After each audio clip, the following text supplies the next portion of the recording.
Open the doors to invade my castle. Don't you feel it strange? I'm going out on a limb, where the clouds start to thin, where in my heart I can still on a limb.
Welcome back here to the ASUS ROG Dreamleague live from DreamHack Winter, Yunjo Ping. We're back on the panel, back with 5 people as well. PPD, welcome back after a short break, of course.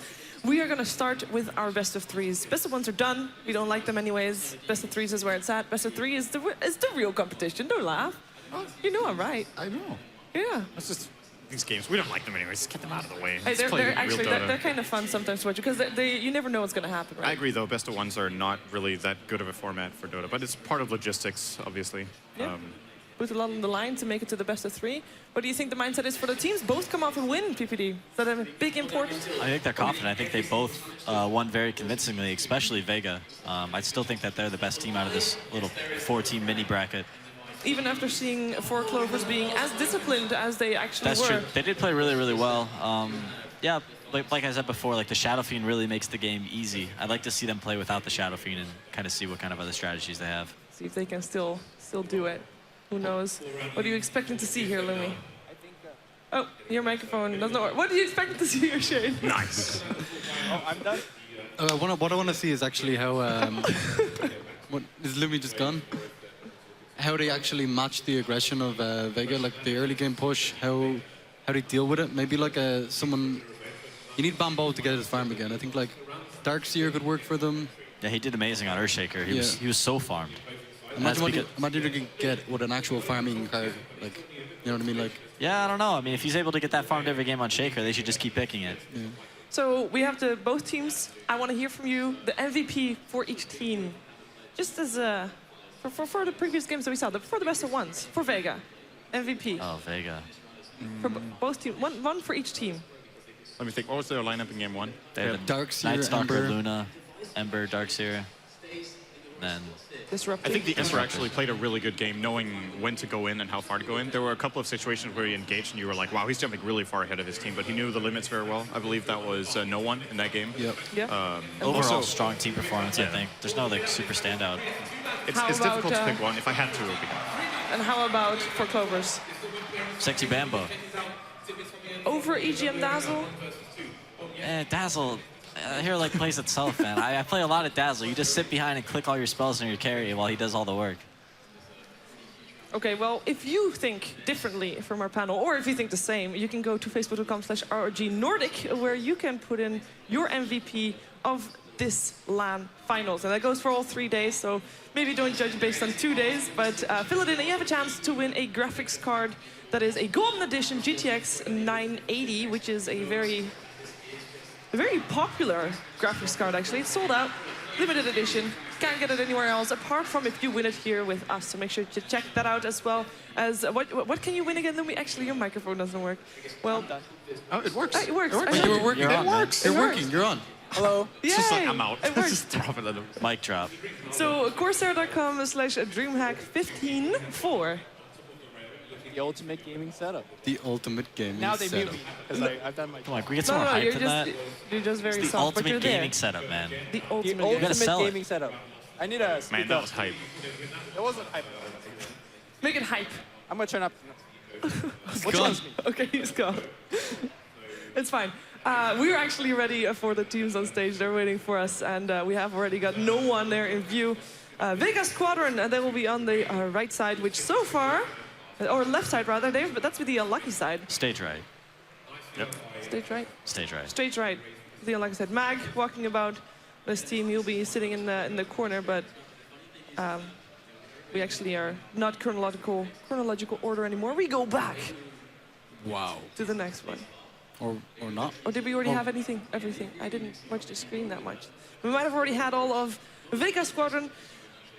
As PPD says, still favorites here coming in. I think For- everyone thinks they're favorites. Like, Yeah. But to be honest, 4 Clovers, they look really good just now. And What is that MV quote? what? What's that MV quote with the chaos and everything? Like, if you know that a team's better than you, or just Yeah, you create just chaos. cause as much Create chaos chaos? as possible. and I think 4CL is a team that maybe could benefit from a situation like that. Yeah. Why am I exactly. even talking? I'm not even being heard. You're being heard. Am I? Yes. Yeah. I'm just yelling right now. It's good. All right. You're Yeah. louder. Okay. We can hear you via your microphone, so not just via your yelling. I Oh, it's so good. So good. It's fine. 4 Clovers, they're also on stage, and they're also ready. After we check out Vega Squadron statistics, I mean, they haven't really changed from previous games. I do think, based on what we saw in the first 2 best of ones, that Vega, I don't think they're just favorites. I think they're actually clear favorites, just based on those 2 games. Like PPD pointed out, it was an easier strategy to play from 4CL. Vegas, I think they had to perform on a higher level to make it work, and they made it look pretty easy. Yeah. Wasn't Vega's strategy very basic, though, with the Ember, I think the most Nice stalker. impressive thing about Vega was how they reacted to the smoke ganks of Empire. Like, whenever Empire smoked, they were ready. Like, they had vision of it one time, but the other time they didn't have vision of it. They just anticipated it, and they reacted, very, very well. Okay, I fair think enough. a big thing is the draft for me. Like, they only actually pick Ember Spirit up with the Darkseer. Like, the last 30 games or so. That's the only way they pick that up. So maybe your first ban Darkseer be pretty good. Yeah, or you just pick heroes that are really good against those. They were on the right path with Nyx Assassin and Anti-Mage. They just didn't have any team fight, and they just need to devise a better game plan. Pycat, of course, we saw him Shadow Fiend mid. You'd like to see something else from him? Which No, hero would you like to see? I'd love to see a Shadow Fiend again. But you'd like to see them win with something else and a Shadow Fiend? I'm sure they would love to get their Shadow Fiend again, but I think Pycat normally plays like carry-centric mids, so Yeah. maybe a TA or Queen of Pain has He likes some carry Viper a lot potential as as well. well. Well, there's Like not who? going to be. Viper. Yeah, sure. I have some spoiler info. There's not going to be a Shadow Fiend this game, I think. Oh, You think? I think. you had some, I have some like insider this- information. She must have Yes. been talking to one of the players. Yeah, must have been, for sure. I think Shane has a good point with the chance of a first pick Darkseer, though. I think that could definitely happen this game for Vega. Yeah, I think 4 Clovers is going to reply. Wait, you didn't say that at all, right? You said you should ban it. I said they only pick it with the Ember Spirit. Okay. No, we are actually Denied. in the draft, which is why we know all these things. So we're going to go straight. We're going to go straight there. I mean, we all want to claim that we're very, very wise, and for some of us that's the case. But Shadow Fiend being banned out, Oh my god, here's this combination attack. combination attack, The vacuum vacuum into into Winter's Curse. Winter's Curse, yeah. The thing about this combo that's Radiant a team little, back. I think people don't think about enough is it's great, and at the same time, if you pull it off in the wrong way, it's actually detrimental to your team. I've seen 1 or 2 team fights in major events where a team goes vacuum into this Winter's Curse and it's great, and then they drop like all their AoE abilities and With 4 the heroes take reduced 30% damage damage. And That was then- us, man. And then great. Oh, was that actually Yeah, you? we had the Exort You did that? Invoker. Vega's Yeah. Oh, I think God. you still won. Turn Oh, you to should have battle. won that game. Should've- You won the fight, but you dropped like everything into the curse. You need to be careful to, because yes, it's great on the one target who takes the full Radiant damage, but team all the back. others with 70% reduction. Kind of saves them. Yeah. It saves them if you pull it off in the wrong way. So you're gonna be a little bit careful. This draft is going very fast, by the way. Queen of These Pain. teams know what to expect from each other. They ran out the Shaker. I think Tiny is still in the cards here for Four Clovers. In my opinion, a great hero against Wyvern. Just no matter what position you played on, if it's support, core, carry, like really hard carry or mid, it has a good mix of magical and physical damage, which is something Wyvern has a hard time dealing with. You cold embrace someone, you just set them up for an avatar super easily. You have to time it very well. I'm actually interested to see who's going to play the Ember Spirit for them. Yeah. So right now, Vega has... it's hard to say that they're going to have the weaker team fight with the Darkseer Wyvern combo. Four Clovers will probably have a tough time taking fights until they have their BKBs. Once they have BKBs, it's much, much easier to take fights against Darkseer. So I would like to see them pick up some cores who, you know, would like to go BKB. So far, they don't really have those. Ember Spirit's not the best carry for this type of game so far. They could choose to play more like Rat Dota and Split Push. That's an option as well, and just avoid those large team fights. But Vega Squadron picks up the Night Stalker, and that's a hero that really discourages Split Push. So maybe it won't be an option for them. I think it's still trying to go for something similar to last game where they get the Luna and they just look to take towers with Lunar Blessing and put the pressure on early. I like this pick quite a bit though. I think that's a decent solution to how Vega play. Not to what they have right now, but to what you're expecting them to get. Yeah, it's a good combo with Clockwork, of course. Yeah. It's a very simple engage. Like you're looking for the hook shot into cogs, then you can death ward, you can catch heroes in kinetic field, you can death ward, you can slide to chains, you can death ward. And Vega are a hero, or play as a team that wants to get in your face, and it's very easy to counterplay with Cask in a lot of situations. Of course, it's not as easy against these melee heroes as against others because they have so high movement speed, but you can still find the right opening with Clock. Tusk has been totally ignored. Yeah, I don't know why. That's a mystery. Are you guys surprised about that? Bane is ignored as well. So far, Vega could definitely take it here. Not the best Bane game. It can be a little rough against Clockwork. You can't really get off any of your spells when you have the batteries on you. What about a hero like Beastmaster? Like they don't really have, apart from Ember Spirit, they don't really have much kind of carry, so But would you not put you can catch on the Ember Spirit. would you not For put which Mag team? on Darkseer instead? For Vega Squadron? I think they already Darkseer Mag. And I think They the have their- Night Stalker here is a support hero as well, so maybe no Bane for them either. I think we're looking at a hero still for Nine Pasha and as well as for no one. I mean, they can technically play Beastmaster mid. There are some teams that have Yeah, done it, but I don't think exactly. Vega is one of them.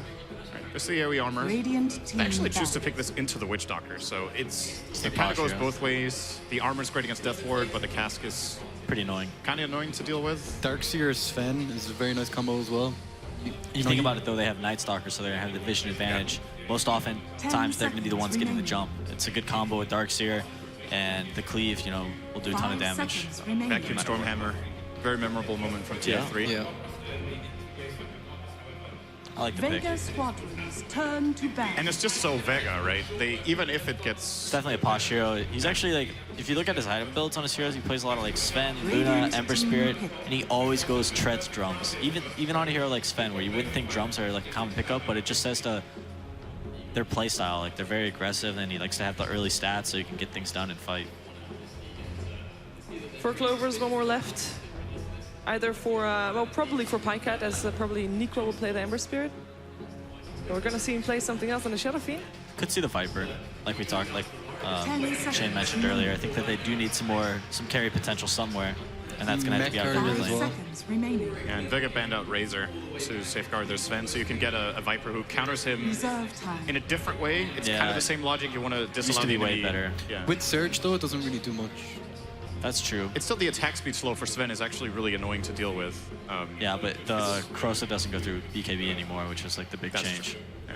That made like Sven was unplayable against Viper. You're just like, I actually can't move anywhere. Yeah. But now it's like, you know, Sven doesn't seem too bad. Lots of physical damage. What about something like Razor?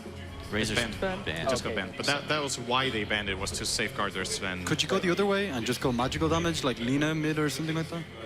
And just blow up? Yeah, Lina is actually a pretty good option. I like that pick. It's Yeah. risky in the sense that if you get jumped on, you're just screwed in this game. That's right? true as well. Yeah. But you're playing probably at a vision disadvantage, like we talked about. So I think Lina, for that reason, will have a hard game. And they do need a BKB core. And Lina can get that item, but it comes so late because she has to go for Yule's build-up against these heroes. So Yeah, takes a depending on long time. BKB time, on Sven perhaps an Axe as Yeah, well. I don't mind Lina at all. I think Invoker. it's okay. Invoker I like more. Invoker could be an option. You can kite pretty easily. You can dispel the surge and the warp. That will be an Alchemist. Or that hero. Vega Oh, that one still exists as well. You can see the happiness in your voice. There's some good X. A monster of a And hero. there is a Viper on the other side instead. I like this a lot for Vega. I think they have very good chances in this game with the draft. What are we looking out for? What does Vega needs to do to be having a good game here, you think? They need to get their items up, get their levels up on their Winter Wyvern and Night Stalker. And then once the Darkseer gets his like level 9 and his mech, I think they can start taking fights. But before that, it's going to be up to 4CL to force some action. Okay, so the Darkseer is the one to look out for here for that magical timing for Yep. Vega Squadron. Will they win the first game? It's a best of 3, of course. We'll find out. It is over to our commentators for our first game between Vega and 4 Clovers.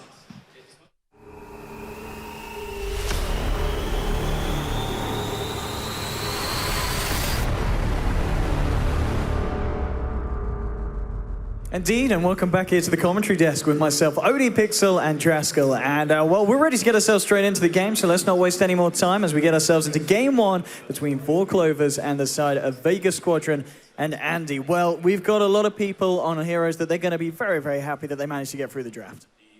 Yeah, I'm actually kind of surprised that they last pick Alchemist. I was definitely not expecting that. Of all the heroes, I actually thought that Viper would have been a phenomenal pick for them, especially considering they didn't have a mech buyer up until that point, and they needed something to potentially go mid. But we'll see how the lanes shape up here from both teams. I think the panel was kind of spot on. Just wait out the mech timing on Vega, go for the 5-man Dota that they are very, very good at, and then before CL, can you get anything done with that clockwork? Can you find any pickoffs with an Ember and a Disruptor? Because the kill potential on 4CL is very, very high in the early game. 30 seconds. It certainly to is. battle. One thing as well I wanted to talk to you about, the fact that Vega did decide to run this Sven, but you look at 4 Clover's lineup, before that Sven gets a BKB, they've got a lot of ways of controlling and kiting him. And especially the fact that Vega, they are running, well, a 3 melee lineup here. They're going to want to try and run up 4 Clovers, but with the paralyzing cast, with the glimpses, with the clockwork cogs, it's going to be hard to do so in the earlier portions of the game, surely.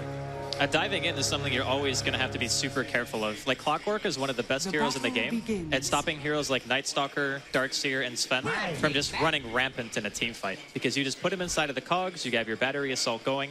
It's very easy to follow up with something like a Death Ward, for example. If that Witch Doctor is able to hit an early 6, I can very easily see 4CL turning any aggressive dive that Vega try to go for, but it just depends on if that's the kind of fights they're going to be taking. I think Vega are a bit disciplined, and they understand how the lineup is supposed to function around the mech timing.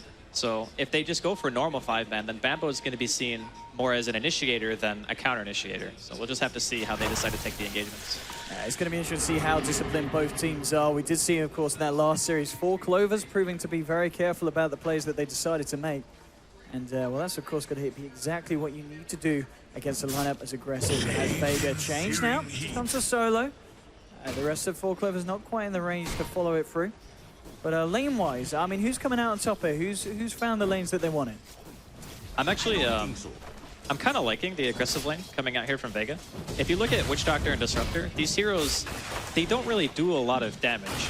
I mean, yeah, you have level 1 Thunderstrike on EGM, but Ember needs levels before he starts really having any influence as a farming core. So if you look at his base stats, like he's got 1 armor, 500 HP. Sven has 650 health, 5 armor, and 64 base damage. Like, even if they have double range support, it's very, very difficult, I think, for 4CL to find any breathing room in the safe lane. It's going to be interesting to see who gets out on top in terms of farm as well. We saw in the first few series today, both just running the safe laners in the safe lane, this time having them head against each other in this bottom lane.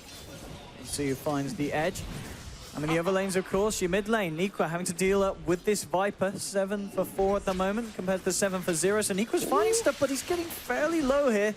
Does have that bottom lane. There's your first blood. They moved in Vega, the aggressive tri-lane, living up to its name, and getting themselves that first starting kill. This is a very, very troublesome situation for 4CL because they don't have a direct answer to this aggression. I guess they could maybe send 1 support top, but then at that point, you're kind of sacking Pycat. So they need to find a way to give him a little bit of space to start hitting some creeps. Oh, and Nikwa. Oh, he's going to get chased down here by this Night Stalker. He has got a second Void. And Viper's not really in a position to follow this one up. I think Solar's going to stick around by the looks of it though and try to, as annoying as he can, is forcing Nikwa right back.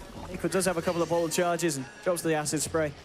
And will stop Solar from pursuing it. This lane's already hard enough for him. Like Viper versus Alchemist, that is definitely not a favorable lane for the Alch, especially since Corrosive Like, standing in the acid spray normally is seen as a bad thing, but for Viper, you can stand in it and deal damage to the Alchemist as well.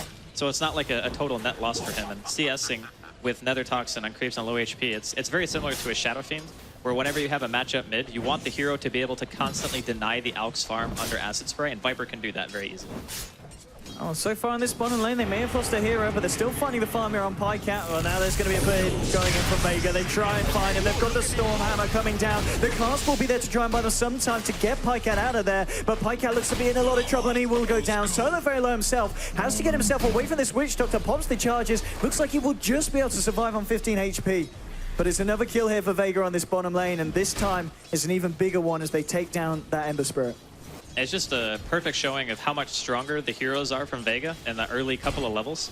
If Ember is like 3 or 4, maybe they're able to turn that fight and actually get a counter kill, or maybe even kill 2 if he hits his decent chains. But as it stands right now, they don't have the damage, and they don't have any control either, because right now EGM, only being level 2, that means he doesn't even have Glimpse skilled yet. And if he goes back for Glimpse, which he's going to need during the mid game, then he's not leveling Thunderstrike, which means the safe lane doesn't have any damage. So they're going to need Bambo to bail them out. Like, that's the hero that you're looking to right now for 4CL and saying, okay, this guy has got to come in big for us during mid game. That's the hero I want to talk to you about now as well. We're seeing him on the top lane against Mag. And, I mean, he's a melee hero up against the Darkseer Iron Shell spamming. But CS-wise, he's doing fine. He's on 20 for 5 against the 23 for 1. He's keeping right up with this Darkseer.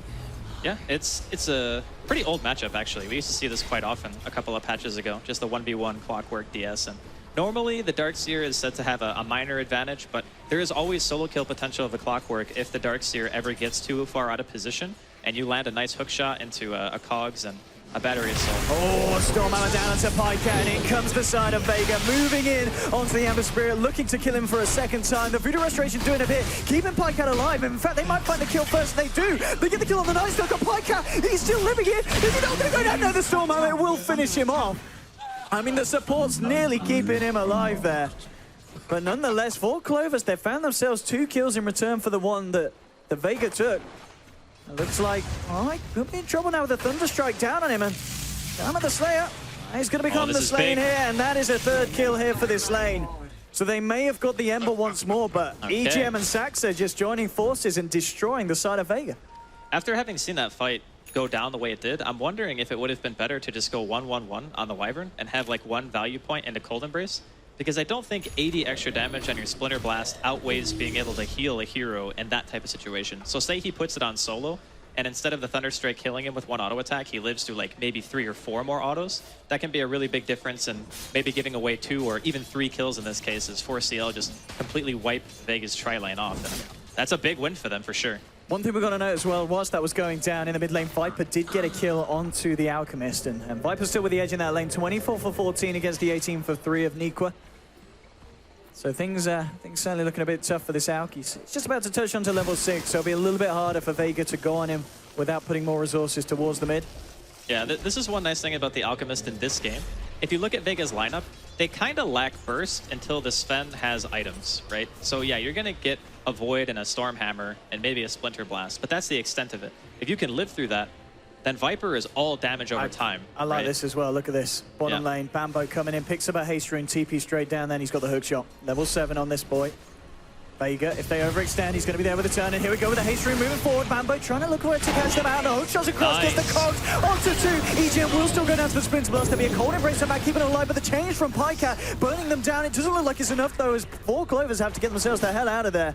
The wall was dropped as Darkseer was there with the rotation as well.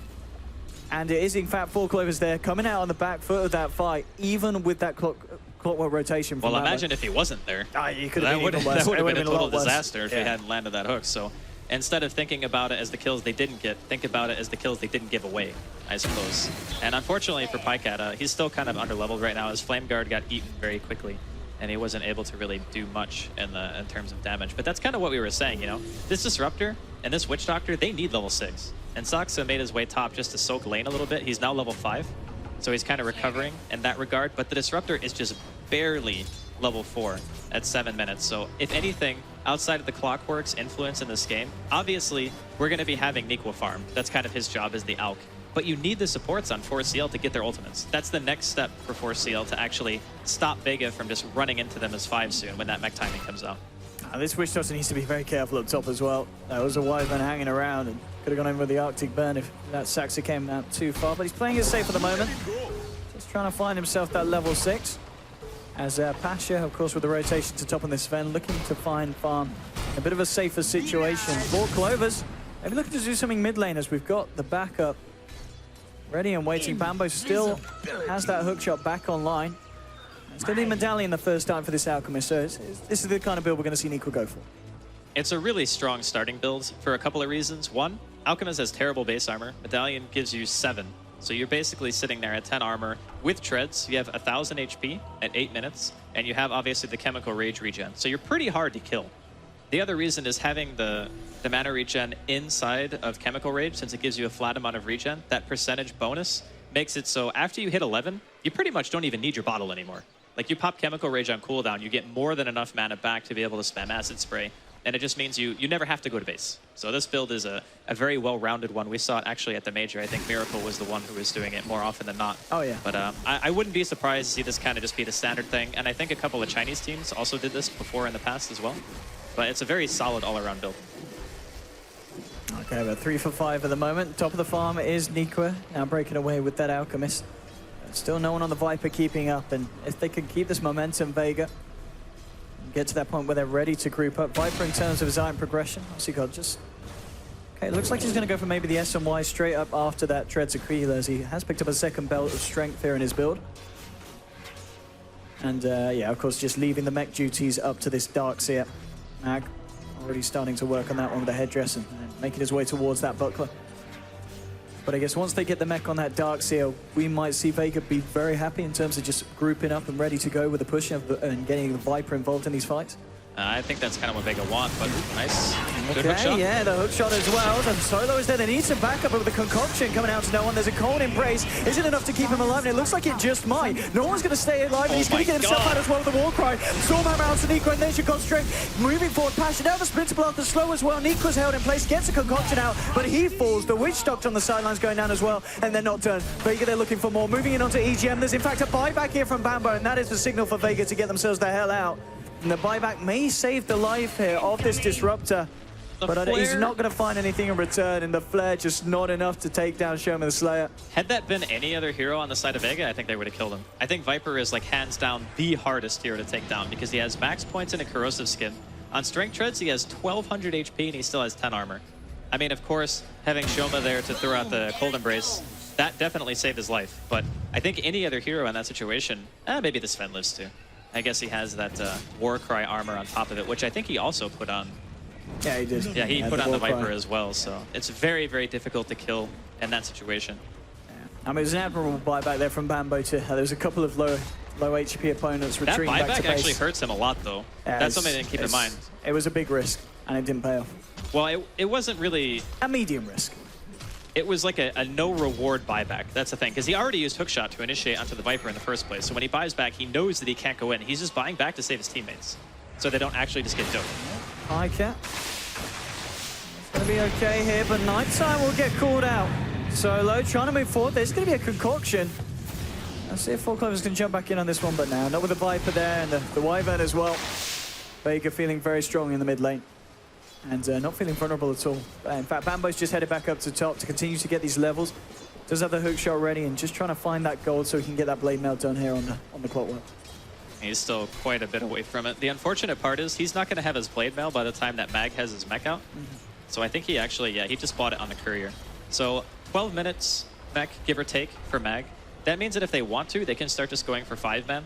They have 3 points into the war cry on Pasha, and they have the mech armor on top of that. So fighting into what Vega have currently is nothing short of terrifying. Solo with the wraparound. Bambo needs to be careful. The silence coming in before he can get the cogs out. Bambo should be in a lot of trouble here. Can he get himself out? No, he can't. The God Strength right-clicks and passes too much. And now the Winter's Curse. Everything getting thrown down onto Sax. It's a second kill there for the Sven on the top lane. Under attack. And Four Clover just throwing heroes at the side of Vega, and Vega just eating them right up. No one, maybe a little bit too deep in, caught out by the rest of the side of Four Clovers. Fairly tanky, not tanky enough to withstand that damage. It actually does get a kill on the way down as he takes down EGM. So 3 for 1 across the map. They do find the Viper, but at a pretty hefty cost there, Four Clovers. Yeah, I think that Vega are feeling pretty confident right now. Like, regardless of whether or not Force Seal have tier 1 standing, Vega knows that if they group up and they fight as 5, unless they make some like horrible mistake, it shouldn't be so hard for them to just slow siege down the tier 1s. I guess the X Factor now for Force Seal. He's found Mag, and Mag's going to do the smart thing. Yeah. He can't get that Straight kill. out. But as far as Force Seal's options right now, like they still have Hookshot into a potential Static Storm, and now Death Ward also available on Soxa. He is level 7. So they have their combination about the same time that Vega have their mech. So we're going to get to see which is stronger. Is the combo from Vega and their 5-man stronger than a potential good ulti from EGM and then a Death Ward to follow it up from Soxa? But at the moment, certainly Vega, we talked about the play style in the first game that they had today, and it's a similar one at the moment. 30 minutes, just getting that push on.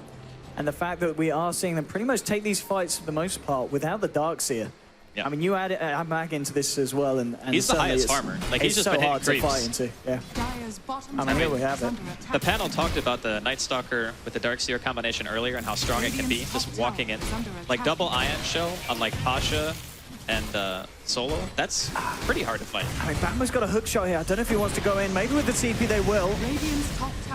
Is he going to look to jump in? They're trying to see if they can get the vision on someone, and they do. EGM will get the glimpse back onto no one, but now no one just throws down. That's a nice Static Storm. And the Death Ward as well for the section from the sidelines. The Cold Embrace saving no one. You want to start hitting someone else with that Death Ward. Somebody's not doing anything to him. No one will turn around the moment, so the wall comes out. Onto the Storm Hammer as well. Triple kill for Mag. They do manage to get the Witch Doctor out, but that was an absolute nightmare for the side of 4 Clovers.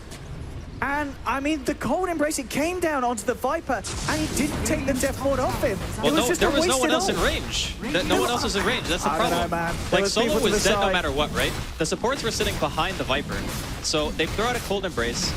The Wyvern is too far to target the ward on. Solo is dead regardless. We're going to get a chance to watch it again either way. They're going to kill this tower, but we'll get a chance to watch it again. So if you watch what happens, the Sven actually walks into the Static Storm. The Viper ulti gets juked right there. Look, so he could have gone to the right. He could have, yeah, he could have put it on Pasha, but it's like maybe 2 or 3 seconds to Death Ward. And at this point, if you watch the stun timing from Pasha, he waits until the curse ends. So when his stun is in midair and hits, it actually deals full damage to every single hero. So the panel was talking about sometimes how Wyvern ulti can be a detriment because you don't actually use your skills at the right time, as in everyone else takes mitigated damage from the curse, 70%. Yeah. But he waited at a perfect time. Yes. And just Stormhammer, full damage, all heroes just massacred. I mean, we were talking just before that how they hadn't fought with Mag. That's what happens when he turns up. He gets a triple kill, he gets an incredible multi-man wall. And it's just all too much for the side of 4 Clovers. 15 for 5 now after that one. I mean, certainly not out of it, but they're certainly not in the position they wish to be. 7.5K now behind the team of Vega. I think the biggest thing to note for this game so far is that Vega opted to go aggressive and just holding Pycat down a little bit. Like, that's enough, because Ember is that type of hero that against 5-man Dota, you need to be playing from ahead if you want to try to go in. Otherwise, you're kind of playing the role of an anti-mage, where you're kind of farming. You can deal damage here and there, but he doesn't even have a single point into Sleight of Fist yet. So how are you supposed to walk into a Night Stalker, a Viper, a Sven, potentially with Ion Shell on top of that? Like, it's just so hard for him to actually get into these fights. So for a while, I think 4CL are going to have to play Space Creators for him to get some items. But I don't think Vega are going to give him that kind of wiggle room. See Vega now, they did smoke up towards the bottom, see if they could catch anyone out on their own.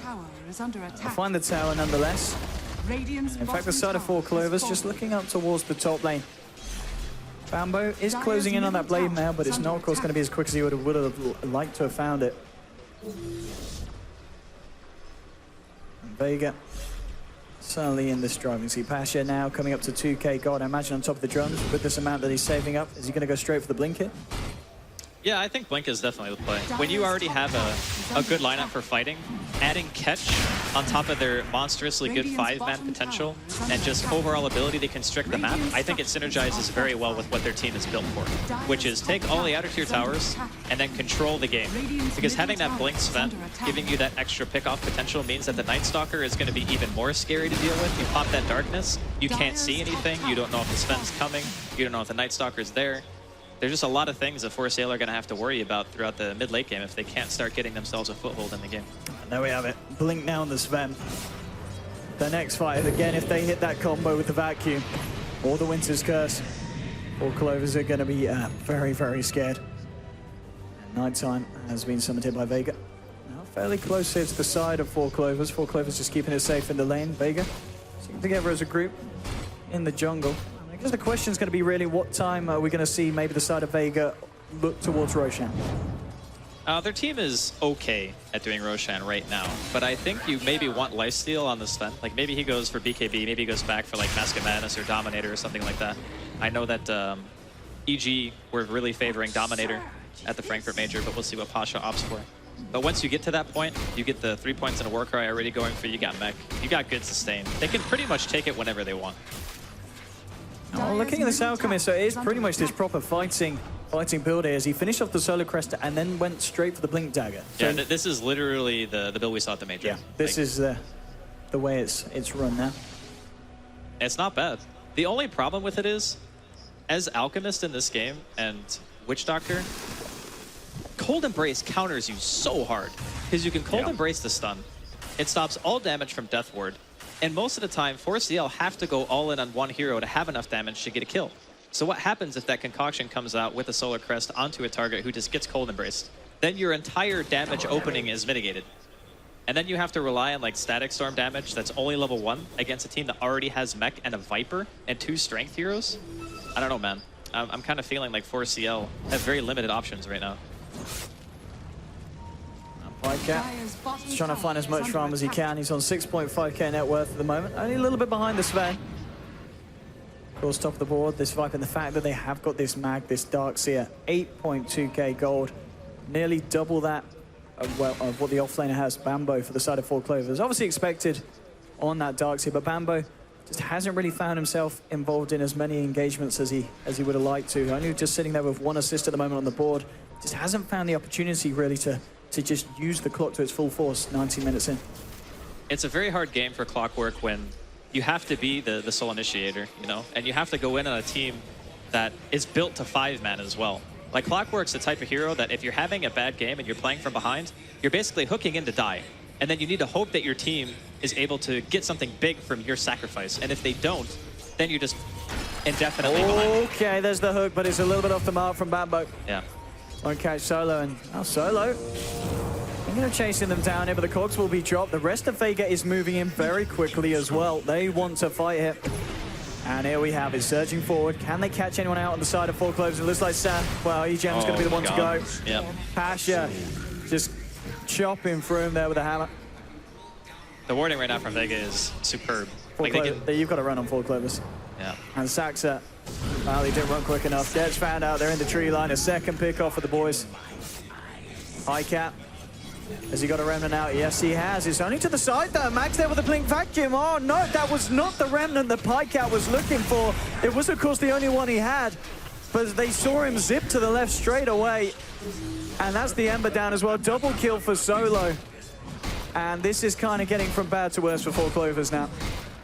They even buy a Vlad's first on Night Stalker. They did this against Empire earlier when they were playing. It's kind of that confidence sign. Is like, you know what? I'm not going to build towards Ags. With the Vlads, we can do Roshan. We can get the last outer 2 towers, and we can just end the game. Like, they're in a position right now where even though the Alchemist has like a decent net worth, when someone on the other team is out farming your Alch, there is a problem. Like, this hero is supposed to be leading net worth by like multiple thousands at this stage, you know, just because of Greevil's Greed and bounty runes, especially when you put him mid. But when the Alchemist is playing on equal terms to another hero, he's not really that good. It's his ability to farm so quickly that makes him a strong hero. And Vega are showing right now that they got, I mean, a 1v1 hero and Mag who is out farming the Alch and the Viper. I mean, this is the Roche time now. As you said earlier, the fact that they've got this Vlad's on Solo, they have got that lifesteal here for the Pasha. And, well, can Four Clovers do anything about it? They're aware of it. They did throw in a rocket flare, but just realizing at this point they just can't fight this. They can't stop it. As much as it hurts them, they've got to let it go. And vacuum, nearly clipping Bambo, but he is able to TP out from the side. And yeah, Vega will get themselves Roche and get themselves the Aegis. All right, no real contention. I don't blame 4CL for not fighting that. I think it's really hard to do much right now. Like, their supports, they're not really the greatest at wave clear, so they can't really split push. Ember and Alch, I guess, are the two that you're going to be looking at to try to do that to make some space. Maybe you get a really nice cog where you can like force some of Vega's team inside of your base and then the rest of them out, just like block the ramp or something like that. But you kind of need a force staff for those types of plays, so I'm wondering what Bambo's next item choice is going to be, if it even gets to that point. I mean, it's 22 minutes in. The Ember has not gone for Boots of Travel and just finishes Battle Fury. Like, normally we see bots and Battle Fury done by around this time. They're already here. And he's Pycat, dead. oh, he's so dead. He is gone, absolutely gone, and well, maybe EGM as well. He's going to look for the TP out. Can they get the vision? Oh, no, they couldn't. All right. EGM will just be able to get himself out. And no one. I mean, this guy's fairly aggressive. Maybe a little bit too aggressive. Okay, there's a mag, there's a wall, there's a Guardian Greaves. He's fine for the time being. Bambo is caught in the... In fact, the Blade Mail is actually going to bring no one down for the first time. He's going to go down there, but does have the Aegis, so he's going to be back for round 2. Actually, that was good. Like, that was good for 4CL. That was very aggressive play from no one. Well, getting the Aegis off of him, I think, is enough of a win for 4CL to feel like that was an okay exchange. Obviously, losing Pycat before that is not great, but sometimes against Night Stalker, you just get caught out. I mean, the tier 2 going in the mid, and Zaxa, well, he rolling forward. He's not going to be able to move back, but the vacuum into the curse, destroying 4 Clovers. The Stormhammer's there to follow up. 3 are down. Bambo drops the Cox, trying to get himself away, but no one with the BKB just waltzes round them. The slow's starting to connect. Pycat is there, holding him back with the chains. But again, Vega just finding these fights. There'll be a buyback on Nikwa. But this is going to be such a hard position for 4 Clovers to try and form a fight from. And, well, Vega are not even going to give them the chance. They just head themselves back out after forcing back the buyback and forcing out the fortification. That's good enough. Economical damage. And against the Alchemist, too. I mean, look at his net worth. Now 3 heroes on Vega are actually ahead of him. So, again, 4CL clearly in a very rough situation. And this build on Nikwa, this is a build that's supposed to like be controlling some kind of momentum, right? When they built this on Miracle in one of the matches, they were playing against an AM, right? And that's the kind of hero that you want to be able to initiate on, blink, solo kill, punish for being greedy. But this build in this game, like following it up with a blink dagger after the Solar Crest, I think that's playing a style where you're expecting Vega to kind of split up, you know? This is more of a I want to kill a rat build, not a I want to try to fight his 5 build. I think the Solar Crest is still fine, but maybe blink was not the best choice. I'm kind of wondering what other item would have mattered, though. Because if you look at the way the game's been going, is there really one other item that he could buy that's going to change the game in a big way? I'm kind of thinking the answer is no. Maybe like BKB or something, but that only lets him live. It doesn't let him do damage. There's still a long way to go for him to really be impactful this game. Unfortunately, at this point, 25 minutes in. So nice Zaxa with the TP out, and he's going to get away with it. They didn't have the Winter's Curse available again to stop that one. Pasha and Mag are around here towards the bottom. Pycat is going to drop back a defensive remnant and move forward with Nikwa. See if they can try and give it a go on Pasha, but this man's fairly tanky. Do they have the damage to deal with him? They're going to set it up with a nice length, duration of the concoction. But with the war cry out, I mean, Pasha's just going to walk this one off. They can't kill the Sven like that. Yeah, the minus armor strategy with Alchemist is really good in a lot of cases, but the fact of the matter is Sven has one of the best on-demand armor abilities in the game, if not the best. Like in some situations, it's even better than Weave because it's immediate 20 armor. You know, you don't have to wait for it to tick up. Rock it on. Nice sustain. There we have it. Well, Pycat did round and back. Vega grouping up towards the bottom and forcing it down, looking to try and take another tier 2. And in the mid lane, Max scouting things out here with this Invis rune. He's going to find himself Bambo. Not really going to want to reveal himself unless the backup comes in for the rest of the side, who may very well force past this tier 2. Look to go for it here. So they're going to go for the push and just take down the tower first. They should blink 4 from Pasha. Oh, get out the Stormhammer. Bambo will force himself back up to the high ground, so nonetheless creating space here for Vega to find the tower. And there won't be any answer from 4 Clover yet. I'm wondering if there's ever a point. Is there an item that's crucial enough on 4CL to where they could actually turn an engagement? I think the only thing is maybe Aghanims on Zaxa. Like that's an item that I could see, okay, maybe with an amazing full channel death ward, they could get a handful of kills. Vacuum's gonna miss here. Zaxa's gone for the TP and well, they haven't got anything to stop it, so we'll get away. Yeah. But I really think that's the only item. Like what else can anyone get that's gonna mean that much? I'm just trying to think of ways that 4CL could actually like bring themselves back in, right? Because when you're in this spot, you're pretty much relying on the enemy to make mistakes. And Vega had been playing extremely well. So relying on them to make a mistake is a bit far-fetched. So Maybe the Alchemist gifts the Witch Doctor and eggs, like YOLO, just all in.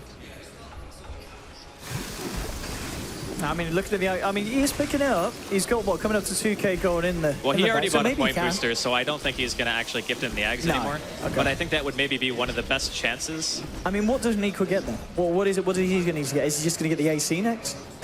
I honestly, like, if he buys BKB, they have no damage. If he buys AC, he still dies to magic. It's like being stuck between a rock and a hard place, right? Like, no one item is going to bring them back. They're certainly going to need a few of them at this position that Vega have pushed them into. And we talked about Vega's performance earlier, of course, against Empire. It's looking very strong. And again, in this first game of the series, it's looking just as strong. These guys, they've certainly turned up and they're on form today at this LAN on day one.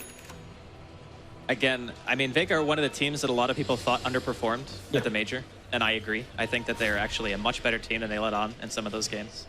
And they're hungry. And they're showcasing it here. They're playing very disciplined. Like, they could easily go and try to pressure, but they're saying, you know what? We'll wait out next Roshan.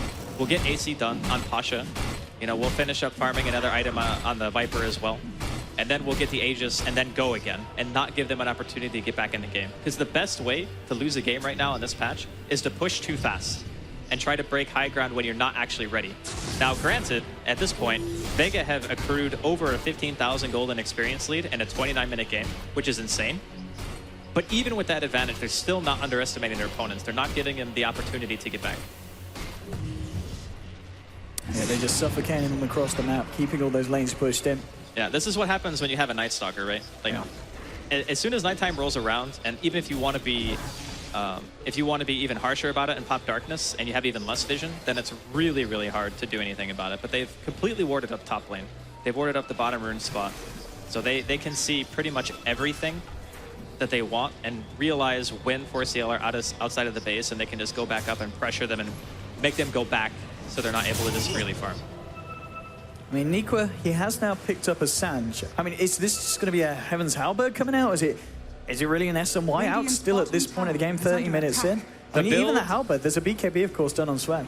I mean, Halberd's not bad, but I think the normal build was SNY after this point. I don't know if he's just blindly following it or if he just wants to make a Halberd to stop the Viper or Sven from auto-attacking. Yeah.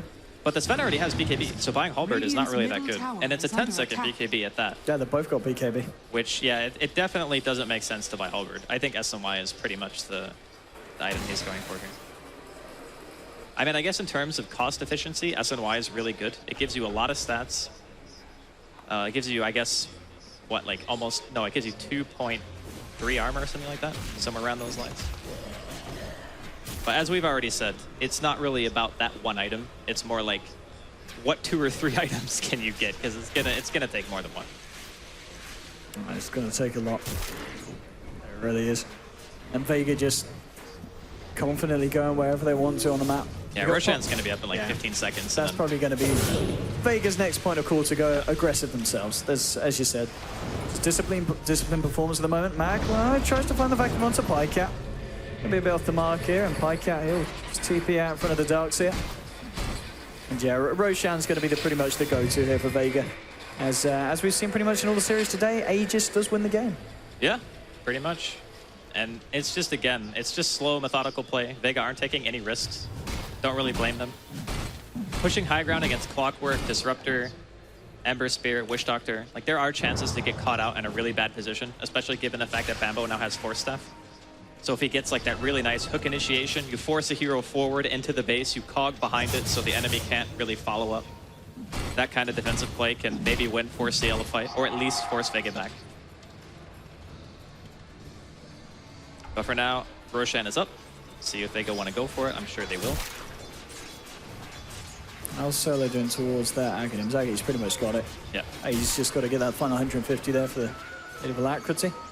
Now, once he has this, it becomes very difficult to try to split push or have wards or anything like that. There's a butterfly now on this Viper. Does the Wyvern have a gem, or is he going to save for one? Okay, he doesn't have one right now. I guess once the Aghanims is done, Shioma just saves a little bit of money, buys gem for solo, and then they just deward everything. And here we go, Roshan, 4 clovers. Not going to be anywhere Near contesting this one. Don't know what's happening. Bambo, he might go for a Bambo play here. He is smoked up and he does have a hook shot. I wouldn't put him past him. We've That's seen like him do it super before. YOLO. It's Bambo. He's going to go for it. Oh my goodness. Oh, we love you, Bambo. He's not going to get it, though. He's not going to get it at all. And Vega do take the kill on Roche, and they do get themselves the Aegis as well onto no one. So, I mean, we knew he was going to do it, Andy. Yeah, I we mean, knew he was going to do it. You have to go for the play in this situation. That's the thing, right? Like, if you don't go for the play, you're basically just saying, okay, well, we're going to let them push into our base with an Aegis on one of their heroes, and in this case, it's just going to be Viper. So Butterfly done on Viper, AC done on Pasha. This push, I don't think You're there's not any stopping stopping this. it. Yeah, Yeah. I really don't think No. they can stop it. There we go. Straight down the mid. No one up to the high ground. Onto the tier 3 and see what they can do. Radiant structures Nikwa has got that are S and Y. I don't think it's going to be the item really to turn this around for Four Clovers. As that's the tower gone, no one just continues to sit there. They're throwing everything at him, Four Clovers, but this Viper really does not care at this point. He just BKBs up and moves in. Nikwa's going to stun himself, and Edge could be the deads of this Alchemist. It's a nice hook shot from Bambo, but the vacuum walls come out. Salad still wants to know one, but he's got the BKB, doesn't care. Bambo will go down. There'll be a buyback from Nikwa. Bambo does not have the funds for this buyback. Dead for 50 seconds. Limps back onto Sherma, but he gets out the cold embrace. They just don't have the magical damage to go through it. He'll walk himself off. The Deadfall doing a fair bit, but he glimmer capes himself up. Winter Wyvern's fine. The racks, on the other hand, for Four Clovers are not. As they'll get totally cleared out in the mid lane as that's the first set of racks down. Nikwa trying to go in, but the glimmer cape and the corner bracer there. He stuns himself, but this is a dieback. Nikwa's now down for 70 seconds. The Witch Doctor's down for 50. And Pycat, he just waltzes himself away here. And he may even be in trouble. So they're trying to move it. GG's called.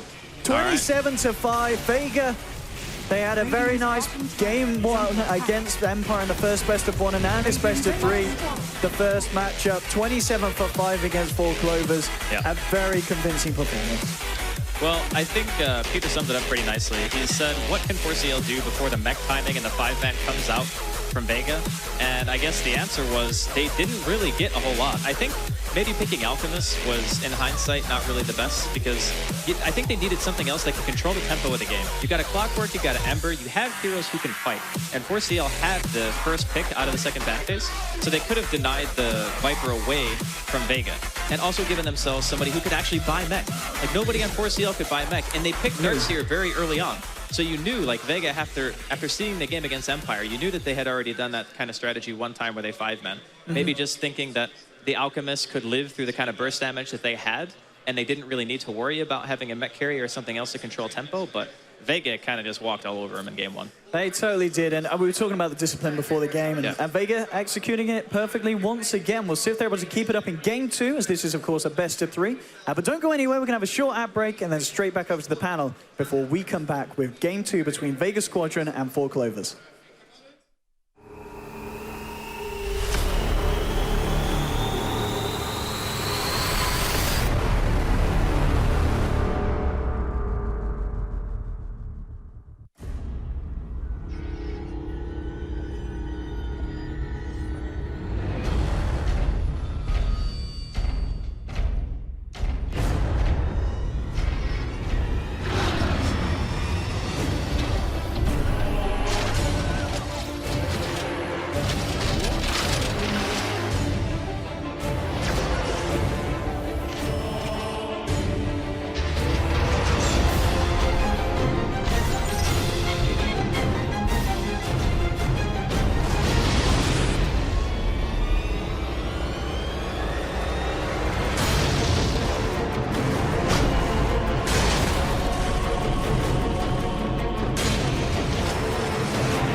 boy nerves gonna get 'em up.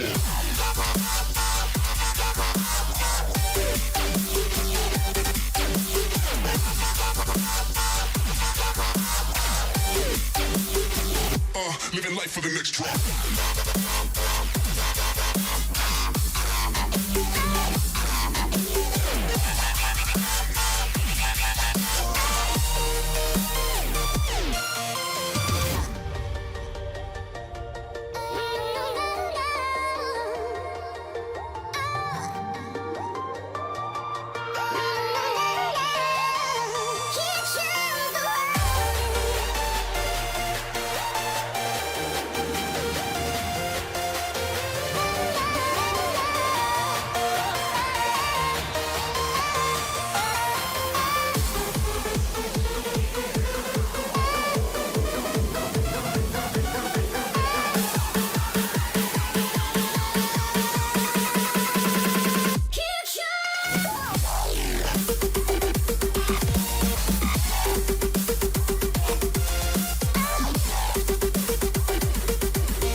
Big boy nerves gonna get 'em up.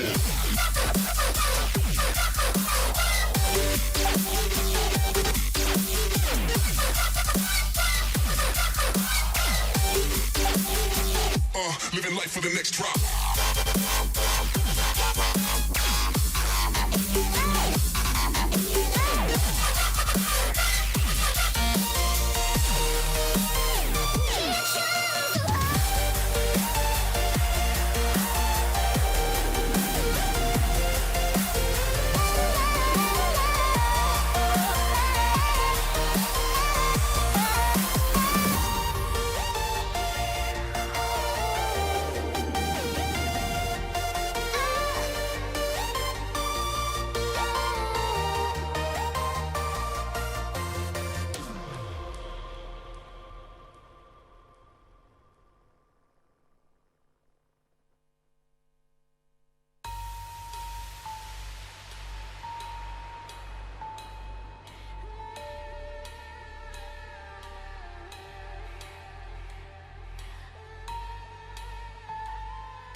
Welcome back to the ASUS ROG Dreamleague live here from Dreamleague Monster Energy Studios. That's not true actually, because we moved.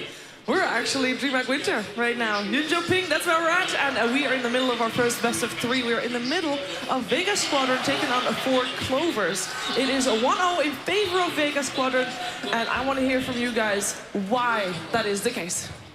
Because they crushed them. Crushed, right word? It was a pretty one-sided game. I think a lot of it comes down to the last pick for both teams. I think the Alchemist last pick into the Viper didn't really solve anything, or actually it was the other way around. Exactly, they last picked the Viper against Alch. Good lane counter, good overall game counter. Overall, it's not like 4 Clovers didn't try to take the fights or just misplayed. I think Vega just had incredible solutions for all the tools that there were, especially for me, standout hero, the Winter Wyvern in that game, Cold Embrace, sick. Good fights overall, just pretty one-sided. When they hook in on the Viper mid lane as well, yeah, and they commit everything to that, then Bambo buys back, like delays the blade mail. There was just a few kind of key fights where they kind of focused Viper down. Like he has War Cry and he has his passive. Like how do you kill him? You know what I mean? And then the Cold Embrace, yeah. Yeah, like. Was there no comeback potential though? It's not comeback. PPD said it the best. In order to win the game, you have to like win the first 10 minutes very, very hard. And the tri-lane sort of went okay. They gave up the first blood, but they got the next 2 kills. But it wasn't enough, because the offensive tri-lane from Vega, not only were they able to trade even that lane, the Night Stalker was also ganking mid, or at least harassing mid. And you look to your Clockwork, get level 6, and come and do stuff, which that never really happened. And even when he did come in, Pycat was so under-leveled. He was like level 4, and Combo rotates with the hook, but the flame guard just disappears instantly. They just didn't have the deeps.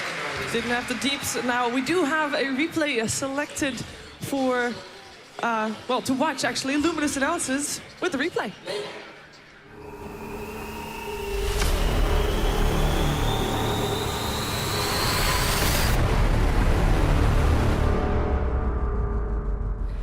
So Andy asked a very good rhetorical question, right? On one side, you have the big wombo combo. The other side, you got the mech timing. Which one is stronger? And boy, you could say that emphatically, Vega, I mean, they took the wombo combo. The Death Ward, yeah, sure, it could have been micro to the Sven maybe, but honestly, I don't think it would have mattered at all because the fight was not close. And of course, the Wyvern into Stormhammer, that was absolutely a beauty to watch right there. Cold Embrace won that fight. Yeah. If he doesn't Cold Embrace the Viper dies, the fight is 5-on-4. Yes, you can maybe still get a vacuum combo out, but there's key damage missing. And you get in a better position, too, from killing that Viper. You get more options, so... I don't even know if he would have died, because they had no lockdown for him, and he had the Warcry movement speed, so he could have just ran away. He took a lot of hits from that Death Ward. The Kinetic was trapping him, so the Death Ward definitely would kill the Viper. Maybe you don't even take damage from acid spray. That's physical too. Yeah, exactly. There's actually like what was not magical, or what was magical in this game? Static Storm and Ember Rocket Shield. Flare, Flame Guard, and even has resistance against it. Right? It's such a difficult game to play against Viper. I think it was the perfect last pick from Vega, which made it a pretty easy game for them. Well, here's the thing. So they could have picked Viper, and the other hero that you suggested was Lina. I thought the magical side, they at least would have done much better against the Wyvern. I think both of those picks would have been way better. Yeah. Maybe Alchemist a bit too greedy from their side. What was the logic behind the Alchemist? I don't know. There's a couple of heroes on the team that the Axe is good for. Maybe they were thinking we need to be able to hold high ground, so then we have Acid Spray, Cask, Cogs, and then we have an Ember that scales well late. But against this lineup of Vegas, I don't think it's the right approach. You either have to have really good split push and just dodge fights and take towers yourself, or you have to be able to take the fight when it comes to you. And I don't think Alchemist really did much this game. They might have not thought about the Cold Embrace counter, actually. You could kind of tell that Vega wanted to pick the Viper as well, because the second they picked Alchemist, it was like 1.5 seconds. Nice. They knew what they wanted to have. The one thing that I thought they did do well was delaying the game. I found it pretty strange that Night Stalker went Vlad's first, because you normally see Aghanim Scepter first as a core item like 90% of the time. And because the Axe was lagging, I thought, you know, like 4CL could have split push and drawn out the game a little bit more, but they wanted some... the writing was on the wall for a long time. Like, there was no way that 4CL was going to It works really well with the Viper and Sven. They have a lot of base damage, and also they have like a bit of minus armor with the Alchemist, and it kind of just starts... I mean, it's a great item. I like Vlad's, but... What would you like to see for the next game? What is 4 Clovers going to do different? Because, I mean, you still want them to win. I think for me, it's still one of the, like what I said before, either they need to have a lineup that can split push so hard that they can dodge fights and actually trade favorably by doing that, or at least even, or they need to have better solutions for this death ball. Or it's not a death ball, right? But you just know Vega's style. You're playing against them, they're on the Dire, they want to take fights early, they have heroes that can take Roshan. If you don't answer in any other way than fighting under your tower with weaker heroes, then you either lose all your towers and can't do anything, or, you know, did they even take a tower this game? I can't remember if 4 Clovers got a tower. Maybe they got one. I think the Darkseer actually has a key point to play in all of this. Like, just having the Ion Shell, having the mech at 13 minutes, just... For sure. They just play around it so well. The thing is, you could, sorry, very quickly, they could have swapped out the Darkseer for, as long as they get the Viper, they had a mech carrier anyways. Yeah, true. The Darkseer could have been other heroes. I agree, he was very good with NS here, for sure. But it's, for me, it's not that simple. I think Vega have a lot of options. I like to see them take out the NS, because you talked about being able to split push. Well, NS is a big no-no. It's like, hey, you could split push, but you're very afraid to do so. So, of course, Solo has been playing it amazingly as a hero, so just take it out. Why did EGM ever wear a hat? Like, he has the most beautiful hair. I just thought I'd say that. Maybe if they win the series and he's up here, you could ask him. That's a good question. Why did you remove your hat? Peter. You're very low, Peter. Yeah. The mic is not fixed. Do you have to have the microphone moved closer, because it's a tricky headset? Let's put it that way. Any way of doing this? Oh, they actually can't do that? All right, you're in trouble. All right, here. We'll swap. Oh, Yeah, that's- swap, that's actually. okay. Okay, so we're about to go into the next match. Now, in terms of for Clovers to actually get as far as to get through the laning stage, because I think that's the first step, right? Making sure that you at least, you might not need to win the laning stage, but you should at least not lose the laning stage. Are we gonna see just dual lanes, just, you know, stable combo gaming? I think that's a fairly safe thing to do. I think they just made it so... They made it really easy for Vega when they played a melee hero mid and a melee hero safe lane. Vega can immediately see, okay, great, we can run our aggressive trial lane. Our Viper will beat whatever they put mid, whether it's the Ember or the Alk. It's a favorable lane for Viper. They have to focus on making sure that mid lane doesn't just get isn't an auto loss, because then Vega can run for those aggressive trial lanes. I think that's why Bane would be a good pick. It was like left for a long time, right? In fact, I don't think it was touched at all, so maybe... I think it may have been banned, but I think, yeah, it definitely got left, at least until the later stages. What would you like to see here from for Clovers to take game 2? I think the best thing that they can do is make sure that they don't give Solo his Night Stalker again, and especially if they get the Darkseer, which they went ahead and banned out the Darkseer first phase here. So I think that's a good, you know, start in the right direction. It's just last game they had a weaker team fight and they couldn't split push because the other team had Night Stalker. So, just, you know, Looks like either try and have the better team fight or. Yeah. They're either gonna get Shadow Fiend or Doom here, right? Would you pick the Shadow Fiend's first Doom? one? So There we go. Yeah, there you go. Oh, we went Doom. Is Doom... Would you still rate Doom as high as for Clovers seems to here? I mean, obviously he's still been first banned in every other game so far. Sorry, I think I was laughing at Odie. Just going. I think Doom is super strong, especially with Dazzle being banned, and Wisp is banned as well. Those are two heroes that are super good against Doom because they have such long sustain just through healing. That's kind of like what people have done to counter Doom. Yeah. You've done your research on Vega. Did they like the Undying? Did they favor that hero? They don't play Undying too much. It's not like the greatest against Doom. It's okay against Doom. It's kind of nice in a sense with an Undying because you can group up and take towers and fight early. And Doom isn't exactly the strongest hero. It's super early. Yeah. That's often why we see him pick together with a Lich on the off lane. That's true. And if you're thinking about dual laning, combo gaming, Doom Lich on the off lane might be fairly safe to go for. Yeah, that's an easy way to win a lane. The Slardar is still in the pool. Another hero that's pretty decent against Doom. Nope, There you go. not anymore. Oh, against Doom, yeah, that's good. There it is, Shiva. Yeah. Oh, and the Lich as well. So there's a couple of things here. I'm not sure for Clovers wanted the Lich until the Slardar. Of course, it's a good solution to amplify damage, having the plus armor yourself. But I want to point out the synergy between Slardar and Wyvern that's often overlooked. Like, you put amplify damage on a target, and then if you land a good curse, his teammates actually just hit so hard that you don't even need to go in. They can kill their ally under curse alone.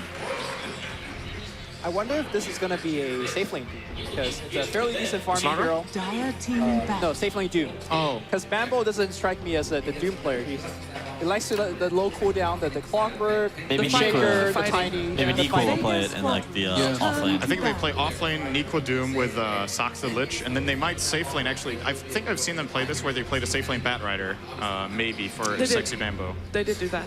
And There's a lot of single target stuff. Man, they like Oh, no. Night Stalker through the whole way. I mean, it's okay. They just need to have the right. They need to be like, hey, we can't split push this game. Like the first game they tried Ember Spear, and then in the Vegas game earlier, Empire, they tried Anti-Mage. Like, those heroes just don't work against Night Stalker. Do you think Bat Rider works? Bat Rider? I don't think Bat Rider works very well either. Could you combat it with a Beastmaster?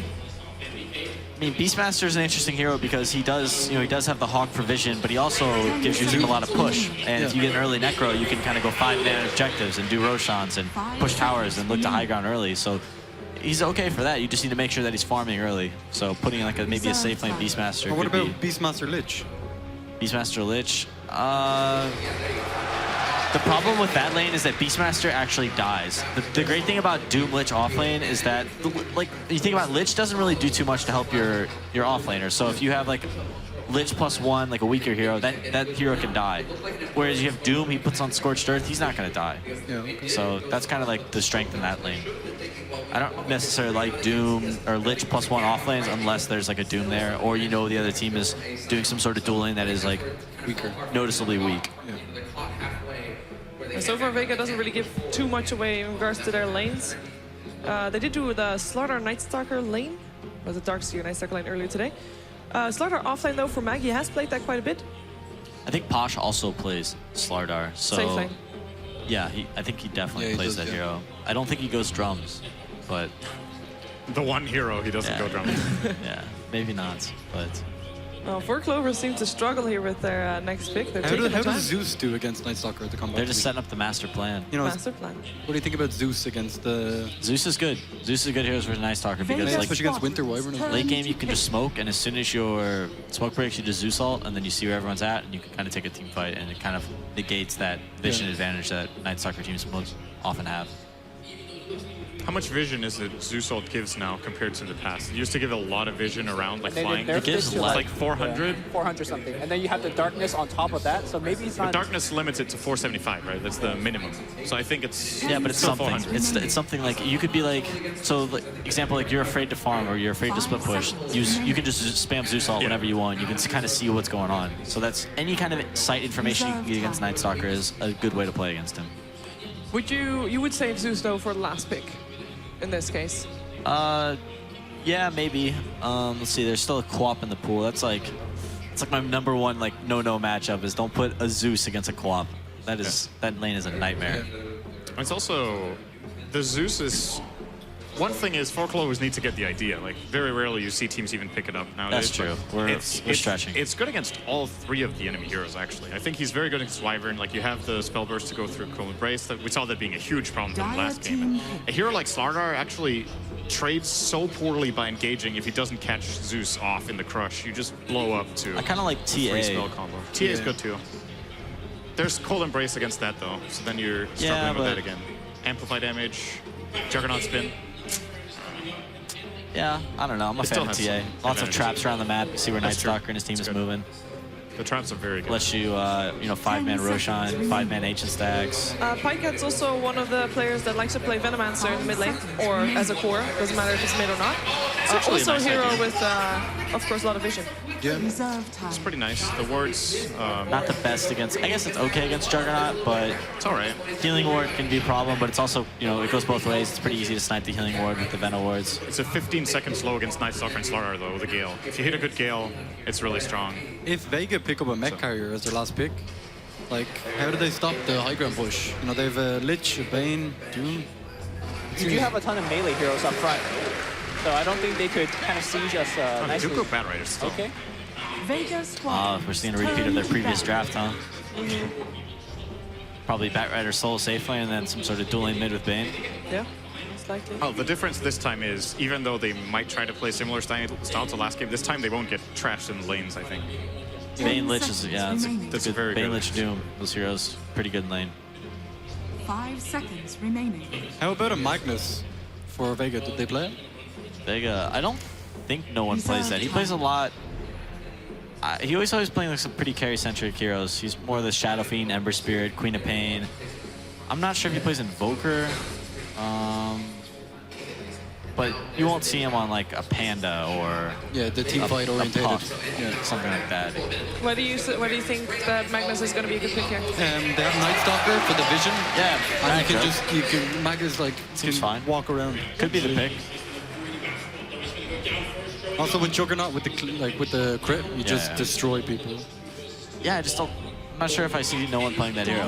That's all. Actually, But ban out Could Slark. be a good pick. So Would be nice if they had something Expecting to do Batrider with. mid. it's one hero that has good night vision against Night Stalker. Having one of those few heroes that has 1800 night vision, I think which ones are there? There's Night Stalker, then there's Slark, Mirana, Drow has higher night vision or something. And out of those heroes, pretty much no one. But of course, you still struggle with darkness. Okay. Wow. How do you stop this push now? Dire team pick. Get out of the way, Here we man. go. Run. That's the right idea. Like against like a Doom, Doom, Lich, Bane, you just kind of push, and those heroes don't group up. They don't fight too well in groups. And Batrider doesn't fight very well 5-on-5 either until he has a Force Staff. Wouldn't you say that Batrider being able to lasso out the Death Prophet, you get a quick kill on her, remove her ultimate, suddenly It's the just fight hard gets to see a quick kill here, isn't it? Yeah, What's the quick kill? That would be best. Templar Assassin? 10 seconds Or remaining. like the Like a Zeus lot you of guys were burst mentioning, damage? a burst hero. Yeah, they need burst damage. If you 5 pick TA, seconds you're just remaining. they're gonna do the exact same thing as last time. They sent the Death Prophet in front. They just cold embrace when he gets lassoed. So Reserve time. if there's no 10 force staff, like seconds PBD said, you remaining. can't really kill off this DP fast Yeah. enough, I think. I still think the pick is probably TA. They really do need some carry. Okay. Yeah. There it is. This can work, and it can work out horribly against this DP, What depending needs to on when happen to for work. it to work? For it to work, I think PBD hit the nail on the head. They need a 4-staff on Bat Rider so they can get the Death Prophet far enough away that they can pull Embrace. That's got to be #1 for me. Bambo needs farm. Bambo needs farm. Let's find out if he can get some farm. It is time for game 2 of Vega Squadron taking on 4 Clovers and a Leprechaun.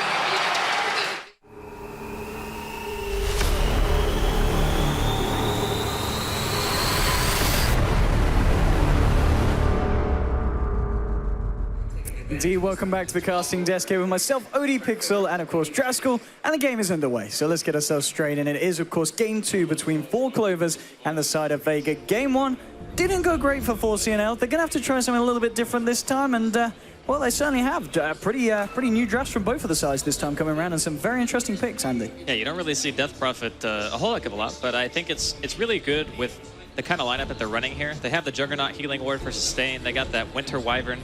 You're going to have an Exorcism for mid-game. The panel was talking about how pushing is good against teams with Lich and Bane. Couldn't agree more. It's a very good way to just take map control, and that's what Vega are best at. If we watch like all 3 games they've played today, obviously 3rd would be including this one, but every single game, they always go for the 5-man. They have a mech carrier, they have somebody who can push, they fight as 5, and they just take map control away. This lineup is no exception. The only difference is, instead of having an offlaner that buys a mech, they have an offlaner that actually goes for Blink instead, and they'll just be fighting around Exorcism instead of fighting around a mech. And then they have Healing Ward to supplement the fact that they won't have the mechanism. Well, Mac versus Bambo here. Bambo, I don't There's think you going to win be this. another crush in a minute. He's got the sticky napalm slower, so we'll hold back the slider. Just create the space, of course, for Pycat to waltz in, take himself the bounty room from the top. So, question, how often have we seen Pycat play TA? Because out of all the heroes he plays, I think this might be the hero that I've seen him play the least. You know, because he's one of those guys who loves lane bullies, and TA is one of those heroes where I feel like you have to be very comfortable to warrant playing it. And I'm not sure if that's within his wheelhouse. I mean, obviously he's a very skilled player, but we'll see how the matchup turns out. I'm going to guess against the Death Prophet, at least until she hits that level 6, it should be all right for the TA, surely. Yeah, both heroes should farm. Yeah. That's usually how I see this going. Like, DP is going to spam Crypt Swarm, get her CS. Pycat with Refraction should be able to get his own CS fairly easily. And it's going to be hard for no one to actually deny the farm, but as it stands right now, first couple of waves, Pycat has yet to hit 8. Top lane, Mac taking a bit of harassment here and there. There's a couple of stacks on him off this napalm. Still just level 1 though, but that might be enough here. If the right clicks through now, again, the crush from Mac holding back both the Bane and the Bat Rider, so he is going to be fine. I mean, these are not really top, but these are some very interesting lanes. I guess the Doom and the Lich a little bit more standard, but the fact that you are running this Bat as well in the safe lane. Well, if you listen to what the panel were talking about, the necessity of Sexy Bambo having the Blink and the Force Staff available at an early point to make sure they can isolate the DP, these lanes actually allow you to get to that timing a little bit faster. So we could potentially see some jungle stacking going on. We're going to see Bambo have an easy safe lane, and his impact in this game is going to be imperative. If he doesn't find those solo pickoffs, if he doesn't pull that DP out and they're able to kill her right away, then I can very easily see Vega just doing a typical 5-man with Exorcism and just taking map control once again. As mid lane, pretty much both heroes just playing right to the edge. No one. He's very close to having that bottle gold. There you go. So he's going to have the bottle coming out now, and he very much needs it. So does Pycat. Pycat, of course, has also got his just coming out now in the courier. So very well. The fact that it is 12 for 4 and 5 for 2 between these two mids. This is not great for Pycat, especially if this kill comes through. It's an Invis rune on solo. Pycat. Oh, he's in. This is not great. Okay, he's got a melt. At least he's going to survive this. And Solo should be able to waltz this off, but this is not a pretty mid lane for the Pycat TA. I don't think it should be this one-sided. Again, I just don't think it... I don't think I've seen Pycat play TA that much. I think that's really the issue here. And sometimes a pick can be great for the team, but if it's not great for the player, then you just can't pick it. And he needs to be comfortable on the hero, and I don't know if he is. Well, I guess we'll find out as the game kind of rolls out here, but apparently this isn't the first time Vega have played DP, but it is the second. And it looks like they actually... had a pretty good game. Yeah, they did very well that. against OG of all teams, so there you go. I mean, I guess it totally makes sense. It's just when you're walking in with the amplifier and the ghost, that's a lot of damage. Yeah, you actually explode. And the thing is, this hero's kind of flown under the radar for a while. She's received multiple buffs. Her exorcism got buffed, I think, 2 times back-to-back, to where now it's almost a completely linear scaling in terms of how many spirits you get. You have 8 at level 1, then you have 14, so that's 6 more, and then you have 21, which is 7 more. So it's very, very close in terms of power, whereas previously you needed to be 11 before exorcism did anything at all. And that's not even including the extra spirits that you get from witchcraft. So even at level 6, if you were to skill ulti, you would still be getting 12 spirits. A couple of patches ago, you would have had like 7 or 8, I think. It's a very, very big difference. It certainly is, but still, well, 4 minutes in, no one to fall as of yet. And it is just this mid lane where there's the big difference. Anyway, it's double the CS nearly for this Death Prophet. Okay, he's going to look for the room, but, well, there's going to be a mag already there, and he's going to make sure that the TA does not get a hands on this one. In one lane, we haven't really talked about too much bottom lane. We are seeing a bit better farm on the Doom against this Joke, but I guess that's expected when you've got a Doom backed up by the Lich. I mean, this is one of those lanes that it's just not the dream to go against. You can't really ever go on the Doom. That's the problem. Like, if you get the early point into Frost Armor, especially when you have a melee support and a melee core, chasing him down is impossible. Like, you're going to hit into the Ice Armor. You're not going to be able to chase him. Scorched Earth is going to heal, and he'll get the bonus movement speed from that. You're just not ever going to kill the Doom, unless you maybe rotate in the DP. But I don't think that's going to be the case, because there's not really a need to. They might not be doing great in terms of overall lanes, but I think their mid-game strategy is still going to be hard to fight into. But that's the one thing that 4CL do have going. If you look at the way the lanes are breaking down, TA is starting to catch up, so Pycat's recovering his lane. The Doom is out farming the Joke, and obviously the Batrider's free farming because, you know, it's safe lane back. So with that in mind, Sexy Bambo, we were looking at him to have a big impact after the Blink is purchased, and his Blink timing should be fairly fast. It should be, I mean, once we do see the Blink come up on the Batrider, which kind of lane are you looking to go to first? Are you looking to do more against the Jug, or do you need to do something about the fact that this Death Prophet... I think you kill the DP in this game. Go for the DP. Yeah. Oh, Pycat. Oh, he's got the meld here. Mag's coming in as well. Has got the... They're just standing on him. All right. They have got the... Are they flying in detection right now? What's on the courier? Right, no, okay, they go for EGM. no, EGM came a little bit too close there with the Nightmare to hold back Mag. Now the... forcing him down as well. Mag should be able to get him range here for the crush, but the Frost Armor, they might be alright here, Full Gloves, and maybe they could turn. And they just get the slow onto Mag. Solo's come a little bit far around this tower, but he's moving pretty speedy, of course, at night time. And still, well, reaction from both sides on the mid lane there, but no one finding any blood. Yeah, I think rotating without any detection was a little bit optimistic. And I knew he had DD on this Night Stalker. Saxa says, I'm out of here. And he should just be able to make it. Yeah, good job he had a TP there. Very good job. The early game is actually favoring 4CL, but when you have a Lich Doom lane... I mean, Nikwa, he might be in trouble. Okay, but I mean, there's this DD Night Stalker that's just... Wait. Well, okay. They had a ward. They knew he was coming down there. Yeah, they had a ward there. How did he die to that? Very interesting. Very interesting. Well, Nikwa's going to have a few seconds to mull that one over back at base. And mid lane. Now they're looking for more. Coming in for Pycat, but again with the meld. These melds saving him every time. They still don't have detection. All right, there we go. Now they purchase some sentries up on the Night Stalker, so I don't think the third time is going to work, is what we're getting at here. But delaying the ulti here on no one, pretty standard Death Prophet stuff. Most people don't skill ulti at level 6. You actually get it at like level 9 or 8, actually. But we haven't really seen what Vega's lineup is capable of as of yet. When we see the Exorcism popped and everyone kind of group up together, then I think that's where we're going to really start seeing the potency of their actual draft. Because 4CL should technically win their lanes with their heroes, right? Like TA, I feel, should at least go even with the DP in middle lane, which has pretty much been the case. Even though the first couple of waves Pycat was struggling, he's now fully caught up.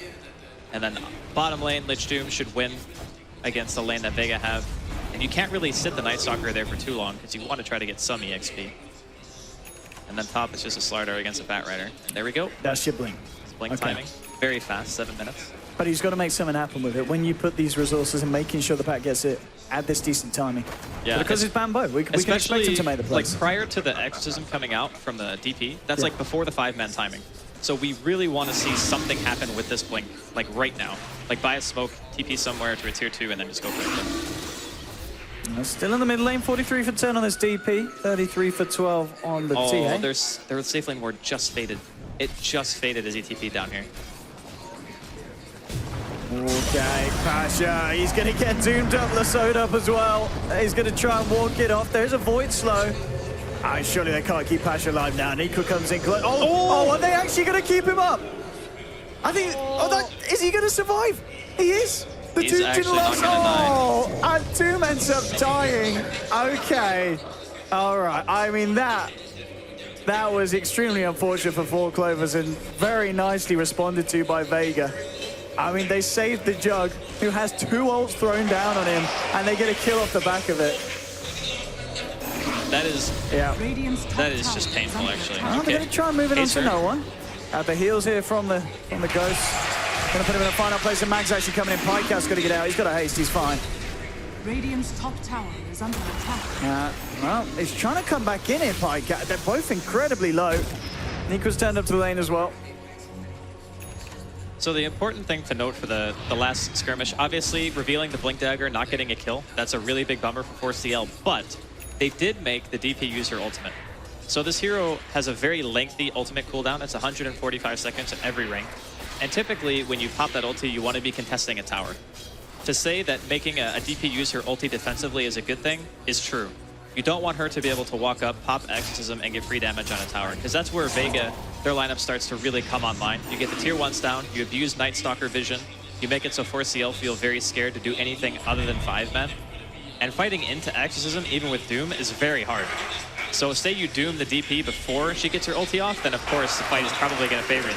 But if he gets Exorcism off, you can no longer Doom that hero. It's just a waste, because you're still going to take a ton of damage, and then you also have Winter Wyvern to throw Cold Embrace on, which we saw showcased already. So it's just about how 4CL can start the fights and how much Vega can utilize their Death Prophet. I'm looking at the Death Prophet now, and they've got some very nice stacks here for no one. Hey, look at this camp he's cleaning up, and then the one just towards the south. That's a lot of gold that's going to be going the way of this DP and keeping her very much at the top of the net worth board. So things... Oh, Silence, got to be a bit careful. But yeah, so far, once again, here in Game 2, Vega certainly seeming to be the stronger force, at least in this earlier stage. Yeah, I mean, it's actually... The laning phase for 4CL went very well, for sure. It's just now the timing is very near for Vega. Like, especially once no one hits 11. That's the real point where the Exorcism starts to become way too hard to engage into. And the thing is, Ice Armor is useful to a certain degree against Exorcism, but it's not like he's going to get slowed or anything. So if you're in the fight, you're taking a tremendous amount of damage. We're just waiting for Bambo to get to his next item, I guess. If he can get that force around minute like 13, 14, and then they can start isolating heroes, that's really going to be when 4CL can turn things in their favor. Yeah, absolutely. 1k gold on him at the moment. Still a bit of a way to go. I guess one of the things that isn't working out too perfectly is the fact that Pasha, he's certainly not at the top of the board on this Juggernaut. Still got a bit of a way to go. How's that Omni Slash? So anyone other than this Doom can't really come into this lane. Nico's still feeling confident enough to stick around for the farm, for the levels. Level 7 at the moment on him. It's like he's going to be building towards the drums over that bracer. We might see a bit of action going on down bottom. Did have the TA come towards this, but I don't know if Pycat really wants to try and fight. Vega certainly do. Look how many of them are here.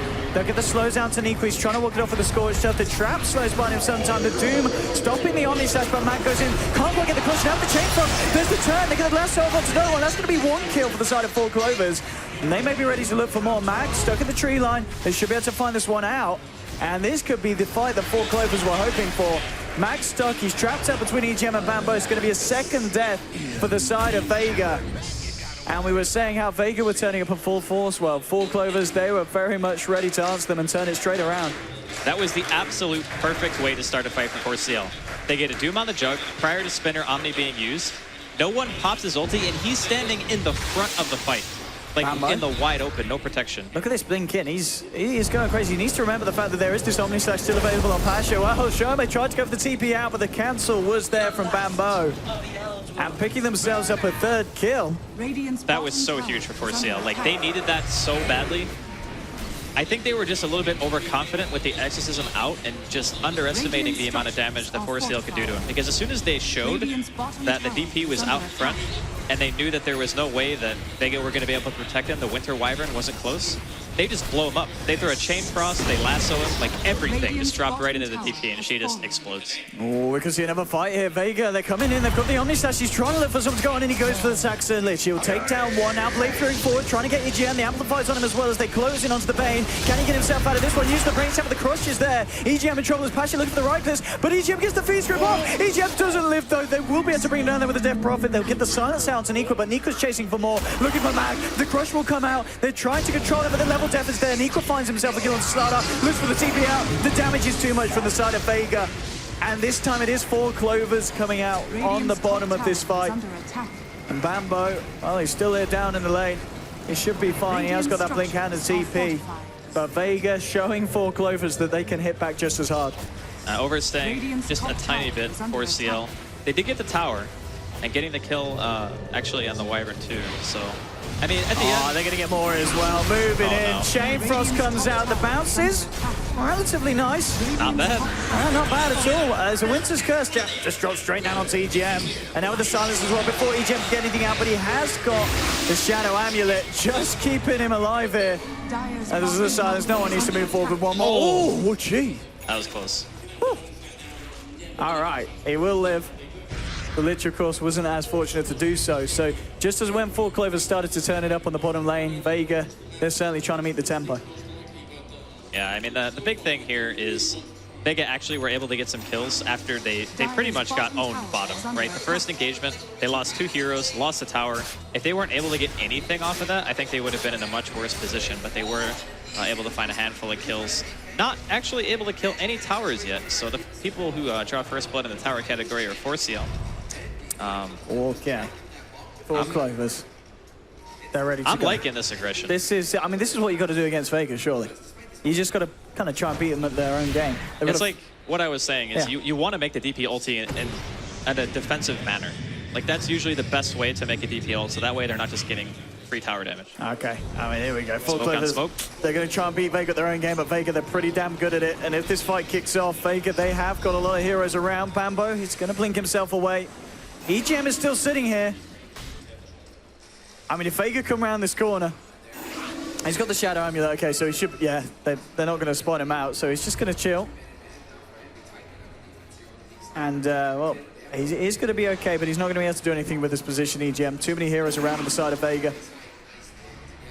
He's tied in, chilling in the trees. Vega might look to try and group up and force a fight here bottom. But the Exorcism, ready to push and ready to fight. And here we go, straight up from no one, looking to take the tower. Bambo will go in though with the lasso, bringing no one straight back in. They'll drop the Doom as well here. Can they bring him down with the cold embraces there? He might be all right, he might be able to live in time. Winter's Curse comes out, no. They will take down no one, so that's the first casualty of this fight. They can only show him as well on the white, and then the Fiend's Grip now coming out from EGM onto Mag. That's a second, that's a third, that's a fourth. 4 heroes down on the side of Vega. Really good fight there from 4 Clovers. Only Pasha getting himself away on the Juggernaut. And again, we talked about how big Bambo's lassos need to be, and we saw exactly the lasso that they needed to find them. That was a really, really good engagement. And I like the fact that they actually used a Doom there because they just wanted to do it for damage. Yes. Like, it's not a Doom to disable, it's a Doom just to kill the hero as fast as humanly possible.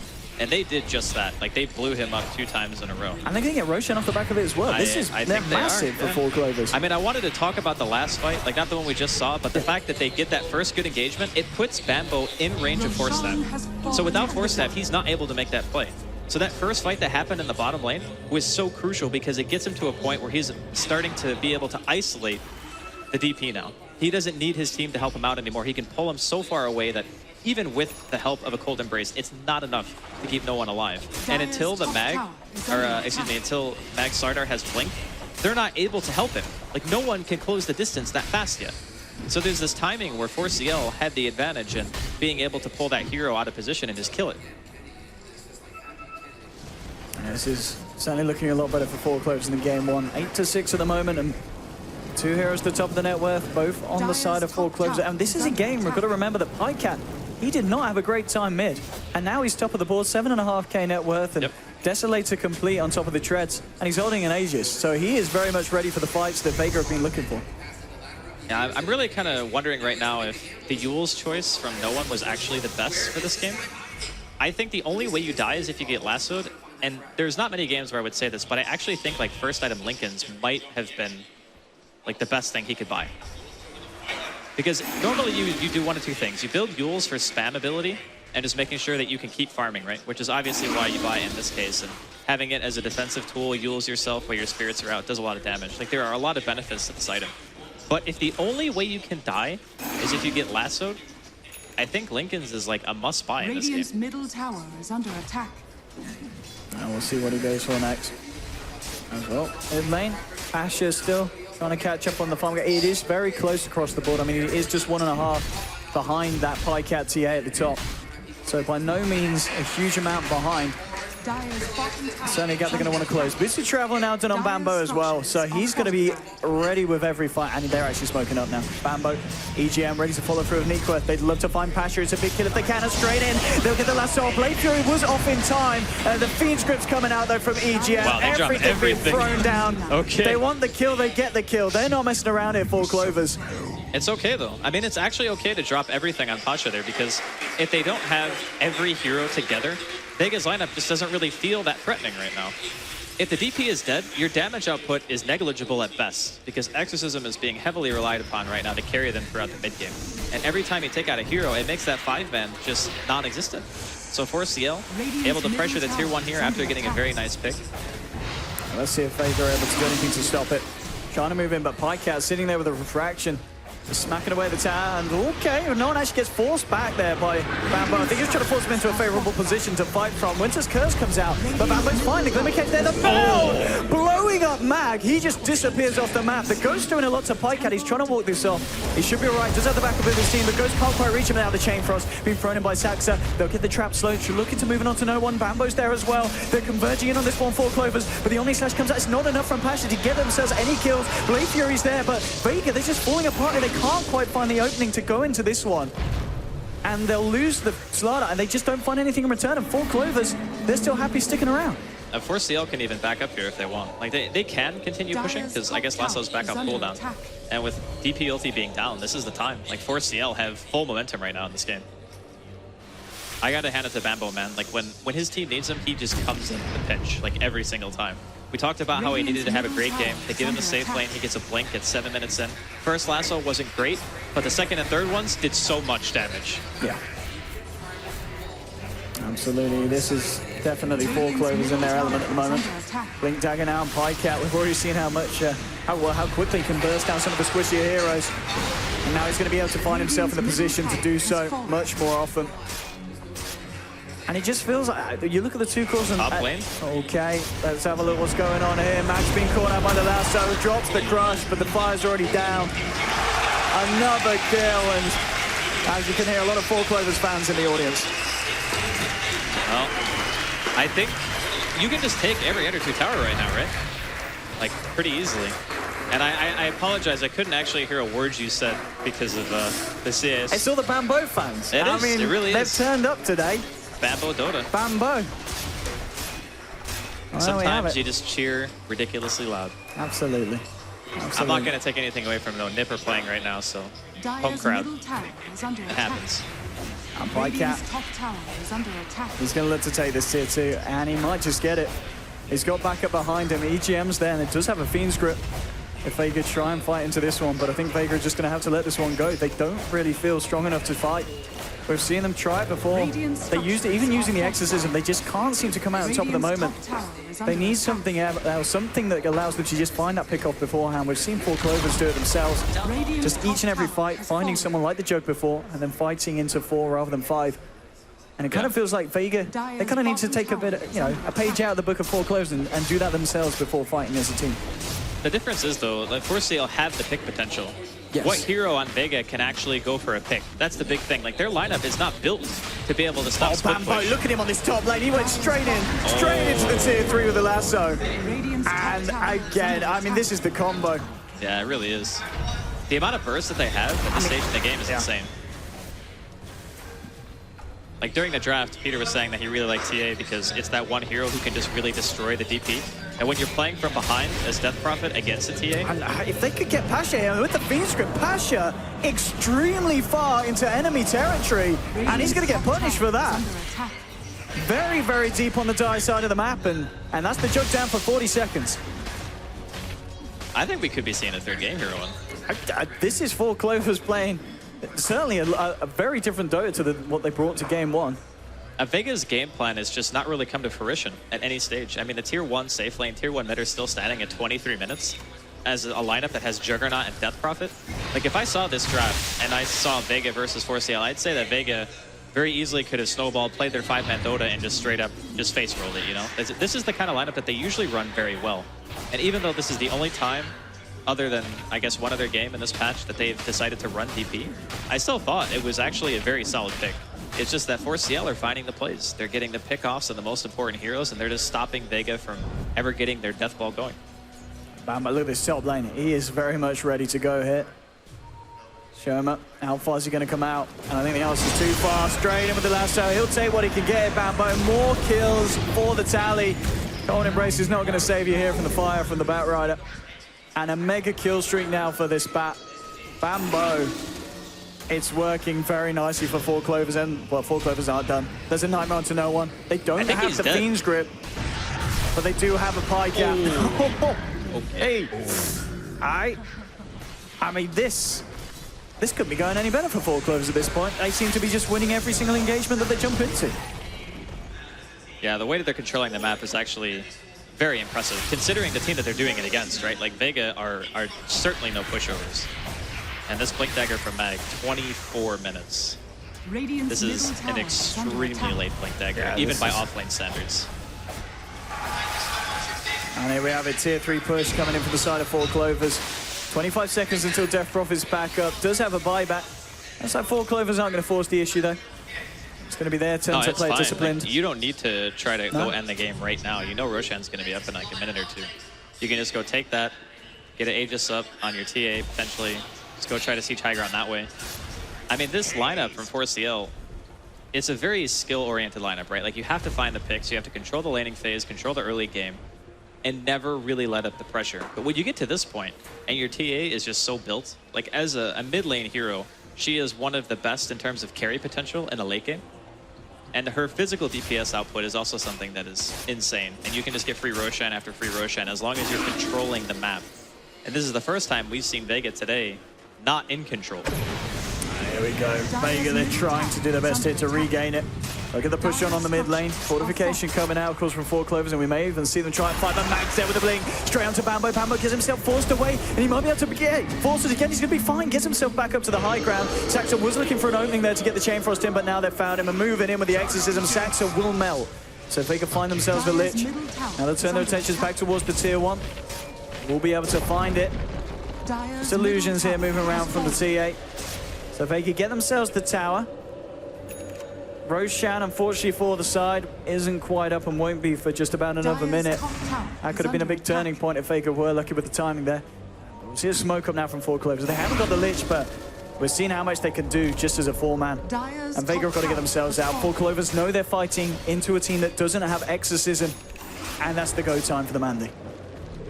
Yeah, I mean, the big purchases, especially for this team now. Ghost Scepter, Exorcism down, here we go. Straight up with the lasso onto Pasha. There'll be a Winter's Curse onto Nico, and in fact they do get off the Omnislash, but the refractions there. That's your Juggernaut down, and now 4 Clovers are just looking to try and clean up. They're moving in, Brain Sap onto Shoma. There's the Doom drop down onto Solo. Be kept alive for a bit by the Cold Embrace, but almost certainly still go down. The TA trap slow onto Nine. GG's called. It's too much for the side of Vega, and 4 Clovers having quite a spectacular game too after their game 1 performance.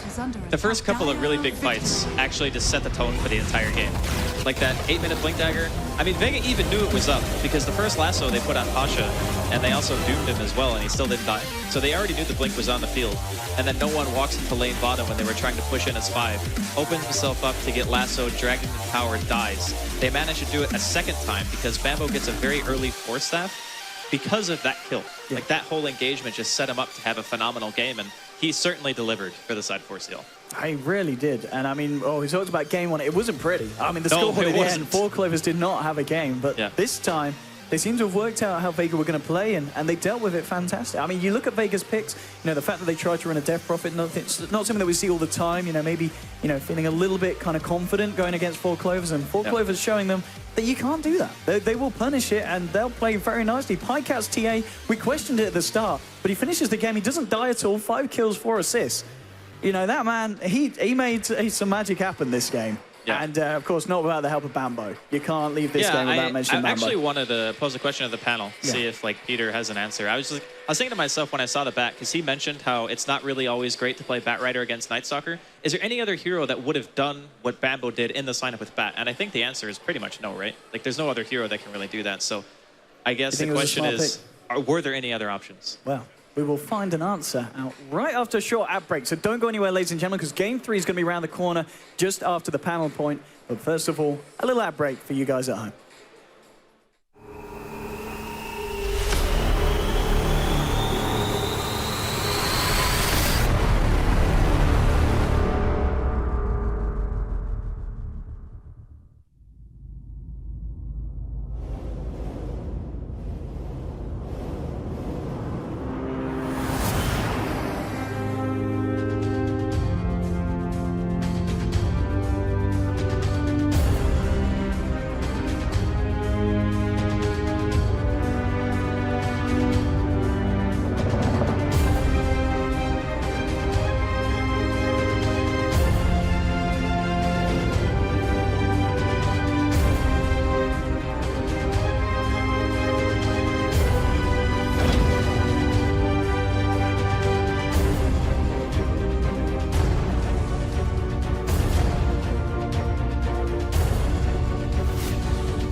Welcome back to the ASUS ROG Dreamleague live here from Ninjoping at Dreamhack Winter 2015.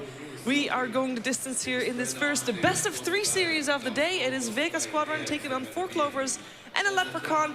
And 4 Clovers and a Leprechaun were able to take the second game, making the score a 1-1. And Vega Squadron, could they have done anything to prevent this result, Lumi? I mean, I thought the first bad gank that failed was like, okay, you know, Vega... Disaster. Yeah, it was disastrous. And I was like, oh no, Bambo, he's going to tilt. And that was it. But they brought it back. again, very disciplined play. Like, second game in a row where like, you know, they did everything they needed to do. And it looked like a great game for 4CL. I know we have a lot to analyze here, but I'm more hyped for game 3 than I'm like for the NIP crowd over there. Like, can Lightning strike points? Because if 4CL beats Vega, I think that would be a huge storyline coming into this tournament. Yeah, that'd be a big upset. Yeah. That being said, Vega still would have an opportunity to come back through the lower bracket where they would still have like equal opportunity going into the day 2 bracket. Yep. Yeah, what do you think about that game? Well, I think we had a couple of questions about Batrider, how it would work. I think it worked really well. Funny enough, the moment he got the 4-staff, Vega just, every time they tried to push a tower with the DP, just got pulled in behind the tower, they killed it off. I think the first big problem for Vega in that game was actually when they tried to play aggressive in the bottom lane, they moved in and they got killed off 2 heroes. It's difficult for Vega, I think, to not play aggressively, first of all with their heroes, but also with their players. But that was not the fight they should have picked. It's easy to say in retrospect, but So you mean the fight of around 60 minutes on the bottom lane? I think it was, the score was only like 2-0, and it was before 16. I think it was like 10, 11 minutes maybe. They tried to fight, they gave 2 kills away, Batrider almost got, I think, a 13-minute 4-staff and blink, which is ridiculous timing. That just, that was what they needed for the game. I think actually had a lot to do with the Lich as well. We saw the power of, like, Juggernaut was like so under-farmed that they weren't afraid to like blow everything on the Death Prophet. It's like, we can doom him, we can do everything, we can use everything. And then Juggernaut's just kind of like, okay, and then they have to kind of run away. There was a fight where he got Lasso, Doom, and Fiend's Grip. They're like, okay, let's throw everything. And he was spinning, like he wasn't even taking magic damage. Yeah, it was awesome. Or whatever. We actually have a replay selected, or rather Lumi has selected a replay for us to look at. Let's take a look at that one.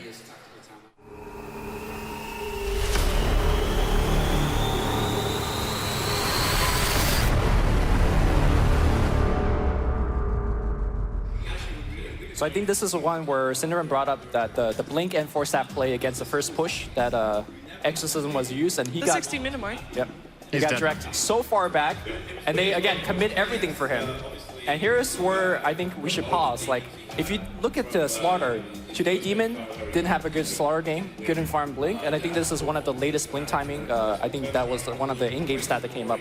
If he had Blink there and you commit into a 3-hero crush, maybe the fight would have been a lot better for them. But if you roll the replay, Slaughter sprints in trying to do something, and then he's like, okay, this fight goes badly, and then he sprints back out. And that's where the Chain Frost, there he goes. Chain Frost on the back line, it's just brutal. Like, it just picks up 3 kills for the team. It's actually a really big mistake from Mag that he doesn't crush there. He's already in melee range with 2 or 3 heroes. If he crushed, they maybe cut their losses down to 2, or maybe only 1 hero, actually. Game-changing fight? Absolutely. Yeah. Okay, so we're looking forward to the 3rd game here. We've seen both of the teams have their strengths. We've seen them both win once. Now that we know them both, what do you think? You're still favoring Vega? I still think Vega's the better team. Every single game we've seen here so far, Dreamleague has been pretty one-sided. So I hope the 3rd game is, a little more back and forth. That being said, this is the first game that Vega didn't have like the better team fight. So for example, like in previous games when they would go to push that tier 1 tower, they were going to win that fight no matter what. This game a bit different. Shane, what do you think? You had, of course, the solo Night Stalker this time once again. Didn't work this time. Are we going to see it again? I think it actually works very well in game 1. And the reason it didn't work in this game, I think, has a lot to do with the Lich, actually, like completely shutting down their safe lane. They weren't able to group up as a team. Their supports were so under-farmed that it didn't really do as much. So I actually think the Doom or the Lich are the issue. Yep. 4CL got so much out of the laning phase that when Vega decided it was time for them to group up and go push, they just didn't have like the items and farm that they needed to contest out the Doom and the Blink Rider on bat. Because the last push they did where the Slaughter actually had the Blink, he sprinted in one direction, caught 1 hero, they got a quick pick, and then they backed off, right? And then it was Batrider that came back and got the kill, and that forced the GG. But we saw that in that fight, when the Slaughter did have the item, they could definitely play that high-tempo, aggressive playstyle. But like you said earlier, when they chose to push, when they didn't have the item, it was just really tough. So That's a lot down to Bambo as well, and there's 1v1 matchup against this ladder. Like, it's favored for Batrider, obviously, but it was Bane Bat versus Slaughter. That Slaughter was Not a fun getting lane. nothing. Yeah. Can't do anything. That being said, going into game 3, I don't think that they're going to give up Doom again, especially. I think that, you know, so unless they want to ban Lich first too, I think the Doom Lich was just the big problem for them in the early game. A lot will depend also on first pick, because in a way, it was actually for Clovers that let the Doom go through. As they banned out Darkseer and Dazzle, making, I mean, still Vega banned out the IO and the Shadow Fiend. They kind of have to ban out those two as well. So it's really a question of who's getting it first pick. Thing is, when 4 Clovers are in Dire, you can choose to let both Shadow Fiend and Doom through in that situation and make a trade-off at least. This time around, they basically served them the Doom on a platter, and their trade-off was Sargar and was it Wyvern? Yes. Both. It's not a bad setup, but it's not Doom tier, I would say, in this first phase. And it even gives 4 Clovers a counter pick before they go into the second phase. I think Vega made it a little bit too easy for them. Is it worth trading Shadow Fiend for a Doom though? It's in some cases I would argue when the enemy team is Dire and you can give them Shadow Fiend, you can get Doom +1. That's also like a Doom counter and a hero that's good against Shadow Fiend. For example, the Wyvern's actually okay. Wyvern's good versus Shadow Fiend. Doom isn't the best against Shadow Fiend because Shadow Fiend's totally okay with just sitting there right-clicking. Okay, well, we're going to figure out soon who's going to be first pick and who's going to pick what as well. Before that, though, let me just quickly remind you that you can still go to facebook.com/ROG Nordic, where you can put in your vote for the MVP of this LAN finals. And you have a chance there of winning the graphics card. It is a GTX 980, and it's standing right over there. And it's golden. It is actually limited edition, and this is actually one of the few ones that you can actually still have, and soon we'll be able to show. There you go. Wow. You can use your promo skills real well. Very impressive. And if you want to have a chance of winning even more prizes, you can go to Corsair.com/DreamHack15 to win the Ultimate gaming setup. I got you. I got you. I was about to say experience. We gotta do it. So we say like one word each. The setup will probably give you the experience. Ooh. Get it? Yeah, it's good. You can go there, Corsair.com/DreamHack15. Make sure to check that out. So far, we have seen, I've already asked you the MVPs of these two teams. You're sticking with your choices. It was Bambo in game for Clovers. It's Bambo Bat right there. That was. Bambo Bat, yeah. I mean, how often do we see Batrider work out? That was awesome. Okay, well, we're going to find out what the teams are going to have in store for each other because we are actually in the draft. It is time for the bans. It is Vega that has the first pick, so they have a slight edge here in terms of being able to perhaps let some more heroes through so they have some more choices in their first draft. They go for the Undying removal and instantly Doom removed. They do not want to deal with that. Are they going to leave the Wisp in? First pick it? What do you think? I think they ban Wisp and try to get SF. And if SF gets banned by 4 Clovers, they can just grab, for example, their Wyvern. Oh, they actually banned. Oh, wow. All right. That's not what I expected at all. Yeah, they want the IO then, or they really want 4 Clovers to get in. If they IO though, doesn't 4 Clovers just instantly answer with Tiny and someone? I could do that. I mean, it's not. Bambo's down to play Tiny for sure. Exactly, yeah. Early on in, early on today when Vega was playing against Team Empire, it was actually mentioned, I think, by Lumi that IO for Vega Squadron has not been really looking all too hot. They've been not doing well with the IO Tiny. They've been losing a lot of games. Yeah. I'm pretty surprised they put themselves in this situation, actually. That this was not what I expected at all. I don't think Vega needed to do this. Sure, it's great. It puts pressure. I agree 100%. You're going to grab the Tiny now, probably for 4 Clovers. You know how to play it without the IO. Yeah. Let's give them a chance, guys. And you get their... I'm sure they got something. You get their secondary choice as well. We might see perhaps 4 Clovers can snatch the Wyvern that we've seen Vega play twice. It's a good pick against IO. It's a good pick for Saksa. I like also, Wyvern. it makes it harder to pick heroes like Chaos Knight as well. You know, like these massive illusion heroes. That is true. Comboed up with the. I think you want to take away the Bane because we've seen a lot of teams using Wisp and Bane together. Yeah. And Bane really secures Wisp's early weak laning stage because you know Bane in front line is And you punch set, you hard. set up a relocate. Yeah. Bane Tiny is a hell of a mid lane. Yeah. Pretty hard. Let's see if 4 Clovers might want to go for that one because they can still go for the Bane as well.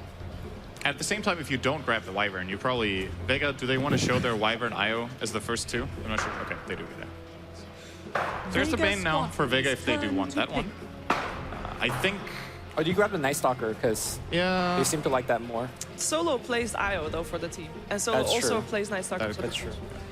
So you got to make a choice. I'm thinking AA is actually good against both Wyvern and Tiny. Tiny has really high health, so the percentage of shatter is really strong. And then look out for Max Beastmaster this game. Yeah, that's Great combo with Wisp. That is true.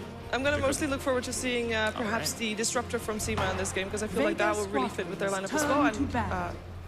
And he likes to play that hero. I think it fits in their lineup. Disruptor IO is just a little bit weak early on. Neither of the heroes has great damage output. I mean, spirits are okay, but landing them reliably is very difficult. So you rely a lot on your cores to do damage, which you've got Gyro. That's fine, right? He's an early fighting but it depends hero. on the other lanes, what they can set up.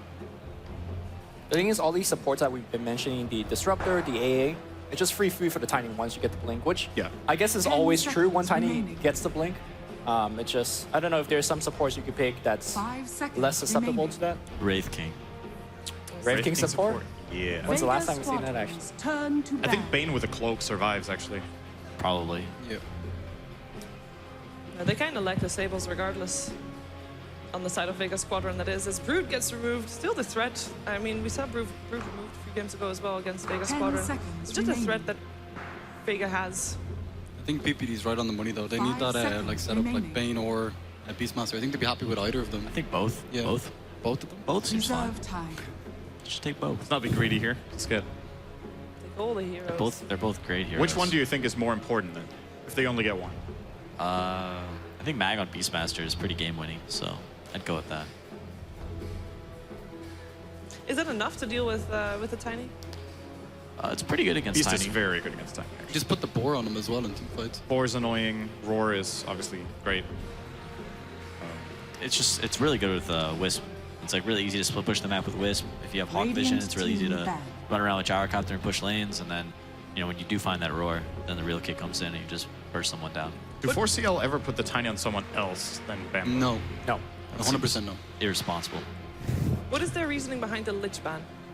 10 seconds remaining. It was annoying last game. Yeah, they just want to play against it.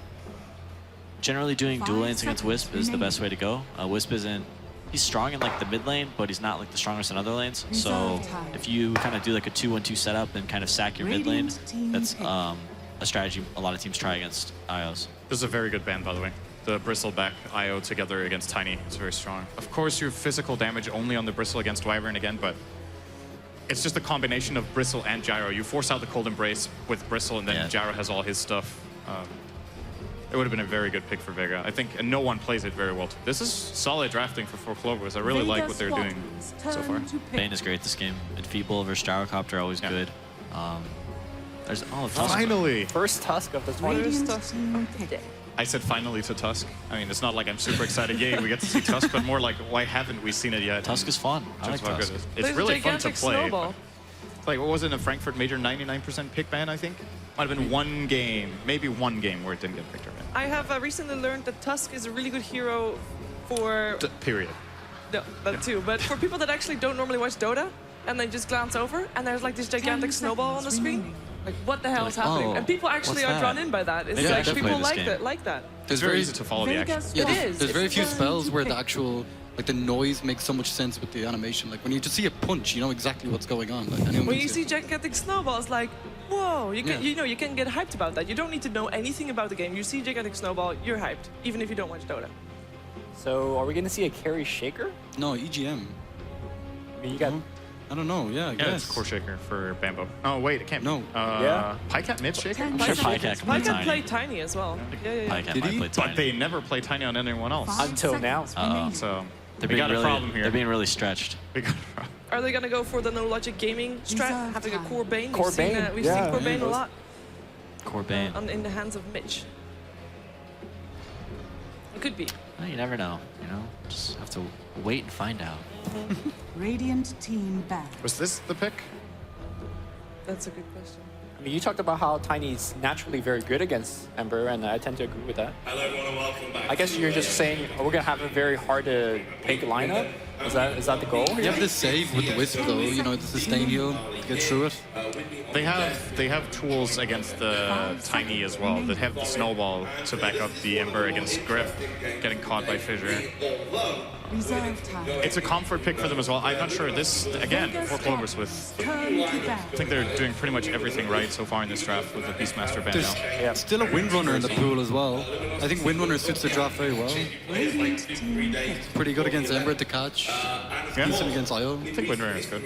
I mean, here's the thing. We're saying that you got some defensive plays, and it was the same thing last draft. Like, Wyvern could have helped people out, but the way that the game developed, 4CL just split the map. They went for a lot of solo picks, and honestly, when Tiny jumps on Wisp or jumps on the Tusk, it is a solo pick so fast that you can't really react to it. Yeah. So I wonder if the game's going to develop in that scenario. Now with the possibility of a Shaker core, you get that early blink and more solo picking potential. Do you think there's a possibility here for 4 Clovers to do something similar to last game, like not identical, but just play maybe the Tiny solo safe lane against, for example, Tusk, and then you can put so much pressure on the Ember Spirit with one support, either the Bane or both Bane Shakers? They might do a similar draft like that. Have the Wyvern kind of camp mid, and then just do like a Bane Tiny safe lane, and let Bambo play the Tiny, and then let Pycat play like a more carry hero mid. Let's see, what's in the pool? What's in the pool? There's still Windrunner, TA. right? Windrunner, yeah, Windrunner's There's good. not a TA game. Is it? No, I mean, it's not awesome. No. Not the best. I still think Windranger out of 4 Clovers' active pool is probably I like Windranger. the best pick. Of course, again, you can't pick against Tusk. In the best way you pick, you prepare for the snowball and then you have counterplays, but you can't be like, oh, snowball technically counters everything, right? If no matter what you catch someone with, if Tusk is not in it, he can always save with a snowball. So you could say shackle shot. Well, they can just snowball out of it, but just forcing them to snowball save puts them in a really bad position against 4 Clovers team fight. So anyone who starts the fight for them and engage. That's true. It's another game where I don't think Vega has the best team fight. Yeah. Is there a hero that Vega could pick that could remedy that? Let's see. No. No? I don't think so. I don't think you can team fight 4 Clovers with that kind of draft. Get the Tide Hunter, man. Tide. Sure, I just don't know if they have the damage when there's a mech on 4 Clovers, but they need a mech carrier, of course, for that to happen. They don't really have that yet. What about something that gives them team fight, like Silencer? Maybe it weakens your laning stage, but global, you drop the call down, you get some Ember stuff in there. Silencer is actually cool. I like that idea a Good lot. against Winter Wyvern as well. But your support duo then sound very, very weak. So Yeah. that's, You need to be careful with your lanes, but it's a little bit. It's always a special case when your offlaner, like Tusk in the offlane is just so fundamentally different in how good he is on level like 3. Most offlaners you need to get like level 6 in order to really help your team out. Tusk level 3, he can just roam mid, TP top and gank that lane or whatnot. So they can actually get away with the Silencer if they want. But still, I don't know. Magnus. If I'm Vega now, I try probably to really play the split push game. The problem is they've already locked in their 2 farming cores, so they can't really go for something like, say, an AM and just really try to split any more than they have. Yeah, looks like a support Venomancer game to me. What do you make of the Magnus, BD? More team fight from 4CL, just like in game 2. Their team fight is superior. I'm not sure there's a pick that Vega can make right now that give them enough team fight to really fight this. Silencer was an interesting suggestion. That's definitely a possibility. They could take fights until What about Centaur? 4CL has BKBs, Centaur. Not awesome. There's like 5 disables on 4CL, so Centaur ult may not prove to be the most effective. I generally like Centaur against like Doom and Queen of Pain, heroes like that. Well, they're taking their time, that's for sure. The Zeus comes back to mind again. I don't know if they can do like a dual lane with Gyrocopter bottom. But yeah, they could do this like a support Zeus, I suppose, or not sure. I think that Veno or Silencer seems Dazzle? pretty good. oh, Dazzle's still in the pool. Dazzle. Shallow graving, the target that they go on. Dazzle's okay. Yeah. I mean, Dazzle's always just an okay, like. Minus armor for flat cannon and Good for hero. sleight of fist. They might have to play it that way. And just if the team fights drag out long enough and 4 Clovers don't land their abilities very well against the Grave, they can actually win the fight with Weave. Yeah, but surely something from 4CL is going to stick. Like the Fiend's Grip, Wyvern ult, Tiny Combo, Echo Slam, something RP. must work. And there's the Silencer. Silencer. There you good go. call, Lumi. Lumi with the call. Silencer call. 6K Impressive. or more. There So you go. who's He's a new man, reborn. Whose draft do you favor? I like 4 Clovers a lot here. I like Vegas a lot, but a lot harder to execute. I agree. These 4CL, they just got to click their spells on the heroes and then Things to look out for? Global silence. ultimates from Ultimates. 4CL. Maybe the Are the first fight ultimates around the first tower push. first fight around the first tower push. We're gonna find out who is gonna take this series. It is time for Vega Squadron taking out a 4 Clovers and a Leprechaun with Odie, Pixel, and Rascal.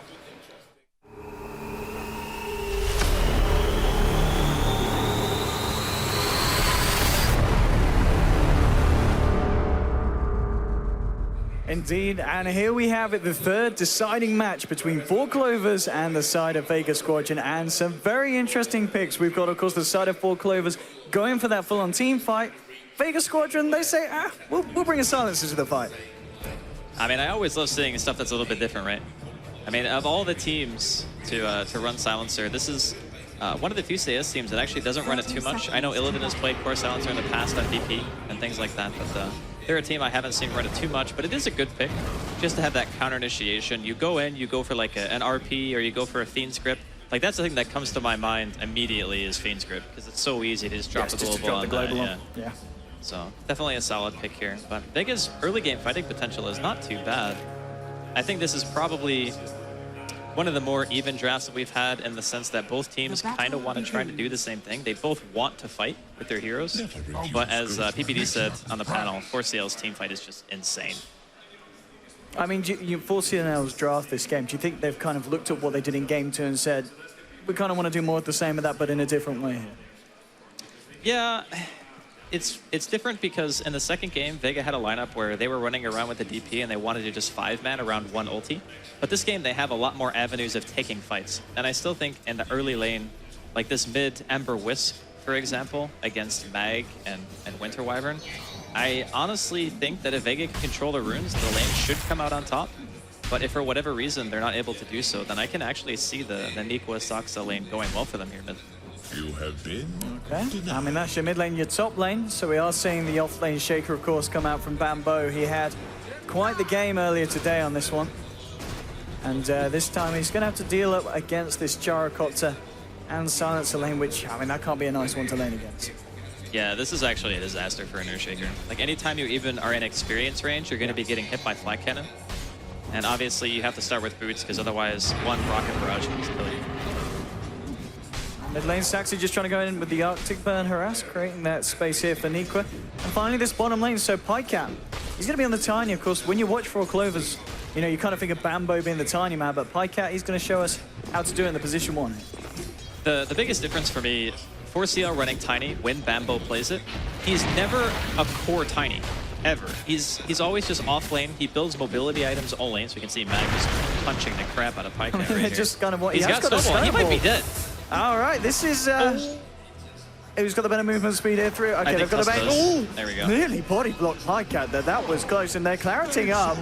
They want to try and turn this with the brain sap. All right, I think they should be able to. The salve has been cancelled. Pycat hasn't quite got enough mana, though, for anything. He's so fast!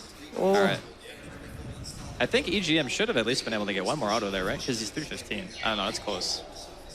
I guess the creep wave kind of blocked him a bit. That's very, very close. Seeing both sides nearly lose someone there. Mid lane, no one. Moving in with the change and the Flame Guard. Also, Nikwa back has been tethered up, but in comes the Wyvern to harass them and hold them back. Make sure they can't advance anymore in this Magnus, and it's going to be alright here for the time being. Man, Arctic Burn is just so strong. It's like you get one hit on each hero, guarantees a base of 40% damage that you're just dealing, because it's 8% health burn over 5 seconds, or every second for 5 seconds. Such a strong support hero in the early game. But again, it's not even just about the fact that the Wyvern's strong here, it's for 4CL. Unlike what Vega are going to be able to do, they can just go and stack freely, where the Wisp has been sent back to base already. So the person that's going to have to do the stacking on the side of Vega outside of the Wisp is probably just going to be Sealma. He's going to have to go into the jungle and just get that stuff done. So that way the Ember can go back and clean it up, or the Gyro can go drop cooldown on it once he hits 6. And of course, well, it's we're talking about the team fight for Clovers, but we can't write off the fact that Vega, once they hit some of these ultimates, once the Gyro gets level 7, and you've got maybe the relocate on the eye, they're going to be very happy looking for the fights themselves as well, and trying to force them potentially before 4 Clovers have those big pickups, such as the Blink Daggers. Because you look at 4 Clovers lineups, they're going to be wanting a Blink on the Shaker, they're going to be wanting a Blink on the Mag, and they may even be wanting to get a Blink as early as possible on Pycat on this Tiny. Yeah, that's the thing about 4CL's lineup, is even if their lineup is really good in 5 versus 5, they're still good in small fights too, right? Because Tiny Burst is always going to be very scary to deal with, especially with like a Wisp and a Silencer. Those heroes just explode, right? So they're not even 100% reliant on things like RP, which I think is a really good thing for a lineup with Mag, because having an RP on top of terrifying pickoff potential. Nightmare onto Mag is going to set them up for the toss combo here, and that's Nice. enough. Very good. Easy pickoff there for PyCap. But yeah, as I was saying, like having the RP in conjunction with the rest of their team fight makes their lineup that much scarier. On top lane, we were talking about Bambo maybe having a hard time. He's only been able to find 4 CS, but he has still managed to find some levels at least on the Shaker. Yeah. I think they're sacking him a lot harder this game than they do normally. Like in the previous game we saw him play it, he had, what, 14.5-minute Arcane's Blink? Like that was disgusting timing. He's having a much harder time this game against the safe lane of Vega. And rightfully so. I mean, Silencer is a very good zoning hero. Now EGM, just seeing if he can get himself in position to go on Mag. There isn't quite the mana here for the 1-2 combo on the Tiny. In fact, the Bane going very deep here and maybe just looking to use this to wrap around towards the mid lane and maybe see if they can catch out in the mid, or is he just going to hang... I mean, I guess he's deciding which way to go, EGM, to see if one or more mid lane's going to be the play. And well, mid lane, it's moving in, forcing back Nikwa. Both no one and Solo there. And yeah, looks like EGM is going to make his way towards the mid. It's been a pretty slow early game, but if you look at the CS overall, like obviously Gyro's getting like total free farm. PyCat is shortly behind him, and then Nikwa is 1 CS behind the Tiny. So it's pretty even throughout all the lanes, and just a lot of stacking going on from both teams. So maybe the least action-packed laning phase we've seen so far. Oh, no one moving in on Nikwa, pops the chains, but Nikwa has got that skewer. We saw, of course, EGM unable to find anything. They do have that high ground ward there that dies, so they knew what was up. And just checking out the jungle here, Saxa, he's going to see that the stacks have been created. He's getting a bit of intel for his side. He needs to be careful, though. He's a little bit no man's land here. Has got that ward there, so knows not to walk around the corner. And, well, Mag and EGM actually, I think he's just trying to body block up this rune and make sure he gets it. I think he saw the courier, too. Oh, he's not Okay, Mag could be dead here. They've got the combo at the toss, the avalanche, the right clicks. I mean, the power of the Tiny just shown there once he's got a few levels. He can blow up most heroes on the map at this point, and well, maybe they'll find more 4 clovers. They've already found 2 kills so far this game. They're trying to move in. There is a cooldown of Passion of the turn, and Nature Ember Spirit turning up. All right, at the right time. And that's the thing about this here. They're just getting himself in there straight away with the TP and the Remnants. Very nice awareness. Did he just hit level 6 on Gyro? I want to say he was like barely level 6 when that started. Yeah, he just got a double kill and he's halfway through it. So he literally must have just hit level 6. And yeah, huge fight there for Vega, getting 2 big kills. That was also an extremely fast reaction from the Ember Spirit. Like he TP'd like boom instantly as soon as he saw that fight starting off, just to ensure that they could get both of those kills under their belt. So nice stuff coming out from Vega to get themselves on the board here in game number 3. Now still in this mid lane. Nikwa's been finding a lot. You know, looking at the CS, 36 against the 34, so has done very well in comparison. And he's going to be able to get a decent enough timing on the blink if it continues this way, but no one. He's going to go in, and he's actually going to get skewered back here. There's a Fissure as well with a Brain Sap. He's got a Remnant, though. And will be healed back up by Solo.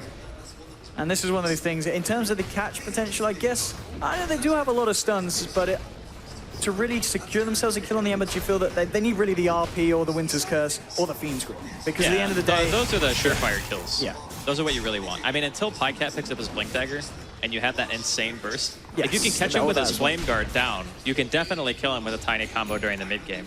Or at the very least, start the fight going in your favor. But for now, I think both teams, again, are just totally content to farm. They're not really contesting the stacks just yet. Like Saxa is sitting over here. He knows that they have it.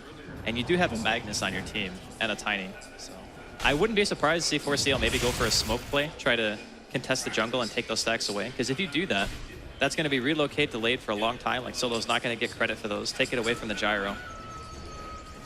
I mean, Saxa is spending a lot of time around this jungle. I mean, what is he aiming to do here at the moment? He's the keeper of the stacks. Okay. He's actually just sitting here. I mean, he wants to know exactly when they come over here and start doing this, because that means you can send Mag over.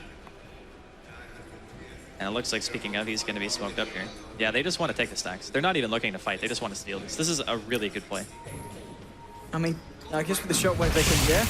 A couple of shockwaves should be able to do it. When they see the Mag missing too, like this is so not obvious. Because if just the Mag is gone, you might expect he's going to go for a gank. but you can't say for sure if he's I going don't to know. do I this. think they want to check it out. You've got no one in there. They're not going to... Oh, they saw him low ground. Oh, Remnant's a bit off the mark there, but there's the second one to move in onto Nikwa. Nikwa, I think he's been rumbled. He's got the skewer, though. Bring no one down, but, well, with the slow and the tether. Yeah, there's no way Nikwa gets out of this one. There we have it. Tusk, Mag comes in for the kill with the rotation. And as much as he would have liked to take away some of the fun, which he did, there was a little bit going down there in the middle camp, but he does pay with his life. I think if he was standing a little bit farther to the left, like, I don't think Vega knew he was there. I think they just spotted him on the low ground. I think that's what ended up happening. So if he was standing on the top of the stairs or a little bit farther towards the river, they wouldn't have seen him because they didn't have a room. Oh, okay. Cornan comes out. Pycat did come in with the TP. It's the combo not tossing him back towards the tower. And oh, with the snowball, though, they're going to be able to keep people alive. And Pasha survives, turns it around with a double kill. And the power of the Tusk being shown there as Mag just turns around what was very close to Pasha going down. And meanwhile, mid lane, more things happening for the side of Vega. They do get RP, but they've already found themselves a third kill. And now they just look for Nikwa. He's going to skewer back no one, but no one. He's got Solo there on the sidelines. Will drop a random. The chains are not going to latch onto Nikwa, so he's got to get himself up, but the shockwave was there. Ends up catching the Emma Spirit. Now Solo in a bit of trouble. There's going to be a shockwave again in a second, but Solo bottling up. It should be fine now. Okay, no, he's not. Bambo's there. Throws down a fish. A shockwave to come through as well. And so Vega, they find a nice double kill top. They look for some action mid. The Four Clovers are able to turn it around and keeping this game pretty much as close as game 2 was of this series. And with the contention of the stack, Nikwa actually got a decent amount He's got his blink now, of that medium camp. Yeah, like that secures the blink. So, yeah, very close early game so far. There's a slight lead for Vega right now, but it's probably going to be dipping back into Force Steel's favor after those 2 kills get exchanged. And they do have a significant amount of damage, like a Blink RP skewer. The Tiny doesn't have his Blink yet, but that's okay, because as long as the Mag can bring the heroes to Tiny, then you can still get the maximum damage out. And this Tiny is level 9 now, so he has the fully maxed out combo. That kills any hero on Vega, like easily. No one can live through that, not even Pasha. It looks like Pycat is going to go for the Blink straight up after the Dreads. So just having that amount of initiation between himself and this Magnus. It's going to be pretty scary here for the side of Vega. And they also, the other thing too to keep in mind is Sioma's almost level 6. Yes, yeah. So that could be one thing we could be looking towards to see some kind of counter initiation start to come out from Vega.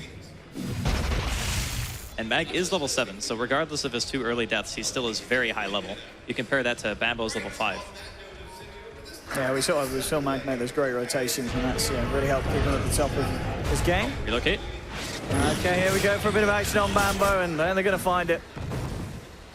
Got him pretty down fairly low with the harassment from the silencer, and just sending those in to pick up the kill.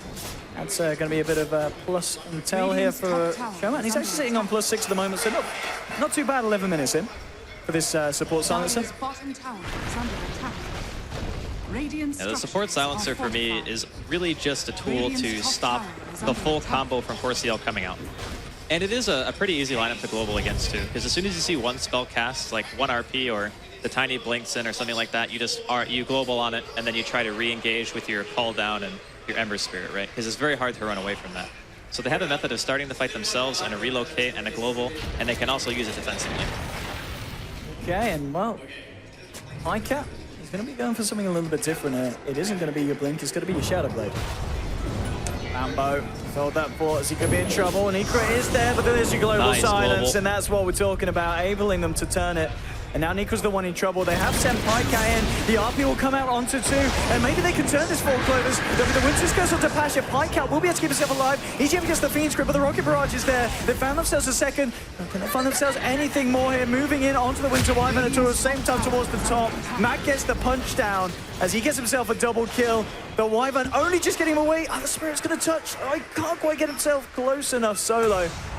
And I've got to be honest, that was the global silence doing exactly what Vega drafted it to do. Yeah, that was the ideal scenario. So they get the Searing Chains, they know they're going to get a kill for sure, as long as no counter initiation comes out, so they just throw out the global on top of it. And the damage just wasn't there. They couldn't get their spells out in time. And the Shaker not being able to use his ulti during the engagement also didn't help. By the way, Pycat's actually going for Shadow Blade. Yes. Which I think is extremely interesting given their team composition. I think having multiple blinks is like so good against Vegas heroes, because now that Global's down, you have Blink Dagger up. He would have the money for it if he didn't buy the Shadow Amulet. you can just blink and go for the combo. But maybe he doesn't like to play it the same way that Bambo does. Because Bambo plays more of like a space-creating, mobile Tiny. This could be more of the position 1 carry-oriented Tiny. It's going to be interesting to see how well it works against the side of Vega. We've seen in previous games, these guys are very good at warding and keeping control of the map, so they'll probably have the sentries ready and waiting when it gets revealed. Going to see this side of Four Clovers moving in. When he has got that remnant, but I believe that is his only one that he just put there on the high ground. Going to move in on him though. Radiant's top tower is under attack. They're going to be able to disengage for this moment, but 11 for 5 at the moment. Vega still looking in the good position. There we go, that's your item finished on Tiny, but Vega looking to fight. Smoke to, oh, there's a smoke from Four Clovers as well. Smoke on smoke action here potentially. Four Clovers hanging around the tier 1 in the mid lane. Vega seeing if they can find a wraparound, and there we go. That's the big spell we're waiting for. 3 seconds to the global silence. And that's when it's going to be go time. They know that they can take a fight. It's going to be pretty much impossible for Four Clovers to turn. Nequa's revealed himself in the mid lane. They missed the shearing chains. They won't miss the shards, and they won't miss the snowball. Or maybe they will. Nequa actually getting himself away, and he's going to be able to live. There's a remnant across this. They found Pikecat. No one's trying to chase him down, but Pikecat hiding in the tree line, and now with the Shadow Blade. May look to try and move back in on this one. They do still have the global silence here, Vega. Pikecat trying to set it up. He find himself the opening one with the Fisher and the blowing up of the IO. They do. That's the IO down. Global silence has now been used, but Four Clovers, they may be able to fight off the back of this. Nico trying to get position, gets the RP out to Passion now with the feast grip onto no one as well. Can they bring them down with the Winter's Curse? The control is there. They found themselves the gyro. Can they get themselves anything else here? No one's still alive. The Fisher comes out. No one gets bursted. Echo slam to the face. A third down on the side of Vega, and now it's just the Silencer and the Tusk getting themselves out. They'll look for the Silencer. The Nightmare setting it up onto Mag as well. The Nightmare will actually be toggled off, and Mag's turning this. Gets the punch off the Wyvern. Avalanche for the low ground won't reach. Another snowball. Bringing him up. Bringing him back straight into the face of EGM. The brace taps there. The right click. EGM's still alive. Solo's come back into the fight on the IO. Trying to get Pikecat, but Pikecat walks this one off. EGM again with the Nightmare, keeping them away from him. And EGM trying to walk this one off. Solo desperately chasing. But EGM might get away with this. I mean, it was a bit of a mess of a fight. Four Clovers did lose a lot. EGM looked okay. No, it's not going to work. That was like the most impressive display of individual skill on both teams. That was like that team fight was, it was actually a mess, insane. But it was a beautiful mess. So the global on Sioma came out like very quickly. We'll get to see the whole thing again, so we can just go through it step by step. So it starts off, the Wisp immediately dies, but if you watch how fast that global comes out, like they didn't even have detection. That was crazy. So he gets a Nightmare here onto Tusk to stop him from canceling the grip, and you see if EGM, like one target gets RP'd, the other gets gripped, and then as soon as they walk into each other, he throws out a curse to make sure the gyro actually dies on top of the Tiny combo. And they keep chasing out here. They drop a solo Echo to make sure that they can actually kill the Ember at the end of this fight. And like mid-air, this Tusk goes in for a snowball save after Sioma toggles the Nightmare onto himself to stop them from dealing damage, while he simultaneously gets a block with an Ice Shards that stops an Avalanche from coming through. And we just saw the snowball there actually destroying the auto attack that would have killed anyway. Like this whole fight, that was the only mistake I saw was he misses Ice Shards there. He would have killed Pikecat otherwise. There's another fight going on as Bambo gets taken down. Of course, shout out to the Score Esports lads over there for bringing us that replay. That was insane. That was a pretty insane replay. 16 for 9. Radiant's top tower is under attack. It's going to calm down a little bit, but 17 minutes in. Of course, this being the deciding match to get you through to day 2. The loser of this match will have to play another best of 3 today. So a lot on the line for both of these teams is a ticket to day 2. And going up against, I believe it's either ROG or Alliance. It's going to be the dream for these guys. I got to say, man, like for CL, coming into this matchup, you got to be thinking of it like you know you're the underdog, right? Like there's no real surprise there. But the way they're playing this out, just going for blow in a game 3 with Vega, it's very impressive to me. Like I knew that CL were a pretty good team, and on a good day they could take a game off of anyone, but Vega are certainly no pushovers, and of course CL are definitely making a game in this. So pushing in mid, Vega still have everything up. Global is now ready to go. Okay, smoke up from Four Clovers. They want to try and fight. They want to try and find Pasha. There's the toss forward, straight on with the Echo Slam coming out, but there's the global silence. They're ready to turn here, the side of Vega, and they're looking to try and take down Bambo, and they will. That's going to be the Earthshaker down. Let's see if they can find anything more here. 1. Position on the high ground. Pikecat sitting there with the Shadow Blade. Slide down. Looks like Vega will just disengage, so they do use the global, but it does manage to get them the kill on the Shaker. I mean, that's a tier 1 too. Keeps the gyro alive as well. Yeah, that was a very good global. Yeah. Like I said, man, his reaction time is insane. That was like less than a second, and he just had the global. I mean, they probably saw the Tiny flying in the air, so maybe it wasn't like a total reactionary play like the last one we saw mid. Dire's bottom But either way, tower the is silencer is under working out pretty well so far for Vega. Good stuff. The one nice thing that ForceCL have going for them is it's not really easy for Vega to take Roshan. Like their team is pretty meh in terms of kill speed on Roshan until a bit later, and their Gyrocopter doesn't have Dominator yet either, so they have no real way of sustaining through. I don't believe anyone has an urn yet, right? Okay, the Tusk does. All right, so they do have an urn on somebody. And I guess not only the fact that their team isn't very good at taking Roshan, 4Clover's team is very good at fighting someone that's taking Roshan. Yes, that is also very true.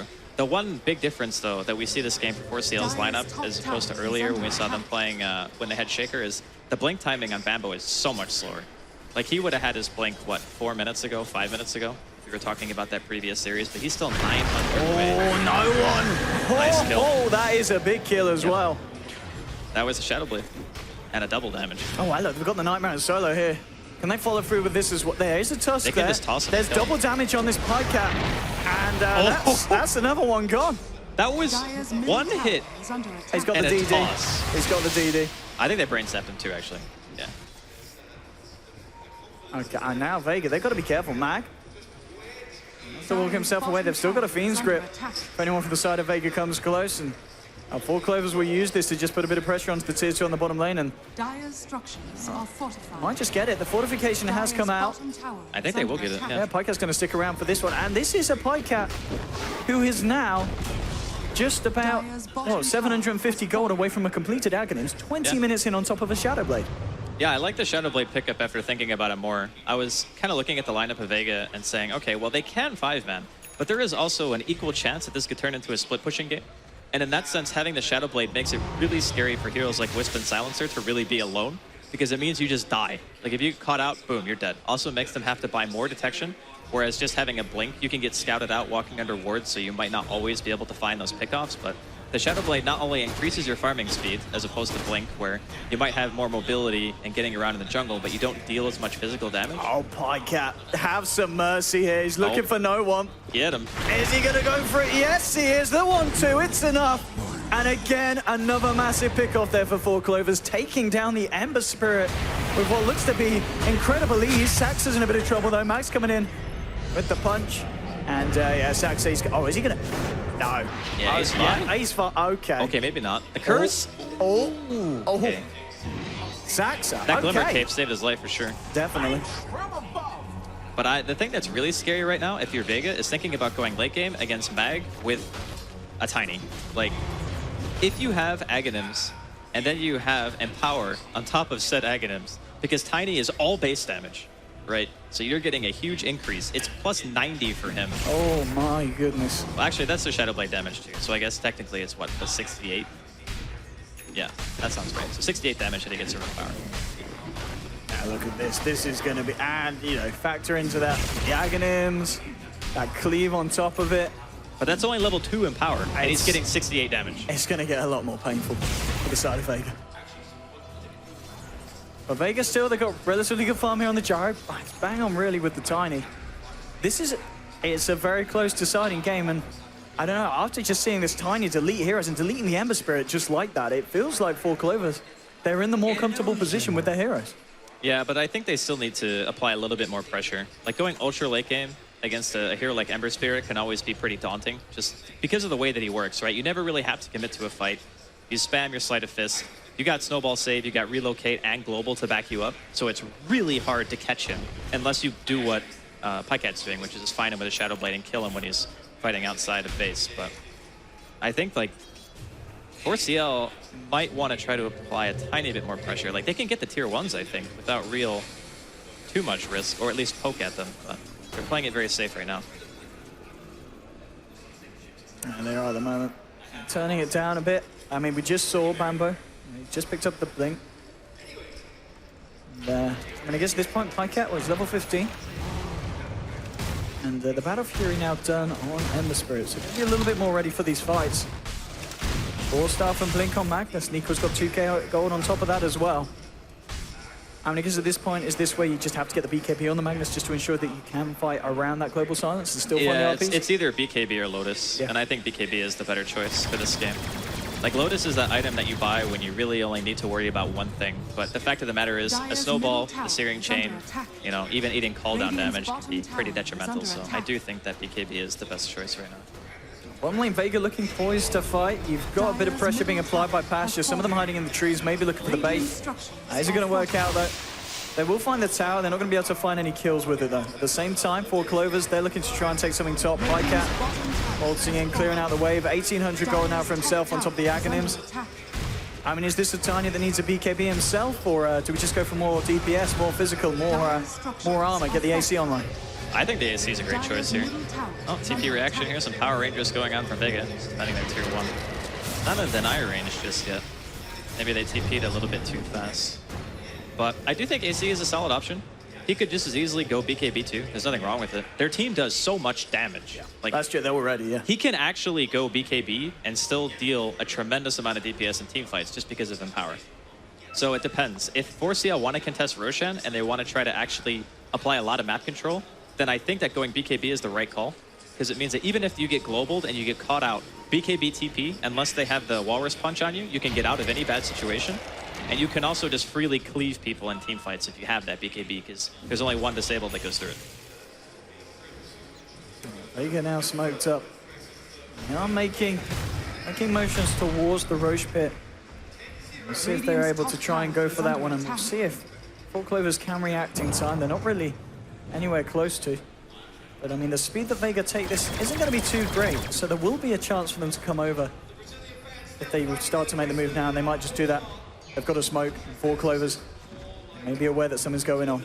Roshan, it's down to about 2/3 of its health. Can 4 Clovers get her in time, Andy? I think if they know, they definitely can. I mean, this is what we're talking about. They kill it so slow. Yeah. Like, their team is not very good at killing Roshan. Oh, this is going to be absolutely huge. They're coming around the corner.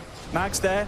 He's ready to try and turn, but Nikwa goes in, gets the RP onto 2. There'll be a snowball straight away to Nikwa. The global silence has come out, so there's no follow-up from 4 Clovers.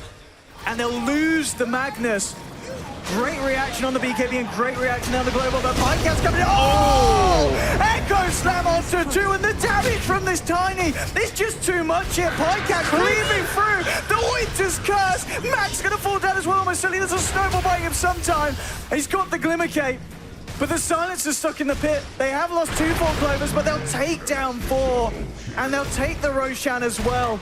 So even though it looked like Vega were ready to deal with the initiation there after the RP and the Global Silence came out, 4 Clovers, they were just ready to fight back into it. They've got so much control in these team fights. God, that and was that so Echo big. Slam from Bambo. That was actually such a good fight for 4CL. It's like I was saying, though, it's not just about the RP that's scary. It's everyone on the side of 4CL brings their own potent team fight to the table. So using Global and only getting a kill on 1 hero, I don't think was quite enough, and showcased by the fact that 4CL handedly take that after getting a nice 2-man Abatos and an Echo Slam coming in from Bambo. That was just super unfortunate. And no one actually went for an auto attack on Pycat and got craggied.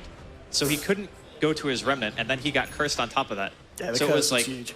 yeah, it was a little bit of bad luck, and in conjunction with only being able to kill the Mag at the beginning of the fight. So all things considered, 4CL looking to be in fantastic shape, and looks like the choice of item for Pycat is going to be Butterfly. And I do like this as well, because you look over at the Jara and you look over at the Ember Spirit. No, Neither of them are going to be insane. getting an MKB anytime soon. Yeah, it's a really solid choice. I think it's good for the Ultra carry, and you can even go back for AC if you want both. It's not bad. It's usually AC is the choice because either the heroes on the other team are going to have MKB, or you want to be able to push. And I think that AC is the better pushing item, but if you want to go for a late game scenario, Butterfly is very good.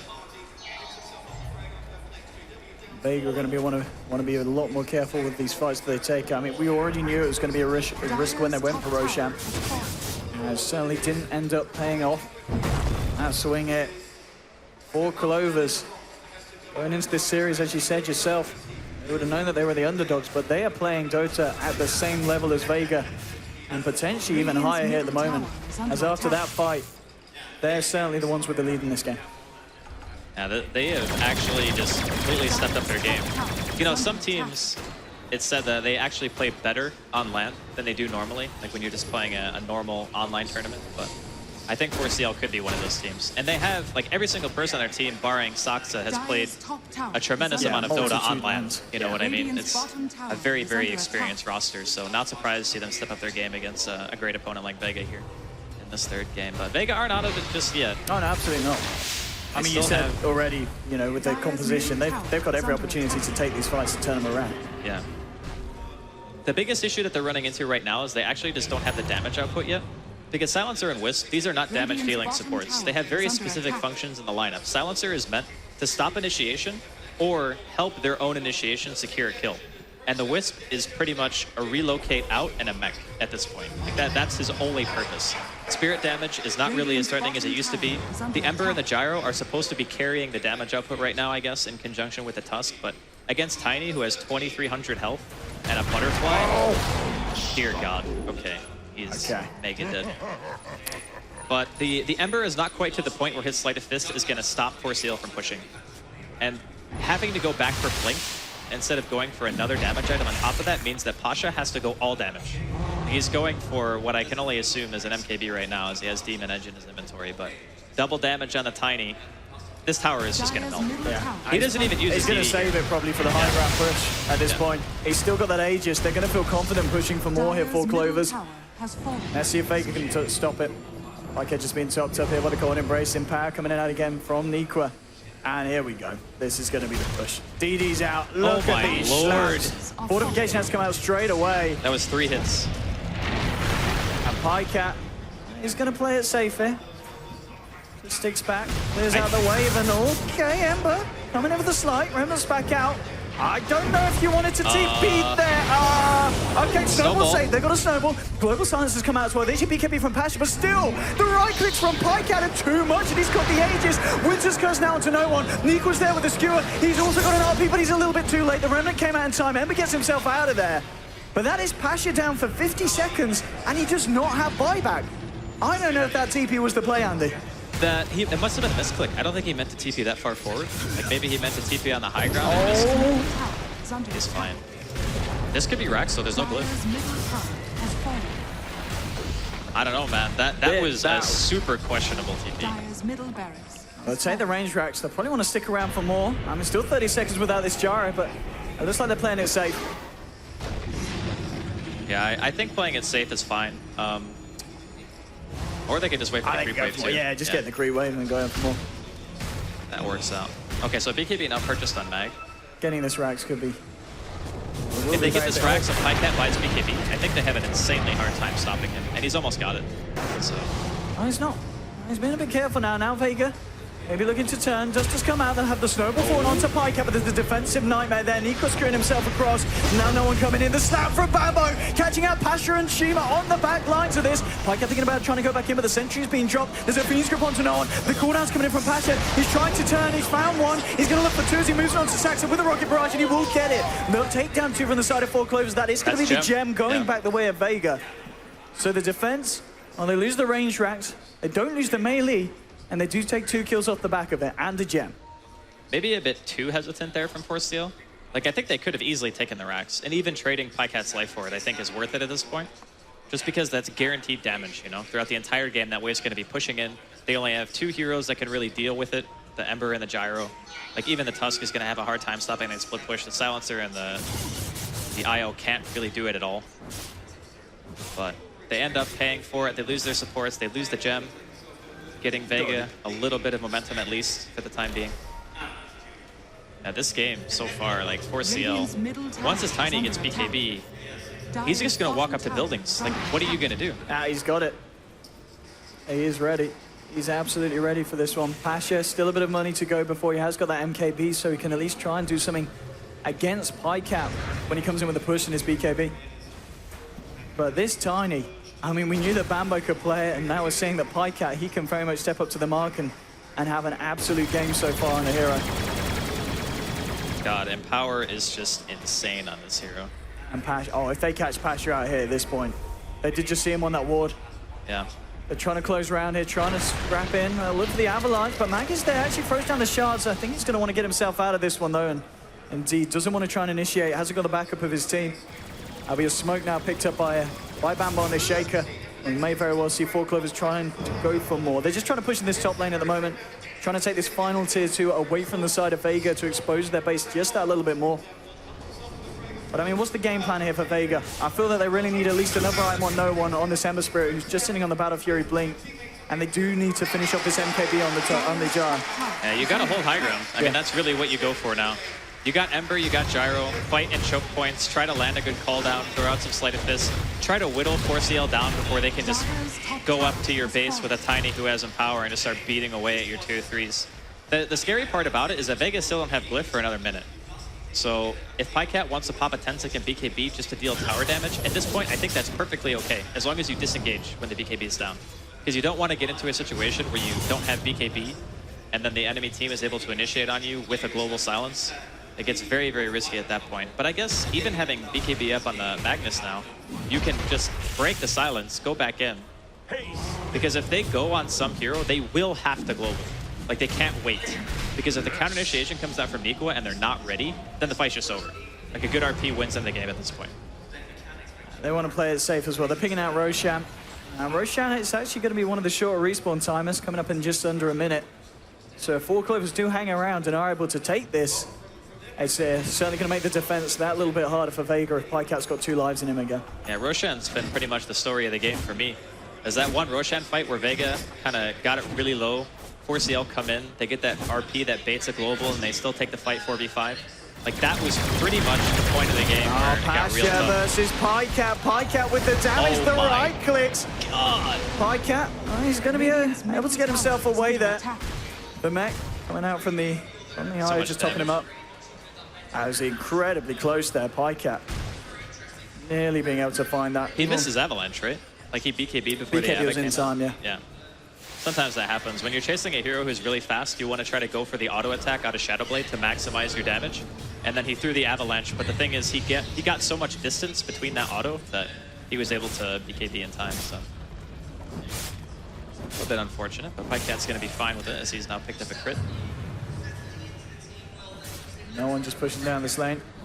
Got Saxa waiting on the sideline, but straight away the Remnant, getting himself out, and Roshan is back now.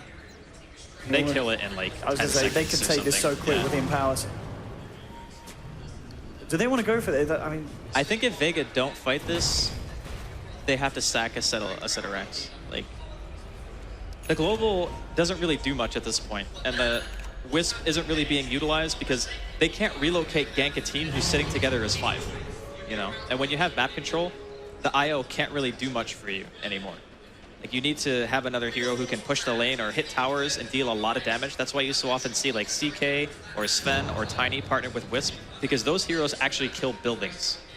You know, an Ember Spirit and a Gyro, they don't really kill buildings that fast. So you can't go for the backdoor play, you just have to go for fights. Well seen Passion out the MKB. So he's got a little bit more potential in these fights, see if they can find how to begin them, and well, Pycat scouted. Has to be careful here. Vega is smoked up. They'd love to try and find a jump in from the high ground position. 4 Clovers playing it safe, getting the D-Ward. Not yet going back into the pit here. I think after realizing that Vega is so close, they'd love to try and maybe take the fight themselves and find a pick-off before going in for the Aegis. You know, they know that they have got this power here on this Tiny. And if they can find a jump, they should be able to find a quick pick-off. BKBs are out as well, of course, on the notable heroes like the Magnus. They can continue to fight, and yeah, Vega just playing this very careful. This is really nice play, though, from 4CL as well. They drop a sentry on the high ground to get the very common D-ward spots to make sure that they have the high ground advantage. And here we go, Saxa. Okay, moving in with the Arctic Burn. Gets the slow off onto Mag. Still trying to chase it with the Blinking as well, but Pasha is there. There'll be a snowball onto Saxa. The cooldown as well, but the Winter's Curse onto Mag, and he actually gets relocated out. They'll take Mag out of this one. Nikwa puts the BKB, the RP, controlling Pasha. Oh my God! Right click from Pycat. It's a double kill. This man is an absolute monster, and he's looking for more. There'll be the relocate back down to the low ground there from the IO. Tails across to the range creep, but this man is certainly a dead man. Another kill for the side of 4 Clovers. I think they just go mid, right? Yeah. Yeah, screw the Aegis. They're going to force buybacks. They'll take their X instead. I mean, oh, they have Glyph and they have buybacks too, so. Again, another fight where Vega just did not have an answer. And the global silence earlier might have been enough, but now it just isn't. There'll be a buyback on your Ember Spirit. Fortification as well. And they're going to stick around here. Pycat. Oh, he's going to commit. Oh, the Craggy! The Craggy! Oh, the Nightmare out to Mac. Mac gets tossed up, and he's in trouble. Has got the snowball. Pycat with the Shadow Blade, but Pycat might just turn. There's a Fissure. Bambo comes in, looking for the slap, but there's a Glimmer Cape keeping Mac alive. He's going to be able to go turn around, gets the punch up with the slam. Comes up from Bambo, not quite enough to kill Mac. Mac will walk this one off, and Bambo pays with his life. Jeez. But they do get the racks. Daedalus now picked up here by the Tiny. Another, may seem small, but it's still going to be a very impactful pickup from the Wyvern as he has the Vladimirs as well. Yeah, it's huge for Tiny. Pycat, he's just going to be doing so much damage, and we've seen it already. This might, he just cleaves through the lineup of Vega. The hilarious thing about it was during that engagement, the Ember blinks forward to try to help the Gyro, right? Because he realizes, okay, Pasha's going to die if I don't go in. He goes in, the Empower's on Tiny. With Empower and Aghanims, he cleaves 100% of his damage. So if he's hitting somebody near you, you are also being hit for the full brunt of it. Literally. And he got 2 shots. Yeah. Literally 2 shots. Oh, okay. Vega, they're going for Roshan, and this is what they need to do. If they can get this, I mean, that's a big if. There's no shaker, so... And they've just got RP's just come back online. They've This got to is get their shot themselves to in get full back here. clovers. Yeah. Oh, Nikwa going in with the BKB, the RP onto 2. It's Van Pasha and Shuma, but they did get off the BKB on this Gyro. The rest are moving in. Here goes Pycat, looking for it, but the relocate's out there. We'll take some of them out, but now Fissure onto 2 from the sidelines. Bambo trying to deal with the silencer. Roshan's going to go down, and they will be able to get the Aegis here on the Gyrocopter. Pycat with the right clicks takes down Pasha. Look at this damage from this man. Pycat may be in trouble though, because the global silence is out. He does not have BKB, but he doesn't care. He just continues to slap away, continues to fight. Look at this damage, 1-2, but he will get taken down. Pycat now down for 90 seconds, and this could be the turnaround that Vega needed. They move on to EGM. They'll get themselves a double kill here on the Gyrocopter. The gem goes back into their hands. And Vega finding, I mean, the fact that they take down this Tiny for 90 seconds, they got away with the Roche attempt. It was the risk that they needed to go for, and it was a risk that this time, it does pay off. That was such a necessary fight for Vega. Like, if they don't take that in a big way, this game gets really, really difficult, and I'm pretty sure Bambo is regretting the fact that he dropped Echo in that fight inside of the base to try to kill the Tusk. Because if he had it there, maybe the fight would have been a little bit different, and of course, he did end up trading his own life, which meant that Vega knew that they could go on the Roshan pit in the first place. So there's really small things allowing them to get themselves ahead, and finally, they take down the Tiny. It seemed like Pycat was nigh unkillable for a long time, but Pasha having the MKB finally allows them to have the actual kill potential on the hero, whereas before they just simply did not have the DPS. But the Ember living through that fight means that he went from having like just a Battle Fury and a Blink to almost a full Daedalus. So things are getting a little bit more scary for 4CL as this game kind of rolls on. Yeah, we're seeing on the graph now, it's started to turn, heading back down towards Vega. It's still very much in 4 Clovers region in terms of the gold. There's going to be a Shadow Blade now picked up on the Magnus as well, so another way that Nico can look to try and get himself in position for those RPs. I mean, which at this point it's all about. If you do get a good RP to start the fight off and you're able to get Pycat following through the damage, that's... Yeah, if you get a good RP, those heroes are done. 100% cleave on a Tiny. You get 1 crit. He crit the Gyro for 1,600 damage. That one-shots anybody on the side of Vega except for the Gyro, and who still almost dies. 647 right-clicker on Pycat. Yeah. I mean, that's not even with the Vladzor. Nope. So the thing about this lineup is it's very built around just buffing up the Tiny as much as you can. Like having Vlads and Empower, that base damage increase alone, like the Vlads and the Winter Wyvern, it's like an extra 15%. Yeah, look at that now with that aura as well. 696. Yeah, he pretty much hits for 700 damage. Pretty much. We'll round it up. 700 right click. I think he goes back maybe for AC and sells a Shadow Blade now. I think that's... Like, the Shadow Blade is still useful in the sense that it helps you control the pace of the game if Vega are feeling confident in leaving their base. But AC is so nice when the MKB is out on Gyro because it just mitigates a lot more of the right-click damage. They've got a Halberd out on this Tusk. Maybe something they could try and use to deal with this Tiny. He has, of course, got the BKB. It's still on a 7-second duration as well. But maybe, just maybe, did he just find that opening after the BKB's worn off to shut him down? I mean, it is going to be big if they can get that Halberd out. The BKB duration is getting lower, so that's always something to keep in mind if you're Pycat. Once your BKB gets to 5 seconds, you need to make sure you've done a ton of damage in that window. And here we go in the mid lane, kicking off, moving forward. The BKB coming out from Pasha, ready to try and go onto Nikwa. Nikwa strews himself away. He is still alive, but the punch from Mag will take him down. That's one down. Pycat, oh my bloody god, that damage. That's going to be a silencer gone. And now he's looking for Pasha. The cleave damage is flying up onto Mag. They're trying to move it from Pycat. The damage is too much. The Winter's Curse comes out. It's the third one down on the side of Vega. Mayday indeed for the gyrocopter. The solo IO trying to get away, but he's not going to. It's another kill for 4 Clovers. This damage is just too much for them to deal with, and Pycat is entirely out of control. Is under attack. That poor Ember Spirit. Look at the damage dealt. I mean, And Silva too, he got one shot. He actually just got hit one time and died. That is, yeah, well, this is what happens, I guess, when you have a near 6-slotted Tiny who has some power. I mean, this is going to be at least All right, GG, well played. The Tiny was too 4CL. much.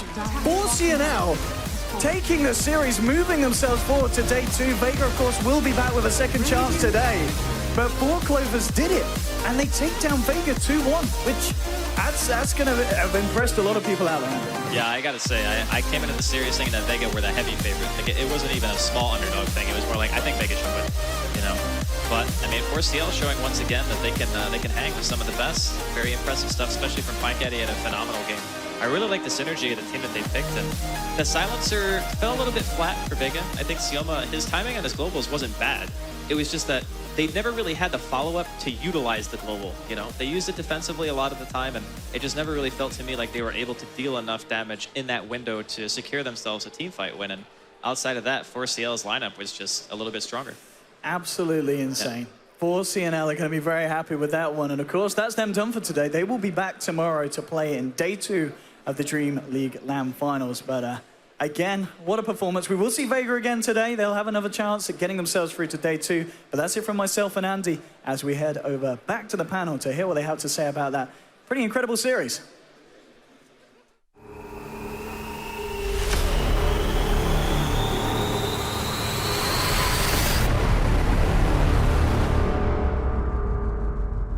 An incredible series indeed. I think PPD, you asked before this game, we had game 1, one-sided for Vega, game 2, one-sided for 4 Clovers. You asked for a fairly even game. I think you got it. Yeah, we definitely got that. That was a amazing like back and forth game. Like towards the end, I thought Vega was gonna win, and then that last team fight, you know, Pycat just turned it all around. That Tiny though. I mean, could Vega have done anything at some point? I mean, of course, there's always things you can do to improve on, and they'll probably look back on this replay and be like, oh, we could have done this, could have done that, but unfortunately, just 4CL is too strong right now. I mean, there was a lot of unfortunate RNG. Ember blinked in twice and got craggy straight up. It's like, yeah, maybe that could have helped out. I don't think you should be that close to Tiny. Exactly. That's true. And Bambo also wanted to help out, you know, fissuring the gyro away from the Tiny. It's like, hey, yeah, have the Aegis. That was helpful for them. But that was the fight where I was like, oh, maybe Vega has a chance. Yeah. what was the story of the game for you? Oh, Tiny was the biggest story. I think that kind of goes without saying, but let's say it anyway. Obviously incredible. I think the last team fight, Pycat dealt 10,000 damage. I can't remember the last time I've seen that, actually, a single hero dealing that much damage in one fight. And the reason he got to deal so much damage was actually the gyrocopter getting the Satanic. And when they started hitting each other and Pasha actually healed up so much, I thought he was going to be able to man-fight long enough that they could assist. Then Pycat gets a crit. And the fight's just over the moment he does that. So, yeah, the Tiny got ridiculously big. I think the reason we even got this much of a game was actually the silencer last pick from Vega. I think it was a great solution that worked out pretty well. But there are a lot of stories in this game that it was really easily the best game of the tournament so far. I would agree, and also a lot of fights happening in that game, and Luminous has selected one for our replay.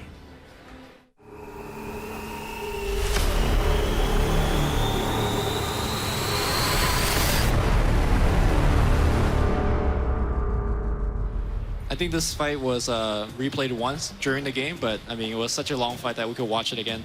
I think this fight really showcased the strength and the weakness of Silencer as the game went on, is that Global was really good early as you could global and then do stuff then. But as the game went on and there was so much more HP pool on the side of Radiant, then they just kind of outlasted the global and just fought you after. But amazing start of the fight for 4CL as they dropped a whole bunch of their ultimates. And as the fight dragged on, Mag was able to make some insane plays. The toggle and the Nightmare here was absolutely beautiful and allowed them to get a snowball and an earn off. So Simo was, look at that play, like snowball, what a spell. And they kind of just outplayed the Bane for a long time. But I don't know, I felt the game, like this fight, was amazingly back and forth and was a blast to watch. Those ice shards right there, if they catch the Tiny, that has a huge impact on the game. But the fact that Pycat gets out of that alive is... There were a lot of those moments, but it's one of those that, like PPD said, they can go back and look at and be like, okay, this miss on that spell is actually maybe the most crucial part of that team fight. They managed to recover it, and then they miss out on the most important kill. Yeah, and during the laning stage, we have, of course, Nico on the Magnus, which is not a hero that we often see him on, but he played amazingly well, and we have a chance to talk to Nico in a winner's interview.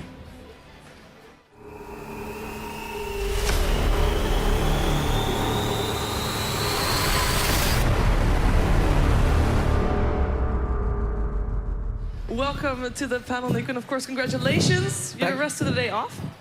Yeah. Yeah, congratulations. The dream, as Bamo actually called it, the dream that have tomorrow already in sight. So, you played Magnus, not a hero that you normally play, or that we normally see you play, let's put it that way. How did you enjoy the game as Magnus? I was kind of sad because I played horrible. I mean... Wow, that is crazy. I don't know. There you I go. think we're good now. Better. Yeah, well, my job was pretty much get global silence out and hopefully BKB and get my ult off on 1 or 2 people before I die. And my team played it amazing. I think you did really well, because at some point during in a ROG pit, you went in for a fight, and you said you baited out the global ulti. You did just that. You happened to die, but the rest of the team cleaned up for you. Oh, yeah. What did you think of the last big silencer for Vega Squadron? Was obviously super good, since we had a wombo combo team, whatever. Our ult is, every single ult was pretty much important, so it kind of made us play like we have to bait out with 1 ulti, global, and then we can re-engage. Do you feel like maybe Bambo, did he complain during the game that he lost a lot of intellect? No? Not really. How was the atmosphere in the game for your team? Was good, really good. You guys excited? That was a pretty big win for you guys. Yeah. How important do you think this win was, like, over one of the big favorites, and then moving forward against, you know, tomorrow, is it OG or Alliance? That OG. OG. How is that, like, do you feel like you don't beat they play OG? Alliance? I believe If they play Alliance. they would actually play Alliance, you're right. You play Alliance. Do you feel like now with that win, like, Alliance is also easy and straight to the winners final? We have played a few officials against Alliance and... Done pretty well. Yeah, we have beaten them to go at least 2 times. Okay. So at least I feel very confident going against Alliance. That's great. Of course, the first game of this series didn't go so well for you guys. What do you feel was the cause for that? It was a game where you played Alchemist. Yeah. That pick. I mean, we tried to fight them when we really shouldn't have, since we had both Alk and Ember, so we were gonna scale way more than they. And we still took these stupid fights, and we kind of got baited in at least twice. Okay, so what are you gonna do for the rest of the day, now that you have some free time? I'm probably gonna watch the game and then maybe grab a drink or... Play Dota? Grab a drink, play Dota? Yeah, Both? maybe. Well, wish you good luck, of course, tomorrow. Have a good time until then, and hopefully we'll talk to you again tomorrow. Thank you. Thank you too. And we can take a look at the brackets as we have got them updated and see where the teams are standing right now. We have indeed Alliance going up against 4 Clovers and a Leprechaun tomorrow. But of course we're not done today yet. We have still got some elimination matches to play. Team Empire versus Monkey Freedom Fighters will be our first elimination, best of 3, followed by the winner of that match taking on the Vega Squadron, of course, the losers of the match that we just witnessed. So we're halfway through the day right about now. Of course, if you want to be kept up to date with the brackets and with all the games you can purchase, or rather get yourself for free, the Score Esports app on iTunes or Google Play, so make sure to check that out. We're going to go into a short break, and when we're back, we're here with Team Empire taking on a Monkey Freedom Fighters.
Right here in the DreamHack Studios in Stockholm, Sweden, we're hosting a 24-hour Streamathon challenge. Who can climb the highest, having only 24 hours and a brand new Hearthstone account? My name is James Kostasich, and my gamer name is Firebat. My name is Janne Mikkonen.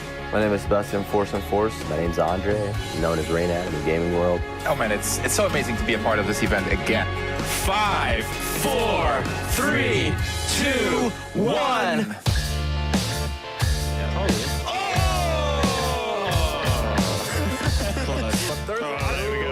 Firebat closes out the game, doing Just 800 stuff.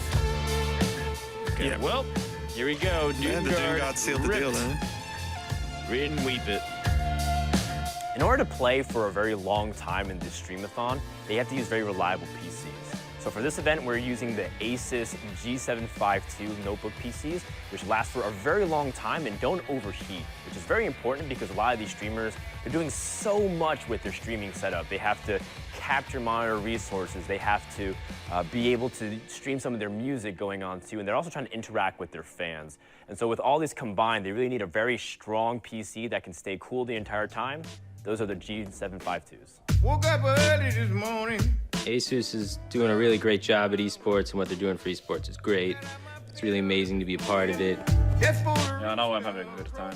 It's a challenge for sure, which is pretty cool. Yeah, it's a good time. I'm going to be enjoying it for at least the next, 6 hours. Then I'm going to start enjoying it a lot less. I'm having a blast. Playing Hearthstone is one of my favorite hobbies in the world, you know. I think it's really awesome that they want to sponsor something like this, and for a game like Hearthstone, it's really fitting to break the rules in a way and do something unique like this. ASUS is doing so much to support esports as a whole. They put on tournaments, they support some cool events. More specifically with this event, what I love about it is that it's supporting a completely different and diverse type of content that we're not used to seeing. They're tired, they're hungry, they haven't showered in a long time. So you get real reactions based off exactly how they experience Hearthstone at the highest level.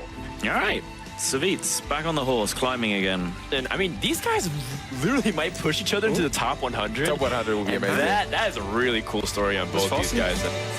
That is the end of the Play It Cool Streamathon. Forcing gets revenge. What these guys have accomplished here is nothing short of amazing.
Welcome back to the ASUS ROG Dreamleague live here from DreamHack Winter 2015. We're ready for our first elimination match. We're gonna find out which of the teams is gonna go home, or is the rest of the event as a spectator, which is not too bad either. It's a nice place to be at. And for the first time here at DreamHack Winter, we're actually on the panel here with the full Dreamleague crew. We kicked our hired extra analysts. I'm sure the people at home, they're booted. They don't, they can't contain their excitement here. Yeah. It's quite a spectacular pack. Don't worry though, we've invested everything into the casting for the next series. Yes. That's going to be insane. The panel, it's going to be great, but in a different way to how the panel was great before, Andy. So we're talking about less accuracy, more entertainment. Well, I can get on that. That's what we're going to try and go for, yeah, Andy. That's good. All right, I'm down. That's good. That's good. I mean, this series is going to be all about the entertainment and less accuracy going from the performance early from both teams. I mean, fair enough. It's going to be perhaps a clowny series, as Shane called it. I don't want to flame, okay? I'm holding back on the flame. Okay. So what do you expect from this series? If it's, accuracy? Less accuracy? I mean, I guess on paper, I think that Empire should be like the slight favorites, but not by much. Like, not as much as I would say that Vega were favorited over 4CL in the last series, and 4CL won. Yes. So I've already underestimated one team today. I'm not sure if I want to make that mistake 2 times. Fair enough. So we're going to have mid-matchup, Arise versus Resolution. I want to hear from you guys. What do you think about that mid-matchup? As they normally are mids that get left alone. And I think that needs to be said because we see a lot of dual lanes coming out, but left alone lanes, not too common anymore. I think that most of the time you always have a support rotating mid, helping out for the first few waves just to make sure that one hero can kind of get an advantage. And in terms of actual player, I think Resolution's hero pool may be a slight bit bigger than what Arise has. And I also think he has a plethora of experience on Arise. He's played in a few teams, but Resolution's been playing forever, So I think just between the two, I think he's probably like the overall more well-rounded mid player. They actually play like very, very similar heroes. Well, nowadays, yeah, because the patch dictates that you pretty much have to play the same things. But beforehand, Resolution played pretty much everything, Like way back when Puck was popular, he played that, he plays TA, Queen, Invoker, like everything. So. Lumi, what do you reckon for this series? Been so quiet. I mean, it's really hard to make a strong prediction after what we just witnessed. Yeah. But going into this series, I was actually cheering for Monkey Freedom Fighters because I felt that they performed pretty well in the best of 1 today against 4CL, and I actually think they could do it against Team Empire. So my votes go for them. Yeah, they both are teams that actually like to have the longer game or shorter games rather. They lose the longer games. Okay. You feel like that has an impact here? I think the draft really dictates how the pace and the speed of the game. Shadow Fiend, I think is too strong for this draft right now and should be banned out first phase. The team that gets Shadow Fiend to me is heavily advantaged. Okay. Because it just makes everything so easier. Pushing is easier, Roshan is easier, you get the team fight as well, so. I think Darkseer is actually very similar to that as well. You know, you're just getting that early mechanism, like securing... Everything except the Roshan aspect. Yeah. Because he can't But punch he also doesn't hit towers, right? Right. Like, Darkseer is more the team fight oriented mech buyer, where Shadow Fiend is the 5-man death ball push tower strategy. Because Darkseer can push waves, but he can't kill the actual tower. True. We have Empire ready on stage, by the way. We're ready for our first team to show themselves as they are on the left side. And so far, just thinking back, Vega was on the left side. Oh my god. Well, left side, loser side. Maybe there's like, it's tilted down. Is that a thing right now? At the moment, every team on the left side is lost. Okay, not a good sign for poor Phonic here. He's looking around, he's like, wait, all left side? I'm on the left again? I'm not gonna get out of here. It's going to be interesting to see how Phonic does today. We were talking about how his performance was going to be in the first game, and did end up giving away the first, but I've got to be honest, though, overall, the Nyx Assassin performance, I thought, you know, there was a lot of hope there for the guy. Yeah, but I think it was the hero in that game. Like, there was so little he could do, honestly. Like, when a team starts 5-manning around and you're playing Nyx, it's like, okay, well, I can impale. And then I can throw out, like, 1 mana burn, and mana burn ain't that great a range. So you're always putting yourself in harm's way. I think he wasn't given a hero that he was really able to shine on. So I look to Empire this game to maybe give him something a little bit better in that regard. Like what? Well, anything but Nyx, I guess. Anything. But again, it's all draft-oriented. Like, this patch is so based on the draft. If you give your offlaner a hero that can actually do something, then you can look to your offlaner and be like, okay, well, yeah, I'm expecting big things from you. But in that game, he couldn't do anything. When last Dreamhack Finals, actually, I saw Phonic on his offlane stanking. Yeah. I think that hero suits this patch perfectly, you know. You just get the blink early, you can rotate to the jungle if it goes bad in the lane. You know, it's a greedy pick, right? But if you get to that point in the game where you do get the blink dagger, then it can be hugely impactful. I think 4CL ran it in the past, right? Like Bambo played it, and it showed to be pretty strong against like the 5-man death ball as long as the timing is there. The blink is key before they really start trying to 5-man. Yeah. What's the most important thing for Empire in this series? The most important thing to look out for, to focus on. I just stick to what you're good at, honestly. Like, I'm kind of tired of seeing teams try to adapt to like what other people do. It's been shown like Vega when they played their series earlier where they had the Ember Darkseer. Like, when they opened up with those 2 heroes, I was thinking to myself, this is exactly what Vega loved, you know? And they showed how strong they can be with it. So for Empire, just do more of the same. I think Empire is still like searching what they're really good at. Like 2 days ago, they actually picked Meepo and Lycan. Like, these are not exactly heroes that they're known for. Obviously, Resolution. No, Lycan is a wonder one okay. But Meepo, though. Resolution was definitely not Meepo. So, in terms of the comfort picks, I think Invoker has been their comfort pick, and today they actually second picked it against Vega. So, maybe more of that. But Shane, I was cutting you off. Gone. I wasn't. All right, you just put him on the spot. He's like, I got nothing. No, I had something, but it's gone now. Well, okay, fair enough.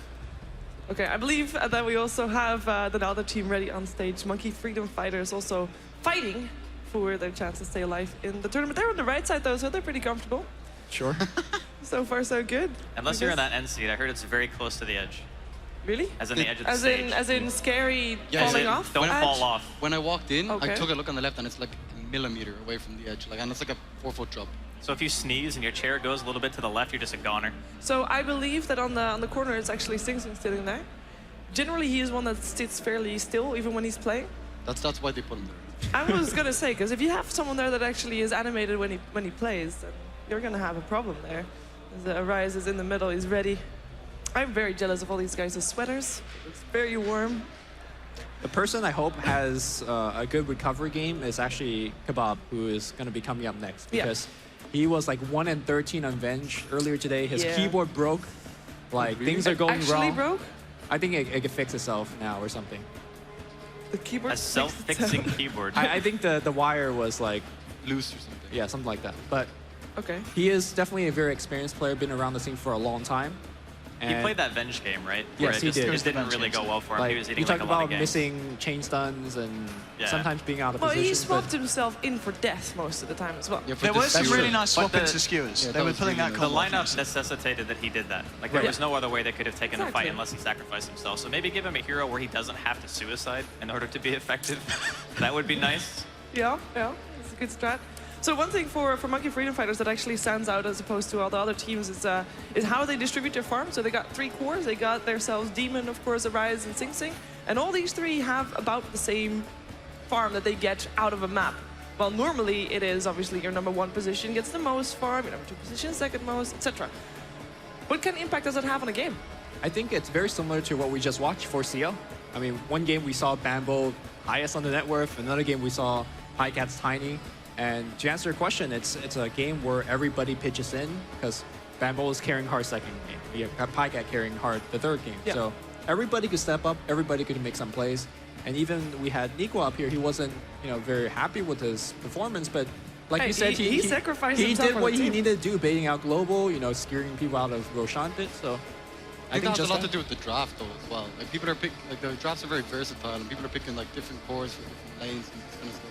Well, a lot of it too is the patch, right? Because everyone wants to fight. Yeah. So you always draft stuff to take team fights, and when your cores are living through the engagements, you often see the position 1, 2, and 3 at the 1, 2, and 3 of net worth because they're living through all the fights and they're getting all the gold from the towers and the team fights are going well. But when the game starts getting out of hand and you start losing map control, then you start seeing like, okay, one hero is way up here because it's our 1 position and he needs to farm, and then everyone else is suffering because you're not taking fights anymore. So I think it's really down to who has the better lanes, who can take the better team fights, and that's when you're gonna start seeing all these people actually close their net worth. Hey, before we go into the draft, by the way, make sure to check out facebook.com/ROG Nordic, where you can put in your opinion on who is the MVP of this finals, here LAN finals at Dreamhack Winter. You can put it in also preferably with your motivation. And why should you do that, you ask? Well, I will tell you, or rather Shane will tell you. Let's have Shane tell you. Shane, tell him. If you do, and you predict correctly, you can win this beautiful golden graphics card. Look at it. I mean, it's better than the silver one, I'll tell you that. It really is. That's some awful stuff. Let's have a look. Check this out. It's wood on. You're right there. No, it's very hard to take out. I saw what she did. Yeah. Some next level unboxing here. Oh, look at that. You would save Look yourself at the that. trouble of I mean, the putting box phone is back better than on. the graphics card. I mean, that's what people are really going to be entering this competition for. Win the box. There we go. Get a graphics card for free. Look at that. Bonus. Wow. Oh, all right, it's broken now. You've That touched thing it, is Shane. massive, actually. It's pretty cool, right? Yeah, it's very large. You have to have a case that actually fits it, yeah. Yeah, But no, no it's kidding. actually, it's a fairly decent size. Normal It's size. actually gigantic. It will fit in my PC. Hint. I bet hint, it would. Production. Hint. What? They're not going to give you the video card, Shearer. Well, if she guesses correctly, It's limited edition. Am I You not the can't have one something that cool. that can say it? Like someone can put in the hero is, or rather what the player is, and I can just say something else that I put in myself. Too shady. And then it's on air, and then it's live, and then it's proof, and then it's, can't turn it around. Anyways, you can go to facebook.com/ROG Nordic to win yourself that graphics card. You can also win the Ultimate Gaming experience. Not experience. Oh. Ultimate Gaming style. No. I'm just gonna set up. I have no idea what's That's the happening last right time now. they sponsor us, Lumi. Ultimate Gaming setup. I don't know if you want to pass it to me anymore. No, just do it yourself. I keep trying, and I keep thinking I this keep time. saying experience, because you will get the Ultimate Gaming experience With when you have the the Ultimate setup. Gaming setup. Yes. There you can go. go to You salvage it, kind of. /. I give it a 4 out of 10. Yeah, okay. Yeah. Next time I'll ask someone else. It's fine. I tried, All right.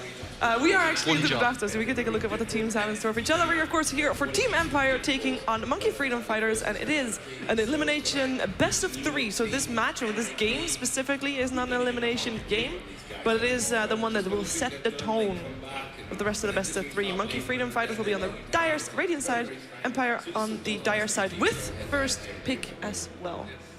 I'm expecting definitely a Night Stalker ban in the first 2 phases. Yeah. I think teams that don't ban Night Stalker against Yapzor has learned to regret. Oh, yes. So let's see if Empire has done their homework. It's not only, I mean, he plays it really well, obviously, but it also is one of the heroes that you just have to play around. You have to, because you know he plays a good Night Stalker, you might be able to deal with it. But Empire would have to work around how Night Stalker plays rather than playing their own game, which is the same kind of story as why you would ban a Brood against a Vega squad. Sure. I think Night Stalker is one of those heroes that everybody can run. Yeah. I mean, obviously some teams are better with it than others, but it's not like a Brood where you actually need a person on your team to know how to play it. It's you pick Night Stalker, you run at people. Like that's a pretty straightforward setup for me. Well, apparently Yapstor is better at running at people than others. It's a gift. It's a gift. It's a talent. Tusk and Slardar. So like Doom, Shadow Fiend, Darkseer, Wisp. Oh Yeah, but my Empire God. have first pick here, so I don't think they would ban Shadow Fiend themselves. I don't think they have any problem whatsoever taking Dire Shadow Fiend. I think that's fine for them. And after banning the Tusk, it makes the Shadow Fiend pick even stronger, because typically playing Radiant is safer for the mid player. Yeah. So if you ban the heroes that are going to be rotating around and killing the Shadow Fiend early, that means that Monkey Freedom Fighters have to actively want to give it away. Team Empire's turn to pick. Okay, they're thinking So about it. They're not going to pick Shadow Fiend. If they do pick Shadow Fiend, Monkey Freedom Fighter could reply Darkseer, Night Stalker. That is a scary, spooky it's duel. pretty strong. It's pretty strong, but it also gives away off lane and one support, which is very telling of a lineup. So you can kind of build your lanes around that if you see that opening. So even though it's a good opening, you're still kind of showing a lot. They could even do Ember Darkseer as well. Yeah. Okay, they took Darkseer. So do you just go SF Night Stalker, right? Like it's comfort heroes, SF on the Radiant side, good laning. Do you feel like Empire let the Night Stalker go through? We all know that Yapstor plays a really good Night Stalker. Do you not feel that Empire has something special in mind because they know how to deal with it? Well, the Night Stalker is one of those heroes where you kind of want something else with it, you know? Like Darkseer was the obvious combo that Lumi was talking about earlier, but a Night Stalker plus something else that can actually go for some kind of aggressive potential is nice, but looks like Monkey Freedom Fighters are going to take the lane control route. Yes. Vayne securing the early laning phase for the Shadow Fiend can be really nice, and just ensuring that no matter what Empire pick right now, it's going to have a very hard time contesting that mid lane. And then for the second phase bans, you could look to see Monkey Freedom Fighters maybe take out Queen, for example, for resolution, or they could also look to ban Wind Ranger, stuff like that. Vayne's also amazing against Darkseer. You know, you surge and you instantly sleep. Just wait it out. I'm wondering if Empire are going to regret giving the Shadow Fiend away. I really thought they would just first pick it. But maybe they are going to go for Wyvern here. It's been very common. Maybe Darkseer they go Wyverns for are the really, really strong opening as well. Darkseer and Night Stalker themselves. Yeah, that's also a possibility. Juggernaut might be a decent pick as well for Team Empire. Combo it up with the mech. It's very good with Shadow Fiend as well. It's going to be Wyvern. Team When turn to I think you don't really want to pick Juggernaut in the first two. No. I mean like. Yeah, you mean after this phase? Yeah, I agree. It can be very, very potent with this combo that they already have going. Now, whenever I see the opening of Darkseer Winter Wyvern, I always think that the opposing team is going to ban Gyro. Like, that's the first thing that comes to my mind, because the combination is, like, so potent. And earlier, we saw this combination actually run with a Sven instead, and it turned out to be really, really good. And I still think that Sven matches up fairly well against Shadow Fiend during the mid-game, so maybe they go back for something like that as well. And yeah, Gyro's As you're banned. talking about Gyro straight out. I think TA is actually very good at that combination as well. Yeah, it's true. It can be very good. Just depends on what kind of style Empire really want to go for. But they already have a good amount of team fight just with their opening too, you know? That's why I like TA as well. Like your Dire, you can stack up the Ancients pretty well. You have a high amount of physical damage, and you can Iron Shell on Surge, she just runs over people. What do you reckon, Lumi? Reserve time. What would you like to see for Team Empire? Empire has a lot of success with Juggernaut in the past, so I think that's a hero they could lean back as well. And as CIS team goes, they also really like Carry Silencer. We just saw a support variant earlier, and I'm not sure if it would be a good combination with Darkseer and Winter Wyvern in particular, but it definitely adds a lot more to the team fight. And of course, Silencer is really good against Vayne in general, just be able to get rid of the Fiend's grip whenever they want. Yeah. They also play mid as well. Or was that? No, that was Iceberg from CIS Yeah, Rejects. Iceberg, yeah, he did that. I mean, mid Silencer is one of those things that you just have to be used to playing with, you know? Because Silencer does a very high amount of damage in a core role. Yeah. So you max out the glaives early, you get last word going, and you hit a good global or two, you can just crush people. It's very good, but it's one of those things that not a lot of teams, I think, are comfortable with at this point, or don't have enough experience with to really want to pick in a situation like this. Remaining. So third pick coming out here for MFF. Oh, they could actually counter pick with the Juggernaut and do the Shadow Fiend mech with the Juggernaut push. Yeah, they could go for like the super death ball. Yeah. That's definitely a possibility here. Against Darkseer as well, if you sleep when he surges, you can always get the spin and kill him. Yeah. Lane as well. And with the Gyro ban, that's a really good option. Because Gyro is usually seen as that hero who does well against the offlane. La la. Okay. Team Lina Empires support here. turn That to combo. Bane Lina's really strong. Like, really, really strong lane. I do like the Juggernaut because something that PBD mentioned when he saw the Darkseer Wyvern combo is picking cores that has magic immunity or will get BKB. Because as the game drags on, your vacuum curse is a lot less effective. And obviously Shadow Fiend is a premier BKB buyer. Juggernaut obviously could spin away from the combo, so 10 seconds I really like the remaining. Juggernaut pick, but let's see if Team Empire will pick it up themselves.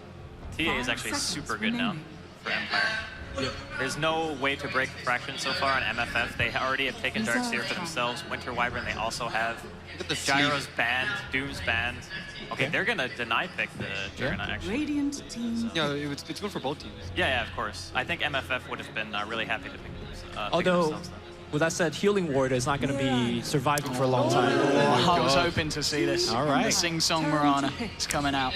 He is still the person with the most Mirana games played in professional Dota 2 up to date. I gotta say, I know this is one of the heroes that he's very comfortable with, but I very seldom see Core Mirana do well. True. Like, I actually don't know. If you on this patch, I don't know if I've seen it win. Like an aggressive lane with it isn't so bad though. You know, you can guarantee you hit the arrow, and he's not going to be able to spin on the Juggernaut because of the interactions. How about a Bane Mirana Lina tri-lane then? 5 seconds remaining. Have Shadow Fiend solo mid. You can rotate your Bane maybe sometimes or your Lina. And you need a 1v1 matchup against Darkseer that does well. Also, I feel if you go aggressive against so much healing on Team Empire, Sardar doesn't do well though. He kind of loses that lane really hard. So what were you saying to me? I was saying Sardar's if you banned. go Yeah. offensive tri-lane against Winter Wyvern and Juggernaut both with healing, like if you don't get that initial kill, they run away and they come back and suddenly all your spells are on cooldown. So Resolution Invoker mid, no surprise there. He really likes it, and unfortunately, it's going to be Quaswex, Shane. I know you've been hoping for Exhort. Will we see Exhort this game, you think, Andy?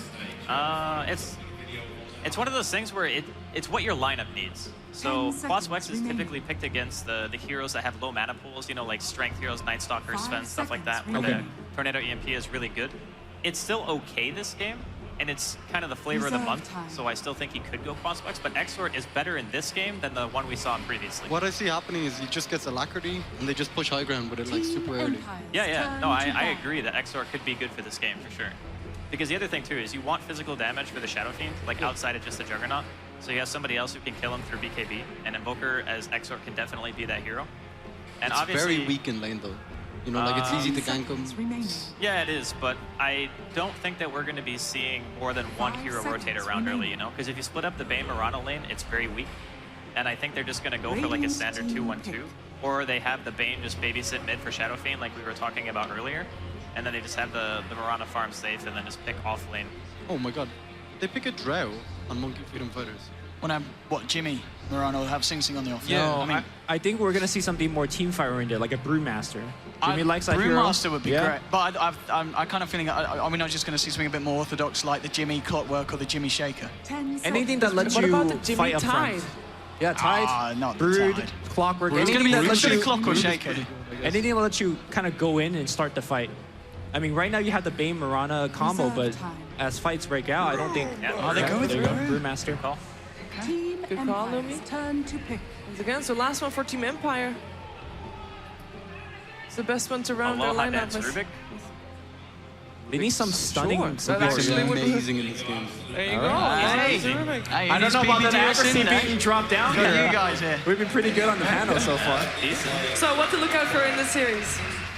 In this specific game? Monkey Freedom Fighters need to make sure that they utilize their brew splits well, get that SS some farm, and get map control. That's their game plan. And also, their lanes are extremely strong. So their laning phase is really good. Try to get a good, stable laning phase into early game dominance for MFF. Who's gonna win the game? You can't say motivation, just game. Team Empire. Empire. Monkey Freedom Fighters. Empire. MFF. It's very stiff here on the panel. We're gonna find out who is gonna take it. It is time for our first game of Monkey Freedom Fighters taking on Team Empire, and we have our commentators. It is Cinderin and PPD.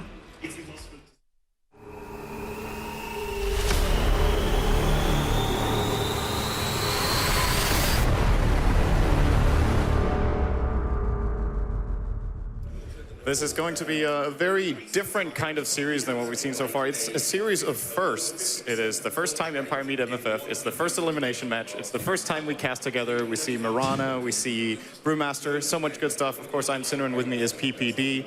Looking forward to casting with you for the first time. We got a good game, I think.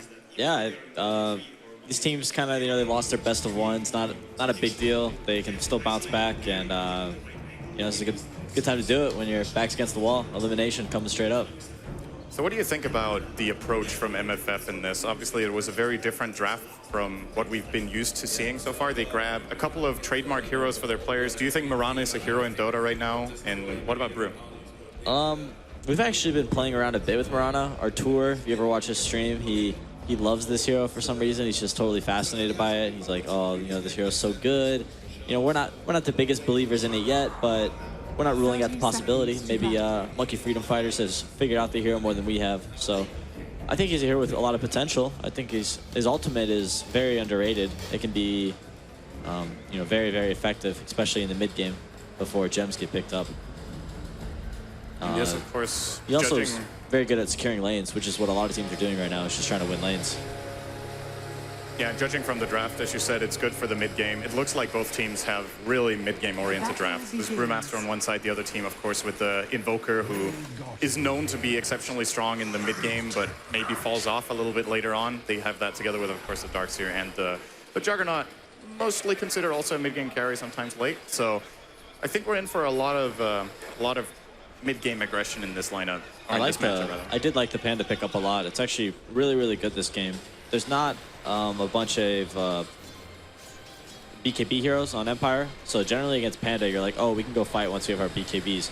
This game, Invoker's probably not going to buy one very early. Darkseer generally doesn't buy one too early, and then Juggernaut has the magic immunity with the spin, but after that, he's totally susceptible to anything that Panda wants to throw at him. What do you think about this matchup for him, though? Brewmaster versus the Darkseer. Yeah, that's the concern. I'm not sure how this lane goes. I mean, of course you say it's Darkseer favorite, but how favorite is it? Demon is already in a lot of trouble, actually. Funnick really wants to dive for this Demon, of course, with the healing salve, though we'll be diving off to the left. But that salve already being forced out here for Funnick. He has an advantage on regeneration. Mid lane at the same time, Shadow Fiend is starting to grab himself some of the first CS. They did help Resolution out a little bit with the Wyvern early on, and how about this matchup then? Oh, wait a second. Top lane, Juggernaut is actually going to get the first blood here over on Beaver Knight. Sing Sing in way too deep, and they might even get a secondary here. Kebab, if he's not careful, will be going back, though. Maybe tried for the Nightmare setup into Light Strike Array, but of course, try versus try situation is very easy to take that off. Yeah, good heads-up play. They noticed that Sing Sing had arrow first and have leap, so pretty easy kill once they figured that out. And what's your read on this lane now? Of course, in try versus try situations, getting the first couple of kills generally decides the lane because so many heroes benefit and so many suffer. Yeah, I think a lane like this is really tough to do against Wyvern because I think if he gets his Cold Embrace at level 2, you just kind of Cold Embrace the hero that they're targeting, and all those right clicks just, do 0 damage, and then Juggernaut is free to do whatever he wants. Lane Resolution. Some pressure onto Rise here. This is a pretty even matchup so far with the help that the Invoker got. Generally, Quas Invoker doesn't put too much pressure on the Shadow Fiend early on. Can, of course, try to beat him with regen. He's actually doing just that right now. Rotation coming in from Aloha Dance, but can't reach the... Oh, that was close. Telekinesis gets the level 1 Fate Bolt, but missing a little bit there. Rise with the salve is back up now.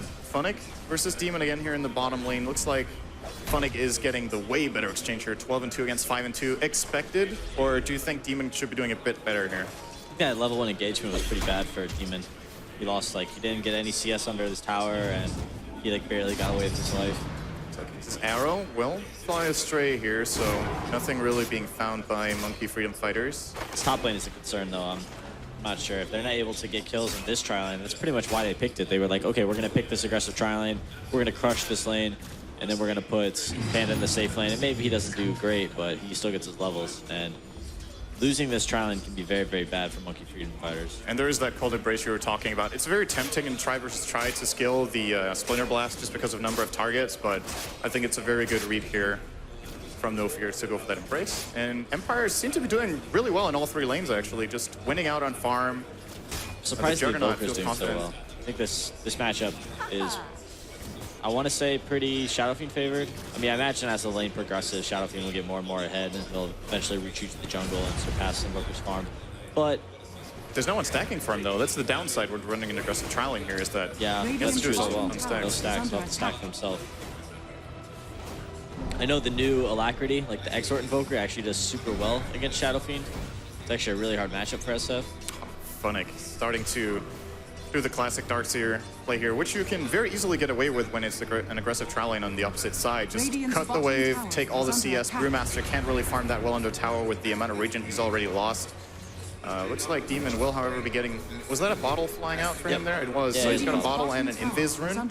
Could open up for a play. But he's already at a full level disadvantage. Actually more. Funnick is level 6. Demon's level 4.5. This is very, very one-sided in the bottom lane, tripling him on farm, too. Funnick's awesome in these 1v1 matches. He's actually like one of the more scary offlaners to put your safe lane solo against. He just has a way about him where he just totally abuses the fact that you're, getting greedy on the lane, whether it's Darkseer, Batrider, Beastmaster. He's not afraid to like go beyond your tower and really punish you. Is there any plans of rotation from the Radiant side? Kebab without a TP. There is also no TP on the Lina of Yapzor, so Monkey Freedom Fighters make it very clear that they're playing this in a static way. Do you think this in any way is going to pay off for them at some point? Are they going to reach like a critical point when they can actually kill this lane and win? I don't think that they can kill the tri lane. I think that eventually they're going to see some rotations, and I think maybe mid ganking the Invoker for the Shadow Fiend once he has a couple more points up in raises might be the play. But laning phase so far, I would say, is just almost disastrous for MFF. It's a 2,000 gold lead out of more or less only CS. There's one kill, and the experience looks pretty similar with 1,500, almost 2K as well. It's pretty surprising they're so stubborn. Well, Dire's tri lane is just polling in the top lane, so they're getting ahead in that lane. Like we said before, Darkseer is just totally destroying this Brewmaster in the Radiant safe lane, and then Invoker is up there with Shadow Fiend, and that's as much as you can ask for.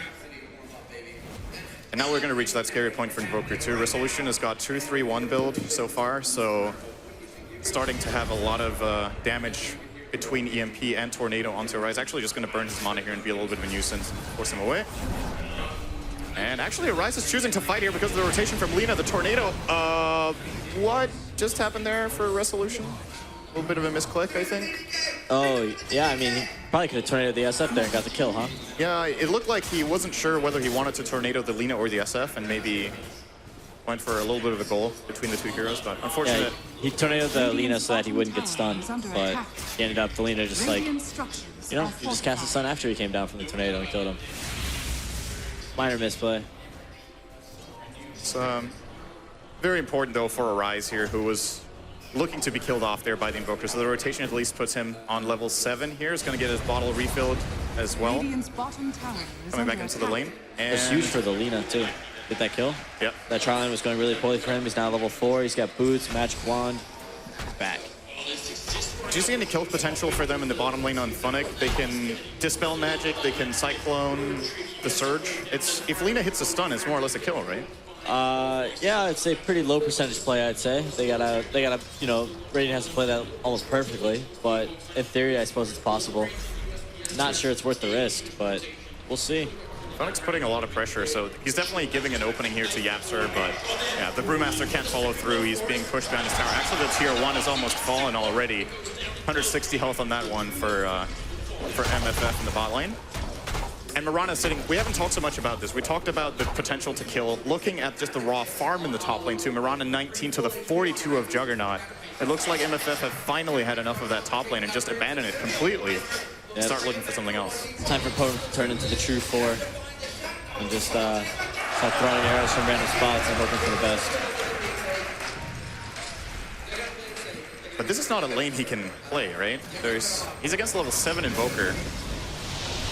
Telekinesis not going to reach instant leap here from Beaver Knight. Maybe there's a turnaround potential here. Nightmare is actually connecting together with the stun. They do manage to layer it decently, at least here. Good Fate Bolt, though. Damage out on Beaver Knight and Kebab. No kills will be claimed just yet. No, Lina not trying for the Light Striker.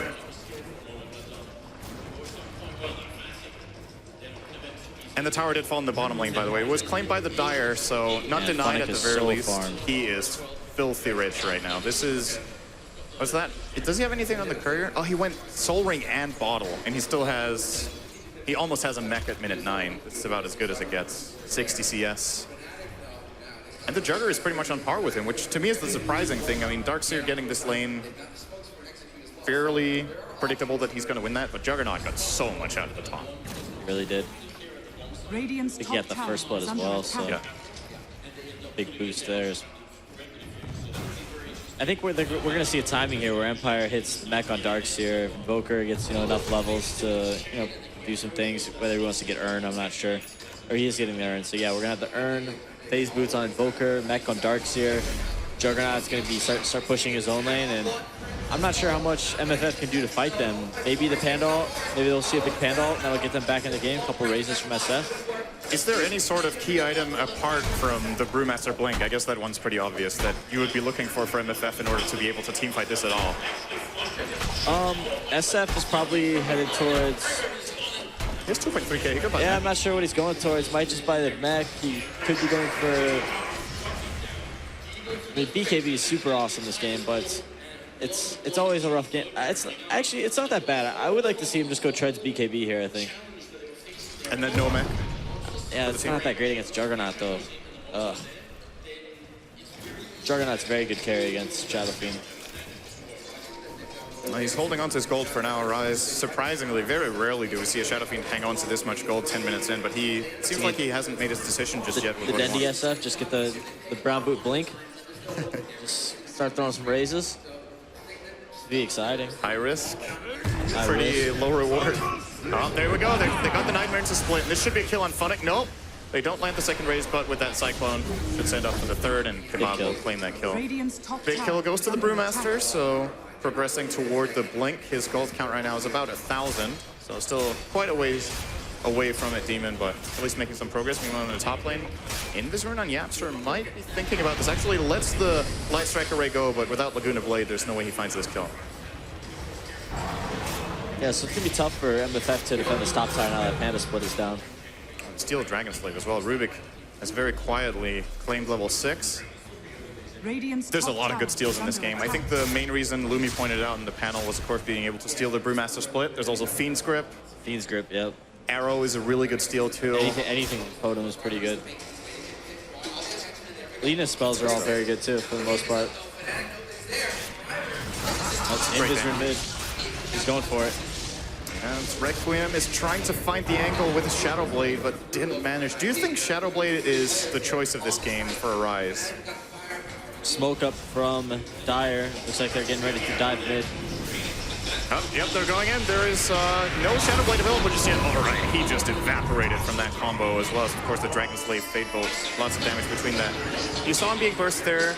Maybe a chance to survive with the mech. Oh, Arrow does connect on No Fear, so at least there's going to be a return kill here. Laguna Blade committed as well from Yapster to claim that one. Well, I was going to ask you, Shadow Blade on Shadow Fiend in this game, yay or nay? Shadow Blade, huh? You know... Oh, Demon isn't too far. Commits the wall, just needs to run next to him for a little bit. Gets the punch here, Funnick. Wow, the double Iron Shell play. Just got killed, he's back into it. Funnick right there, the X Factor. He's in a little bit of trouble, though. Oh, he wasted the arrow. Arrow wasted. They actually could be in trouble now for Baby Knight. Yeah, that's right. Beaver Knight barely gets away here. Sing Sing now on the retreat will be the rest of Empire. Rubik will get caught on his raise by a Rise, so they do get that kill. It's nice. He got his souls immediately back after he died. It's convenient. Yeah. Resolution is thinking about it. They are within Moonlight Shadow, though, and looks like they're just going to retreat. Okay, maybe now we have time for the Shadow Blade. Not the biggest fan. You know, they already have a Podum on their team, so that's one thing. They already have plenty of sentries out there for Podum. Also, you know, I just don't think it does as much as like other items. I think that like any of the other item builds are much better. I don't like mech against Crossrex Invoker. I really did like the BKB first. Also like SNY, Helmut Dom could be okay as well, or maybe even, I mean, Manta's not actually that bad this game against Juggernaut, but it's a fine item. We'll just see if we can get anything done with it. I'm guessing we're going to see him transition into Treads and then BKB. Seems like a pretty likely build this time. Kebab trying to counter-ward it. Instead, he's going to get a double tornado on himself and his teammate Demon. All right, they commit another sentry. That's why they come in packs of 2. Yeah. Need to make sure to shut this map control down, as Empire do have a couple of other good wards. They have coverage around the Radiant top tier 2 and the middle tier 2. Definitely looking to... I'm guessing they want to start putting some pressure on this mid tier 1, especially if Brewmaster's plate is down. Should be within their reach. What do you think about Roshan timing for Empire, by the way, in this game? Looking at Jug's item build, he's going for phase drum Yasha. Oh. Yep. Okay. Yeah, I don't think the Juggernaut... I actually been talking a lot about Juggernaut builds. I'm pretty sure phase drum is not the build, but we'll see where he goes from after that. A lot of the Chinese Juggernauts were doing Battle Fury into like Blink. I thought that was pretty cool. Phase drum seems pretty underwhelming to me, but we've seen a lot of Dota like today that's just basically just run at the enemy. So maybe phase drum is the build. It's a pretty, at least the good thing about this build is that it ramps up your farm very well. With both Yasha and drums, and FaZe, of course, runs very fast. And he's head of the curve, so that's pretty decent. Winter's Curse deployed onto Beaver Knight. He is just... All right, he vanished, and so will this tower most likely. They do have Healing Ward committed. Looking to put the pressure here. Starstorm was the steal out from Aloha Dance. Don't think we're going to see MFF contest this. Do you think Empire could just transition into Roche right after this, or are they missing some sort of key ability in order to do that? They need to be careful of the Panda's Blink. That's pretty much it. I think that their team Still 500 to go for that. They're actually going to dive onto Yapster. Omni Slash as well as Cold Snap going to make quick work of him. Silent does have to spin. Times it very nicely here. Actually, the Hurl Boulder does go onto Funnick, but looks like MFF don't really have the numbers or the damage here to do anything, so they force out the split. They get the tower. Now this EMP will do some good. Actually, never mind, the Earth Crew is far away here, so good trade-off for Empire. Do they have anything to be scared of now for Roche if they have a sentry against the Shadow Blade? I think Roshan's pretty free. They can just go ahead and go for it. See, there's a sentry on Aloha Dance. The thing is, though, I feel like they can always kind of go for Roshan, so we might see them just kind of take back their jungle in this situation. He is thinking about it. No fear. Too confident to let it go here. Actually just goes for misses the first raise, but the 2 others will be enough. Of course, Arise with the haste rune. That was close. To quickly escape here, yeah. So some a little bit surprised by the movement pattern of No Fear. Meanwhile, bottom lane, good vacuum combo into the wall with EMP Tornado as well. Needs a little more damage here to claim Yapster. That's going to be done with the clap out here from Aloha Dance's Rubik. 2 in the grave, tier 2. Should be claimed as collateral as well. And Empire is starting to build a really sizable lead now, about 7,500.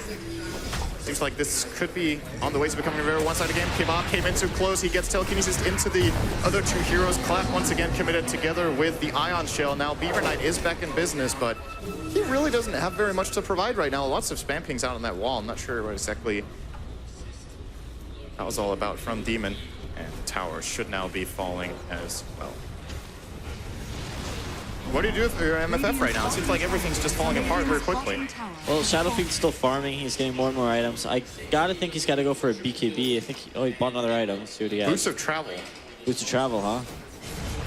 Okay, well, he's going the farm build, so we'll see. I guess maybe they're just gonna try and dodge team fights until Shadowfiend has the BKB, because I think once they have the BKB, they can take some fights, but even then, they could have some problems. I mean, they have the Wyvern ult to go through the BKB of Shadowfiend, and also Juggernaut ult, so you could be quite problematic as well. And now trademark play from Resolution here, getting his Orchid immediately into Ghost Walk, starts looking around, and he might have just found his victim already. Beaver Knight gonna get cold snapped as well as Orchided up. A couple of attacks need to come in. That should be enough. He isn't in far though, and there comes the Fiend Script. Good response from Monkey Freedom Fighters to turn that into a trade-off. Kill going to the Lina. Still at the same time, Juggernaut will be forcing out the Shadow Fiend, knowing that the rest of his team is at the tier 3. So at the very least, Empire forced them back. Shadow Fiend actually tried to kill him there with the what do you call it? Lothars into Requiem, but wasn't enough damage, and then just beat out. And the farm continues now for Silent. Let's see what he goes for. Is the first item Manta, or do you think it's a Scotty build-up? For the Juggernaut? Yeah. You know, I don't know. He's got the Yasha. It could just be Manta. It's not the best item in this game, but I guess you can remove, like, Panda's stuff. nicely. Yeah, he bought it. With some good timing, you can dodge. Good for split push. Lina spells, good for split push, absolutely. Yapsor doesn't know what's about to hit him here. Funnick with the Invis rune's just going to walk in. The Light Secretary actually does hit over on the Rubik, so maybe he did know what was going to hit him, but the mech comes out. Do have some Invis here from the Moonlight Shadow. Does pump the dust, though. Juggernaut, really quick kill on Kimok with the Omni Slash. And he rotates down to find Yapsor as well. 2 quick kills for Empire. Again, looking for every time they find these kills, they get more than the kill. Always collateral. Yep, their movement's really good this game. Also, it helps that they have a Darkseer on their team, and one of the best things that people don't think about when they have a Darkseer is that Darkseer keeps all of your lanes pushed. Like that's a huge deal. Like there's only so much you can do on the map when your lanes are pushed. So by Darkseer keeping bottom lane wasn't pushed, but mid lane was pushed because of Darkseer, and then they were able to get some good kills when the support started to keep push back out the lane. Looks like Empire are going to try to use this advantage to look for Roche, but speaking of the lane push, this is actually one of the worst moments they've had in quite a while to go for Roshan. Middle lane is around the middle. The equilibrium in the bottom lane's at their tier 1. This is incredibly obvious from the Freedom Fighters, and it's just a bait. They pull back.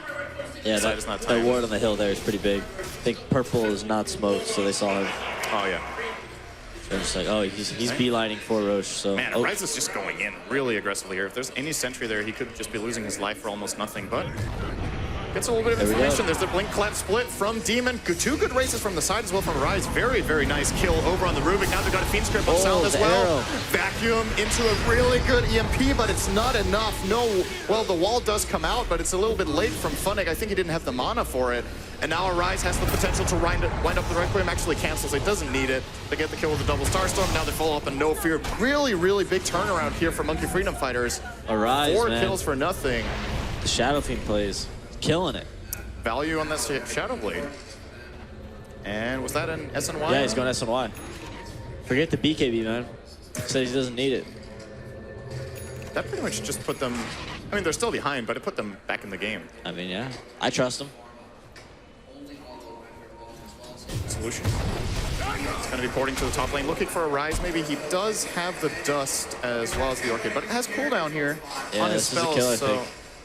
I don't know if he's going to get this kill. Needs some sort of help. TP is coming in from the Juggernaut. If a Rise goes for this camp, this could be a really big I think he could do it solo, but... He needs spells. It's going to Dust. It's the Orchid go in a moment, I guess. There we go.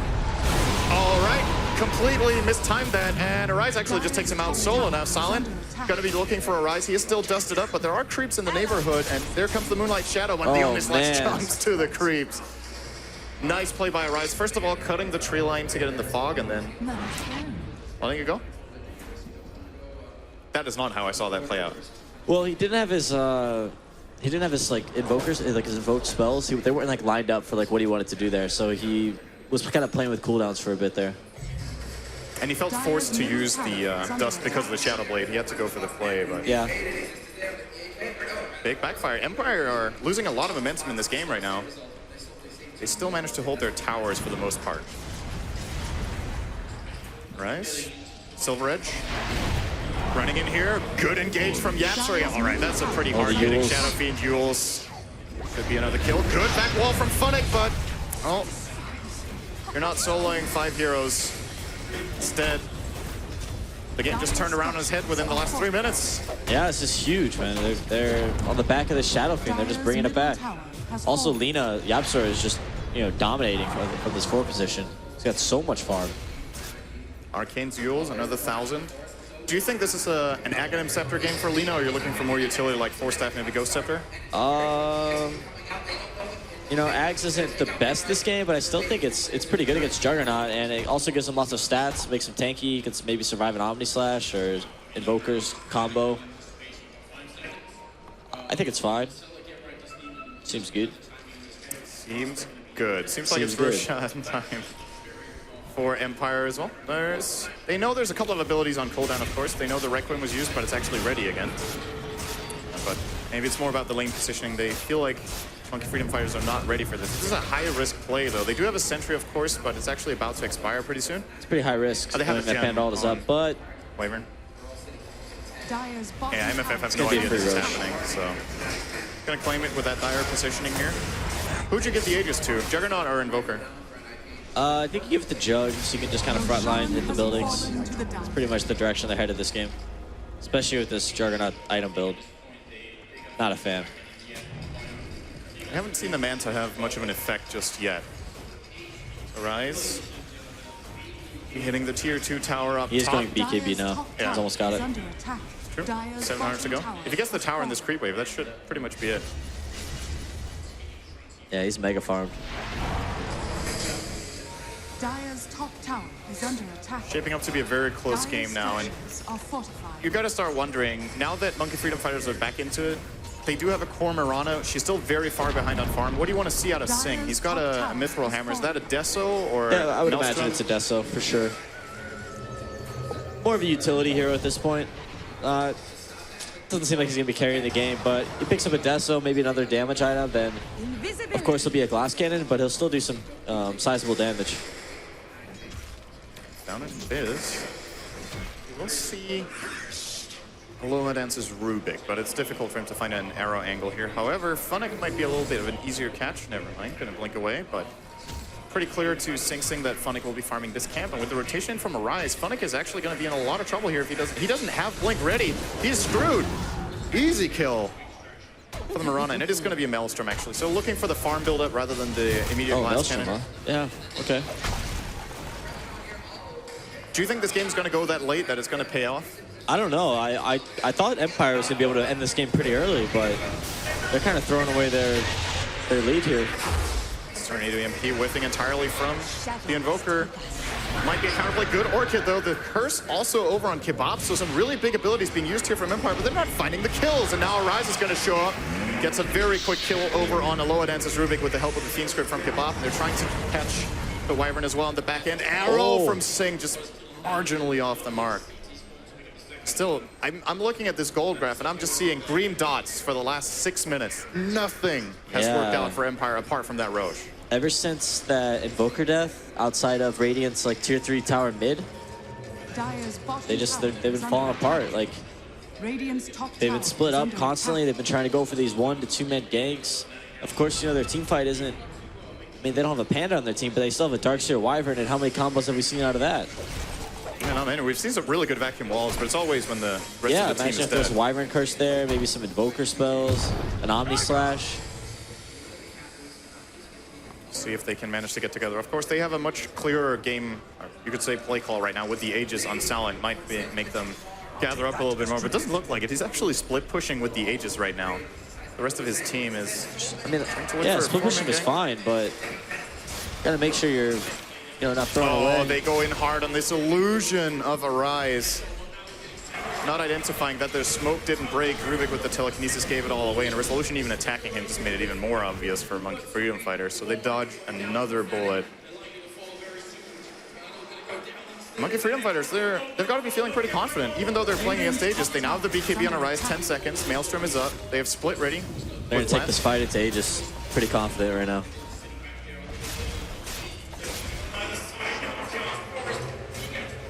See if MFF can pull it off now. Of course, the last couple of team fights have been easier for them positioning-wise and what they've been up against. Tries to Manta dodge the disadvantage, but the arrow is going to miss. Actually, good Yule's play, though, from Yapster, buying some time, but there comes the back wall combo that we've been looking for. Kebab's going to get cursed up. They're in a lot of trouble. Beaver Knight will be able to leap away from this as No Fear Cold embraces up himself. Barely staying alive with that Mirana Salin, trying to run him down. At the same time, we've got a Cyclone on the side, and Arise actually running down. At least Aloha Dance going in for a raise here. Gets another one over on Salin. That should be the Aegis with the Brain Sap, and it is. And now if Arise can time this perfectly with a Requiem, he might be able to one-shot off this Juggernaut. Damn. There we go. Styling all over Empire with the Shadow Fiend, and another kill now for the Brewmaster. Actually a mistiming there from the Vacuum Tornado play. And this should keep Demon alive if he dodges this EMP, which he will. Nightmare comes out from Kebab. No mana on Arise. He's got a wand. Yeah. Could use that right now. Do they have any detection? They do not. One raise the second. I mean, that would have been cool to work. He was too slow. I don't know, man. I feel like those were not the best. Like, if you had to guess where the Invoker may have been, I wouldn't have guessed those 2 spots. But regardless, huge plays. That Requiem on top of that Jug ult was perfect timing. I don't think it even had time to spin. Maybe it was on cooldown, but you know what? I'll say it wasn't, and Rice just played it perfectly. no matter what, that looks extremely good. Resolution now in trouble in the mid lane, getting comboed here. He's actually even going to lose the gem way out of bounds there.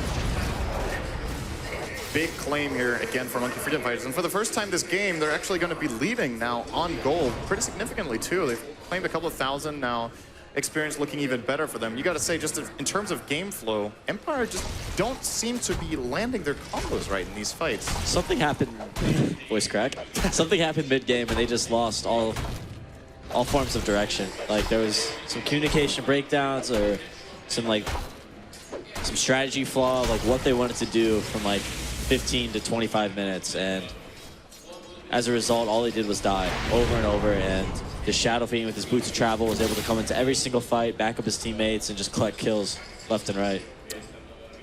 The upside for Empire, though, is, of course, as far as farm goes on their 3 cores, they still have 3 in the top 4. Silent has picked up an MKB before there's any sort of evasion on the Radiant. There's Drunken Haze, I guess Drunken Brawler in the Brew. Would you have gone for this item? Would I? I mean, I'm no Juggernaut player, but you know, I wouldn't have. I already talked about Juggernaut build. Not a big fan of the phase drums, but you know, MKB's not a bad item. It's awesome against Shadow Fiend. You know, Shadow Fiend, most often Shadow Fiends go for Butterfly. The mini stun is pretty nice too, especially Shadow Fiend doesn't have a. Oh, Shadow Fiend does have the BKB now though.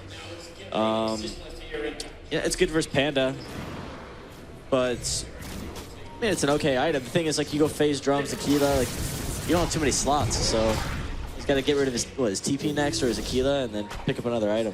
And there's no Butterfly coming out for a Rise. He's going for what seems to be a Scotty right now, just tanking up very hard.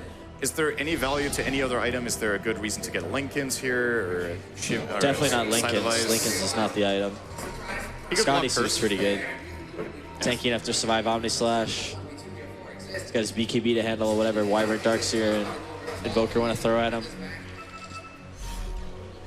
Yeah, I think that's the big concern right now, is he just got to survive Omni Slash. He'll be just fine. Let's see if Empire have the tools to deal with the Shadow Fiend. It looks like Monkey Freedom Fighters are feeling confident enough to go for this bottom tier 2, so allowing Empire a 5-on-5 fight. Arrow is searching for the Darkseer, but he's long gone here. Do you think this is the right play for Monkey Freedom Fighters with no Aegis, trying to knock on the front door here? Pushing in. I think their team fight's stronger right now. That being said, do they need to take the risk? I'm not sure. I think their issue is, like, you know, like I talked about before, Darkseer is keeping all their lanes pushed. So they're finding very few opportunities to actually establish like a push into a lane. Like we saw right there, Darkseer had that lane pushed all the way down to where their tier 2 used to be. And they have to work pretty hard to get that out, and it's kind of hard for them to, you know, go alone. They do have the gem now, I think, on Radiant, so they can kind of clear their own jungle of wards and make things a lot more safe for them to move around, which is nice. This is a very quick Roche respawn. It's like they found Yapsor out, but yeah, not really able to commit on him right now. And this should be a kill. Arrow combination perfect from Sing. They do grab the Rubik. With Roche on the field, I guess neither team has seen it just yet. But that's got to be the next point of contention. And nobody's really got any Roche Scout except for an Arrow. Arrow's pretty good. I think Arrow's pretty good. They got, what, Juggernaut Healing Ward too. They can throw them Arrow, speaking of Arrow, beautiful hit from Sing onto No Fear. He's actually going to jump over. Starstorm going to hit twice. Perfectly ranged out there from Beaver Knight. Curse doing quite some damage to him, but he's fine. Stop hitting me. That's a key cooldown, actually. Essentially wasted from No Fear. Is this enough for Roche? Knowing there's no Winter's Curse, they've split. Should be a pretty free Roche. Kebab is starting to set it up. What do you think about his skill build, by the way? No points in Enfeeble. The skill build, you know, it's, you know, Bane is one of those heroes where you can pretty much go any, like, certain thing of skills. As long as you max Brain Sap first, should be okay. I've done this a couple times where you go stats over Enfeeble. It's mostly in games where you don't think you can, you know, safely secure Enfeebles, or whether or not it does that much to their carries. It's okay against Juggernaut, it's okay against Invoker, but the more HP you have, the more stats you have, the more you can, like, survive an Omni Slash, survive a Wyvern Darkseer combo. Those things are most important. Being able to get your Brain Staff off, and then eventually, you know, getting your Fiend Scarab off on an important target. Sing is scouting out the Roche. Of course, they did bring it down half for Empire already. They got cold feet and backed out, so there's 25 seconds until they have Winter's Curse again and will be able to fight with their entire combo. And of course, this dire lineup is pretty scary to fight against in the Roche pit. Absolutely, if we see a good Omni Slash too. That's pretty much what I'm looking for in this next fight. Arrow searching again, Sing trying to get a freebie here, not happening. And their illusion has scouted them out, so Moonlight Shadow did not really bring anything with it there. Now it's a little bit of a standoff here where do the teams actually have any smokes? Empire, they've got one in stock in 30 seconds. I don't think they've got any on their heroes. And for the Radiant, it looks to be kind of the same story. No smokes available. Actually, yeah, 40 seconds for theirs in stock, so maybe we're going to see them try for a play with the next smoke. Maybe they're just going to go in regardless. Looks like it. Empire will be trying for it. Alacrity onto the Juggernaut. We'll be doing this pretty quickly. Dragonslave starting off their rest, but here comes Demon. Gets a good 3-man clap into Split. Getting some really good damage out. Arrow onto Funnick.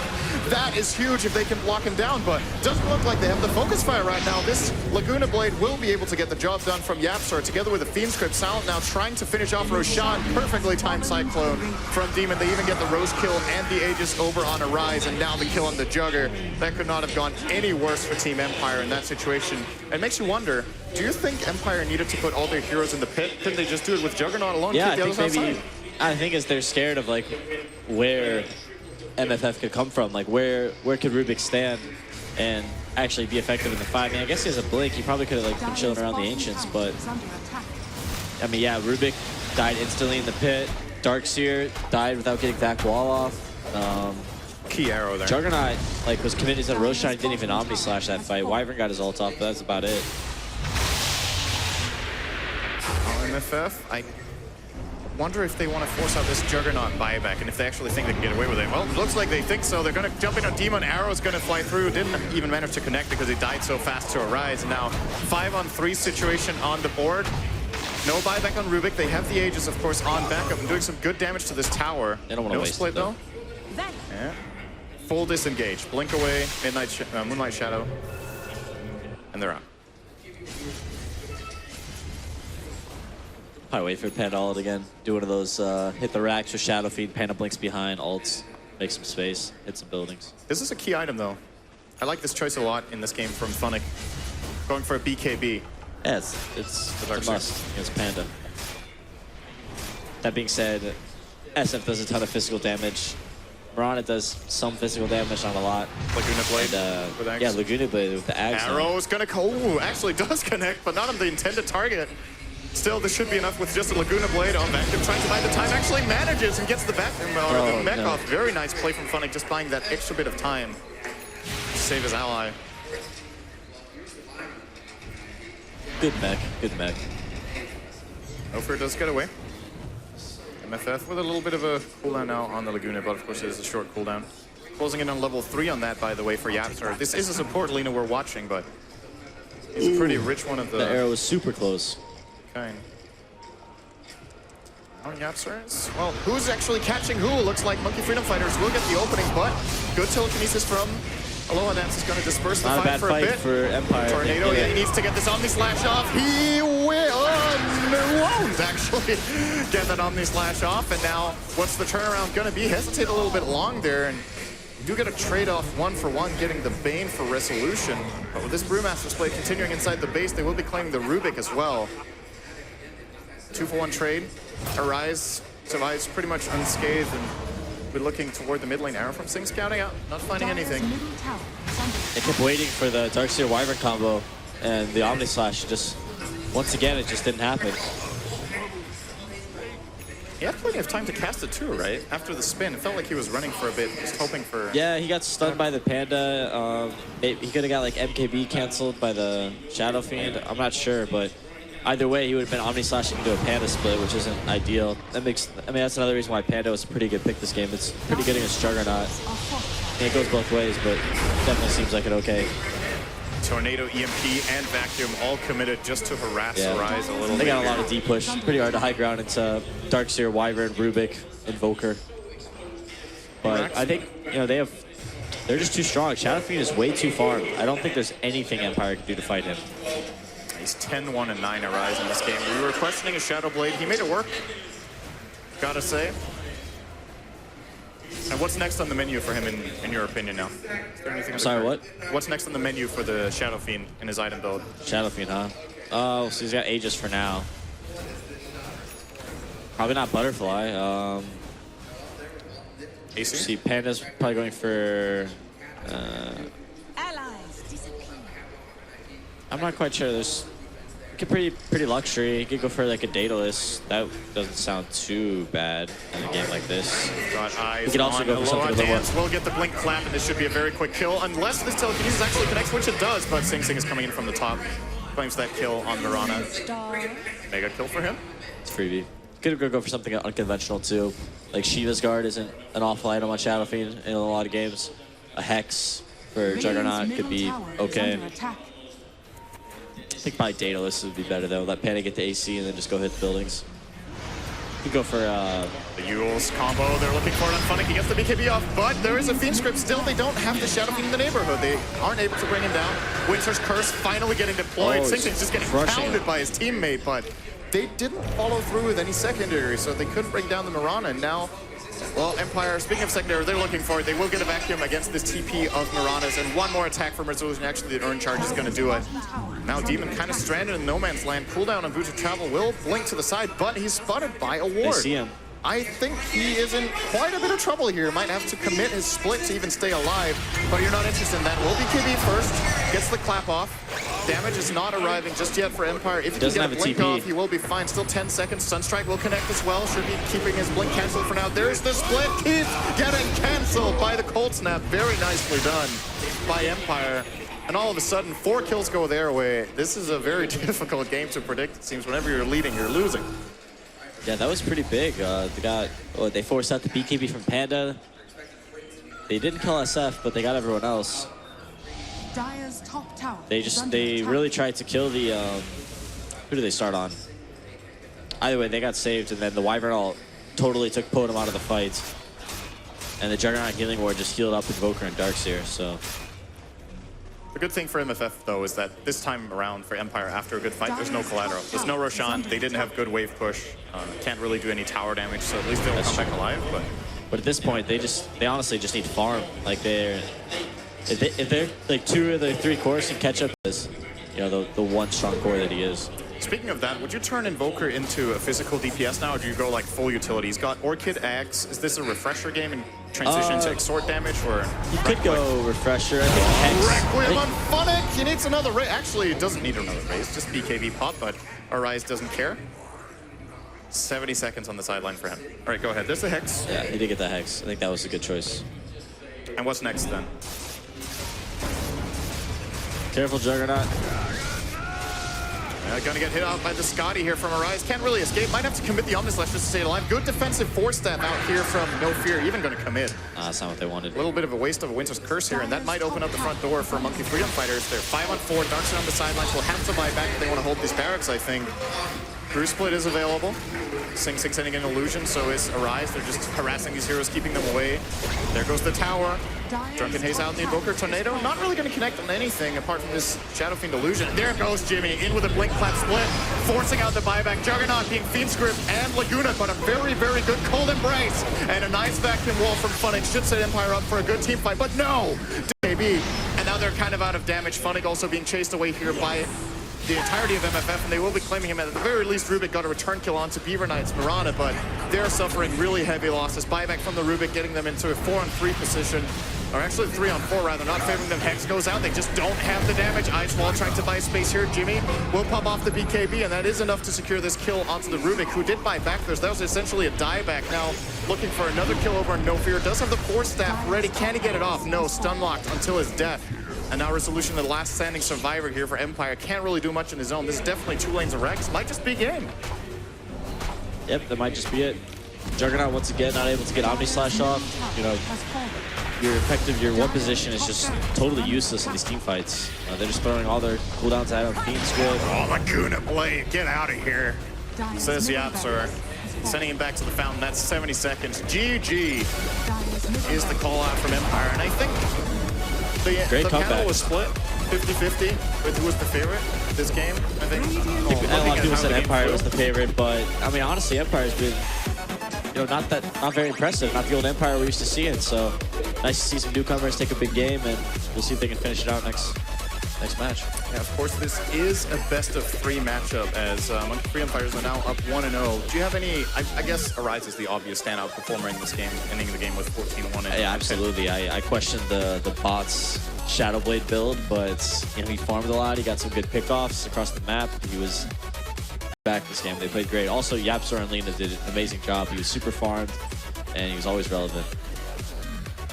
And in an upcoming game too, what do you do as Empire? Everything was going fine for them at the beginning. Just don't lose your focus. Keep going towards objectives, and just don't throw, man. Don't mess up. That was a pretty big throw, I think. I think they had that game. Number 2 coming up momentarily, but first we will be going to a commercial break, and then we're back with the panel.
Noise Storm. You can vote for next week's throwback at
Welcome back to the ASUS ROG Dreamleague. We're here still live at DreamHack Winter in Yunzhou, and we just witnessed our first game, first elimination series match. It is a best of 3.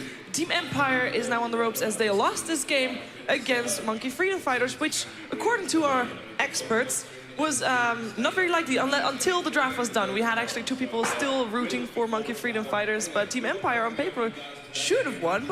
And to be honest, at first 10 minutes, 15 minutes of the game, I think most people would have said that Empire was gonna win, but something went terribly wrong for them. All right, Arise Magnus is no longer a thing.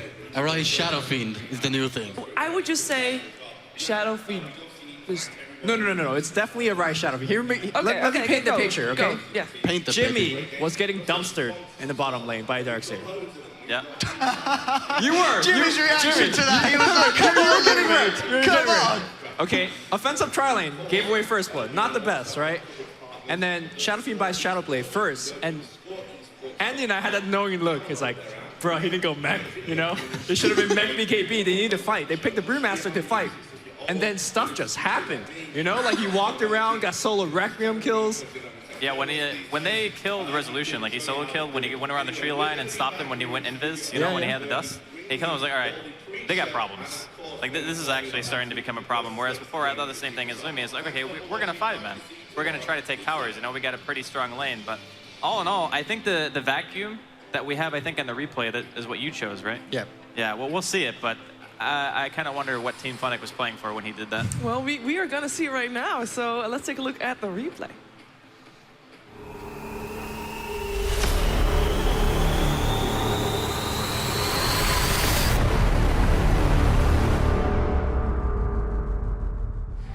So the awkward thing in the beginning of this fight is that Empire knew they were coming. They had vision, seeing the enemy up the ramp, and the clap went in. It was really good. And then everybody on MFF was low ground. And Funnick's like, all right, let me bring you guys up on the high ground for you. And then it's like, okay, we'll fight this. Unfortunately, they also did not have Winter's Curse to combo with the vacuum, so it was a good vacuum, but then they had no follow-up.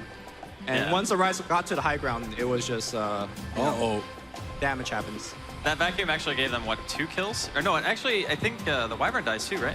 Yeah. So that vacuum gave them 3 kills. And then the tower. Yeah. So PPD called this a classic throw. It was a throw. It was definitely a throw. Was there one fight? Was this the one fight? That was the fight. That fight was where we were like, okay, well, that wasn't great, you know? And then Shadow Fiend all of a sudden gets BKB on top of the Silver Edge that he eventually went for, and all of a sudden, you don't really have like that threatening of a combo. And Volker falls off for a really long time once BKBs are fresh. So you have this mid dynamic where the Shadow Fiend is fully online, like solo killing people everywhere. Like Arise had a fantastic game, and Resolution's like missing tornadoes, and like EMPs aren't really on point. It just felt like maybe after that, they kind of lost sense of what they were supposed to do. PPD said that during the cast. So this game, hopefully Empire can get it together a little bit, maybe take it to a game 3. Do you want to defend your Invoker, Shane? Because No. no. Okay. I really don't. Fair enough. I don't blame you. Okay, so next game, I mean, Empire did look very strong on the laning stage. Yeah, no, that's the funny thing, right? Because we saw Bane Mirana, and the first thing that I thought was they would just do dual lanes. You know, Lumi and I were talking during the game, they could have put it bottom against the Darkseer, and Darkseer can't do anything in that lane. Like, if you get caught by a Nightmare into an arrow, no one's there to break the Nightmare, so you just eat a full duration arrow every single time. I didn't think they would actually go full aggro and try to just straight up contest a Juggernaut, Wyvern, Rubik lane. Well, to be honest, I think if you're Monkey Freedom Fighters right now, you know that the first start of the game, it didn't go well for you. Yeah, that's what I'm saying. So they also will look to improve on that part. What do you expect from that, Owen? I think the laning stage, what we've seen in the first game, it doesn't matter how Monkey Freedom Fighters do then. It's all about pretty much Arise for me. Every game time we've seen them in the Dreamleague itself, before the LAN finals, it was always about Arise's performance. Sing, yeah, you know, if he picks up these heroes like Mirana, his mobility, getting himself around the map, it matters. But it seemed like this game, Empire put too much focus on trying to stop the Mirana and worrying too much about that combo, that they just didn't pay attention to the Shadow Fiend. I mean, he got the Shadow Blade before the 10-minute mark, he was making the rotations around the map, and I think it's much better when we see Sing on these heroes like the Mirana. It's a lot more fun. You know, his Ember Spirit, his Juggernaut, it's very nice, but it's no Mirana. So as long as we see, it didn't go well itself, but I think the reason why they won was because they drafted Sing Mirana. Regardless of the performance, it was because he had the Mirana. Nothing. But he was playing. He did hit some It good was arrows. moral support. He You hit don't like lose 2 with or Sing 3 Sing decent Mirana. arrows, and for the rest of the game, it was just like Arise carrying them. Also, the Shadow Blade in conjunction with the Moonlight Shadow like put so much pressure on the supports. Like they had to shell out dust and sentries throughout the game. I mean, the Moonlight, we saw so many times how the Moonlight Shadow was saving people from the Jogs Omnic slash. You gotta be honest. Is that not more like a question as Empire? Why are you not carrying detection? I'm still not sold on Mirana. That's not going to save you against the Sing I Sing will Mirana. never think that, like, until Mirana's changed, He's that hero's like invulnerable. top quality. I think Mirana's a great support. Well, Yeah, okay. Chwan Mirana back in the day, you Yeah. know? Yeah, I dig the Mirana support, but as a core, it's not really that great for me. But as we were talking about this, The offensive tri lane, Andy said he didn't like it. But honestly, it made so much space for a Rise. Like, he had the 1v1 Yeah, it matchup. did, for sure. So I think that, like, that's the right way to go about it. If you want a Rise to have the farm, just put the pressure on the supports to stay with the safe lane But carry. Resolution normally doesn't get any help either. It's just left alone on the lane. He got help at the start of it. Yeah, but what Shane's saying is if you don't aggro tri-lane there, then there's more incentive for the Rubik or the Wyvern to move around. Because if it's only like I don't 2 know heroes about there, that. then... I agree that Arise was able to get a true 1v1. At the same time, he also didn't get his jungle stack, which when you had supports not offensive tri-laning, you get a stacked jungle for your Shadow Fiend. Yeah. So I think it's kind It's a of trade-off. Yeah. Yeah, it's a trade-off. I think either way, it's fine. I think Empire are going to shake it off and have a decent second game. Well, the more important thing is that on camera, they're showing Empire having a grand old time. It Yes. seems like they're up a game right now. They're probably watching it like, holy crap, how do we lose this What game? did we do? But I'm sure they'll be fine. It's good. They look at high spirits, and that's very important because it they is. are going to be going into an elimination match. So that's very scary for them. Now Shadow Fiend, of course, big part in the victory of Monkey Freedom Fighters. Oh, That's we what gonna I was see Shadow thinking. Fiend again. At the beginning of that draft, Empire had first pick, and even though they were dire, I thought, okay, they could still pick Shadow Fiend, you know? You actually said it. You said And for sure, Resolution man. Shadow Fiend is really good. Darkseer, Night Stalker. And guess what Oh. hero won that game? Shadow Fiend. MFF didn't win, Shadow Fiend won. Told you. What? I told you. What do you tell me? I said Shadow Fiend won. Yeah. It doesn't matter. There's Shadow It's Fiend. just Shadow Fiend. Just Shadow Fiend. Shadow Fiend things. I don't know, man. Arise just played a phenomenal game. He did play Sometimes you very just well. sometimes you just click, you know? You land every Requiem. He hit the one on Resolution when he was getting solo dove on, and then he had another one where he hit Silent right after the Aegis revived him, after they had Roshan, just instantly killed him. Like some games, you're just on point, and that was Arise's game. Well, we're going to find out what Team Empire is going to change up for next game. Do they actually need to change up anything? Because Empire, they like we said, it was maybe a bit of a throw. That does not come down to draft. That comes down to playstyle and execution, right? Well, yeah, a lot of execution mistakes were made in that game. Like, we had the replay seeing the vacuum. That was definitely a mistake. In hindsight, it's easy to see, but when you're in the moment, you think, okay, this Tornado EMP just hit 4 heroes. We should be able to turn this. And then, oh, wait, we actually have no more spells because all we have is Tornado EMP. Yeah. So stuff like that happens, you know? And in the moment, you lose a fight like that, and you're like, okay, well, that's a bummer. And then you try to, like, split up and farm because the lanes are getting pushed in, and then you get another 2 heroes picked off, and it's like, well, now we can't really fight. Yeah, Tornado MP also loses its power like a little bit later into the game when you get mana boots, that kind of stuff. Well, they are going to ban the Shadow Fiend this game, but they had first pick, so they're just choosing not to play against it. more So or do less. you go for the Darkseer here once again? I think it's very core. If they run the same lineup and MFF didn't have Shadow Fiend, I think that game is very hard for them to lose. One point to note here, by the way, is that indeed the first pick is again in the hands of Empire. Monkey Freedom Fighters is again on the Radiant side. Yep. So that means that they prefer this way. Okay. Arise wants that Oh, mid boy. lane. Aloha Dance Tusk, I'm a fan. The Night Stalker and Darkseer, it's here. The combination worked so well for them before. By the way, how do you guys feel Kebab play last game? Because that was one of my points. Better than in the Venge game. Well, there was only up from the Venge game, to be honest. But you guys thought he, played pretty well. Right? That was a decent Bane performance. Yeah, it was good. It's one of those games, though, where the Bane isn't really the star of the laning phase, because it's a tri-lane. It's not like a 2-1-2, right? Yeah. Where the Bane is typically seen as the guy who just pushes 2 heroes around. It's 5 much harder seconds in a remaining. tri-lane, especially against a hero like Juggernaut. Radiant team. Okay, so I think one of the weeks we had Hani in the Dreamleague. Yes. And he said that he is not impressed with Arise's Queen of Pain Not impressed. at all. Okay. So I wonder if I'm he just was quoting impressed Hani with the here. Shadow Fiend. Just throwing Hani under a bus while he's not here. Well, I'm not saying you're throwing Hani under the bus. I'm just saying that's what he said. We have seen a lot of Queen of Pains played on the safe lane lately, though. It's not that's really. true. It's not That's really. Oh, I that, don't think Sing Song will play that, will they? he actually He used to plays play it. Queen of Pain mid Yeah, for Cloud9, so... Are So we I'm seeing wondering- the Sing Sing Queen? I think it's more likely Arise. Yeah, it's got to be a Rise, surely. Can hope. Sing Sing Queen of Pain will be. I mean, it's not something to see. completely out of the realm of possibility, but I think it's unlikely. Crush my dreams, I don't think. I'm sorry. 10 You know, when seconds Andy says something so like emphatically, there's a high chance that it's actually Sing Sing Queen of Pain coming out. Yeah, I'm just I saying. agree. It has happened before. All right. Just to prove him wrong, faith kicks in. So if this is Empire, Aloha Dance Tusk, they could easily pick Darkseid here, right? Yep. Similar to the Night Stalker, it just adds so much to Because the hero. I know Funnick plays the hero, but I think they typically run the support role, Tusk, as opposed to the offlane. No Fear plays it, right? Yeah. Well, no There's Fear the or Aloha Tusk Dance, either one. Depends on the second support, right? Yeah. So if it's like Bane or something, then Aloha Dance will play the Tusk. Nice. I like this. This is kind of your classic Empire. You know, you think back a few months. This is what they were winning games with the Tusk, Gyrocopter. So just returning to your roots. These teams just totally Silent ignore Gyro Dazzle. is It's great. really interesting, right? It's It more still fits in surprising. both lineups. It's more surprising that Empire ignores Dazzle because that's one of their favorite heroes. Yeah. And their higher win rate as well, I believe. Yeah. So Gyrocopter, silent hero, that is also a hero that he used to play patches ago. For the entire... For the entire patch. just That patch was ago. actually... They were playing every game with Light and Dying. It was brilliant. And before that too, when it was the Gyrocopter Lifestealer combination, like you picked either one of those carries, generally. And he is one of those people that starts fighting very early, which fits this playstyle with the Tusk very well. And the playstyle that they need to play here also to be able to pull out a game 3 here. Pretty happy with that. Bane removed from the pool. Yeah, no real Not surprise. surprising, It's very good against Night 5 Stalker seconds during the remaining. beginning of the game, because they're both like support capacity heroes most of the time, and Bane is just so good at controlling the early game laning phase. I wonder if Empire think maybe about banning out the Disruptor here. I mean, it works very well with the Night Stalker and something that you can use to work against the Tusk combination. It's definitely a hero that MFF puts on Kebab a lot of time. He's actually good on that one. Yeah. Wait, that sounds really... No, I'm just saying, it's one of the heroes he is good at, okay? I like a bit of Kebab. Disruptor. Ember Spirit Man. No. Talking about heroes that players are good at, well, Sing Sing Ember. Lumi, what do we reckon? Something that you need to be he's got scared the Queen of? of Pain already. Take so it away from them? It's a useless ban, right?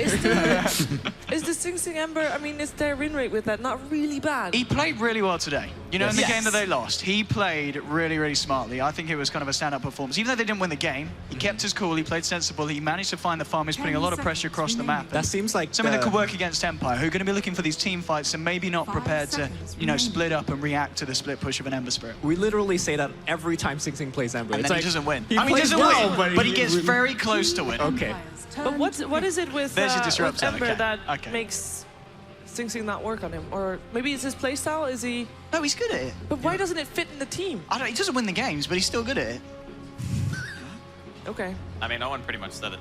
It's really dependent on the draft and how the early laning phase goes, because Ember is one of those heroes that you really want to be active. It's very similar to what Gyro and Juggernaut do. You're really coming to the fights, you're trying to influence the map in a very early stage. And the last time that we saw that, I think they got laned against, right? 5 seconds remaining. It wasn't really the easiest time. Beastmaster here could work very, very well for Team Empire. Reserve time. You know, combat the Night Stalker vision and have a setup for to stop the Queen of Pain. Beastmaster's not bad for sure. I mean, is this... Oh, okay, there's your Dazzle that you guys were they're talking about finally, earlier. This time they're going to pick it up. I was thinking to myself, it's like, I haven't seen Dazzle in a while. And it's really good for the Gyrocopter as well, because if you look at the bans out, like Slardar's taken out, which is great against Gyro. Doom, same thing. Bane, actually, same thing. This is becoming a very good Gyro game just because of the bans. Like, there's not really much left in the pool that's straight up good against this, except for like heroes like Juggernaut, I suppose, match up pretty well against Gyro. Some more sustain that you can get for yourselves to allow you Roshan and pushing utility on top of that too. The Sing Sing Jug is one of their most successful heroes. 5 seconds So remaining. we might see it picked here, just for that. Yeah, I think Jug could definitely be The a other possibility. thing too is Sven is also really nice right now for MFF. Look at the amount of fun Empire's having. They are really confident in their draft. Sing Sing Jug. Are we going to see? They banned out the Wyvern. Obviously one of the heroes that's good against the Omni Slash. So I won't be surprised if they do go for the Jug. You know, okay, Empire... Okay. They practice their Meepo. Okay. They're against the Queen of Pain. They have a Dazzle. Do you want to pick Meepo into Disruptor? Do you want to pick it into Earthshaker? Maybe not. Empire's turn to Come on, Empire, let's do it. I By the bet way, if the Earthshaker wouldn't have been there, they totally picked up Meepo. This is Jimmy Shaker, right? We lost. It's going to be the Jimmy Shaker. Yeah. Sure. Okay. By the way, if Empire wins this game and the next one, they didn't have another best of 3. Like, we gotta keep in mind that they showed up to play the first match, and they will be playing the last match. They as were well. here. I came here at 9 a.m. Yeah. and they were all playing at 9 a.m. So That goes for a lot of teams, though, to be honest. no, No, just them. them and Vega were the Them only and two. Vega, yeah. Okay, we don't see. DreamHack Winter, man, we got them long schedule. Dazzle or Templar Assassin together, all the minus armor. 10 nice. seconds remaining. But, I mean, Monkey Freedom Fighters, they do have ways to deal with the TA. They have got the control, 5 seconds that's for remaining. sure. Yeah. They've got a couple of ways already to take away those refraction charges. TA against Queen of Pain is actually one of my favorite matchups to watch. Like I really like the, especially if you rotate supports in, you know, controlling the sentry ward vision, that kind of stuff is very important. Both Dazzle and Disruptor can rotate in, Yeah. check things out. I think Empire have a much easier draft to execute this game. Like TA Gyro, you just have such strong damage output already in the very early stages of the game. It opens up Roshan. You got Dazzle for sustain. You take a couple of good team fights, you can very easily take tier 1s. So by extension, would you say that MFF have to do a lot, like in that first night phase, to really prevent this Team Empire draft from snowballing? I can very easily see Empire snowballing just based off the fact that once BKBs come out, most of MFF's lineup just falls off a cliff. Like BKB with TA and Gyrocopter, you're just like, okay boys, we got 0 damage. So early laning phase is very important for MFF. Okay. I'd be actually afraid if I was Monkey Freedom Fighter. If you pick a core that's kind of weak, they could have offensive trial laning to you with Dazzle, Gyro, and Tusk pretty easily. Juggernaut. What about Juggernaut in this game for Sing Sing? Yeah, that's what we were talking about earlier. Yeah. I think, Or considering Sven. what's been Sven banned was down. the other hero, but Sven Sing is Sing like... Sven? I mean, Sven is is that worse something he now rocks? because of TA. Like, Sven is not really good against TA, but it's Juggernaut is good against TA. And it's one of the heroes that he actually plays quite a bit. Yeah. And wins on as well, as opposed to Ember Spirit. Wouldn't you say Sven is 10 decent because of seconds the remaining. war cry? No, I think it's okay. But to remove the, he attacks so slow, and you don't remove the seconds. reflection Okay, charges. that's fair. Yeah. I mean, it's still viable, for sure. What And would you it's- like to see for Reserve Empire time. for last pick? Well, let's see. They're looking at off-lane, Off-laner, I guess. yeah. I mean, Funix if it's not hero. going to be Funny Tusk. I mean, maybe if Jug's picked up here, do Empire say, right, we'll put Tusk on the off lane, let's get ourselves an AA as the second support? I think if you go AA and Dazzle, Night Stalker is like, yeah, I like those supports. You know, I, still- get I to still run think- around, punch people. But no. But Beastmaster's if you still look good. at Earthshaker, I think they could go AA because Earthshaker is actually a fairly greedy laning hero, right? Okay. So what actually on the lineup outside of the Night Stalker runs at you? Like, okay, you have Queen, but that's only 2 heroes. Most of the time you're looking at something else, like maybe Undying to punish a lane like Dazzle AA. I think it's a little bit harder for them to do that. But I'd like to see that. I think it's more likely that Empire will probably just pick their off lane now, because Clockwork was banned as a last ban from MFF, which I thought would have been phenomenal, given what MFF have right now for heroes, for Empire to pick Shaker up. Disruptor through 10 to the seconds claws. Yeah, remaining. well, Disruptor can glimpse you, but the Shaker is definitely easy. 5 seconds remaining. So ganking off lane, Centaurs, or we Rubik. Okay, so it's gonna be Tusk off lane. Okay. Aloha Dance Rubik, 2 games in a row. Let's go. I like that as Okay. well. Rubik Jara is strong.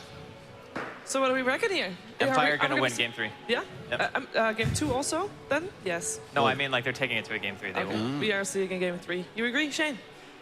Game 3, yes or no? Demon Earthshaker. I'm gonna go with MFF. Owen? Yeah, MFF all the way. It's going to be 2-0. What? One thing to look out for? Night Stalker roams. Night Stalker roams. We're going to find out if that first night time is as impactful as it should be. It is time for our second game, Monkey Freedom Fighters with Team Empire, and of course with our commentators, PPD and Cinnamon.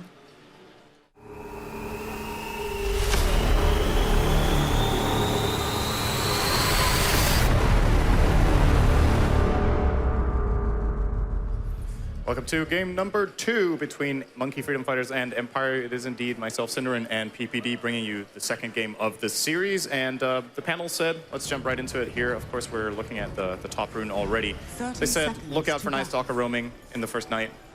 Key point for MFF? Yeah, of course. Night Stalker roaming first night wouldn't be a surprise. Pretty good. Do you think there's any fight that is waiting to happen here at the top rune? And if there is, do you have a clear favorite for this? It looks like both teams actually do want to fight for this one. I normally favor Tusk lineups and rune engagements just because of Snowball, Dazzle as well, also super strong. I have to take Dire on this one for sure. But it Well, we're depends going to on the see visual. there's the Fissure as well as the Thunderstrike, but they can't really follow through and get this rune. So Resolution gets the top one and Funix gets the bottom rune. Good start for Empire. Yeah, Tusk, if like in a 1v1, Tusk always gets the rune. Same with like Slardar. I mean, he didn't have to skill Snowball this time, but that's always an option. Juggernaut, I guess, is a little bit of a wild card. He can try to contest it, I guess. spin when the run's about to spawn and That's try to grab it, but looks like that wasn't even the case. Funnick just skilled Ice Shards, and actually he might have blocked off the Juggernaut on the stairs. I didn't get to catch that, but regardless, good start here for Team Empire. The mid lane is going to be the lane to watch, I think, in this 2 versus 2 matchup. TA and Dazzle against Disruptor Quap. More of a sustain versus more of a harass. Cyberblade skilled level 1 here for Resolution. A bit surprising, maybe. It's not too uncommon. Some TAs actually favor like this build rather than the Refraction at level 1. I guess when you have the sustain of Dazzle, you might not necessarily need the let's them put out a little more damage on their opponent. And there was the Refraction skill point for Resolution. So, of course, he will have an experience advantage given to him from that bounty rune. And top lane, Shaker, actually in a lot of trouble. Demon is... No man's land. I'm not sure where this one's going to go. Of course, they don't have Rocket Barrage. He's skilled Flat Cannon on Silence Gyro, but Demon's going to need some play here, and he'll find it. No Barrage means no kill, and Demon will port all the way back to base.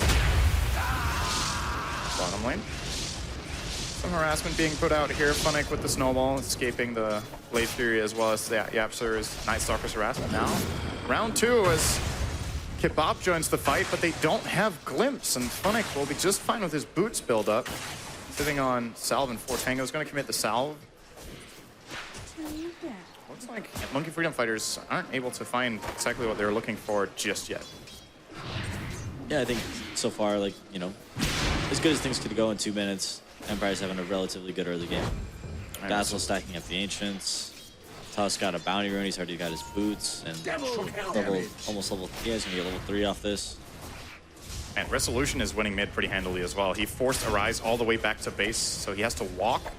Oh, wow. 12-3 against 6-1 on the Quap. The bounty rune playing into his advantage here, of course, and the Dazzle helping out a little bit in the start. Good laning so far for Empire, but we have to remember in game number 1, they kind of won all 3 lanes, and then they just lost the game, so... That's true. It's not a given that this puts them in a good enough position, especially with Monkey Freedom Fighters with a pretty good mid-game. That being said, though, I think the team fight on both teams is relatively even. I don't think either team should really shy away from a fight. Having TA lets you, go do your Ancients, go do Roshan. It gives you some solid direction of like what you should be doing in the game. So nothing too complicated. No fancy maneuvers you need to pull to kind of earn yourself a victory. Speaking of fancy maneuvers, a player to look out for always is, of course, Demon on his Earthshaker. He's managed to find level 3 in this top lane after even being forced to TP back to base, so that's pretty good for Monkey Freedom Fighters. They're getting about as good of an offlane as the Dire team is with that bounty rune. So Demon getting his on the Shaker. Maybe fish of that. Juggernaut using the Blade Fury. Easy dodge here for Funnick with the Snowball, but now he could be in trouble. Kebab now does have really Glimpse, tanky. And Funnick might be in a lot of trouble here. Thunderstrike? Maybe. There's another assistant there. He might find a TP here and try to get out before he gets... No. He's gonna succumb to the pressure here. Too many heroes. He could try for a Snowball to buy a little bit of time here. Or actually, wait a second.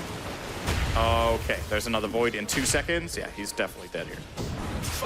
Goes to Beaver Knight. First blood for Sing Sing on the Jugger. Much needed after hard first 3 minutes for the team. They do pull some of the gold back. That was a bit weird. I think he could have played that a little bit differently and have a better opportunity to survive there. Seems like he kind of gave up on his life.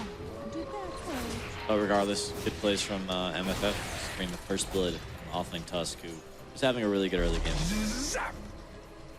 Resolution just keeps on dominating Arise here in the mid lane. They're still helping out a bit with No Fear on the Dazzle from time to time, but just good harassment from the Sideblade, securing all the last hits. Of course, Gyrocopter having a wonderful time. Such an easy lane for Gyro always to play against any sort of melee core in the offlane. Can't really contest the Gyro at all. First night, No Fear just getting bullied. It's a level 2 Night Stalker though. It's not the worst. And there's no Darkseer, as we've talked about, being a great combo with the Night Stalker to enable him to find the kills in the nighttime. Not really happening either. That's true. And then Empire's just kind of sitting in the lanes right now and just farming, so it might be hard for Night Stalker to get too much done. And the panel did point out this is important. And of course, we were talking about this, you and I, during the draft, how Disruptor and Night Stalker actually complement each other pretty well. Disruptor is fairly weak early on in terms of damage output. Thunderstrike is okay, but that's pretty much all you have. You look over to your Night Stalker, who can make up for that in the first nighttime at minute 4 with good damage output and mobility, and then you can find glimpses with the night vision. But so far, being level 2 and 3, it seems pretty unlikely that Empire get in trouble in the first night. Yeah, I don't think the first night we're going to see too much. Maybe the second night. Gonna need to wait, let this Quap get level 6. That's when they're going to get their first opportunity to get some kills. What Arise can get done with that first ultimate will really set the pace of the early game. He's got his boots and bottle. Gonna see if he wants to try to contest either of these runes now here at minute 6. Of course, Night Stalker's in a pretty good position to actually fight with him at the top one if they want to do that. Let's call down. Speaking of top lane, Demon just gets blown up with this easy telekinesis into call down combination from Empire. And we haven't talked about this so much. Silent Gyrocopter, one of his absolutely best heroes. He did play Juggernaut last game, which is also a comfort hero for him, but very rarely disappoints on the gyro. Yeah, it just works so well with their playstyle. It's the hero that wants to fight and can always just TP in and throw down a call down. Get a lot done. Lane Kebab finds the Thunderstrike, has mana for Glimpse, and there's a TP coming in for Shaker as well. Resolution will be glimpsed into the tower. Has Refraction in 3 seconds. There's backup coming in from Tusk, and he should be just fine. Maybe, maybe not. Yep, he will be okay. They're committing so much. Arise even jumping in. Meld is on cooldown. He missed time for the bottle charge. Actually will find this kill. Arise does get him in the end. And that was close. That was a must kill right there. And meanwhile in the top lane, Yapster, good dodge on the call down, but Rocket Barrage is just too much to deal with. Gonna trade off here. Monkey Freedom Fighter is getting the better end of that trade, of course, finding the kill on the TA and getting their Queen of Pain some better footing in the game. All of this happening. There's good stacks on the Ancients here. Beaver Knight is going to be spotting this out, so Sing Sing knows this is going on. And this has got to be a point of contention for MFF, right? They're not just going to give this away for free. Jugger has Omni Slash. He's going to hold it. And actually, No Fear is just going to die to the right click.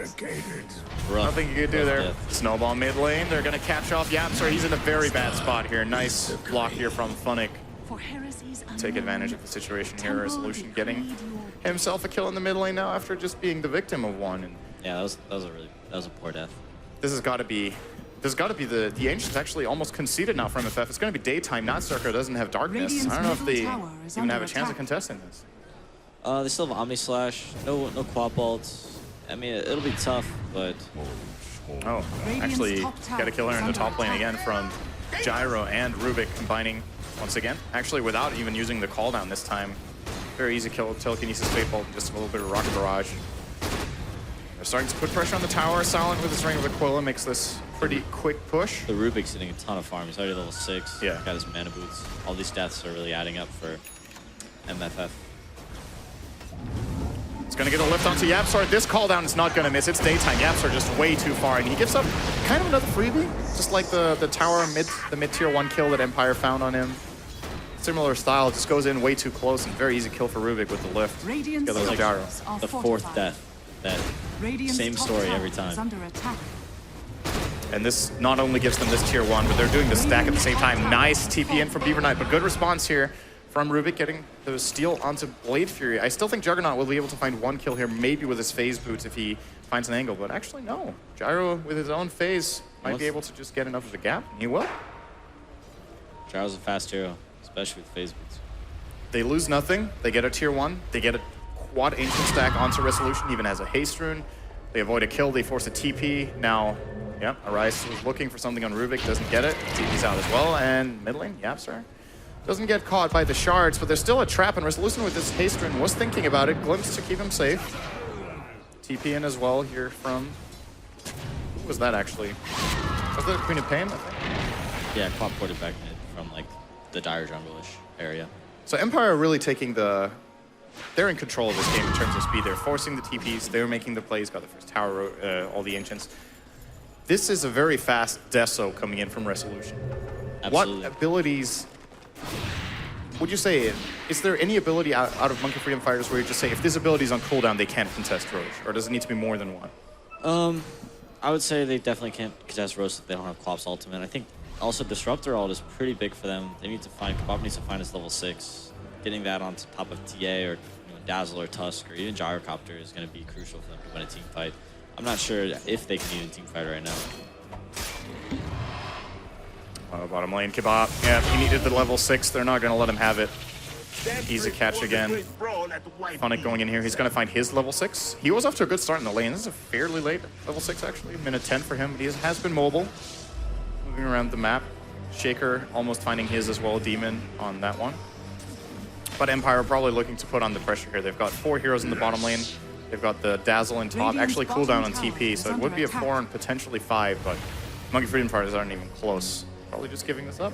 Yeah, I don't think there's any chance of them being able to fight into Gyrocopter right now. It's just too strong. Tower is under attack. Dire's middle tower is under attack. Even though he only has like 800 HP, they might be able to blow him up in like a Fissure Co-op combo, but that's, you know, provided Dazzle's not there or Tusk isn't there to save him.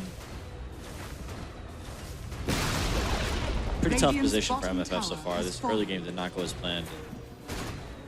Their draft doesn't really allow for these kind of early game mistakes.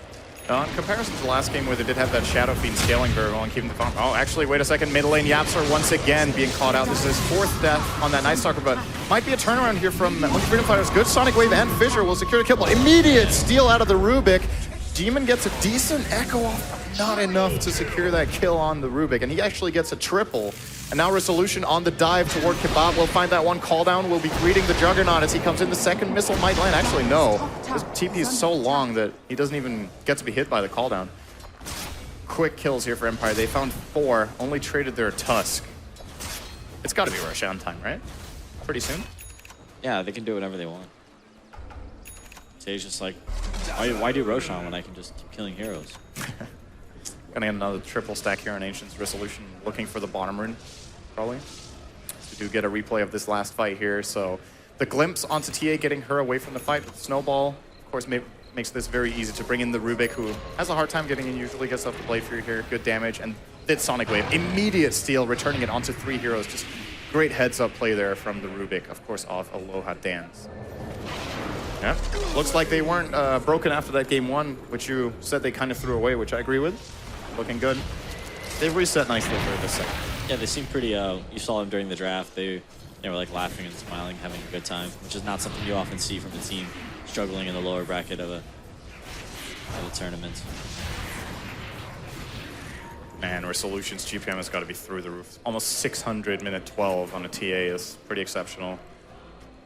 And it's with 2 kills only. He's 2-1 and 2, which is so much farm. So many of these kills are creep kills or ancients. I think he's got like 20 or 30 ancient kills by now. And it's Roshan time. They know they're doing it, but I don't think there's anything they could do. Flop Bolt's on cooldown. Disruptor's finally level 6, so he has that. Juggernaut still only level 9. Doesn't have the level 2 Omni Slash. Shaker nowhere near a blink, so I think they're gonna kind of have to rat it out and see how much farm they can get before Empire decides it's time to end the game. And it doesn't seem like Monkey Freedom Fighters has bet a late game either. Like the scaling of Queen of Pain Jugger against TA Gyro, just if you look at the core side of things, you even have Dazzle as a super late game support with Weave. Yeah, Dazzle's great, but Earthshaker could be, you know, a big X factor as well. Yeah. Like, super far away from Blink Dagger. Dire's top Do you think, this has been discussed sometimes, what do you think about the Tranquil Soul Ring build on Shaker compared to Arcane's, especially if you're in the off lane? What do you like? I play a lot. I used to play a lot of Support Shaker. I really did like Tranquil Soul Ring a lot. I think it's really nice for like running around and like roaming. Like you never have to go back to base. You always have mana. Radiant's middle tower. I think either build's fine. Unless Yapsor got eyes on Rubik. He is screwed. Actually gets so much. He kills Arise. Are you kidding me? They actually let him get all his spells off before the Crippling Fear was finally cast.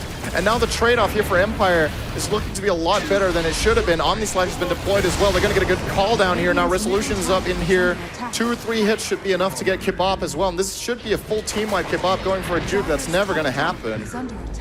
And man, Aloha Dance in that situation really brought everything he had to the table. Yeah, he's an amazing Rubik player. He's even got the cloak too. I can't believe he got those spells off. There's the cloak. It's surprising though when Night Stalker comes in from the back and catches you off guard. I'm surprised he didn't silence first. Would have kept the play 100% safe. Went for the nuke, gave Rubik a chance, and he took full advantage of it. Beautiful play there out of Aloha Dance, individual play. And the rest of the team just collapsed on Monkey Freedom Fighters, giving them, I think that was a 5-for-2 fight? Yes, 5-for-2. They lost Dazzle and Rubik. So what do you do for Monkey Freedom Fighters now? That was kind of a pretty...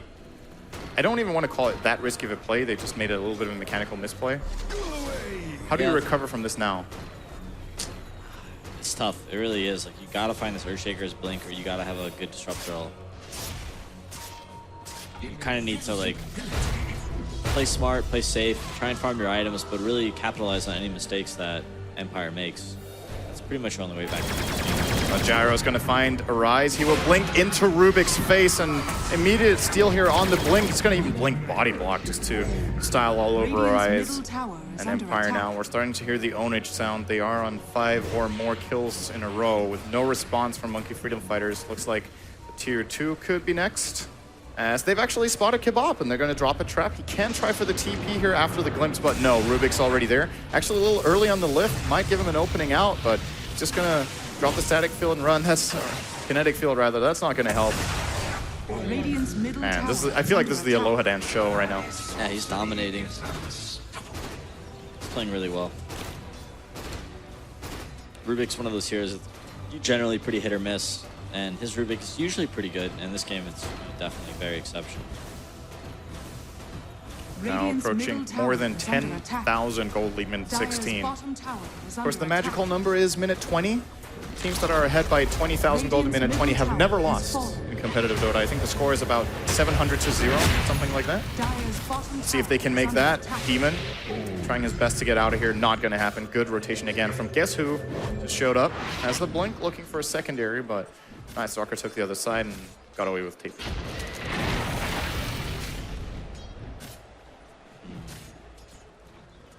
Gyrocopter almost has his BKB now. Yep. Do you like this build-up? Yasha and Helm with BKB? Sure. Yeah, Yasha, Helm helps you farm really fast. Now you have BKB, can't really die in team fights.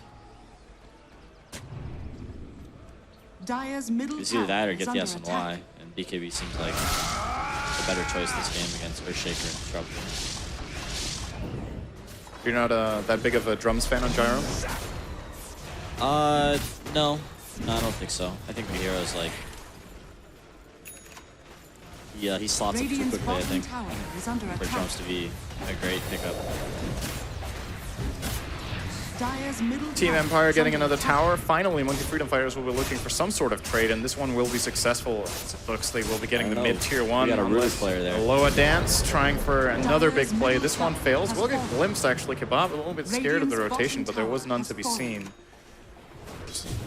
Could try to run them down here. No, it's not going to happen. So 1-for-1 trade on towers. Age is still in tow for resolution for another 10 seconds. Maybe that's why they're not looking to push. Fresh blink stolen. Yep. It's a good steal. Of course, as always, Rubik with that extra mobility. This game he's going for Glimmer Cape. Yeah, he's like, Pop has a blink, I don't need to get one. I'll just take his. Yeah. It's like, you don't generally get disappointed if you don't get blinked and you're like, oh, I got level 4 Screamer, I got Sonic Wave. It's very rare that you steal Shadow Strike. Under attack. Such a telegraphed ability, and most of the time you don't even cast it past the laning stage. In a lot of situations, you don't get to use it. Oh, there is what seems to be a little bit of a desperation play here for Monkey Freedom Fighters in the top lane, but obviously very easy for Empire to read this. They will be using a smoke, and they're trying to kind of stick around the mid area, expecting TPs to be coming back, and they're reading this pretty well, but Monkey Freedom Fighters not moving too far out of the base. Actually, now Yapster will get scouted out by a ward. He quickly moves in again and out again. He's not really completely sure what he wants to do. Yeah, Radiant had a ward right on top of that smoke, so... Oh, they saw the smoke. Oh. Yeah, they knew exactly what was happening. They decided to back off top lane immediately. And now they're going to smoke through their jungle, bait their Juggernaut, and see if they can find a pick. They need a very quick reaction here onto this Rubik to kill him off. He does have the instant cast Blink and the Glimmer in case he gets silenced. Oh, the Wolf. That is not happening. Yeah, the Wolf actually kind of blocking them a little bit here. There's the... he's going to BKB actually before he gets brought back in the glimpse. Do you think he should have tanked that glimpse? I don't know, he could have died Omni Slash, honestly. As a call down onto 2, they will blink away the Queen of Pain, and there's the Sonic Wave. Damn. Nice Sonic as well here from Arise, combining up with that Omni Slash from Beaver Knight. Finds 2 kills on the side. The question is, can they find more? There's the glimpse. There's no BKB for this one for Silence. He will get glimmered, however, but they are winning this fight just on raw numbers and might be finding even more. Rubik gets fissured, still has the blink available. Will blink away from Arise. Silent, no TP, can't get away during this shallow grave. And I feel like this is the start of maybe what could be a deja vu from game number 1. Where Empire just build up all the advantage in the world and then all of a sudden just get a very bad angle on a team fight. And Monkey Freedom Fighters 3 big kills for them. That's a very, very big gold swing. That was 5,500 they just gained back in that. That was pretty reminiscent of the last game. Yep. Right about the same time. Empire starts making a couple mistakes, and Rise is going in. Yep, the fissure from Demon. That's the limit. Good call not to go for that. That was probably a bit too deep. I like how Rise is going for Axe this game. I think that's a much better choice. Tanks him up, lets him survive like the Rubik lift, toss snowball, walrus punch. He can survive through that. He can blink out, make sure he gets his spells off. Orchid, not the best this game. Not very good against any of these cores, really. It's okay against Dazzle as like a support. You can kind of like shut him out, but Axe is definitely the right choice. Resolution's going to go for Yapstar. He's going to need 3 attacks for this. He will get them as it looks. He's missing a little bit because of Crippling Fear. Very nice fissure coming in from Demon. Doesn't have Echo Slam though, but can they get the job done is the question. Demon now taking the brunt of the damage here as Rubik has turned it around on Yapstar and got the job done here with the Rubik. And now Kebab going for Static Storm. That is not going to get anyone killed apart from himself. At the same time on the side, Snowball catches off Arise. He was looking for a TP out after his blink cooldown. Should miss if he blinks to the right side, which he will. But guess who's there to greet him once again? Aloha Dance, who's pissed off after he lost the last fight. He's now showing up again, 10, 1, and 6. Just a classic on a Rubik. Classic 6-4-4 right there. I know it's true. And this one's going to cost it a lot because Monkey Freedom Fighters might have to expend buybacks on this. They actually don't have any apart from Disruptor, but he's already alive again. Level 8, only minute 22. Very quick respawn. High ground siege will commence from Empire. They have Desolator minus armor. They have the Wolf. No glyph.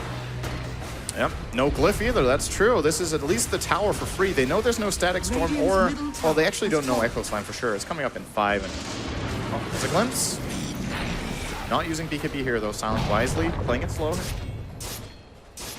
Got a lot of stacks of beef. Dazzle behind bottom tower is under attack. And even this Tusk Snowball, things got really dangerous there. Yeah, Tusk almost has, what, he's going for Guardians or maybe a Blink? If he wants Guardian Greeds, he could buy them now, so it's got to be Blink. Unless he's saving for buyback. This seems like a little a weird time to save for buyback for Empire. Yeah, Blink's probably the play. Oh, no. All right, you just realized, oh, wait. So, I do have enough gold. Yeah, and probably good he bought them because he's screwed. Absolutely comboed down here by the side of Monkey Freedom Fighters. Sonic Wave committed. That's where you all chat and you just like bought. Lost no gold team, it's all right. It's back in 30 seconds, of course. Big Stone guy's back to an Empire, all right. They're confident. They do have double damage on TA, of course, so she can get the job done on her own. Jumping in here, already taking them down to half span of 10 seconds, and now Gyro showing up. Yeah, this is absolutely free Roshan for them. Might not even lose a tower in the trade-off here as Monkey Freedom Fighters don't even get to the tower before Roshan's dead. No TP on TA though. Might get it. Oh, they have way superior vision too, yeah. Empire have no business being up here, and they can't take anything else, so it should essentially be a tower for Roshan trade. They don't want to give it up though. Is this going to be problems for the Rubik? He actually gets glimpsed away by Kebab, more or less saving him. Echo Slam from Demon, though. Good combination, good damage coming out, but they're staying alive. Now, this was a Sonic Wave we've been waiting for from Arise. Gets a couple of kills, but at the same time, Juggernaut, after using that Omni Slash, just gets blown up by Resolution and the Gyrocopter of Silent. Now they're running onto Yapstar here as well, gets the trap off. Can they follow through here? Blink on 5 seconds cooldown. He's actually just going to TP out. There's no disables with Tusk and Rubik on the sidelines. They get a tower and 2 kills. I guess that's okay for MFF. Except they're completed on Rubik. Oh man, are you serious? It's so rich. This is actually core level farm. That glimpse from Kebab was super questionable. I don't know what the intentions were of that glimpse, but that may have cost him. They definitely cost him like an easy kill on Rubik there. Yeah, and he got quite a bit off. He got them at least out of position, if nothing else. Yeah, so like the Tusk walked into that team fight, he was gonna snowball, save the Rubik, and then MFF kind of freaked out. Jimmy jumped in with the Blink Dagger, Echo slammed them both, make sure that snowball didn't come off. Dropped the Static Storm on top of that, but then there was a Resolution blinked in there with a BKB and just started right-clicking Juggernaut. And he got so low HP. He managed to get his Omni Slash off on Gyrocopter, but as soon as he came out of the Omni Slash, he just died. It was like 1 hit from death. Speaking of Gyro, we're seeing him adjust to the situation. Generally, I'm not a fan of Manta on Gyro, almost ever, but against Omni Slash, it's a really good pickup, I think, in this game. They're gonna go high ground here. Yep. They do have a lift now. No Echo Slam. No Omni Slash. Radiant's middle barracks. Fissure. Oh, Resolution tried to blink over it, but he still got caught on the side. Fastest of this patch. Not surprising to me. It's very, very early. It's not like it's his first item either. He has a Glimmer Cape as well, and an Urn. Gonna steal the Thunderstrike. Pretty useless steal right now. It's probably the worst spell he can get, level 1. Gives a bit of vision, but... They're gonna let this go? What are you gonna do? Sonic Wave? Alright, hits one target. That's actually really underwhelming here from Arise, and that might be the cue to go bottom. Oh, great, they used a cooldown. Even though it's only 40 seconds, it's still a really big cooldown now for Monkey Freedom Fighters. I don't know if they have any chance now at taking this fight. Yeah, it's tough. I mean, Dazzle's just sitting back there healing. Husk is ready to save them with the Guardian Greaves. Oh, looks like they're going to try for it. They're casting Darkness. In comes the TP from Sing Sing. Going to go immediately into the Blade Fury. It's going to get stolen here by Aloha Dance. Omni Slash is ready, but is he even going to get it off? Doesn't look like it. Maybe barely he will. He's going to jump a bit onto the Rubik and a bit onto the... Well, he's not even killing anyone just because of this weave. Jumps onto Rubik and Tusk, 2 down. Third maybe soon to follow Arise, trying to get a little bit of damage out here with the Sonic Wave, but all of it's just getting healed up over time here by the Dazzle, as well as the mech from, or Guardian Greaves rather, from Funnick. Yeah, we get a buyback out here from Juggernaut, but there's nothing they can do. They just don't have the damage to go through all these like refractions, the BKBs, and the Dazzle heals, Guardian Greaves, and Rubik is just, look at his net worth. He's higher than anyone on Radiant. That's, of course, they got the racks, which are a lot of gold, but... All right, Resolution, just 2-shot him while you're at it. And then Demon going for a desperate play here, trying to get something out. There's a stolen Omni Slash. Why not? Omni Slash with Aghanim Scepter coming out here from Aloha Dance too. Put the nail in the coffin here against Monkey Freedom Fighters. What a standout performance from him and from Empire this game. Yeah, I mean, that was a beatdown. Resolution did his job from the Ancients, did the Roshan. Silent had an excellent game on Gyrocopter, roamed the entire map, kept getting kills. The biggest issue was the laning phase. Both Yapsor and Demon kept dying in the offlane, in the offlane, and they gave Gyrocopter and Rubik so much harm in the early game. In the panel, I've been talking about Yapsor's Night Stalker as a hero to really look out for and be careful with if you're Empire. Didn't look like it bothered them very much in this particular game, at least. They had the solutions they needed. And of course, that does mean we will be going to Game 3. But before we go to a break here, I want to ask you, going into Game 3, obviously in a lot of best-of-3 series, I can't remember the stats on this, but most of the times, I think the team that wins the second game in a best-of-3 also wins the third if it goes to the third game. Sure. Is that just momentum carrying over? Is that the only reason, or is there anything else? I think that's a lot to do with momentum. It's also just like, luck, just random. Luck? Yeah, stats are stats at the end of the day. Well, if you have a big enough sample size, it tends to be pretty relevant. I suppose. I don't think so. I think that both these teams are going to be fighting for their elimination and moving on. But I don't know. Maybe Empire's got their confidence back. It's the first game they've won in the tournament, so that's nice. It did seem like after that last game or after Game 1, that, like you said, they kind of laughed it off in the draft and just played their stuff. And this seemed more like the Empire we've known over the last many months. TA and Shadowfiend are good heroes for them, I think. Absolutely. All right, we're going to see if they can get either SF or TA in game number 3. But before we get to game number 3, we're going to go to a short commercial break and then back to the panel.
Now I'm the king of the swingers, oh, the jungle VIP.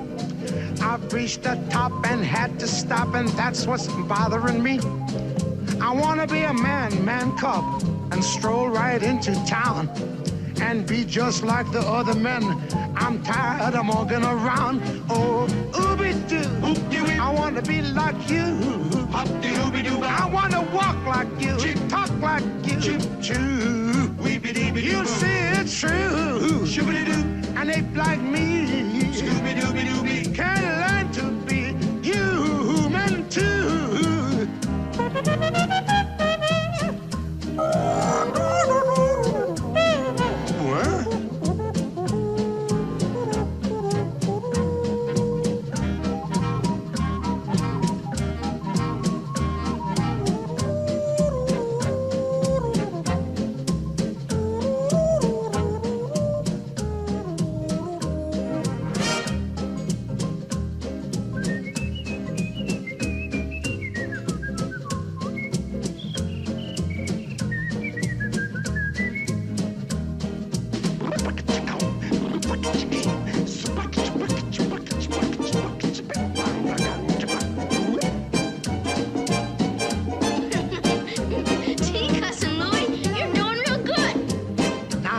Your part of the deal, cuz. Laid a secret on me, a man's red fire. But I don't know how to make fire. Now don't try to kid me, man cub. I made a deal with you. What I desire is man's red fire to make my dream come true. Now give me the secret, man cub. Come on, clue me what to do. Give me the power of man's red flower so I can be like you.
I wanna be like you. I wanna walk like you, talk like you. You see it's true. Someone like me can learn to be like someone like me. Take me home, Daddy. Can learn to be like someone like you. One more time. Yeah, can learn to be like someone like me. Say do da ba ba ba da doodle da da da da da.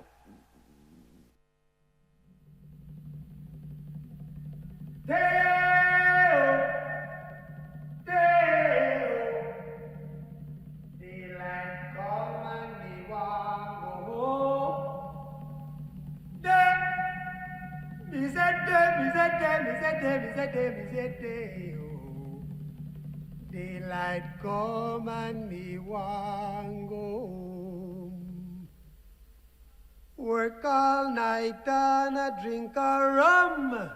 Daylight come and me want go home. Stack banana till the morning come. Daylight come and me want go home. Come, Mr. Tallyman, tally me banana. Daylight come and me want go home. Come, Mr. Tallyman, tally me banana. Daylight come and me want go home. Live 6 foot, 7 foot. 8-foot bunch. Daylight come and we want go home. 6 foot, 7 foot, 8-foot bunch. Daylight come and we want go home. Day is a day, oh. Daylight come and we want go home. Day is a day. Is a day, is a day, is a day, man, they want go home. A beautiful bunch, a ripe banana.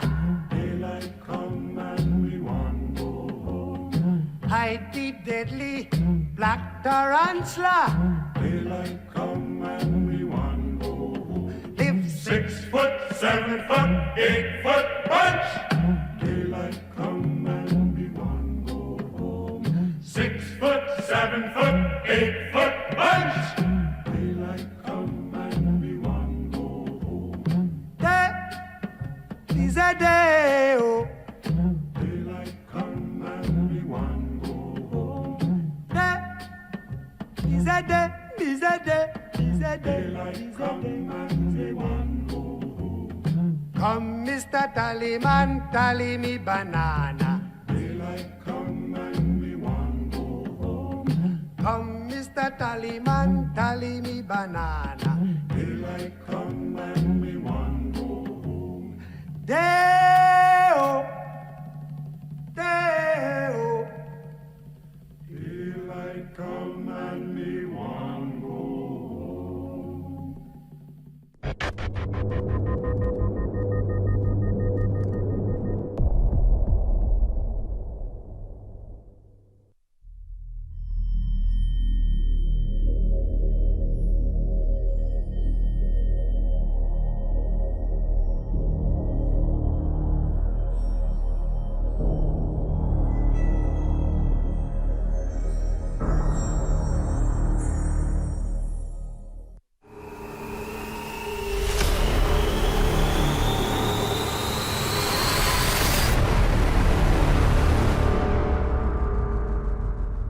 Welcome back to the ASUS ROG Dreamleague. I hope you enjoyed that musical intermezzo. We are back here at Dreamleague Winter in Jönköping, and we are in a third game. Once again, we are going the distance. Empire, Monkey Freedom Fighters, and may I just say that the hype around the Rubik of a Loa Dance deserved.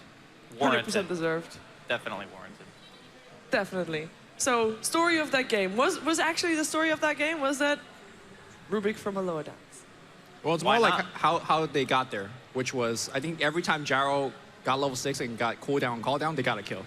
And at one point, Rubik was level 6, and the Yapzor Night Stalker, which I hyped up so much, was like level 3 at that point. He was level 6 at like 7 minutes. Yeah. Something like that on the Rubik, right? Because they killed the off laner like 3 or 4 times in lane, and he just like insane levels, huge performance, has Glimmer Cape, Aghanim's. It's like, okay, well, we just won the game. Did a rotation up to try and kill the Gyrocopter, and he just hit level 6, and then all of a sudden Rubik gets like 2 levels from that. And when you have a TA that could snowball so well, got the very early Deso, that Ancient stack was constantly like filled with Ancients. And then they took Roche, and it's really easy from that point on. You just kind of snowball and win. Yeah, we can actually take a look at the replay that we have selected for this game.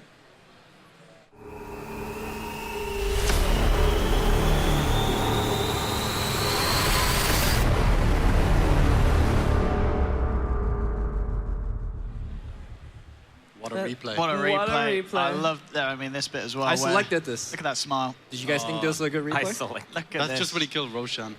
No, this is before the game. But I guess also when he killed Roshan. This was actually during game 1. This is why they lost. They were just messing around. I got this, guys. Look at him. No, this is the replay. I'm And going to Aloha cast Dance a is like, sunshine. see my Yeah, Rubik? do it right there, I got mate. 10 kills. It's got to be brilliant. This was actually the replay, by the way, guys. They are actually sitting differently on stage right now. This was the replay. This was during the draft. This was like, we got this in the bag. I mean, they always have been like that, though. Like, every single time, even when they're losing, they're always... It's still the same. They're just smiling and laughing, having a good time. That's good. That's Yeah, important. it's good. Keeping morale high. That's Yeah. what you want. So next game, Monkey Freedom Fighters, they won a game. Empire, they won a game. How are we going to see those two results clash into one final finale match? One of the sides is going to win the game. Wow. I mean, I think that throughout the 2 games, though, in all seriousness, Empire, I think, have shown to be the stronger team, in my opinion. But in the first game, they kind of maybe threw a little bit. So I'm thinking if they can just play a normal game, that it should be on paper Empire taking this, like 2-1 in my opinion. So I mean, draft is very important, so you never know. Maybe they get out drafted in a way where MFF can actually get some really cool niche strategy and manage to take a game based on that. But you can just see this now as a best of one. The only difference is you have time to adapt to what the enemy team does. You've seen what they can do with certain lineups, and you have a little bit more information to go on. You would almost say that it's a game 3 of a best of 3. Yes. Rather you than would. best of You would one. almost say that. We're actually into the draft. We can take a look at what the teams have in store for each other, which I think the first few bans and the first pick are going to be very important, especially if the Shadow Fiend is going to be making it through, Well, as we are in the draft. Empire have first pick and a Radiant, so I would assume that MFF would be the ones to ban it out. Unless, you know, Empire had first pick last time, and they also decided to ban the SF anyway. So maybe it's just something They that weren't. they're not... They weren't on the Radiant side though. Yeah, I know, but I still think Dire SS is fine. Like, yeah, it's worse than Radiant, for sure. But when you have somebody like Resolution who can play it so well, maybe he was just like, I want to play Invoker instead. Sure. You know, just pick me I do want to piggyback 5 off what you said earlier. remaining. I think MFF need to focus on the laning stage, because if you looked at the 2 games so far, they have lost Reserve time. essentially almost every single lane of both games. Yes. But they did still win first game. I think the Even first though game, they lost Yeah, short. even though they lost. Okay, so the first game showed it like huge weakness in how Empire play. Like sure, Shadowfiend got solo kills, but the fact that he was able to get them solo kills with just the Shadow play, you know. So if you pick another hero that does a similar kind of job, you know, like a Beastmaster, that kind of stuff, Dire That's team fair, yeah. back. you can take advantage of their playstyle. How are we rating Io in this matchup? Shadow Fiends get Team Empire's turn to pick. Because Io is still in the pool. Not really your typical Empire hero. Not really your typical I Monkey don't- I Freedom think Fighters MFF hero. will play it over Empire for sure. Who plays it for MFF? Good question. Yapsor, I guess? don't think. I any don't of know them if it's plays one of it. their heroes. I think it's Yapsor, if anyone. don't know. I don't think Ibot plays it. We saw it banned out in the first phase, both of the games in this series so far, but yeah, both teams not really known for playing that hero, so. 10 seconds I think remaining. MFF is actually naturally maybe prepared to play against it, because a lot of the heroes that they like to draft, the Bane, the Disruptor, fairly good against Wisp. And then Okay, Empire okay. takes it. Dire team Interesting. Plug it. It's like Shiver said, it's definitely not a hero that Empire play much. But we'll see what they I do with presume it. No Fear can play it. The man's pretty Yeah, he talented. plays everything. Yeah, he so does. I agree. It's probably going to be the No Fear Wisp. MFF? I think we're also due for a Jimmy game. It's been pretty quiet this tournament so far. You mean like a standout Jimmy game? Standout Jimmy game. Okay. Like he hero would you always like to see him he play? always has one at land, every single land, without fail. They pick Io and they leave in Dark Seer and Winter Wyvern. 5 seconds Yeah, remaining. there's also Undying, which is a very common counter pick to Io. Just have Just like a lane really strong against lane him. bully, or you Reserve pick Bane, time. for example, and the first two if you're MFF. But yeah, Wyvern is going to be one of the choices here. Dire team They could just take like Tiny or something. I know Sing plays a pretty mean Tiny. Yeah. And this was actually the opening that we saw last series, right? Against the team who also first picked Wisp. But they're going to take DS instead. They're gonna give the tiny Wisp away. Team Empire's turn Do you think to Empire pick. just definitely take that then? You think they'll take the Tiny? I think so. I think Tiny is really strong. I mean, Sven, you don't Sven think they'll go is back for the good. Gyro? I mean, Silence performance Gyro Gyro's is good, just very yeah. nice. There's Sven, Gyro, I like the CK, Gyro. even PA, but PA is less likely, I think. Do you think they're like, okay, so they didn't pick it instantly, so they're thinking, oh god, they didn't actually pick the Tiny.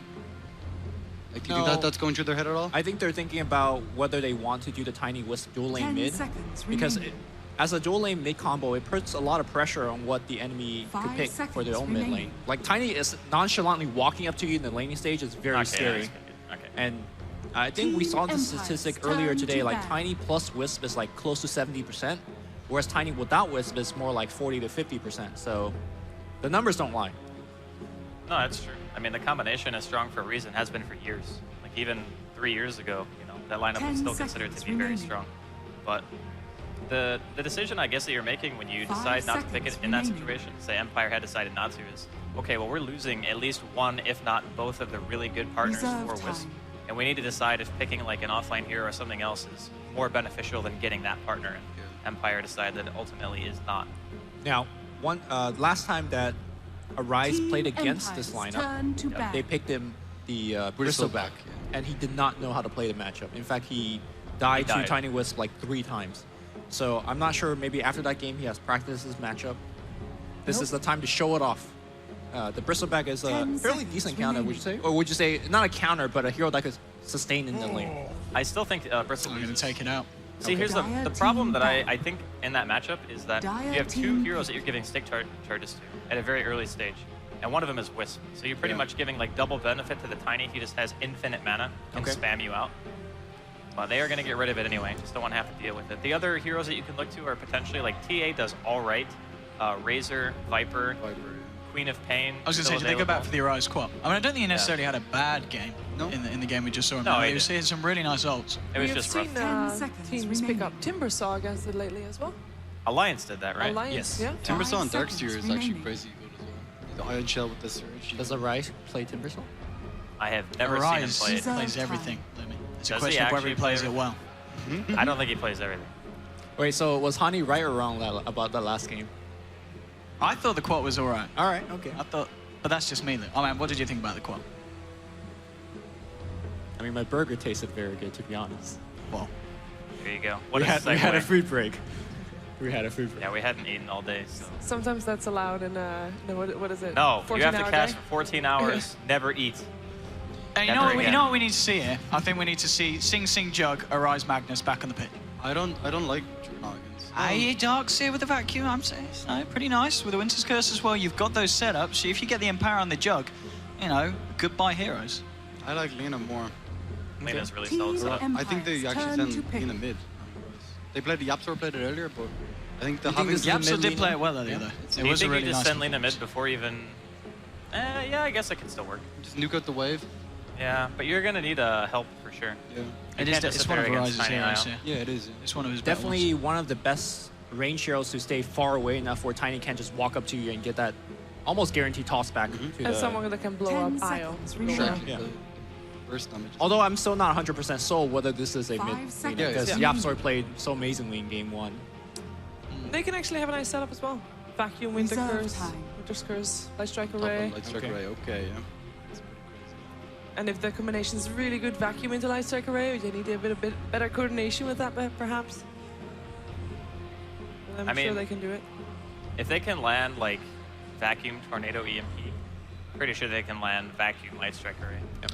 Would imagine so. Does Silent play their Tiny or does Resolution? I thought it was Resolution, personally. Yeah, I think Resolution does. Yeah, getting the jar again. He had a great game last game. I don't see any reason why not to pick So it up. it's a denial pick too, right? Because if you don't pick Gyrocopter here, seeing what MFF have, they can also pick it themselves. Sure. And Gyro matches up very well against IO Tiny in the mid game. You just drop a call down on a relocate, and your damage output is insane. So I like that from Empire, just taking it away from MFF in this case. Not only that, I don't think Darkseer is going to have as easy of a time as he had in game 1, for example. I mean, Gyrocopter just pop Black Hand at level 1, and essentially you don't get pressure under tower as most safe laners do when lane against the Darkseer. Surely you've got to go for the Sing Sing Jug here again. They don't have to pick it right now, I don't think. They can maybe go Disruptor or something like that. Disruptor? Yeah. What? Decent against Unless, the well, if the Lena's mid, they can go Disruptor. Yeah. If the Lena's not mid, they They're can't. very fragile, though, against a Tiny. Yeah. You're going to explode. If you pick that lineup, it's more about the laning phase. I mean, they already are pretty all in on lanes, right? Like you have Winter Wyvern, Darkseer, Lena, they're all very strong laners. And you know that during mid game, Empire are going to have some monstrously good team fight. They have some on their own on MFF though, I suppose. Monkey Freedom Fighters definitely taking their time to decide what they want to have here. Are they considering something like Anti-Mage plus Magnus as their kind of last 2 picks, or is that AM very greedy against Tiny I'd like Gyro? to see some kind of Magnus combo. AM is crazy. I'm with Owen on this, in my opinion. Okay, what about something that gives you Razor? Arise Razor. Yeah, Played it quite a bit. We talked about it earlier against the normal heroes that you see against IO Tiny lanes. And Razor is definitely one at the forefront. Although, is Link really gonna scare Tiny away in the laning stage? It can. It depends. Like if you have a full creep wave, for example, like say the creep wave clashes, Tiny's going for last hits, you go up and link him. You can't reliably toss the Razor in that situation. Right. Because you have to be able to stand like right on top of him. And you just don't want to get that close because you're losing damage over time. You just want to back up. You know? There's a lot on Darkseer in this game, though. Like the rest of Monkey Freedom Fighters, they're very, very squishy. And like Arise isn't going to do, in my opinion, that well mid against the Tiny IO. It's a very difficult main. It's not going to have that much farm. And if well, what if they put like if they have Razor Wyvern mid, that lane actually decimates like IO Tiny. So for the first couple of waves, say for instance they have the Wyvern there, and they just use Arctic Burn to harass the IO Tiny down. They help control one of the runes. I think the MFF will be fine. Or they can have YapzOr sit there too. It doesn't matter, like either one of the supports. In that matchup, MFF's lineup will win in a 2v2. Like hands down. Shaker is a greedy laner in general. So if, for whatever reason, they want to put Shaker, I guess is going to be off lane this time around, they can have the... Could still be support. I think they go back and they get an offlaner with the mech. You mean for Empire? Yeah, for Empire. The Shaker could still be support. Yeah. Yeah, it could be support or off lane. Gyro or Check is a pretty strong lane. I wonder what this final ban from Empire is going to be. Are they thinking about the Sing Jog? Or is it something else that's on their mind? They did ban out the PL before, but I don't know if they'll do it here because they've got so many ways to deal with the PL. I'm just going to ban out the Queen here. Dire team pick. Okay. Safe lane Queen, I guess, is what they were anticipating. Yeah, perhaps still safe lane Razor. Nah. I mean, I know I said it Safe lane before. Razor is so TI4. Come on. Nah, it's got to be a Rise, right? He's one of his heroes. Yeah, do you remember the qualifier? Does that played mean that every they're day. actually welcoming a PL, by the way? Because PL, I mean, they have the tools to deal with it. Well, that's the thing. I don't think you pick a PL into this unless you want to kind of get the next train 10 home. seconds remaining. What are you gonna play if you're Sing Sing? Juggernaut again? Juggernaut. It's got to be the Jug. 5 seconds remaining. Venom. Oh! All right. Alrighty. Well, we get the next flight home. Turn to I don't know. I kind of like it actually. Thoughts on the Venom, Lumi? I mean, if you get your ultimate onto the Wisp and he's overcharging, he like loses HP fast. And of course, the movement speed slow, very good against Tiny.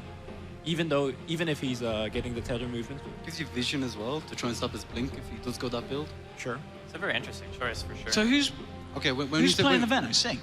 I think so, yeah. But when you said Juggernaut, right, I was thinking like you don't want to play a melee hero against Tiny ever. Really. Yeah. You walk in, you get craggy. I guess straight we up. saw that. Yeah. Like, It's a bit different for Jug though, because you're really playing around Omni during the team fights and spin. Like that's going to deal the majority of your damage during the early mid game. Wait, can this be like a safe lane Nina, like we saw a couple of the Chinese team do, and then support Venom? Is that completely out of the question? I think you need farm 10 on them. seconds remaining. I agree. That's fair. What's Empire going for here as his final pick? Is it going to be that support we're looking for, or is it going to be a Funnick hero? I'd like to see Funnick play the Shaker. Well, they banned Rubik, so I'm sad. Yeah, it's going to be Funnick Shaker. Witch Doctor. All right. Okay, we know the draft. Sing Sing Venom. Who's gonna go home? Who's gonna go home? Wow. I think the Witch Doctor's a bit wonky, actually. Jimmy is gonna have a big for the game. Venomancer. Yeah. I mean the. Empire's gonna go home, Lumi. Jimmy's gonna have a big game. Does that mean that Empire's going home? Yes, hopefully, maybe. I don't know. Jimmy's gonna have a big game. Okay. What do you think, I'm Andy? still gonna say Empire gonna win. MFF's draft is so risky for me. I think Empire going to win this. What are we looking forward to seeing most, Shane? What are we looking out for? I want to see the big Venomancer ultis just taking over the entire game. If Venomancer has a good game, they're gonna be winning. MFF are gonna find out if that's gonna be the case. It is time for the third game and for the elimination game of Monkey Freedom Fighters taking on Team Empire with Cinderin and PPD.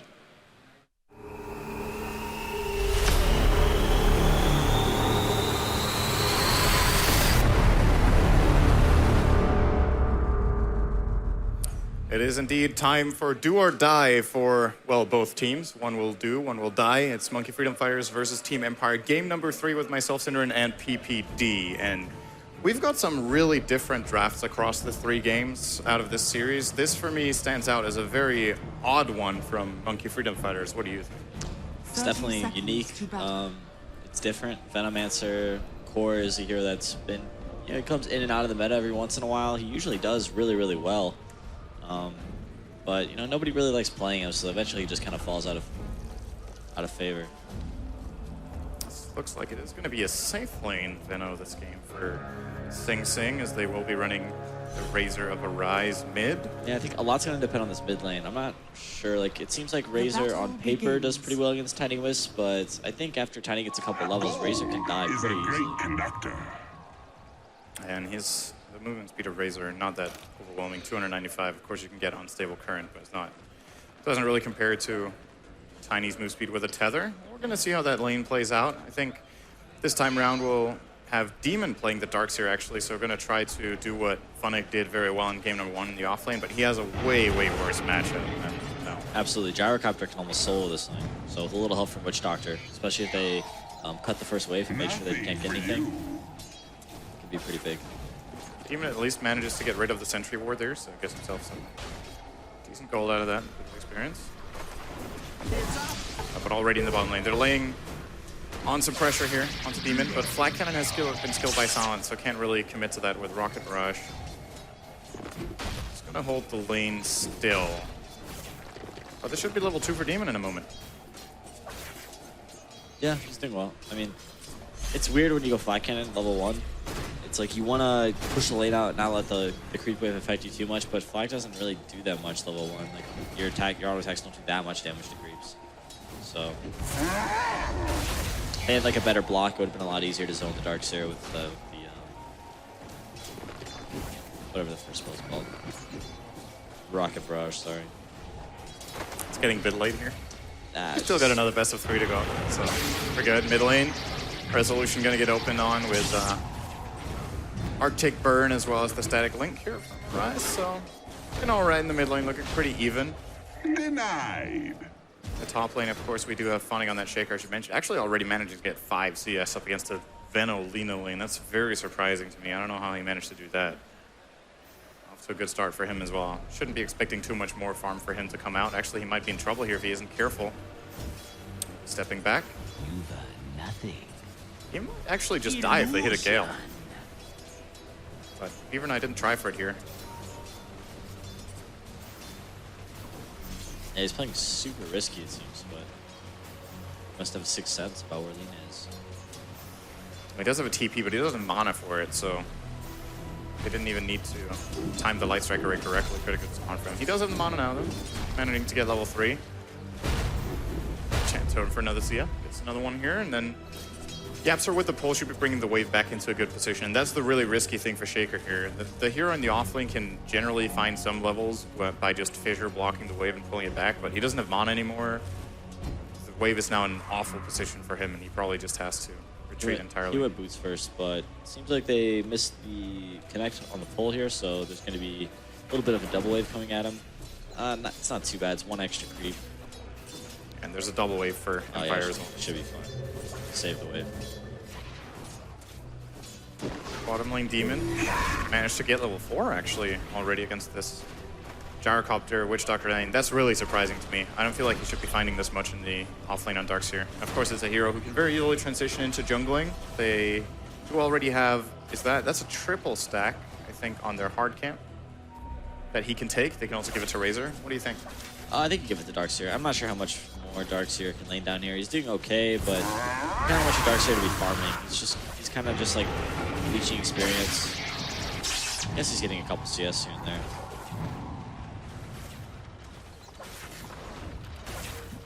I expect him to go to the jungle soon, and then if Empire decides to push the lane, they'll have like a support go down there, whether it's Lina or Winter Wyvern. Keep the creeps off the tower. Looks like they want to contest top rune. They're going to 3-man that though. There's no way in hell IO's going to go for that one. We'll try for bottom instead, of course. Seeing this can just cross down. No Fear is guarding it very well. Demon moving in here might force them to... No, he's going to be too late. He can't get them away here.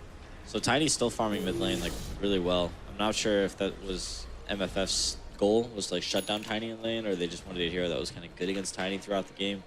But if their plan was to shut down his farm, they have not succeeded.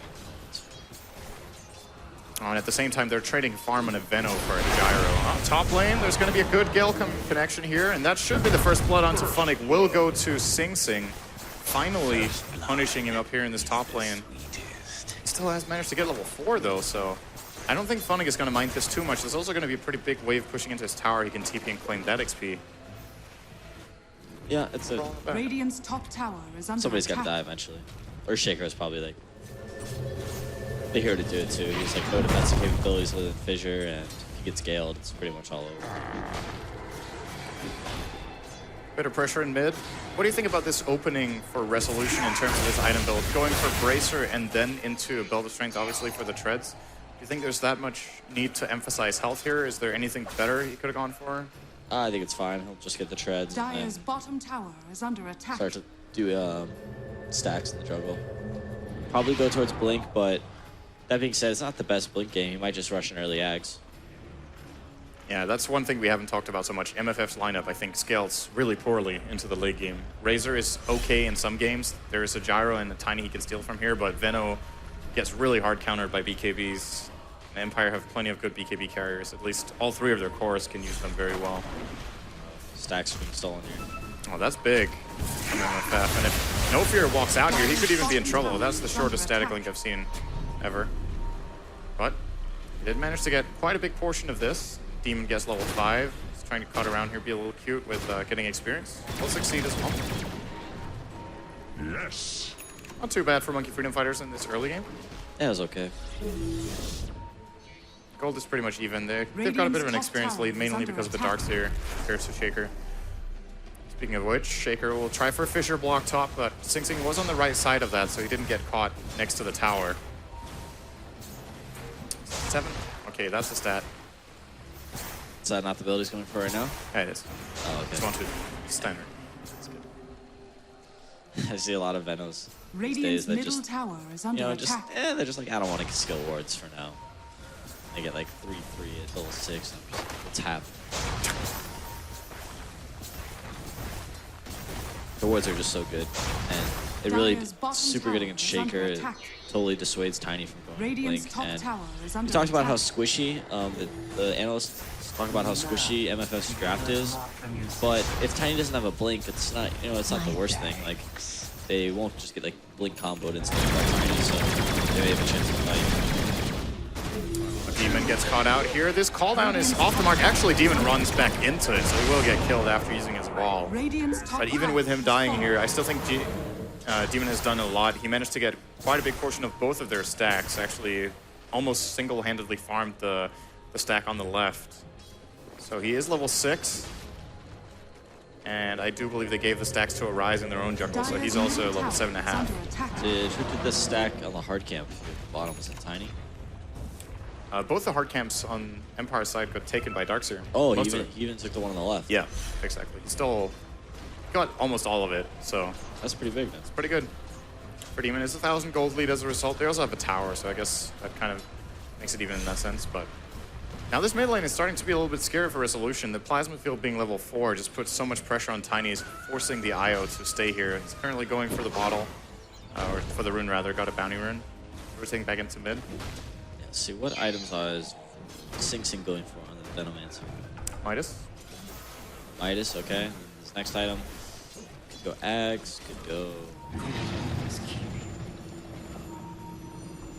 What do you think about Combat Veno? Combat Veno, like some treads? Maybe some BKB, SNY. Butterfly, SNY, Satanic. Not the biggest fan. He's got decent agility. I'm sure Sing's been saving his favorite Veno build for a while.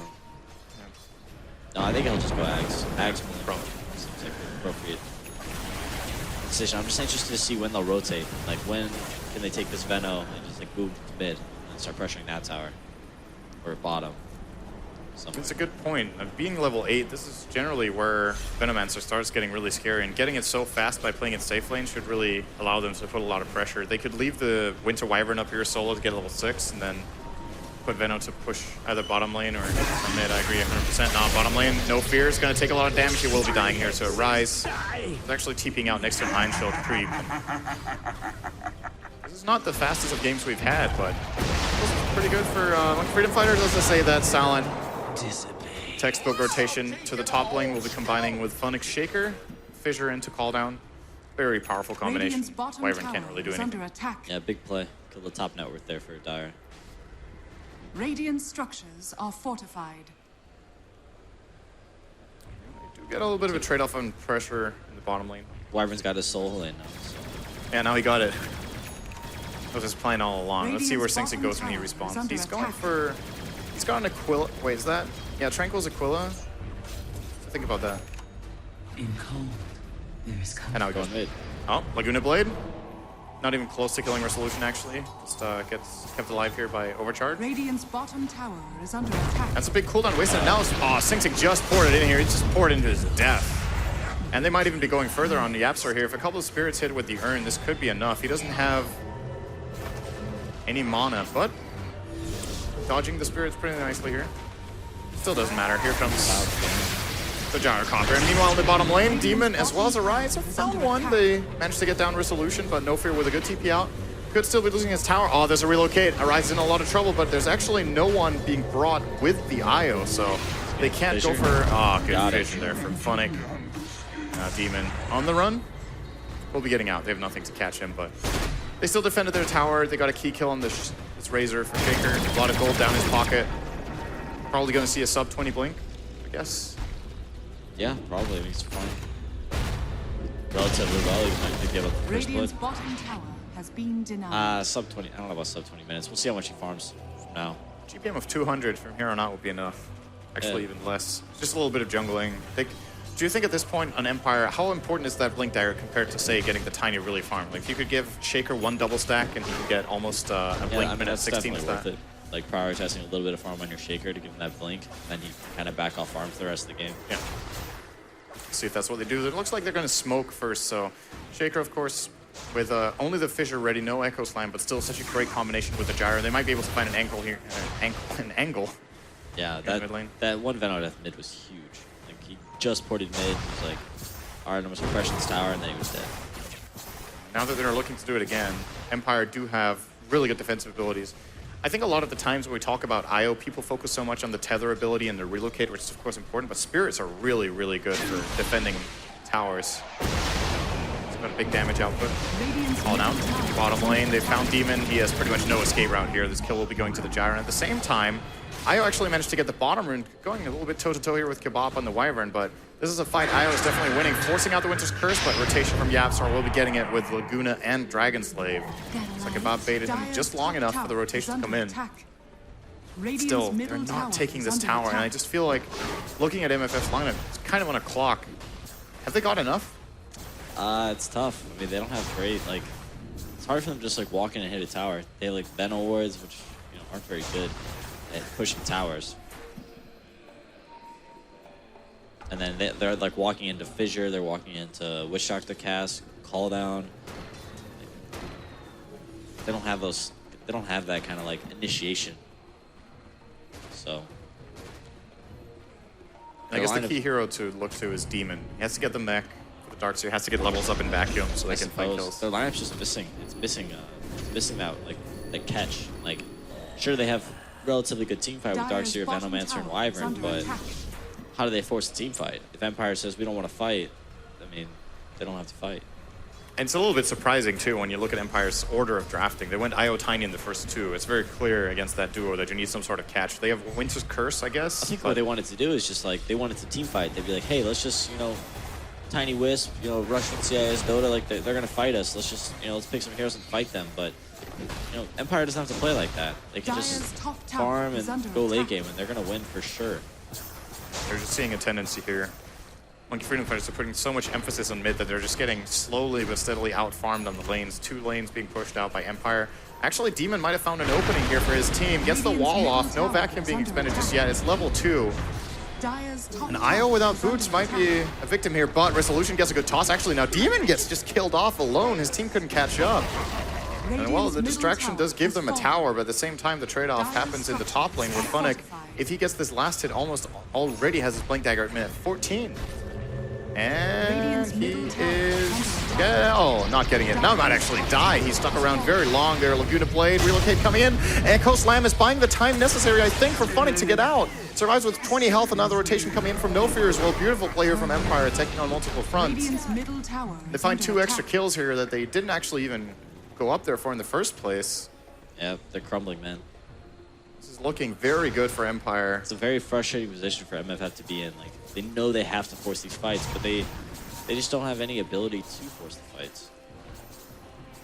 Now the fight might be forced onto them. Call down, actually whiffing entirely, giving some good vision and forcing a TP out of Sing Sing, but it's ultimately just going to be a bit more farm here for Gyro. Kebab now flying into the tree line to get out as well. So they get 2 TPs for the call down to defend their tower, keep farming. What do you do if you're MFF? Do you have any chance of thinking about Roshan, maybe by just spamming some Plague Wars there for 20 seconds straight and then maybe trying that? Maybe. I mean, I guess that could be an option. I'm not sure it's the most effective option. I think finding a team fight somehow is ideal, but... What if they force it by going Roche? Then they have to go by going Roche. I actually don't think Empire has to go to Roche, though. Oh, they could just give them an Aegis and be like, whatever. Yeah, exactly. Like, they'll just keep doing what they're doing. It takes them so long to push a tower. Like if MFF had maybe a Jakiro instead of a Lina, they could, you know, hit the towers with liquid fire and be like, all right, we can actually push a tower, or like a Rasta or something. But they don't have that. They just they kill towers so slow. They take objectives. Is under attack. There's the Blink Dagger. Minute 16 for Funnick. He's also level 10, by the way. Good level to have on an offlaner minute 16 as well. Razor's being chased. Looking good, yeah. This is not looking good for Monkey Freedom Fighters. Actually, good surge. Keeping him safe here. They could try for Demon, but no one's able to catch up. Middle tower is under attack. Sound with the double damage posing a threat. Probably just be clearing out this top creep wave, I would imagine, with Black Cannon as it walks by. Ags Venom could be big if they get that fight, which maybe going high ground is how they get their fight. Bottom tower is under attack. But good luck going high ground. It's Good luck surviving this combo coming in. Very quick kill for Empire. He doesn't even get to get that ultimate off. Pretty good combination onto Aloha Dance. He might die to the Plague Ward. No, he gets some bit of urn healing up, and it might actually be enough to keep him alive. And they also find Yapsor, of course, in the back line. He needs to earn again, and he's going to be just fine on the IO. So 2 kills for nothing. We keep trying to put on the pressure. It seems like the kind of game where if MFF don't succeed in the next 5 minutes, there's almost no hope of winning. It's just very early to call it, but it's such a one-dimensional draft from them. It's getting pretty dark really quick for them. Not too many options. Venomancer does almost have Axe though. He's like, 1,000 gold away, which is... But Tiny's ahead of him, even though the Venom has Midas. Yeah. So both Tiny and Gyro leading the net worth board quite clearly. Dire's bottom tower has fallen. Goes the tower. It goes to actually the Witch Doctor will be claiming that. No fear, gets a little bit of extra bank. Aghanim Scepter, Tiny. The analysts were a little bit on edge about the Witch Doctor pick. I think it was pretty okay. It's like some safe split push. Like he's pretty good at clearing waves actually with Task, and also the heal overall is just very, very good against Venomancer. Heals everyone, so yeah, not many heroes can do that. Was Dazzle in the pool? Dazzle was banned. Okay, so else they probably would have gone. Yeah, that would have been a good replacement. Well, looks like game's just going to continue as it has over the last 5 minutes. Empire building advantage. Monkey Freedom Fighters looking for kills, not really finding too much so far. Is there any like key items? So Yapsor almost has a Yule Scepter, which Yules could be big. That's a catch. Still needs to come in close. But at least it's a secondary setup apart from just having Winter's Curse, which they haven't really managed to land that many of. Razor set it towards the BKB. Darkseer's got his mech. They're pretty underfarmed. Oh, Blink on Darkseer is another possible catch, I guess. Yeah, it's something. Not single target catch, but something's better than nothing at this point. But Empire just has so good warding. They know they're in a good position. They know they can make aggressive plays if they want to. So they have 2 aggressive wards in the dire jungle. They're watching rotations. They're watching if heroes are going on their own, so they can just find relocate pickoffs. At the same time, they're split pushing as well. In the bottom lane, forcing some sort of answer here from MFF to the bottom. Actually, Sing Sing is committing a good minute here to farming 1 ancient camp. This Plague Ward's taking very long. Yeah, he just really wants to finish his Axe without dying again. Yeah. Uh-oh. Speaking of which, good Plague Ward drop. Should be all right. The Resolution is doing the same as Sing Sing, just doing it 3 times as fast. The help of IO, quickly clearing those ancients. 2,100 gold. Is this just an AC game? Do you think you, by the nature of the enemy lineup, do you go BKB first after Ags? On the Tiny? Yeah. Yeah, I would definitely not go BKB this game, although it seems like it might be a good BKB game, but as soon as you go BKB, the Wiz can't tether you, and that might... Or you use it after tether, obviously, but still. That's true, yeah. It's an okay BKB game. I think he can just go AC. Like, they can keep going damage and keep split pushing, or just doing whatever he wants to do. Yeah, with the logic in mind that they don't have to fight, just go for a farm build and get 6 slot as fast as possible. Yeah, you can maybe go for a BKB as his last item. Yeah. All right, there's the Ags. Let's see if MFF can find the opening they're looking for. Doesn't look like it right. All right, there's a pretty good Poison Nova onto 3 actually, but is there any follow-up? Winter's Curse is available. They will find Funnick on the side. This should be a kill even through the Witch Doctor heal. That does not heal that much, and Funnick will die. They're trying for the deny, not possible. And actually, because of that, Nofer's in a really bad position. That's a secondary kill here. All right, there we go. For Monkey Freedom Fighters, they get a little bit. They lose their tower to Tiny, though. I actually didn't see those 3 heroes blow the Venomancer, and I saw him as soon as he got his Ags and clicked his ult, and I thought he just like airballed it. Yeah, I was just like, oh no. It's all right for Monkey Freedom Fighters. I guess at this point you got to take what you can. And yeah, I mean that's, they haven't been able to force a fight forever. They got 2 kills there. They lost their tier 1 tower. Not the end of the world. But now the question is, how do they get out on the map? The first thing that comes to mind for me is buy a gem. You have to remove all the map control from the split pushing team so that they feel uncertain about their split pushes and that you can find openings. I wouldn't mind seeing Sing Sing buying one right now, even after. He got a lot of gold in that fight, but it just seems like any item he gets won't help if they can't set it up. True. I think he's probably looking for that Blink Dagger. But Gem could be a good choice as well. Maybe they're going to buy it on Yapsar. He actually has Yules and another 1100. True. So BKB on Gyro. It's very farmed. This is 21-minute SNY and BKB, 200 CS. It's been all over the place, but it's been just like running the map, farming wherever he wants to farm, pushing lanes, and just kind of doing his own thing. Echo Slam on mid. Goodbye. Very easy and quick kill here for Funnick. Onto the lead in. Now Demon actually sticking around for some farm, and that could just give them an extra freebie. They have the potential to jump in here if they want, but of course with Fissure on cooldown, they don't want it. They've got that ward there, they know. Yeah. That would have been too risky. If they could trade a 1-for-1, that's not really that good. Better farm. Split push continues. Resolution should be able to afford this AC within 2 minutes. And we still haven't seen Roshan. This might be one of the slowest Roshans of the tournament, actually. 22 minutes, not even been contested yet. Of course, the natural issue here is MFF don't have a good lineup for taking it, and Empire don't need to take it. Yeah, their lineup's also not super great. I mean, somebody had like a medallion, but medallion's kind of an item that's fallen out of favor as well. I feel like it's a good item against Tiny.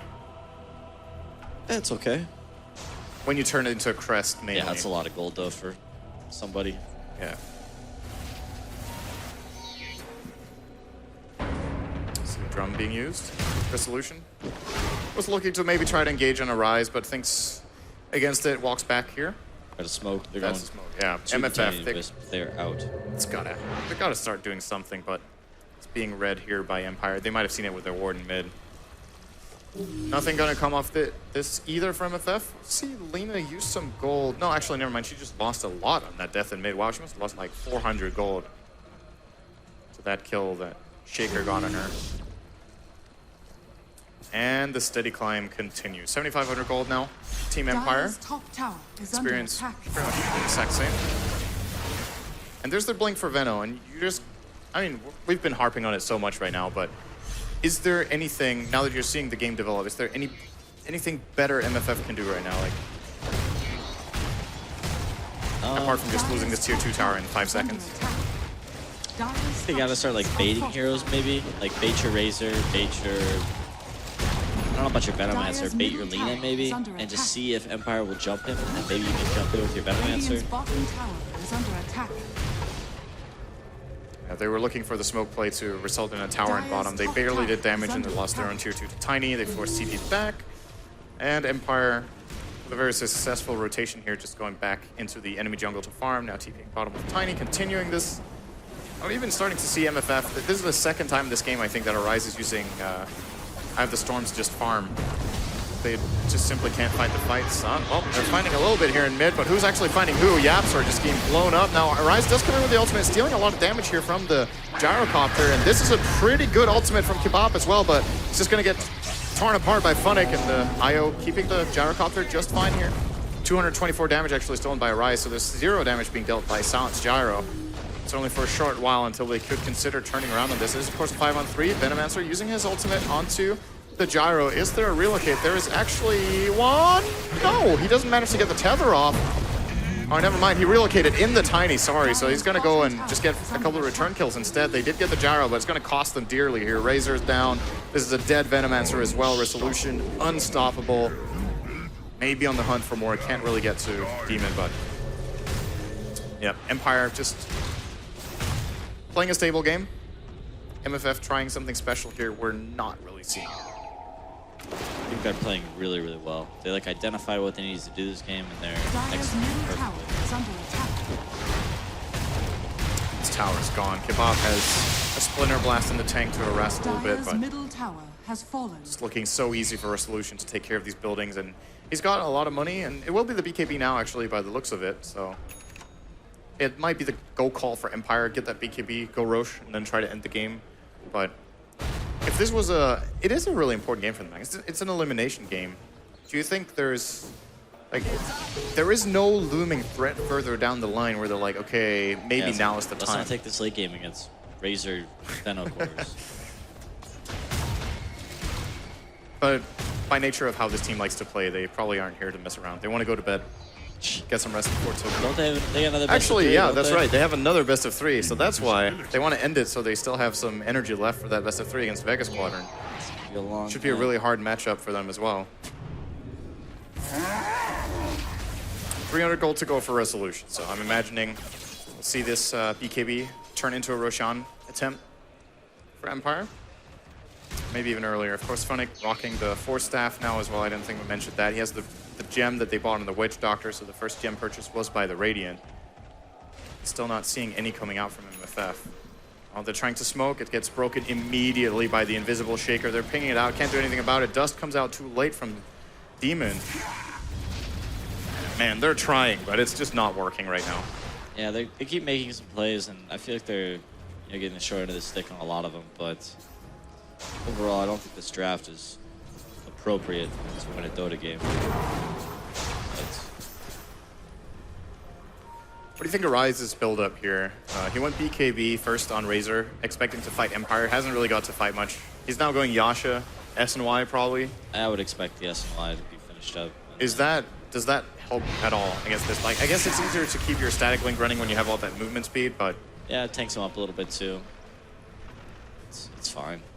Just kite the Tiny a little bit, maybe. Isn't this just the time where you go Desperation Mode, you buy an Axe, and maybe try Axe Refresher and just go push? Because like playing a carry Razor isn't going to work this game anyway.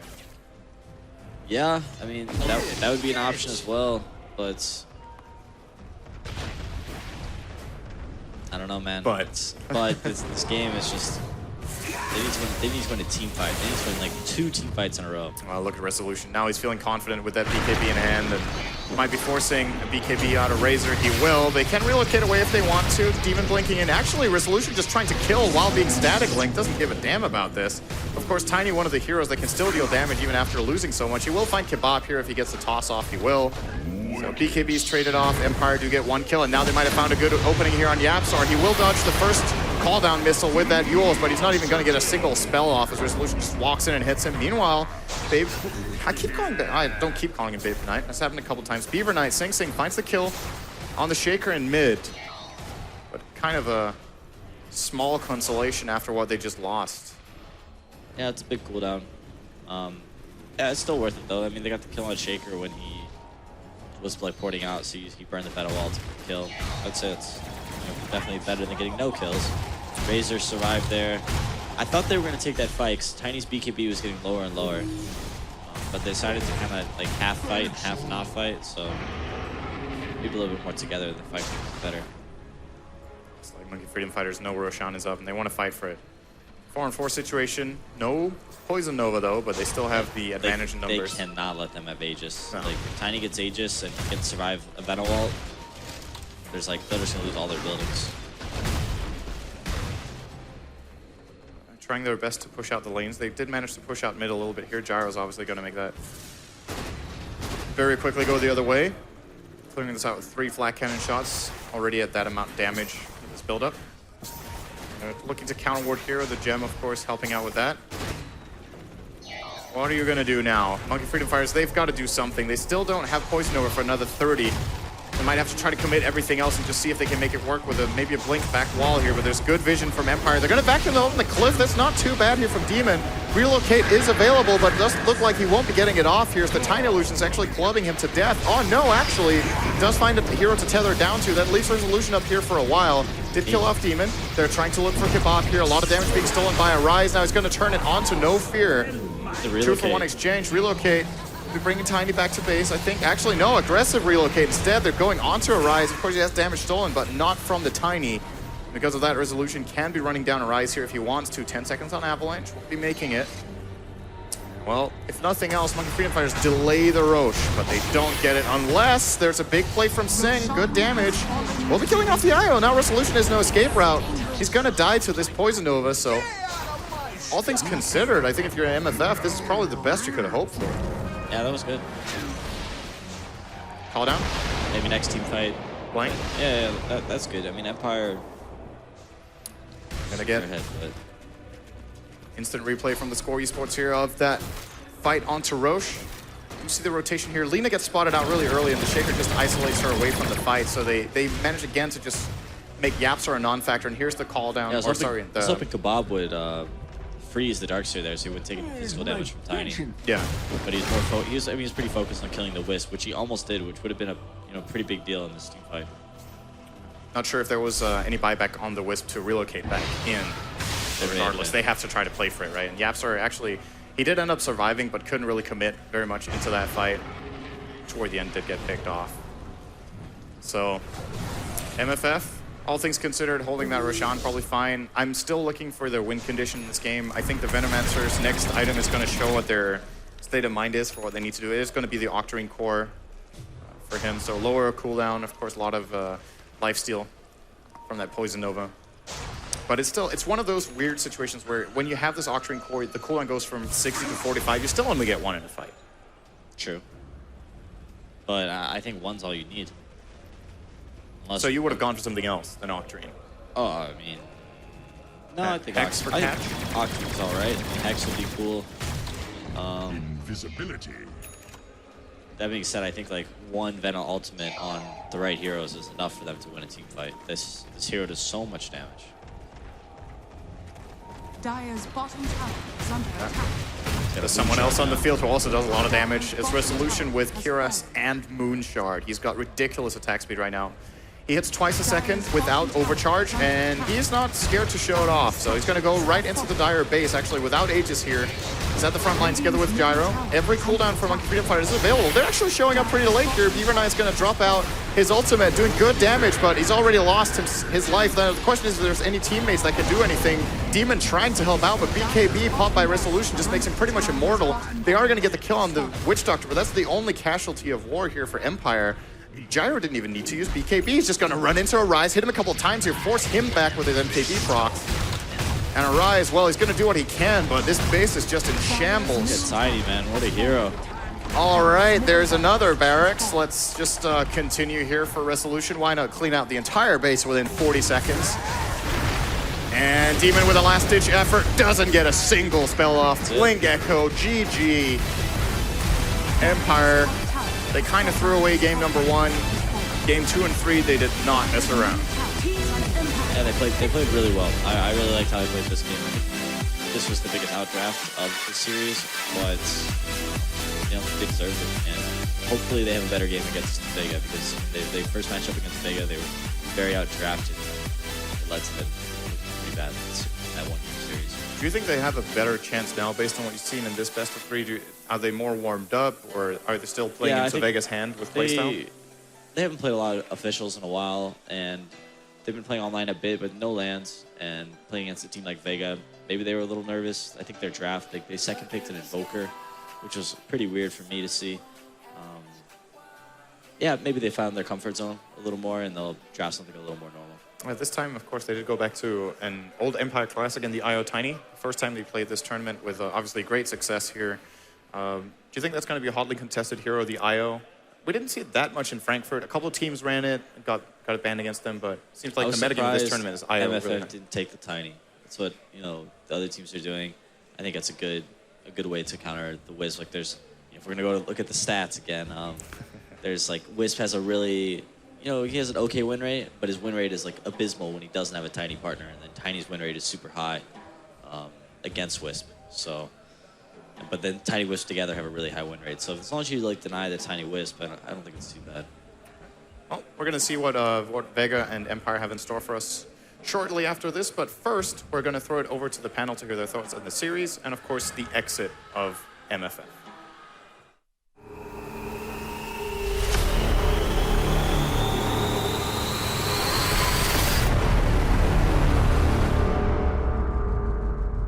Welcome back to the panel. Indeed, that was the third game, and that means that Empire is the team that makes it through. They're going to be playing in the... Oh, Brecken, what are you laughing at?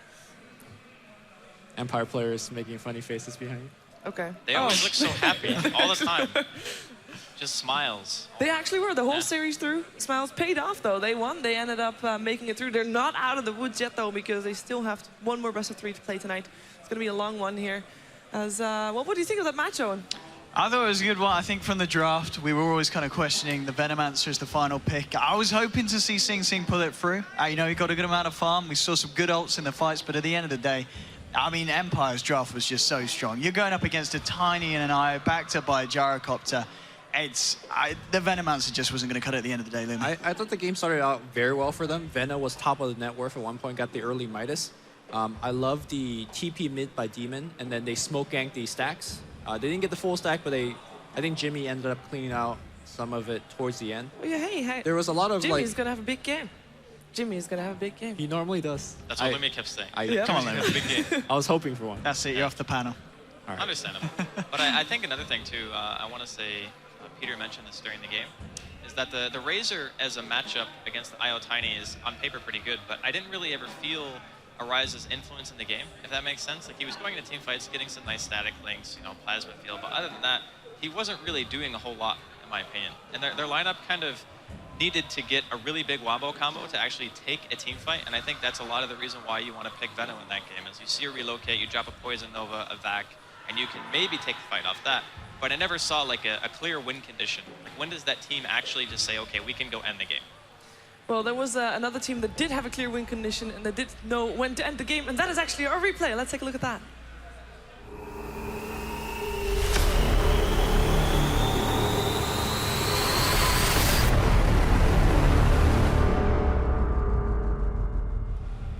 This is more or less watching the very last fight where Empire are just so dominant. There was a Winter's Curse, which I found it pretty odd that it was dropped on the Tiny and not the IO. Because at the very least, you get the IO kill. Yeah.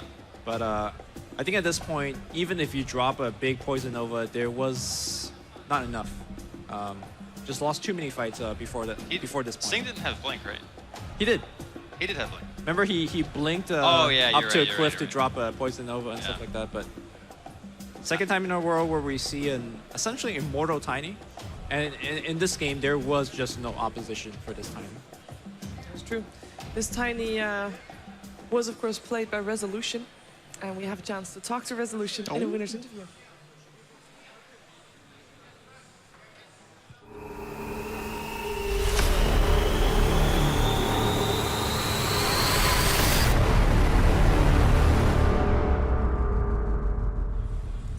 Hello, Resolution. Congratulations on your series. Okay. Hello. Hi. I've actually got 2 questions.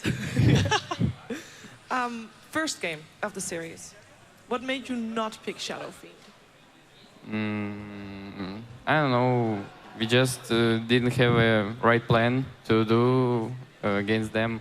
We just didn't know like how to play against them and wanna try out some Invoker things. Okay. I knew it. I said that. I was like, I bet Resolution just wanted to play Invoker. Yeah, wanna try out how it works. Didn't work out that game, but of course you still ended the game successful. Now this last series you picked up the Tiny with combination with the IO. It took you quite a while to decide on the Tiny though. Why did you take so long to actually draft the Tiny? What were you discussing with your team? I didn't want actually to pick first pick Wisp because opponents can pick Tiny and Bane against Wisp and it will be hard, but they didn't pick it, so we are fine. Okay. It feels like recently your team has been experimenting a lot. The other day I saw you guys playing Meepo with Lycan. Just a whole bunch of, like an Invoker coming back for you guys, whole bunch of random picks. Can you explain what stage is your team on? Are you guys feeling confident to take the LAN, or are we still trying new heroes out? Yeah, I'm trying to find some new style, like to make opponents don't be sure how to play against you, so I'm trying. Okay. It's working out so far, at least for this series. You're going up against a Vega squadron in the next one. Of course, earlier today it wasn't so successful, but that was a best of 1, of course. You think you feel you're better prepared for a best of 3 against them? Yeah, of course it will be better, but I don't know. We'll play today. I think so. Because it's It's like late. It is. Yeah, you'll see. Okay, well, we're going to let you get back to your team so you can prepare and get ready for your next series. Thank you for talking to us, and we can take a look at the brackets to see what the standings are right now. And here we are. We are almost done with the first day, but one more best of 3, one more elimination series to be played. Vega Squadron, they got knocked down by 4 Clovers and a Leprechaun. And they're going to go up against the Empire that we just saw win, of course, against the Monkey Freedom Fighters, who are now out, by the way. No return back, no second chances. They're done for. Actually, this was already their second chance. So this is also the second chance of Vega Squadron. We're going to have a short break before that. By the way, if you want to be kept up to date with all the information of the tournament, brackets, games, you know it, you name it, it's going to be all on the Score Esports app, which you can get on Google Play or iTunes, so make sure to check that out. Also, still, you can put in your input for who is the MVP of this LAN finals. Make sure to do that on facebook.com/ROG Nordic, where you can win a graphics card, the GTX 980. A golden edition, actually. One is very rare, as it's sold out everywhere. So, but we're going to be back after a break with another best of 3. It's going to be Vega Squadron taking on Team Empire. Stay tuned.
to come alive, turning our hearts cold. My blood is black, it seeps through the cracks. If I could take it back, if I could. Fighting love that runs through our veins is an empty space, a lonely game. I hear you cry every night in my dreams.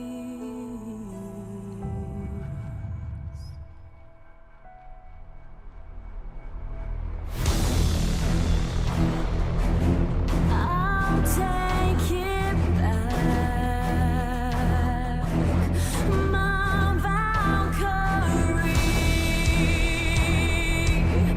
I'll bring you home. I won't lose hope.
Dagger deep, blood ran over me. Every melody you ever sung to me floods my memory. I can't breathe. I vow to right this wrong. I promise here and now. I loved you all along. I threw away my crown. I lost my sanity. You're my king.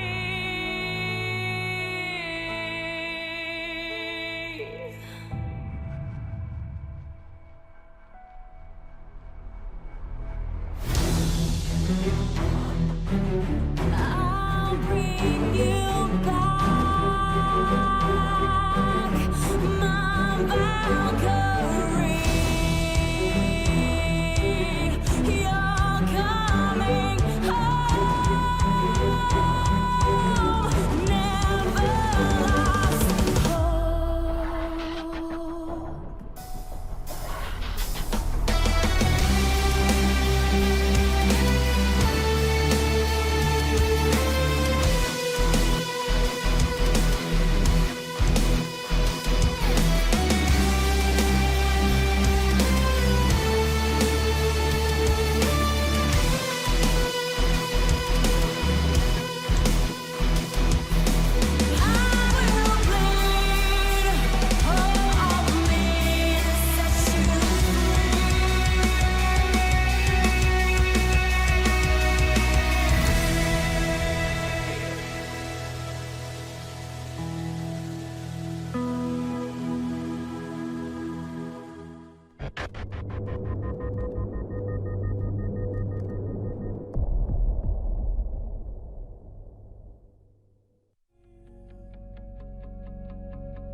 Right here in the DreamHack Studios in Stockholm, Sweden, we're hosting a 24-hour Streamathon challenge. Who can climb the highest, having only 24 hours and a brand new Hearthstone account? My name is James Kostasig, and my gamer name is Firebat. My name is Janne Mikkonen. My name is Sebastian Force. My name's Andre, known as Reynad in the gaming world. Oh man, it's so amazing to be a part of this event again. 5, 4, 3, 2, 1.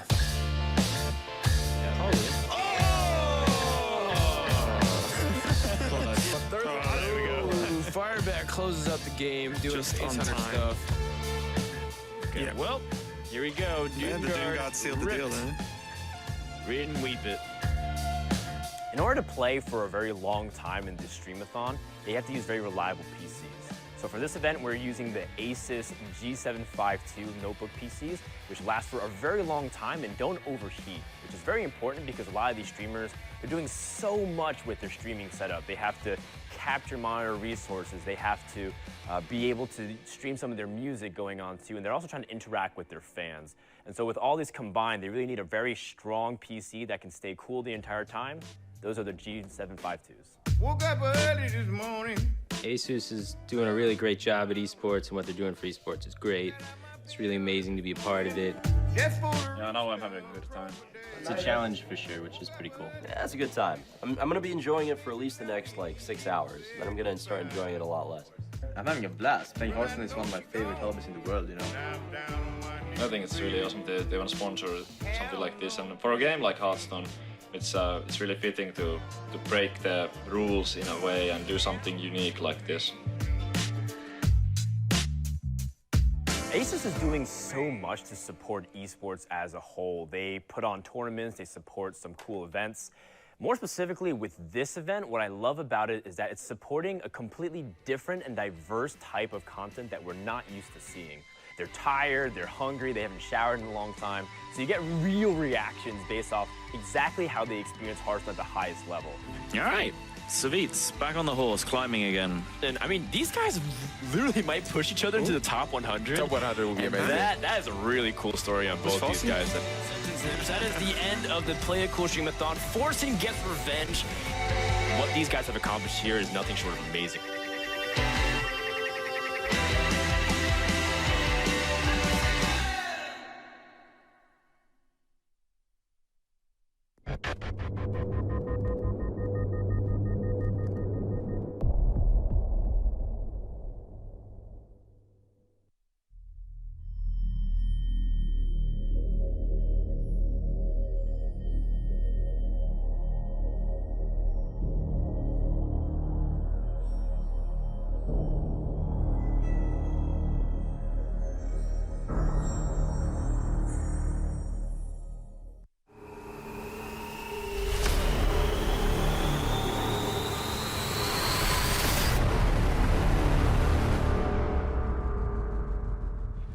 Welcome back to the ASUS ROG Dreamleague live here from Dreamleague Winter, and thank you for staying with us, even though it's very, very late already. It's also very late for the teams. We had a bit of a shorter or longer break, rather, to make sure that they also could get some food in them. That's apparently needed if you're going to play some Dota too. So we are here with our last match of the day. It is going to be our last elimination match of the day as well. We're going to see Vega versus Empire. So we opened the day with them. We're going to close the day with them as well. Of course, the first series that we saw today was a best of one between the two, and Vega did take it quite convincingly, might I say as well. But guys, what are we expecting here? Are they going to be as convincing as before, Andy? I think Vega is still a stronger team on paper, but we've already seen one upset today. 4CL managed to take a best of 3 off of Vega earlier, which I think was a surprise to everyone. Yeah. So, I don't know, maybe Empire can bring it back. I felt bad for Resolution, though. He didn't even know that he had to play the last series. Yeah. And I was just like, really? oh my god, it feels so We bad interviewed now. him, and we were like, oh, you're going up against Vega next? Oh, is that going to be played today? But, what? Yeah. So then there was a bit of a food break so they could get some, well, a bit of a break to get some food in. How important is food for Dota 2 players? Not And a long day? not very important. No? Just Not keep at all? going. Sometimes you forget about eating. Get a guess salty diet. Yeah. I guess it's very, I mean, it's a very gamer thing. People just play and then just forget to eat. That's, Yeah, it happens you to know, everyone. that happens to everybody that likes playing games a lot, I guess. So our matchup going to be Empire, Vega. Who's going to win? I think Vega are stronger overall. Empire looked good against MFF in the last series. They kind of threw away game 1. They can't make that kind of mistakes against Vega, then they're going to lose the game as well.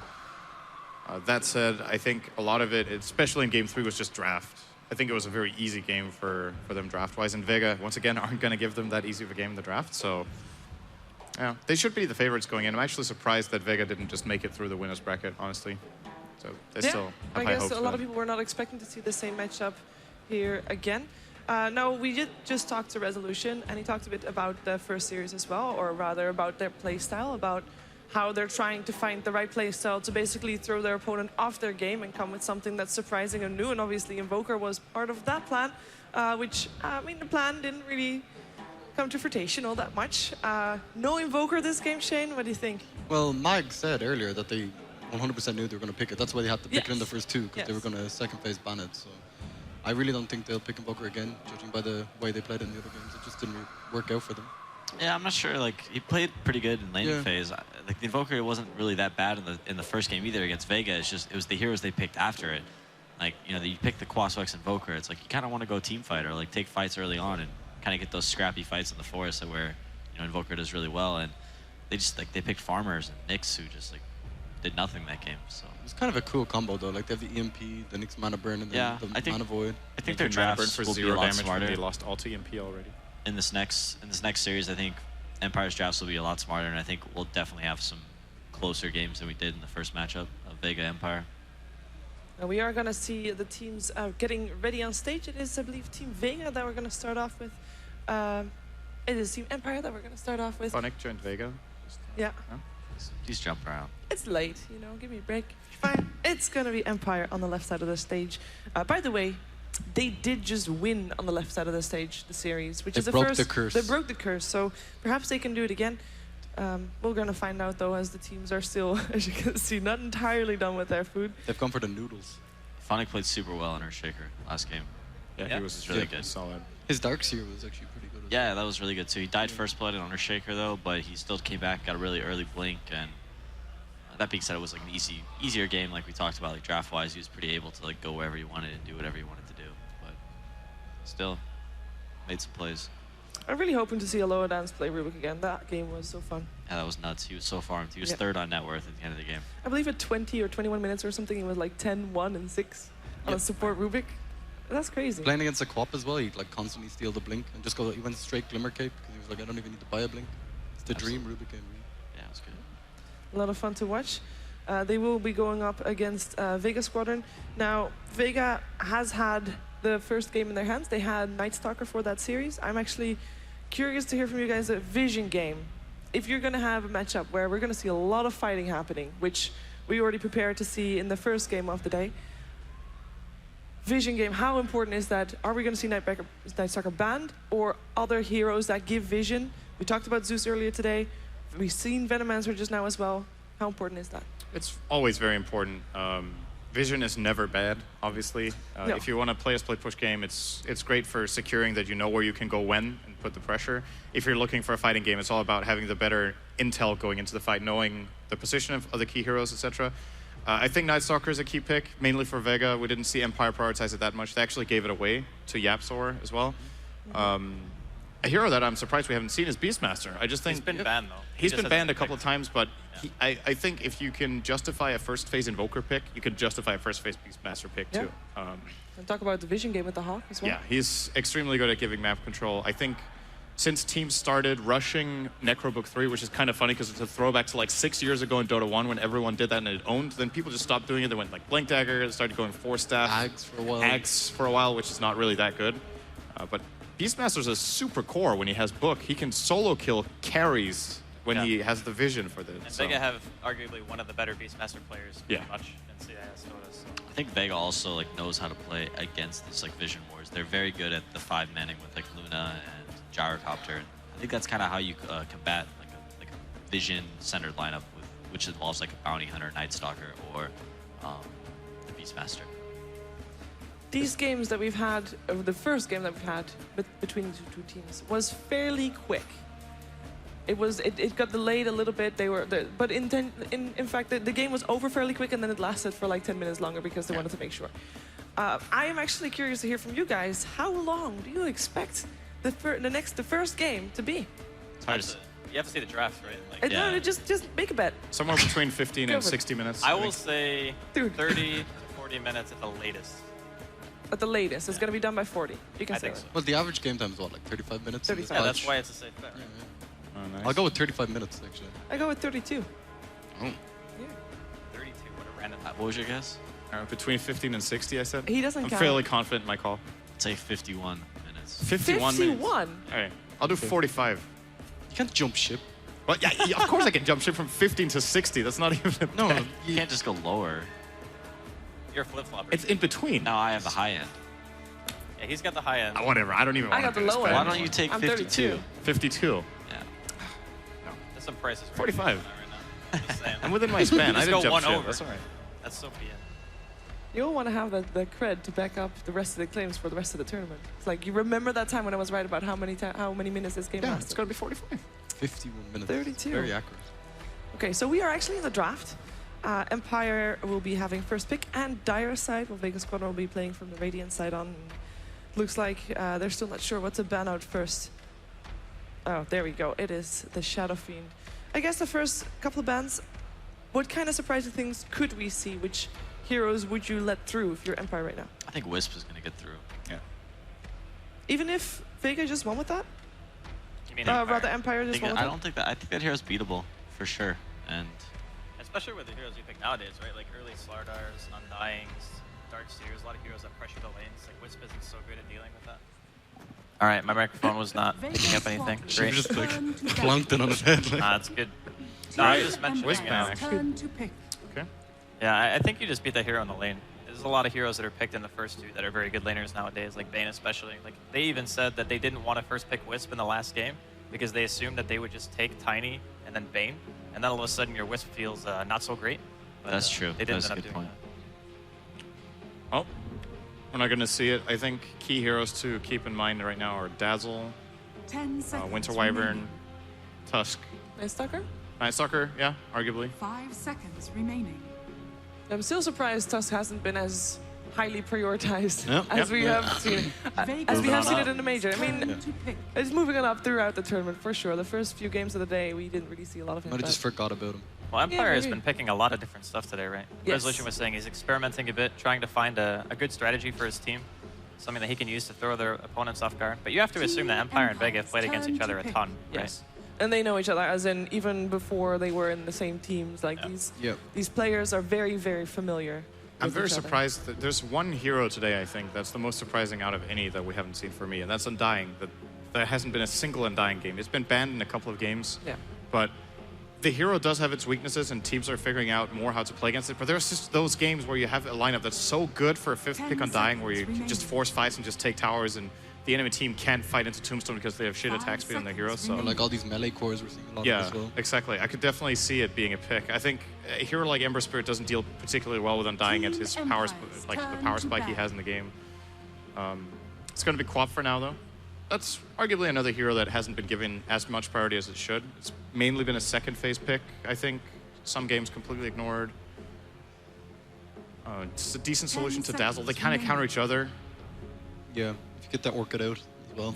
Orchid's good. Is that if you don't kill immediately with Sonic Wave and the Scream, you can heal it up over time with the Shadow Wave, obviously. I was and more looking at like both of these Brave. heroes, and Silence is amazing against both of them. Yeah, that's true. Could see a disruptor ban, I suppose. 10 seconds remaining. Here comes the Storm for Empire later in this draft. Let's do it. 5 seconds remaining. It's good against these heroes, but no one plays Storm. I Apart was from gonna say. EG played it once. I was gonna in say Frankfurt. EG ran Storm. Yeah. They ran it once. Storm I was so Storm's happy. really good against Ember. I was so happy when they got picked. It was such a Especially good in pick that game. Team Empire. Yes, Turn Smell to wasn't. ban. Even It looked like he wasn't I very mean, comfortable the in the game. hero's at the so start. different now. Yeah. Like He seemed zip- like he needed to get used to it during the game. Yeah, you zip like, what you could do in the previous patch, you know, you could do like half of that now. So it's just like totally different hero. Do you still think he's as good later on? It's just at the start. No, of no, no, No, he's not. He's you weaker can't every make stage. those gigantic long jumps anymore and Yeah, then you do used to be- something and then hope to You get used to be able to out. like jump across the map and like one-shot a hero. Yeah. You can't do that Vega anymore. squadrons turn to ban. So far, it's a good pick. I don't think Empire play it. It's the only time I've seen Storm in this patch, I think, was that I've seen one game. Storm a couple Maybe. times in China Dota, I think, or like C Dota or something. I think Resolution played Storm in the past. I think he Either has. way, it's not getting picked. No Yeah. way. No way. No way. Caster's Watch out for Curse. Brew Brothers band, okay. There's a classic CIS hero that could actually, that's also good against both Vegas heroes, and that's Axe. Reserve But time. I think when you already have Tusk, it's kind of unlikely that you want to run that. And why not? Snowball in the call. That's the dream. It's okay. It's kind of Vega gimmicky when squadrons you're playing at this turn level, to pick. especially against a safe lane Dazzle, because what makes that combo strong in the lane is, of course, that you can kill someone off during the call, but you have Grave, so you could just always reset and re-go. Also, snowballing in the Axe against Dazzle puts you into a horrible position against the heal bomb, so it kind of goes both ways. Axe is actually kind of weak against Dazzle in lane, but then super good in the mid game. But I don't think it's something we're going to see out of Empire. I would love to see it, though. I think it's a great counter pick to Ember. Do Vega always play their slider as a core? Like, I don't think I've ever really seen Mag. Mag played it actually earlier today, didn't he? I didn't Which do one? great. Max played it, yeah. Mag plays slider. That's one of the latest link decks. He didn't seem comfortable on There's the like hero. 20 at He's all, got did minute he? 25. I think that was a stat in the game. He was 1-5 with the hero. He's 1-6 now. Yeah, So. it doesn't play well from behind. And Oh, here it is. There it is. We're so good, Empire's everyone. turn to Well, if pick. you talk about it the whole day, at some point it will get picked. I haven't talked about it the whole day, Shiver. Sorry. It's been mentioned a lot. Wrecked. just keep guessing. Like, yeah, I think they're gonna third pick Beastmaster. Just wait for the Just wait keep for the saying Axe it, and then now. one of the times you'd be like, oh, nice prediction. Well played. How'd well you know? played. High fives around, guys. What do you think for Vega, for Alina, for support Lina, for solo, as he does get a lot of farm on his support heroes generally? Yeah, I Vega think Night Stalker is good squadrons for turn to Empire. pick. First off, as far as Vega goes, running Alina now, Lina Dazzle is a little bit of a peculiar support duo. I guess it works okay if you skill Poison Touch level 1. What else does Solo actually play? He plays Lina, Night Stalker, and Tusk all the time, I feel. Plays Bounty. Bounty, that's true. I actually asked him. He said they're not playing Bounty. Okay. Bounty against NS is kind of 10 not so good, right? seconds remaining. I mean, in the early Maybe game. he knew that. It used to be amazing. Boom. Now it's not. Yeah, now it's not. 5 double mind game. seconds remaining. But Just playing us. I do like kind of like the idea of Lina because typically when Pasha has a hero that can fight early, like Ember Spirit, for Reserve example, time. they give him a hero who can soak up lane farm while Pasha is going to team fights. Yeah. That's true. I mean, it's something that could work. It's just not that good of a Lina game, I think, because Tusk Yeah, it's is scary. super annoying to play against. So is as Night Lina. Stalker. Night But Stalker is hard. You can light strike array under the snowball. Winter Wyvern's still It's in the Not pool. enough? If you're snowballed on Lina, that's impossible. So you can't Okay. make that play. You're playing probably at really bad vision, and then if you're a squishy hero with no escape mechanism, you just get run over by like any two of these three heroes. Just kill Lina the whole game. Fair Like, enough. it's almost impossible to itemize, so you can actually do anything on a non-core position. So if it were you, Peter, would you just go for double defensive supports in this position? If you were Vega, just like you said, Wyvern Team Dazzle? Empire's turn to pick. It's not the best this game. It's better when you have like a Shadow Fiend or something. You can just sit behind some monster of a hero. Viper? It's kind of Viper good for is that. kind of one of those, but You know which hero we haven't seen all day? Ancient Aberration. That's true. Would be It's pretty actually- decent against Vega. yeah, perhaps? I like it here. Don't you kind of want like some setup though? And or are you just throwing the AA blast to stop the 5-man? They got 10 Tusk. seconds They've got really good That's setup, something. don't they? No, they don't have great setup. I mean, there's Snowball shards. That's it. 5 seconds Void. That's it, yeah. remaining. Void. Void is not really that great of a setup. That's true. Reserve But I think time. when you look over Vega's lineup, it's fairly like one-dimensional in how they push. AA destroys Dazzle. Like, Yeah. Try playing Dazzle against AA, you just feel so useless. Empire taking their time to decide on what hero they want to go for. Would you actually go for a support hero? I guess that's the one that would not give away what the Tusk is doing, because right now it's open for discussion, right? I think it's more or less given that it's an offlane, just because Tusk Night Stalker support Yeah. your double melee against a core Viper and an Ember Spirit, even that they can't really kill that easily and remove flame. When Viper. Vega draft the Viper like this, do you not just send Queen of Pain safe line like 100% and I think Queen does fine versus Viper. Yeah. It's okay. It's a fairly. You just don't learn the dagger and just nuke out the wave. Kind of? Yeah. Even some co-ops will just kill dagger, like Really? like confident co-ops, or if they think they can win the lane that way, they will. Okay. Like maybe wait till it's level 2 and then just do it. The thing is, at worst in that lane, if you're Queen of Pain, you have really long attack range, and Viper can't harass you very hard. Like he can try to go. He needs to get the creep equilibrium on his side, and you have no way of countering it, because else you have higher attack range. He goes for you. You can just walk away or do a blink. Bane's still in the Better pool. attack damage. That's true. Bane is in. What about Nabadon for Empire? Isn't Bane like Abaddon. slightly weaker though? 'Cause, You know, like, to remove the roar. I actually think he's really good. Yeah. But the difference is, so the main point of reference we have here is how eHome played it at Frankfurt, but they played when they played a Batten, they played it with a lineup that could take advantage of pushing early with his shield and his heal, and Empire have really bad siege right now. True. Gonna go Bane. And Vega ban out the anti-mage. That was a really fast ban too. Yeah, they actually knew that. They have very limited catch for the hero. Like Beastmaster is the only one. I mean, Isn't Ember like amazing? okay, but it's not like super reliable in my opinion. Because once it gets Manta, you just Manta the Searing Chains, blink. 5 seconds remaining. It's not like a long-term solution. It's okay though. Ember's. Reserve time. You see like Ember versus Anti-Mage, you're like, oh, you know, it's okay. Okay, Invoker's still in the pool though. Vega Yeah, squadrons the resolution. turn to pick. No, I mean they need some carry for sure. These guys need support. I've seen Solo play Beastmaster before, so they still could go for an offlaner, for a mag. What would you prefer to see? I don't know. Clockwork's is always an option. Earthshaker, still there. Is this a 10 centaur? seconds remaining. No, it's not. Absolutely not. If I It's ask almost that never. every game, It's almost never at a some point centaur they'll game. pick it, and then you'll say, "Good call." Then we'll say Gotta good keep call, trying, but it's man. not a Centaur game. An enemy team has At some Doom, point it will Quab, be. maybe Shadow Fiend, and maybe Centaur. Well, Vega, however fast they were with banning out that anti-mage, they didn't really think about what they were going to pick, or they were really prone on getting that Winter Wyvern, which Empire, of course, banned out. As we also discussed, that would be a good hero together with a Dazzle. Double defensive. I have a feeling they're not going for Lina, because like it's such a comfort pick for them, and they're taking so long time, and they would have already considered, okay, if they ban Wyvern, we get Lina, so they must be considering some sort of alternatives here. I guess they could ultimately just end up on Lina and be like, okay, all the other ideas we have are not better. I just don't think it's a good pick here. You got I really the time. don't feel it. Might as well use it. If you're Empire here, how good is Slark 10 against seconds Beastmaster? remaining. It's pretty good. Like when Oh, Night Stalker it's- comboed up with it? All right, there we go. Doesn't Slark have like Team major Empire's Ember Spirit turn problems? to pick. Would you just? It's kind of annoying, I guess. It's the worst counter in this game. Actually, is he's playing against Viper. I don't think you want to play Slark against that. It's consistent slow that constantly comes out.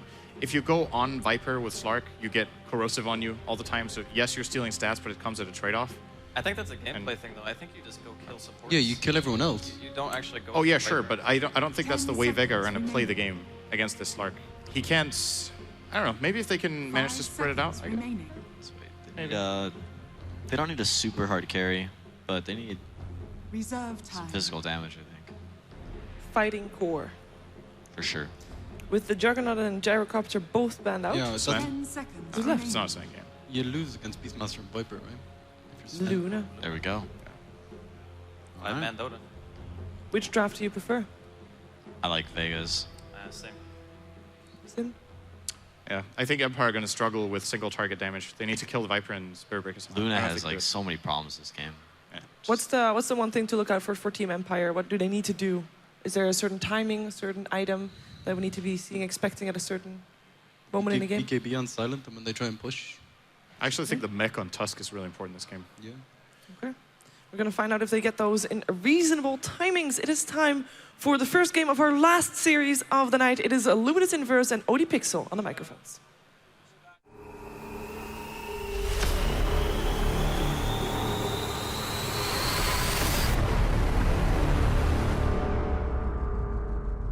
Indeed, welcome back to the casting desk with myself, OD Pixel and Lumi. We're ready to get ourselves into this final series of the day. Of course, Empire going back up against Vega. We saw it earlier in a best of one.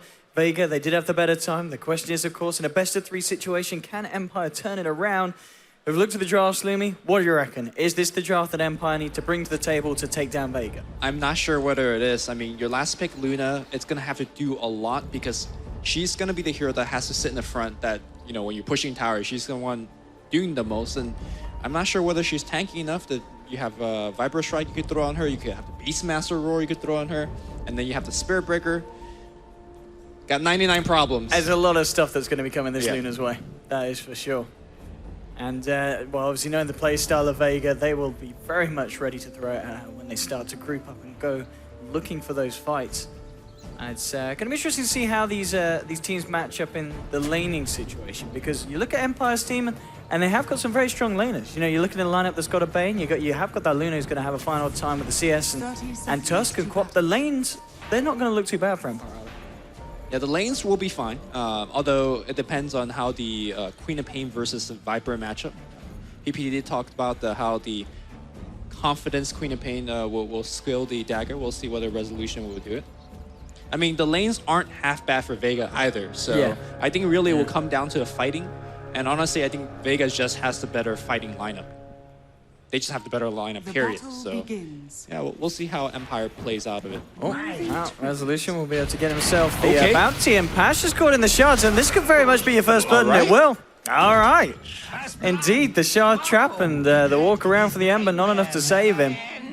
And Empire, well, they'll be happy with that one, and they got themselves the bounty rune down there as well for Resolution. So that's a great start for the side. Pretty careless, because generally when you suspect that the what's his face? Tusk is even nearby, you don't get close, because shards will get those kills for you easily. So right now you do see the Spirit Breaker putting a slight amount of pressure on Resolution, seeing that she did get Blink at level 1. So there is no kind of rebuttal with the dagger and whatnot. And I mean, do you imagine the Spirit Breaker, where's he going to put his attention towards? Is he going to look to just try and secure that start here for no one on the mid lane, or do you think we're just going to see him all across the map at the beam?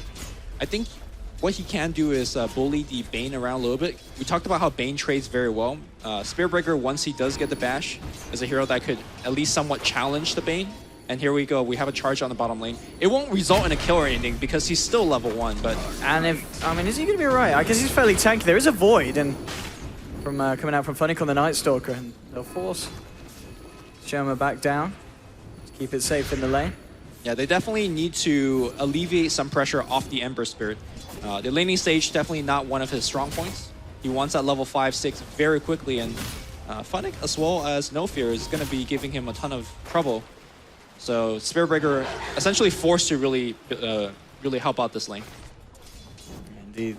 Yeah, the Spain Night Stalker lane, we'll see how well that can do in terms of just shutting down Pasha's farm on this Ember.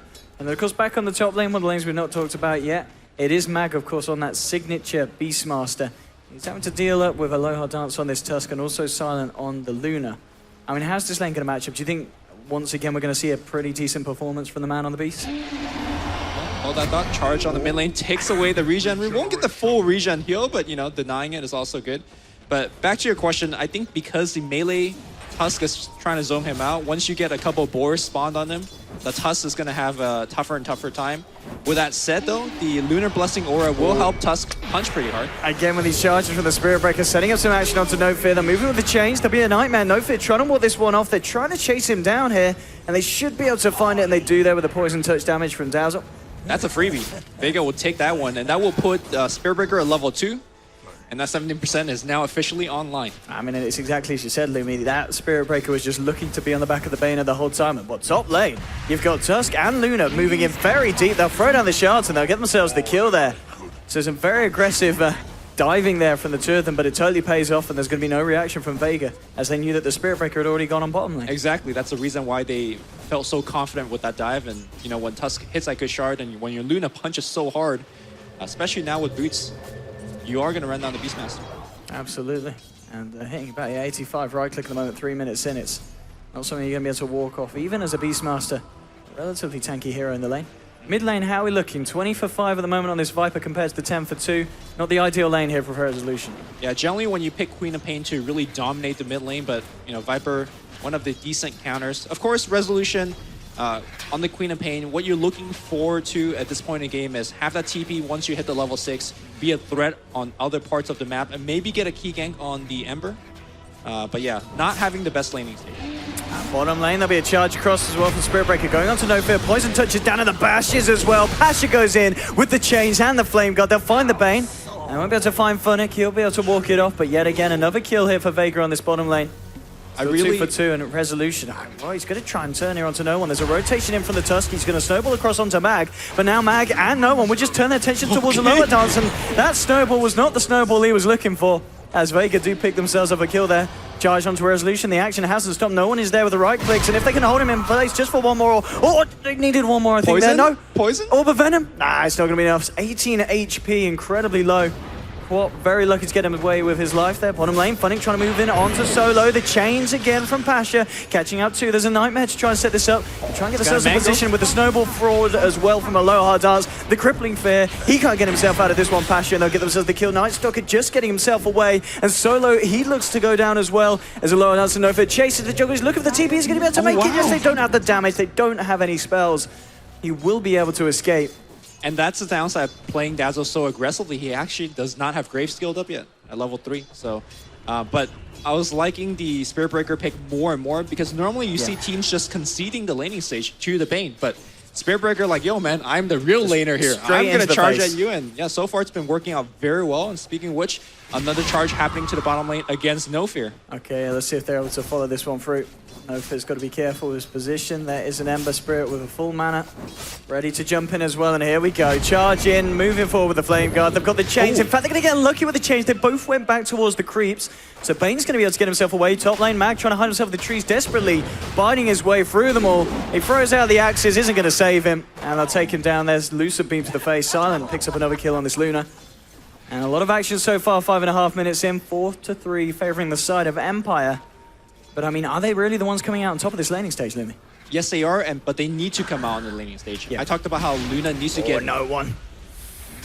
We might see some more action going the way of the side of Empire here. He's trapped in the shards, into the snowball. Sonic Wave nicely across, but there is a Spirit Breaker coming through. They may be able to turn. They've found Resolution. They've also found the Night Stalker, and hang on. The Shallow Grave coming through just in time. No one's going to live throughout this all.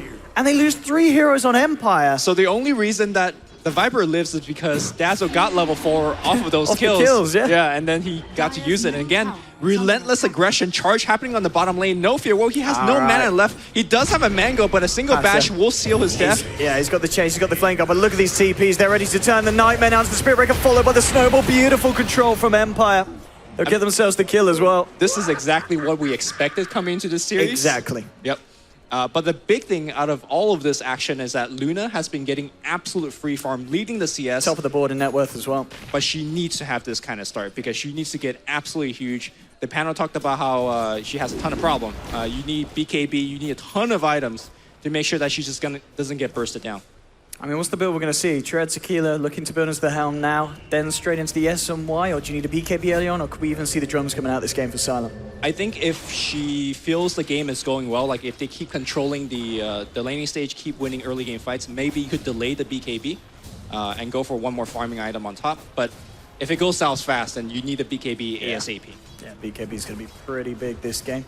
He's level 8, has yet to use that Eclipse, so I'd love for someone on the side of Vega to come a little bit too close. At the moment, Empire focusing some attentions down bottom. Funnick and Aloha Dance hanging around. There's a DD here if they want to take that and try and make something happen. Still in the mid lane though, Viper looking very good against the Quad's performance so far. 41-11 against the 25 for 2. Tusk will pick up this DD, heading towards the mid, but we're going to see Viper himself back up to clear up this camp here in the jungle. This Tusk is rich. He's got arcane boots in 8 minutes. He's only level 5, but hey. I mean, I think he maybe got one of the big streak kills in one of these chaotic fights. So he's feeling pretty happy. Once your Tusk gets that arcane, you just feel like, all right, I don't ever really need to go back to base. I could even farm pretty well with spamming shards. And he's thinking about rotating back here. The Hawk not exactly checking that path. Yeah, they're ready to try and go on Mag.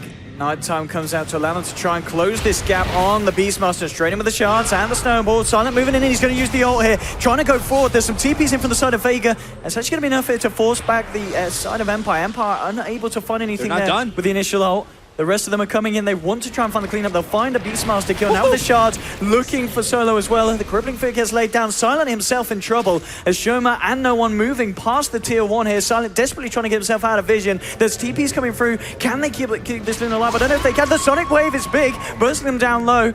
But okay, can they keep Silent alive? He's juking. He's still in the fog. No one can't quite see him. Oh, Silent! Corrosive? He's going to live. No. Okay, Corrosive does end up taking him down.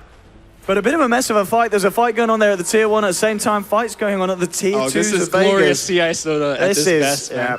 I mean, it's very late in the evening. Both teams, all the players going maybe a little bit crazy. And it's certainly showing in this game. 9 minutes in, 8 for 8. But I think the real thing you've got to note is the fact that Empire, they have this Luna with 4.8k net worth. Over on the side of Vega, they've got an Ember on 2.6k, quite far behind at this point. Yeah, I mean, that's the result of having a Night Stalker as well as Bane. Night Stalker Bane lane, not nice to go against. I mean, even though they killed the Bane a ton of times, the Ember was missing a couple of CS here and there. Of course, they did get the Luna kill, which I find is very, very big at this stage of the game for Team Vega. And the Spirit Breaker will start to kind of lose his effectiveness as we see a whole bunch of wards being dropped down on the side of Vega. You will see the charge being telegraphed pretty apparently. And we'll see if Seema, once he picks up level 6, maybe he'll do a little bit more. With this really nice warding from Empire between this tier 1 and tier 2 as well. Silent just feeling confident to move in and get some damage done to the tier 1 top. And again, another DD here, picked up by a lower dance on his Tusk. And we'll see if he finds anything top. Anyone that TP's in here is going to be in a bit of trouble. The fortification will come out. Empire looking to stay strong here on this top lane. The backup of No Fear on this Bane as well. Never refuse gold.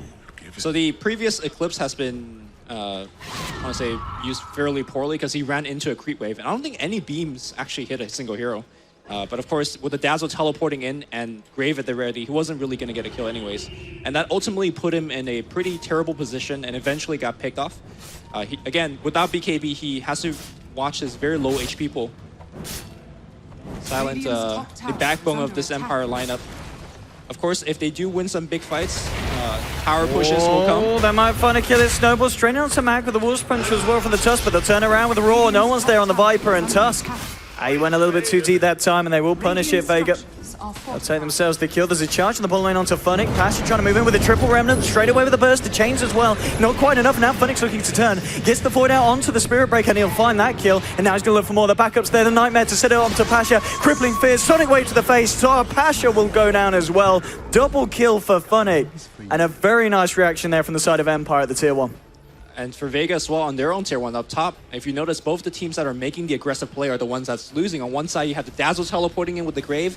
On the other side, well, you have the essentially Rainbow TP Power Ranger like teleporting in to assist the Night Stalker on the bottom lane. Funnick, once again, building up to looking to have a pretty powerful game. Yeah, he's had a good start so far. He's certainly been making things happen on the Night Stalker. We've credited him earlier for how well they were able to shut down the Ember Spirit's progression. Finding that double kill there with the backup of his mates. And Silent now reaching on to level 11, looking to build it into the Yasha on top of that Helm of the Dominator on this Luna.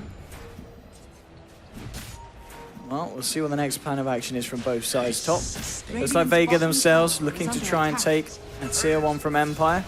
Pings are coming out, and there is a rotation from Funnick, so it looks like Empire aren't going to just let this one go. They're going to try and fight this. Oh, they need to get out now. Yeah, Solo, he needs to get the hell out of there. Funnick straight in, moving forward. There'll be a TP out. Have they got the damage? Yes, they do. They'll take him down. Viper will be able to TP out. And that's a key one, because he's working on the mech. He's close as well, isn't he? Actually, he's got it, yeah. He's got it now. So the game plan for Vega right now is to get the mech and start 5-manning for some early towers. They need to remove the towers and get themselves some extra gold. The Beastmaster needs to finish his Necro Book as soon as possible. You want to make the map stretch open, allow your Beastmaster to get those solo roar into Necro Book kills, and essentially make Queen of Pain as well as Luna scared to farm. Because right now, Empire, you know, they're still pretty comfortable. In fact, Silent just taking ancient stacks. Looks like he's going to go for yet another farming item. You talked about whether he needs the early BKB. Well, he's skipping it. Well, he's feels like it for now. Yeah, I'm going to go for Yasha. I mean, so far, yeah, the farm's been looking good for him. So if he's able to step it up even more, going to be a little bit harder for Vega to try and catch up. Yeah, this is why Vega needs to group up and push and start pressuring that Luna. Cannot allow him to essentially sit behind 3 tier 1 towers and just farm away. Oh, No Fear. He's going to put down the Nightmare onto Viper, and there is backup. Silent, he has got the Eclipse if he wants to move forward. The Shard's actually a little bit unfortunate, kind of blocking off the side. They'll still get the Phoenix Grip off, but they can't get themselves around. Okay, they've got the Snowball to cross over. Eclipse comes out from Silent. They'll take down one. Remnant away from Pasha as he's trying to get himself out of this. Empire moving in on full force. They're looking for more. They'll get Mag as well on the Beastmaster. Shards come out, trapping up the Spirit Breaker. They'll find themselves a 3rd kill. Double kill for Silent on this Luna, and the Ember Spirit desperately trying to get himself out of this, but Empire, they're just moving forward. He tries for a TP, but they've got the Council there with a Void. They'll find themselves a 4th kill. And Empire really turning up with the aggression. They had a bit of a slow start to this round, of course, losing the first best of 1, losing the first game in the series to Monkey Freedom Fighters, but then they went on to take down the next 2 games. And now in game 1 against the side of Vega, they're looking very strong, Lumi. It's a huge risk to go for the Viper first because he's so tanky, and if he survives the chain stun... Have a look at this, Lumi. Brought to us by the Score Esports.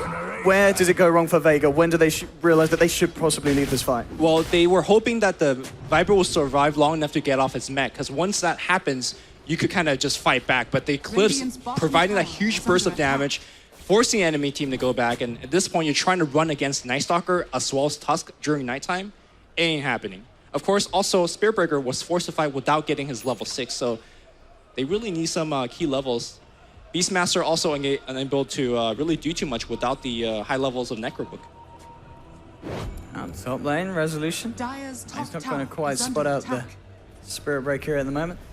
Item of choice, of course, for this Queen of Pain. He's going to be going for the Yule Scepter first. Why is he going for that this game, then? I think it's just a good item to... First of all, it's very good against Ember Spirit. You could remove his Flame Shield. And of course, if you get the Slight Chain, you could also send yourself up in the air. Here we go, now the strike to set this one up. They're looking for the Tusk, but he gets the Snowball out just in time. He's only on 230 HP, so he will end up going down. Nonetheless, they find themselves a kill here. Vega, maybe trying to look to move in for more. Silent is there on the high ground. Funnick as well. Get him out going in, but there's the full 5-man here from the side of Vega, so Empire, I think they're going to have to let this tier 1 go in the mid lane. This is going to be a huge turning point in the game. If Empire gets another one of those 4-0 team fight, Roshan suddenly becomes a huge possibility, and if you have Aegis on the Luna, it becomes a big... I don't know about that charge. This is quite a deep charge. I don't think he's going to be able to follow through, but no fear. It's a statement charge. Yeah, it's like, I'm here. Just asserting his, well, the dominance that Vega are trying to regain after losing a pretty nasty fight in the bottom lane. Here we go, they're going to try for it. Roar onto Funnick, looking for the Night Stalker. Snowball comes across, they'll pick up Funnick. Funnick's going to stay alive for a little bit, but he does end up going down. There's a Fiend Script for the side onto no one, but they don't really have the damage to follow this through. Maybe with the Eclipse they can try and turn, but Vega, they're there with the Dazzle as well, healing them up. And Silent trying his best with the Sonic Wave. Resolution bursting them all down. 3-4 are dead, 5 are dead. Empire just destroying Vega as Resolution turns up in absolute fashion. And remember what I said, this is a huge statement in this fight where, you know, if you win that fight 5-0, 4-0, you go into the Roshan pit. Now Silent gets the Aegis. It's not just about asserting dominance. Now they're inserting dominance. It's yeah, this is they're doing great. Yeah, and as you were saying with the draft from the start, it's all about getting this momentum for Empire, and they have certainly got it now. I mean, look at this Luna. This Luna is disgustingly fat. 10k net worth at 16 minutes in. They don't even give it the Aegis to her. They gave it to Queen of Pain. I mean, she's not dying. You know what I mean? They don't need to put it on the Luna at this point. Silent is just getting so far ahead. Yeah, a Manta Style is definitely It's done. It's complete. Yeah. Manta Style, a very good way to protect. You could even disjoint the Viper Strike ultimate if you wish. You make Spiritbreaker have a hard time to ever landing that ultimate on you if you, again, disjoint his ultimate at the right time. So, to me, Empire is just outplaying Vega in the early stages of the fight, and now they're really snowballing away with huge, huge items. Absolutely. We just saw on the graph the lead that Empire have begun to create. I mean, you look at Vega's lineup as well, they do have this Ember Spirit, so the potential to push them late, but the fact that they're running heroes like the Spiritbreaker, like the Viper, I mean, even like the Beastmaster, these heroes can fall off surely pretty heavily against what Empire have got this game, with the Luna. Well, not so much falling off, but more so they're falling behind. Because if you look at the next 10 minutes, where's the damage really coming from? Normally, Mag at this point has Necro 3. If you look at him, he's only got Necro 1, so there's no damage there. If you look over to Viper, normally nowadays you see a lot of like just damage Vipers, but he's forced to go a mech for the team, so you're not going to see too much damage from him. And then Ember Sphere, well, he's got Treads and Poor Man's Shield. So Empire smoked up here with the wraparound Lumi. They're going to look for more. They're going to look for no one. And straight up with the Fiend's Grip, Snowball across as well. Mag gets silenced up so he can't get the Roar. There's a charge. Nicely done across the middle of the fight. Now they're trying to turn with the Viper Struggle to Funnick. The Roar gets laid down onto the Tusk. Do they have the damage to bring him out? Well, with Passion turning up, they might just be able to do it. They'll take down the Tusk. They'll take down 3 Night Stalker and Bane fall as well. And this time, Empire just looking a little bit too deep for the fight. And Vega, they were ready for that one. Oh, they did get the tier 1 silver lining, but it was not exactly the best situation. And more importantly, you gave away a couple of big streaks. You gave away quite a bit of experience. The team I like the gold and the XP. That's not a bad swing for 18 minutes into a game. Unfortunately, there's not too much objective that Vega could take off of this. You're not getting a Roshan, for example. You're not getting a tier 2 tower. And they're trying to snowball into another gank. But they would love to get Luna here. That would be a lovely pick-off whilst 3 dead. They've got the vision for the charge. Silent does get off the Eclipse, and now he's going to try and turn. Look at these elusive beats. Is it enough to kill anyone? He will. He'll find the kill as the Spirit Breaker. Now he's trying to retreat. Now he's going to turn. The Sonic Wave comes ready. Just clip them on the edge. No one trying to get himself out. There's a elusive beam coming down. They'll try and chase down this Viper. Viper, he tries to sit there, realize he's got nowhere to run, and he will end up going down. So again, you know, he didn't pick up the Aegis for a reason, Limit. He's just not dying, this Silent, and that was with him pretty much being on his own, and 3 heroes of Vega, maybe even 4 converging on him there. Yeah, we're seeing how effective Mantisau is, being able to get rid of the chains and, of course, the Eclipse, not making Spirit Breaker's life any easier. Resolution knows. He knows something's up in this tree line. Oh, he doesn't have he's just seen him. He's got the vision. Pasha is in a bit of trouble. Okay, no, Resolution. Who's in trouble? He needs some backup. The snowball might just be it, and Resolution does blink out, says, no, you're not having me for dinner, son. And Emma Spirit will go down. Same time, there's Nightmare set up on Solo in the mid lane. Fiend's Grid to follow up, and here comes the TPs from Empire. Again, they get the Emma Spirit down bottom. They get the Dazzle in mid lane. Empire's just on a roll, man. This is the team really coming together. There's been a few games that Empire just haven't seemed all there, and this time, they're working perfectly as a 5-man. Yeah, Vega's just falling behind in farm really, really fast. Beastmaster has not gotten an item in the past 5 minutes or so, and he's trying to do a little bit of split push, but as PP pointed out many times today, split pushing against Night Stalker is just not where you want to be. You could technically do it, but you're just constantly scared. You don't exactly know where he's coming from. And this Night Stalker, speaking about him, he's got that Vlad's finish, and I imagine the Aghanim Scepter is coming up next. Tower is under attack. And it's going to be interesting to see what Luna invests in as well. You look at Silent, he's got 4K in the bank here. 8 kills, 9 assists, only died the once. This is pretty much a textbook Luna performance. Yeah, normally at this point, you just get the BKB and be like, there's no way you can kill me. Again, if he feels extremely confident, he could just go for a different item. Looks like it's going to be a Scotty, yeah? I'm going to just be so tanky. Yeah. Again, where's your damage from Vega? Beastmaster has none, Viper has none, and Ember has none. That the last fight where they won it behind their tier 1 and tier 2 tower, the reason they won it was the weave was essentially on top of everybody. They got a huge heal bomb. But I don't think Solo is going to have that kind of play again in a more chaotic fight. He's probably going to get focused and run down very early. Empire ready to fight down bottom. Funnick leading the way. Resolution blinks across. There'll be a TP out for Shoma, but now, well, with the Void onto this Dazzle, in a lot of trouble. He'll get out of weave. It's going to be his last one for a good 30 or so seconds. As Resolution now in a dominating streak with this Queen of Pain. And we were talking about Silent's performance, Resolution as well himself. He's only died once and 4 kills, 10 assists. He's been making a lot of things happen across the map. Yeah, big Sonic Wave so far.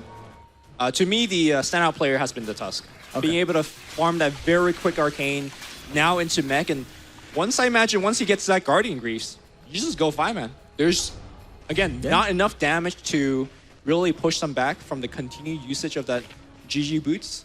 Or Guardian Greaves. No Silent. He's going to walk into this. He does have an Eclipse, and maybe this is Silent going to fight. Gets it off, though. He needs some backup from the rest of his team, and he might just get it. They're moving forward. Silent will still fall. That's a big kill here for the side of Vega, and Vega now. Yeah, exactly. They're going to move forward, and they're going to look for more. It's going to be a question if they can find it. They did have the vision there from the weave drop down onto the Tusk, so they know he's about. The question is, are they going to go the right way? No, he's going to be fine. He's able to get himself to the tree line, TP out. They do just lose the Luna, but as we can see from the numbers there, that was a very big kill for Vega to find. Yeah, Ember getting it is pretty good. And Necro 3 finally online for Mag. That mid-fight really helped him out. And now he can start thinking about, the secondary item, whether he wants it Reach of Travel, Blink Dagger, Aghanim Scepter. I think Blink Dagger will definitely be very helpful to their playstyle. Again, because Luna has not gone for the BKB, you Blink Roar him, you get that Necro 3 out, and even if you don't get the clean kill against Luna, the Mana Burn will just really, really put her low. Bottom lane. Bottom lane, Funnick maybe coming out a bit too far. There's backup here for Shoma the Slayer. Well, he might get away with the TP here, Funnick, and he does. Okay, I haven't got anything else to cancel it. Pasha wasn't quite close enough there to go in with the remnant. So, well, Funnick lucky to escape there with his life. Notable pickups, of course, the fact that we've now got an Aghanims on your Queen of Pain, and you've now got the Guardian Greaves done on the Tusk. I mean, on the panel, Sin was talking about the importance of getting that mech.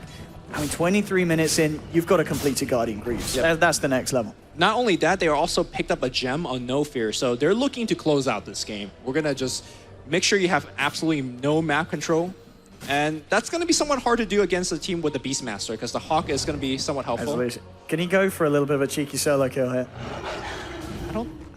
He's got a level 16 Ags upgraded. That's a lot of damage. but he's also got Necro 3, so he's fairly tanky. Yeah, there's a roar as well. And if you don't get the kill, Necro 3 comes out, you get roared. He needs some back. I mean, he's got the backup now. Yeah. But also Spirit Breaker is here. Let's just back it off. More so at this point, do you need to take that risk? You're so far ahead, why don't you just wait for the next Aegis? You got the map control because of the gem, so... I think Empire is definitely favored if they kind of slow out the game in the next 5 to 10 minutes, get the Roshan, and then just go for the GG push. That's just Skadi now done here on Luna. So Silence very much going to be ready for that next push when it does come out. As you said, maybe wanting to wait here for the Aegis. We're going to see in a bit, or in a few seconds, in fact, how long it is going to be until Roshan's back up. And in the meantime, they'll take down the bottom tier 2 here, the side of Empire. Vega not coming out with any response other than to try and get a push on themselves. Top lane trying to work down this this tower, but of course their push is not going to be anywhere near the same as the power of this Silent You Luna. have to come back now because got to get back. If you lose a T3 against Luna, the Glaives are going to just destroy your Rex in matters of seconds. So gotta, well, tier 3 has already suffered a ton of damage. Empire is very happy with what they got out of this. And now maybe the time to back off and look for Roche. You've got no fear, just TP back to the middle lane to get himself a bit of XP, a bit of farm. Resolution's working his way across the top. 1800 gold now on top of that Aghanims, and level 17 as well on the Queen of Pain. And okay, so Roshan is just going to be up in just about a couple of minutes. So a bit more time here for Empire to work with the map before they're able to get that, and we can expect to see them go aggressive again. And I guess the question is, at this point, Vega, they've got to surely force the fight, so they've got to try and do something here to stop Empire from just creating this lead in terms of farm. Yeah, they got a big boost of items that are coming up or has already finished. For example, Viper BKB is online. If you look at Nineposh, he's almost nearing his Battle Fury. And of course, we talked about Mag finishing his Necro Book, and it looks like his Blink Dagger is almost online as well. So if they could just get that like 1 more minute of farm, they could take a good fight. The question is, will they get that 1 minute? Because right now, if Vega loses one hero, then they will guarantee to lose the next Roshan. Again, a very tense stage of the game. Looks like Resolution is, I imagine this is going to be an Assault Curious. I was going to say Assault Crusher Shiva's got a, with the AC, if you're getting it at this point, you know, it's going to be very nice for the Luna and very nice for trying to break the base, but I guess the Shivas is the more orthodox pickup here for the Queen, or do you really feel this is going to be the AC game? I'm not sure if the attack speed slow aura is going to be that effective, especially against the Beastmaster aura, who kind of directly counters it. So I like the AC a little bit more myself, but we'll see how Team Empire builds it. I guess quite nice as well against just the Dazzle with the Weave, something to help. Yeah, sure. Once that all gets dropped down on you. And of course, they do have the Night Stalker Vlads already, so you double up on that armor aura. That's kind of the ultimate high ground dream, and they're just waiting for Roche. I mean, talking about Phoenix Night Stalker, he did obviously go for the Vlads on top of the phase boots. We didn't see a straight Aghanims rush from the guy. He's got an Ogre Club. I mean, is that going to be the Aghanims, or could he potentially just be going for a PKB for these fights?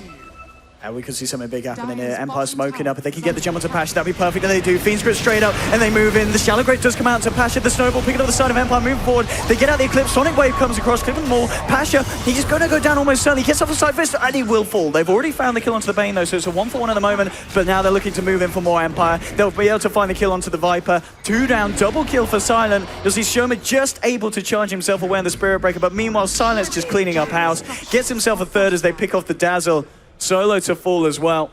And a 3-for-1, and now here comes the push from Empire. No reason to hold back. This is an aggressive... And GG. Out GG. They've called GG. I mean, here's the thing. Empire could have just waited and got the Roche for sure, but they're like, nah, we'll just fight you now, and they show why they're so dominant. Yeah, I mean, it's understandable, of course, from the side of Vega. It is a best of 3. It is relatively late as well. If you realize the other team's this far ahead and they're just going to go for the kind of push like that, you tap out, you just regain yourself, and you come back with a different plan in game 2. No point wasting any more energy on this first match. Absolutely agree.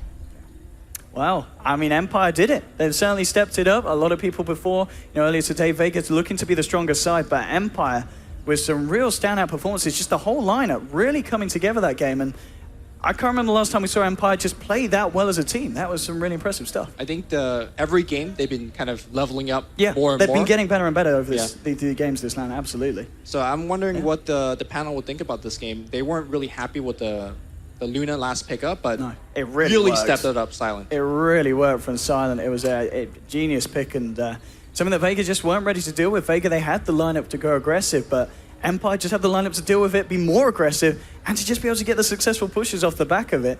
And that is game one, ladies and gentlemen. Empire will take the game. We'll be back very shortly with game two between the sides. But don't go anywhere. From myself and Lumi, there'll be a short break, but straight over to the panel to see what they've had to say about this first game of the series.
welcome back to the ASUS ROG Dreamleague live here from Dreamleague Winter in Jönköping. It is already day 2, even though we're still on day 1 of the games, but it's day 2 of Dreamleague Winter already because it is Friday. We are past midnight already, but we are burning the midnight oil here. We still have one series to be completed, and it is now 1-0 in favor of Team Empire against Vega Squadron. PPD, talk us through that game. Through the game? Through the game. There was some serious CIS Dota going on. It was pretty exciting to watch. It was just tons of fighting. They did like some sort of aggro duel lane, which like didn't really work. But then as soon as like the tusk started rotating, there was just fight on fight on fight. And Quap is a hero that rotates really, really well. You know, you just have a TP, you pour it in with your level 6, and you can get a lot of kills. And they used like everything on Viper mid, and it didn't work. And then the game looked really grim. But then they brought it back. They did indeed. Looking at the next game, no. We actually, I mean, there were a lot of fights in that game. We have selected one of the fights for a replay.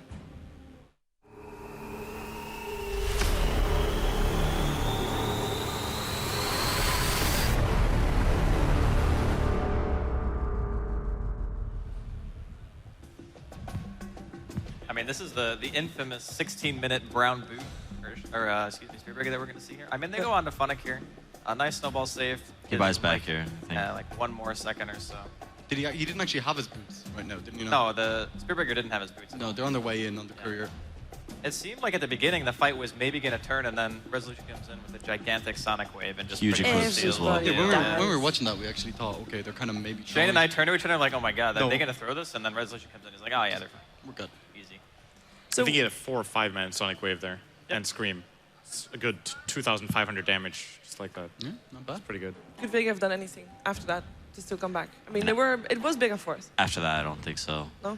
The Ember Spirit just didn't have a good enough start. Like the aggressiveness in the early game really just put him behind. And Luna was just sitting up top all the time. All this chaos was happening in mid lane and the Radiant safe lane. Luna was just free farming top, and she just got too big to handle. Okay, before the game started, we did some estimates of how long the game would last. I think you lost, dude. I think you lost. Game was about 27 minutes long-ish. You mentioned 51, 37. 35. 35. 35 to 40. Yeah. 28. No, you said you said 40. Yeah, you said 45. He said 20. 42, 45. 35? I think I said 27:55 actually. No, you said. You said. That 40. sounds really familiar, actually. Just because it was the actual ending time. Oh. That was a really good guess then. I said 45. Okay, let's move on. Prediction, excuse me. I said 32. It was closest. It was lowest. Done. I'm the real expert. Never mind. So, now for the next game, what do we expect to see here? Because obviously before the series started, everybody was like, Vega, you know, on paper, they should be able to take this one. We were kind of surprised to see them here in the lower bracket in an elimination match to begin with. Are they going to be able to bring it back? I really felt like Vega picked a lot of heroes that they were pretty comfortable with, you know. I didn't think anything was too out of the ordinary. I think just a lot of small skirmishes didn't really go their way. Like Peter already said, the Ember just didn't really have much. Solo was playing Dazzle, which was a bit that one, yeah, that's a little bit unusual. Weird. I've seen him play it before, but it's not really like his, Night Stalker, Bounty Hunter. I thought he was going to play the Spirit Breaker, because that seemed like, like a melee kind of, 4 that he would get in there with. But without the Darkseer, those melee cores on Solo seem way less effective. And we'll probably see another Darkseer ban from Empire, but they need to find a way for Solo to, do what he does best, and he really kind of guides their team in the mid game. I think both teams in that last game actually made uncharacteristically many mistakes for how good they are. I think especially Vega are going to be dissatisfied with some of the choices they made, when to engage and how to engage, where it just seemed like sometimes, okay, this is not going to work whatsoever. So I think more important than anything draft-wise is just they need to, obviously now that they're down 0-1, you can't make key mistakes anymore. So I think they just need something, comfort zone, like last game, but just they didn't ban play Darkseer. it more solidly. It's a DS. Yeah, we are indeed in the draft. Vega Squadron on the dire side with first pick did manage to pick up that Darkseer. Mistakes were made. And Empire is on the Radiant side. I have with to watch second out for Night Stalker. You got to watch out for Winter Wyvern. You could go Ember again. They picked the first game that they played against indeed Empire. They picked Darcy Ember. This is Vega's best hero. Yeah, but if you're Empire here, are you forced to pick up the Ember Spirit? You can't pick all of them. No, I think you have to take Wyvern. As Vega, you mean? Remaining. No, I think Empire should take Wyvern. okay. 5 seconds. Do you think Vega will take Wyvern over Ember? Wyvern over Ember. No, when they're given the option, they always go Darkseer. And that's what I mean. So Empire can actually choose not to take Wyvern. They could take 2 better Ember counters. And then if Vega take Wyvern, you're like, okay, cut your losses. You ban Ember second phase. I suppose. I'm not sure Empire would. I'm not sure Empire can handle that kind of like team fight.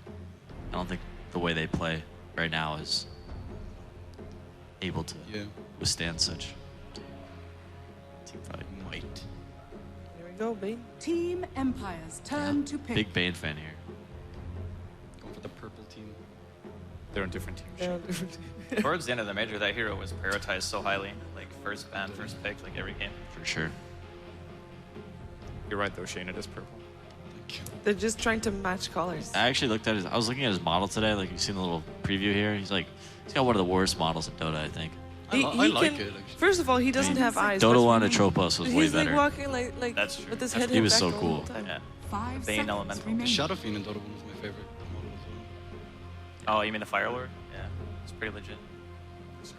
Okay. Vega squad. So that could be turn anticipating to the Ember, pick. right? Like They're just picking the counterpicking Night Ember Stalker. super hard. Right? Yeah. Like they're like, okay, take your Ember. It's fine. That's true. That was a good call. Those heroes are definitely both good against Ember Spirit and Darkseer. Oh, you're gonna take it anyway. Okay. Didn't we see? Vega no care. Elimination on the line, you know. I mean, this is basically the same lane they played in the last game, and they ran him over. They don't care they're doing it. So this time, I think Vega will put a lot more emphasis. Either they put the Ember mid on no one. I think that's actually the plan at this point. Or they have to dual support so they can play against Bane Night Stalker lane. Sure. She has to get far. When they played it before, though, they just kind of grouped up and fought together. They didn't really try this split push kind of way. They didn't get a chance in that game. They lost the lane so hard that Luna was just going to take Roshan force them to take towers. Or what do you mean? Earlier today. Oh, I see. Okay. What if they just remaining. take Against the something? Night Stalker. What if they take something a little bit different from Mag this game instead of going for something like Beast Master with Vision? What if you just go like Clock instead? I think he matches up really well against the heroes that Empire have right now. Sure. Like Yeah. hard initiation. Well, they have Darkseer though. Yeah, it's not. I mean, that's great. got to be Mag's hero. Team Empire. Max So- Darkseer isn't that to good. ban. Put him on Clock. Unfortunate. But yeah, you're right. Like team fighting is really good. I think they should look to like add some support heroes that can help them push towers and force fights, like a Rasta or Jakiro. I really like those. With Darkseer. Jakiro is really good for Vega, actually. remaining. Yeah, I I'd be a like big that. fan of something like that. A great hero Vacuum against the into Ness Ice as well, actually. 5 You can take your seconds mid here. You can remaining. do like your Viper, your TA, your Windrunner even. Like that Windrunner could be pretty good. Yeah, and then you go push Team towers. Empire's Ban out turn AI. to Here pick. comes Wyvern. Dazzle. Hope I'm right. I gotta go Wyvern. It's gotta be right. They ban AA. That doesn't I count as think a hero just at for all. the sense that Oh, it's you another Dazzle. deny pick, Wyvern is like really Dazzle. good. Dazzle's good. Dazzle's pretty good versus Darkseer too, because you can heal the wave. Helps with the ions. Maybe they want 10 Necropos. seconds remaining. Nah, they want Oh, it's Dazzle. Dazzle, okay. Alright, that was They're gonna give away the Vega Wyvern to Vega. squadrons turn Yeah, I'm not to sure they pick. want it though. Who cares, man? Wouldn't you want it though? It's team fight. Just fight before level. Fight before level 6. That's Empire's plan, I think. I mean, the AA is already out, so you don't have that to counter. You maybe you get another target that you want to silence with the Night Stalker, so that either Darkseer or Ember doesn't get silenced. Vega's gonna go Wyvern, Gyrocopter, And Empire's gonna have some problems, 10 I think. seconds remaining. Okay. I don't know. I think that kind of lineup for Vega. Well, yeah, if they 5 get the seconds gyro, I remaining. think he's the key part that they need. Because it looks like Empire are willingly giving them the Wyvern Reserve here. And time. you look over Vega Squadron's lineup, and it's great. You got Vacuum into Curse, but Slatafist deals like no damage in the Curse. So Why you need not? to set it up specifically for that, and you need to win the lanes. And I think Empire can't lose the lanes. They have so good laning already. Like I can't imagine what Vega would pick to win laning stage right now. Why don't they pick a slider? Play for Go draw. Safe lane slider. For Vega? Yeah. I mean, Because this I is think Team Empire might. this is an attempt at dealing with it, but I think the problem they're going to have no matter what is if Ember is not mid, he's losing his lane. And if he is mid, it's going to be a 2-on-2 that I also don't think they can win. Ember loses a lot of mid lanes as well. Yeah. Especially on Dire. All you need is levels though if you have the Darkseer. That's true. I mean, yeah, he comes back, but he's not like the strongest hero in lane. I think a really good grab now for Empire would actually be to take the gyro. It's going to really 10 mess with Vega's seconds plan remaining. here. I like Gyro a lot for Empire. That's why I think Super Vega good should have picks. taken that third pick. Yeah. They didn't 5 like need to seconds take remaining. Wyvern. But I mean, Gyro wouldn't have been like the greatest hero for Vega, but it would have been, you know, first off a good Reserve deny time. pick, and second off like it's pretty good against Dazzle, and I guess Night Stalker in a way. If Empire take Gyro, they can lane however they want. They have a Gyro who can safe lane one-on-one against Darkseer, so they can run their aggressive tri-lane. They can do dual lane, so they can shut down Darkseer with like Bane Gyro. That's a horrible lane to play Darkseer against. They could Night Stalker Dazzle off lane and actually do that fine. They could dual lane mid and beat Ember if he's there. Like, there's so many options if they pick Gyro right now to just solve the problem. Whatever Vega want to throw them. Oh, there's that Gyro. That's good. You're killing it up here, guys. Vega squadrons turn Nice work, to team. pick. So Vega Squadron, no longer now the what? Gyrocopter. Yeah, no. Are they forced to like safe lane the Ember now and just try to go for like a TA? Because they need like single target damage very badly at this point. Why don't they just go? I think Lina would be a good pick. I actually think they have to get some sort of spell burst on Vega instead. But the Vega, try to take that path. No one plays Lina, I guess. That's true. Yes. But he also plays the Ember. 10 seconds They remaining. can put that on Pasha still. I think it's a very different game if you get Lina. Even if Ember struggles, you can 5 any seconds rotation from the remaining. Lina can just win that safe lane all of a sudden with one good gank. Witch Doctor. All right, they're keeping their options Team open. Empire. The reason I Boy. like Lina is you're playing into a lineup that has Dazzle, just ridiculous physical defense, of course, with the Weave and the Grave. They have Night Stalker Gyro with also decent armor. It's not a bad idea to wait on your last pick here, I because like that they do have the last 10 pick of the seconds draft, so remaining. they can see Empire's 5th hero, which is, you know, likely their mid hero, 5 and they can seconds decide, remaining. you know, do we want to put Ember mid against this? Is he gonna have a good matchup here, or do we want to put Ember in the safe lane and maybe pick Reserve time. a better mid laner? They ran their AA. Maybe they're gonna go for like a Dragon Knight and just like group up and push. Like both teams did. I think it worked. Dragon Knight could work. For both teams. It's not too bad. Yeah, for either team. Yeah, I mean, it's fine for both teams. Turn Well, to Empire battle. anticipating its mid Ember, they just ban Peel. So if you're Vega Squadron, I mean, picking up the Gyrocopter instead of the Winter Wyvern at that position would have been the more obvious thing to do, because you know that the Winter Wyvern won't be picked up by Empire. Yeah. Could this be that they have Team something Empires turn to entirely unorthodox in mind? Maybe a pocket pick coming out for them to round the lineup out? Alchemist, maybe. I just don't think they were too confident in the Gyrocopter. They didn't want to, you know, force their hand so early. Now's the time to bring out the techies. Jackie. Well, Maybe not this game. maybe not. Resolution Meepo. Let's go, boys. Against Ember and Darkseer. I was thinking why not? Meepo too, but it's actually Wyvern. mega countered. They banned It's a out. horrible They pick. banned out the It's Viper. actually like super bad. It's like the worst pick they can get. Sven's still pretty good for Vegas Squadron. I'm about the seconds. They just Gyrocopter go back with the- Invoker, maybe? with the armor. Sven's alright. They have the surge with the iron. I think Invoker's good. I think Lina is good for Empire too. Reserve time. There's just so many. I just know Resolution's been on an Invoker kick lately. That's the only Yeah. reason.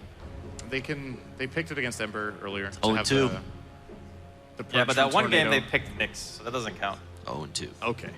Man, it always matters. We call that mulligan. You start to We doubt do the over. hero. Like, In the back of your head, you're like, oh, maybe I just can't win with Invoker. Dude, 4 in Destiny. Oh, this is DK. Dragon Knight. Man, what a call! Vega So good, Shane. squadrons turn to pick. Shit, dude. This is like a blast from the past for Empire. DK. Dragon Knight I Gyro. like it. Yeah. Dragon Knight Gyro, those are old school. Not even that old school, like a year and a half maybe. Yeah. if they pick Sven here, I'm a god. They used to run a lot of Lycan DK as They well. will not pick Sven into this. There's no way Sven's going to pick. I don't know, dude. I don't know, I wouldn't say the Never odds. Now say you're gonna never. feel real silly when they Yeah. 10 Oh, seconds man. remaining. Caster's curse. Maybe not likely. There's a lot of heroes left in the pool. They have a 5 lot of time. They'll seconds find something remaining. better. They have 1.5 minutes still. Come on. They can do better than Sven here. Ooh, I'll take Reserve time. Take Drow Ranger for 200. Luna. Mech Luna, huh? Here we go, boys.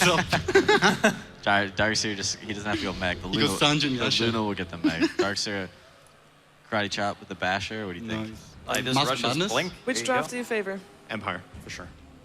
I Yeah. really like their picks. I This like game. Empire. What are we gonna look out for? What do they need to do to win this game for Vega to force out a third? Stop the push. Make Luna.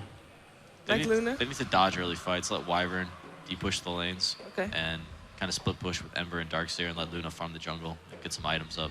Okay, we're gonna find out if that is gonna happen. It is time for our second game in a best of 3. Vega taking on Team Empire with OD Pixel and Luminous.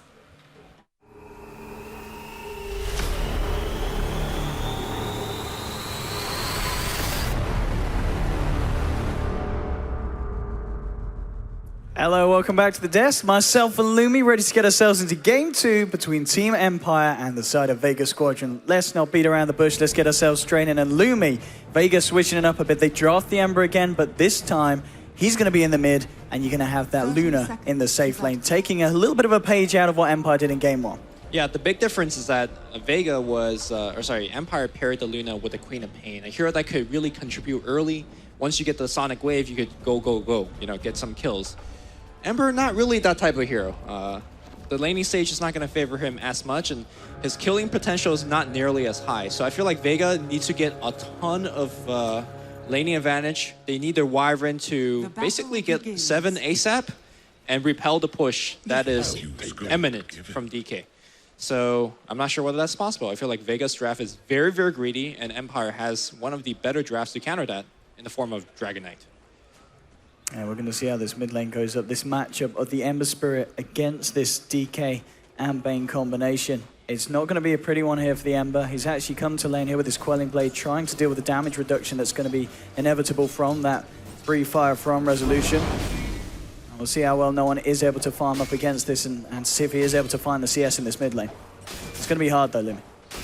Yeah, rarely we'll get a true 1v1 because Wyvern is trying to courier snipe. He could Arctic burn this if he meets up with the courier. Is he gonna get it? He doesn't have the vision right now. As soon as, I mean, he'll get it on the way back, but the damage is done, right? Go courier! Okay. We'll take those. We'll take those. That's a lot of gold. That is. Resolution, of course, lucky that he got the bottle out before it was taken down, but nonetheless, as a courier down for a few minutes off the side of Empire, and the Wyvern snipe was successful. I mean, I guess the next thing you could do to really strand the DK is to control the rune so he can't, have that refill. Because normally if you control the rune against DK, it's like, all right, I'll bottle Crow instead, but, well, the courier's dead. I'm talking about the other lanes. His bottom lane, Silent. He's going to be farming up against this Mag Darkseer. We know how good Mag is on the hero. But nonetheless, the Gyrocopter still should be able to find pretty decent farm in this lane, surely. Unfortunately, Mag is, unfortunately for Empire, Mag's getting quite a bit of experience because he's blocked the jungle. And right now, Dazzle's having a tough time finding that D-ward. And you can see that Mag is purposely not dropping that Iron Shell to push the lane. He's like, you know what? I might not get as many CS, but I'm getting a ton of experience under my tower. Okay, and the final lane, top lane, again, they're running it for the second time. The series, of course, Empire, this Night Stalker Bane lane. We saw how well it was able to kind of punish the Ember Spirit safe lane. It looks like he's going to have a bit of a harder time so far trying to punish a Luna. Yeah, Luna has much higher base damage. He's got the Witch Doctor backup. The cast is somewhat hard to dive against. And of course, there's the Voodoo Restoration as well. So I think Nineposh is more okay in this situation. I mean, so overall, would you say, Vega are going to be a lot happier with the early game here? Well, given the courier snipe they got going, I think they're pretty okay with the situation. I did not expect the Darkseer to get as much farm and level as he's getting. So a couple of small, nice RNG going the way of Vega. It's not even RNG, but nice start for Vega. Yeah, smart plays from them at the moment. It's going to be interesting to see really where we see the first bit of action kick off. I mean, which lane in your mind is the most potent? Probably top, because at least in the last game, that's where all the fight happened. Although we don't have a Spirit Breaker this game. Of course, we do see the Splinter Blast being set up now, so Vega does have quite a bit of killing potential here with the Paralyzing Cast, the Arctic Burn, and now the Splinter Blast. Oh, it's Silent bottom lane. Just moving in onto Mag. Mag will surge himself out. Yeah, Mag plays it carefully enough here. He should not die. He should be pretty smart on this Darkseer. Farm for both of the safe lane is 20 for 4. 19 for 6, very, very close. Ember Spirit in the mid lane finding quite a bit, 20 for 0, 17 for 2, so the Breathe Fire proving to not be too much of an issue here for this Ember, still finding the farm, and well, top lane, trying to move on to fun it with the Splinter Blast, the Lucid Beam as well, there'll be a Nightmare, I don't think it's going to save him, and well, the cell, no, not quite enough there, and it will be first blood here for the side of Vega, and can they try to move in for more here, they'll get the Lucid Beam in, there's a few right clicks forcing back the Bane as well. Vega, they're going to be the first ones to get themselves a kill on the board. Not only that, it looks like no one has forced the DK to essentially walk back to base and TP back in the lane as well. So the Courier Snipe continue to prove to be effective for Vega. And also no one gets himself a Bounty Rune. So looking pretty good. And more importantly, no one hits level 6 4 minutes in with Teleport Scroll. So the next time a fight happens, you expect Triple Remnant coming in to really turn the tide of the fight. Absolutely, yeah. They're going to have that presence from the Ember Spirit ready and waiting when Vega looks for the action elsewhere. What I said about earlier, how Queen of Pain gives you much more effective counter gank TPs? Well, because he's got such a great start, I think no one's going to make a very good impression of Queen of Pain with that Triple Remnant if he wants to do so. I've got no doubt about that at all. Going from how he's played so far. Still Resolution. Being forced back. He's fighting the fight. 24 for 2 on this Dragon Knight. Maybe not as nice of a lane as he hoped for at the start. Yep. And it's going to be pretty much a question of when both of the teams start to group up. With the DK, you're going to be looking to try and push, try and take the towers, force the fights. But I'm looking at their lineup, and on the side of Empire, I mean, who's going to be building the mech this game, or are they just going to be going without it? I guess if your Bane gets really, really farmed, for example, Go Black from CIS Reject loves to go mech. Speaking of which, Mag, by the way, the mech builder for his team, is trying to steal a big stack here. I don't think he'll get most of it. In fact, he might just weaken it enough for Gyro to be like, okay, I guess I'll flak it now. But he is going to get 1 or 2 creeps. That's nice. But in terms of the time of them grouping up, I think you need some items on DK. You definitely need level 6 on Gyro. So not anytime soon, but maybe Empire, if they find one quick pick. Top lane. Vega might find a pick here. Moving on to No Face. Got the brain sap, and they will be able to just fog the Luna, so Luna can't get that Lucent Beam down. Radiant's bottom tower. Yeah, so I'm guessing 1 key item after Gyro and 1 key item after DK. The DK matchup versus Ember is really nice in the sense that whenever Ember is gone from the lane, DK is going to take like half your HP of your tower. So middle tower Ember has to choose his ganks very wisely. Now it's going to be, well, the brace is picked up, so looks to be that drums build here for the Ember. Aquila just being completed here by Silent on top of the phase boots. Top lane looks like Bongo's going to fly out here. Double bounce on Funnick, but it is nighttime, so he'll run out. But what a difference from Funnick, at least Game 1 and Game 2 performance. I think Game 1 at first night, he was getting like 2-3 kills already. Yeah, and now he's got to just stay in the lane really and just soak up the XP. Right. He really realized he can't really gank essentially anywhere. Can't gank mid because no one has, he's fairly tanky. He has a Remnant now, and if you gank bottom, well, Darkseid has Surge, and of course you always have an Ember threatening to TP in. So Vega, we talked about how they need a really good laning stage, especially for Wyvern to get a decent amount of levels. And not only is Wyvern having a great farm because he got the first blood, everybody else on the side of Vega is really getting a lot. No. They certainly are, but 7 minutes in, it's certainly a little bit less action-packed than the first game we saw. I think we saw something like 8 kills on either side about the 9-minute mark. This one, both teams just playing it a little bit safer. Understandably so. This is a big game for them, both of them. Big deal. Well, second match here. This could be sending the side of Vega home if they drop this. And Empire can make their way through to day 2 here if they take this match. Resolution getting pressure pretty hard in the mid lane. He does have Bane backing him up. One thing that Vega needs to watch out for is the level 6 gyro gank that's becoming very, very popular. Silent disappears into the jungle using his call down to farm, but Vega does not know that, so Vega might be preparing for the gyro gank that may not even come. Mag continue to jungles up in the jungle, or farms up in the jungle, and the mech timing should be pretty good for him. Headdress done at the moment. It's still got a bit of a way to go. Yeah. But as you said, yeah, it's going to be reasonable, especially considering it's a game where there's just hasn't been, he's not been involved in any kills because it hasn't really been any that much at this point. Yeah, the big difference between the Luna farm this game and last game was that Silent, it was a very chaotic fight, but Silent never had to join the fight. So he was getting free farm and he was slowly pulling away, but speaking of this game, the Gyro and the Luna really close to net worth with each other. I imagine we're going to see much earlier BKB purchase for both of the cores because no one has a big enough lead to be like, all right, I'm going to just get more farming items, I'm going to get more stats. Look at this smoke up here from the Bane and the Gyro. No one's got an invis rune though, and that's going to dispel the smoke here with the ward out as well. And we'll get dewarded. They know that no one's still about. He's still got half the duration off this invis and no detection on the Bane, of course. So I'm going to be able to find this Ember and no one will be able to walk it off. But nonetheless, just stopping a bit of aggression there that Empire were going to be looking for with that smoke. Yeah, pretty standard smoke timing for a Gyro once you hit level 7 and 8. And when you see that Dazzle soaking the free farm on the bottom lane, you kind of sense it coming as well. So Vega not falling for a very common trick in the book and continue to rise away. Indeed, Dazzle just trying to When find did we his go way from to CS Dota to China Dota? I mean, this is totally slowed down, hasn't it? Game 2 is a right contrast to what we saw in Game 1. Mid lane, we might see a bit of action here. No one moving in with a Flame Guard. Quite going to be able to take down this DK.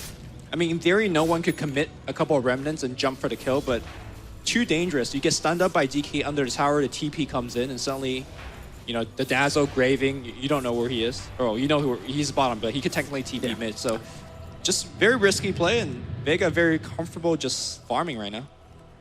And the fact that they don't really know where Silent is, because he's been off the map, just cleaning up these jungle camps now. Yeah.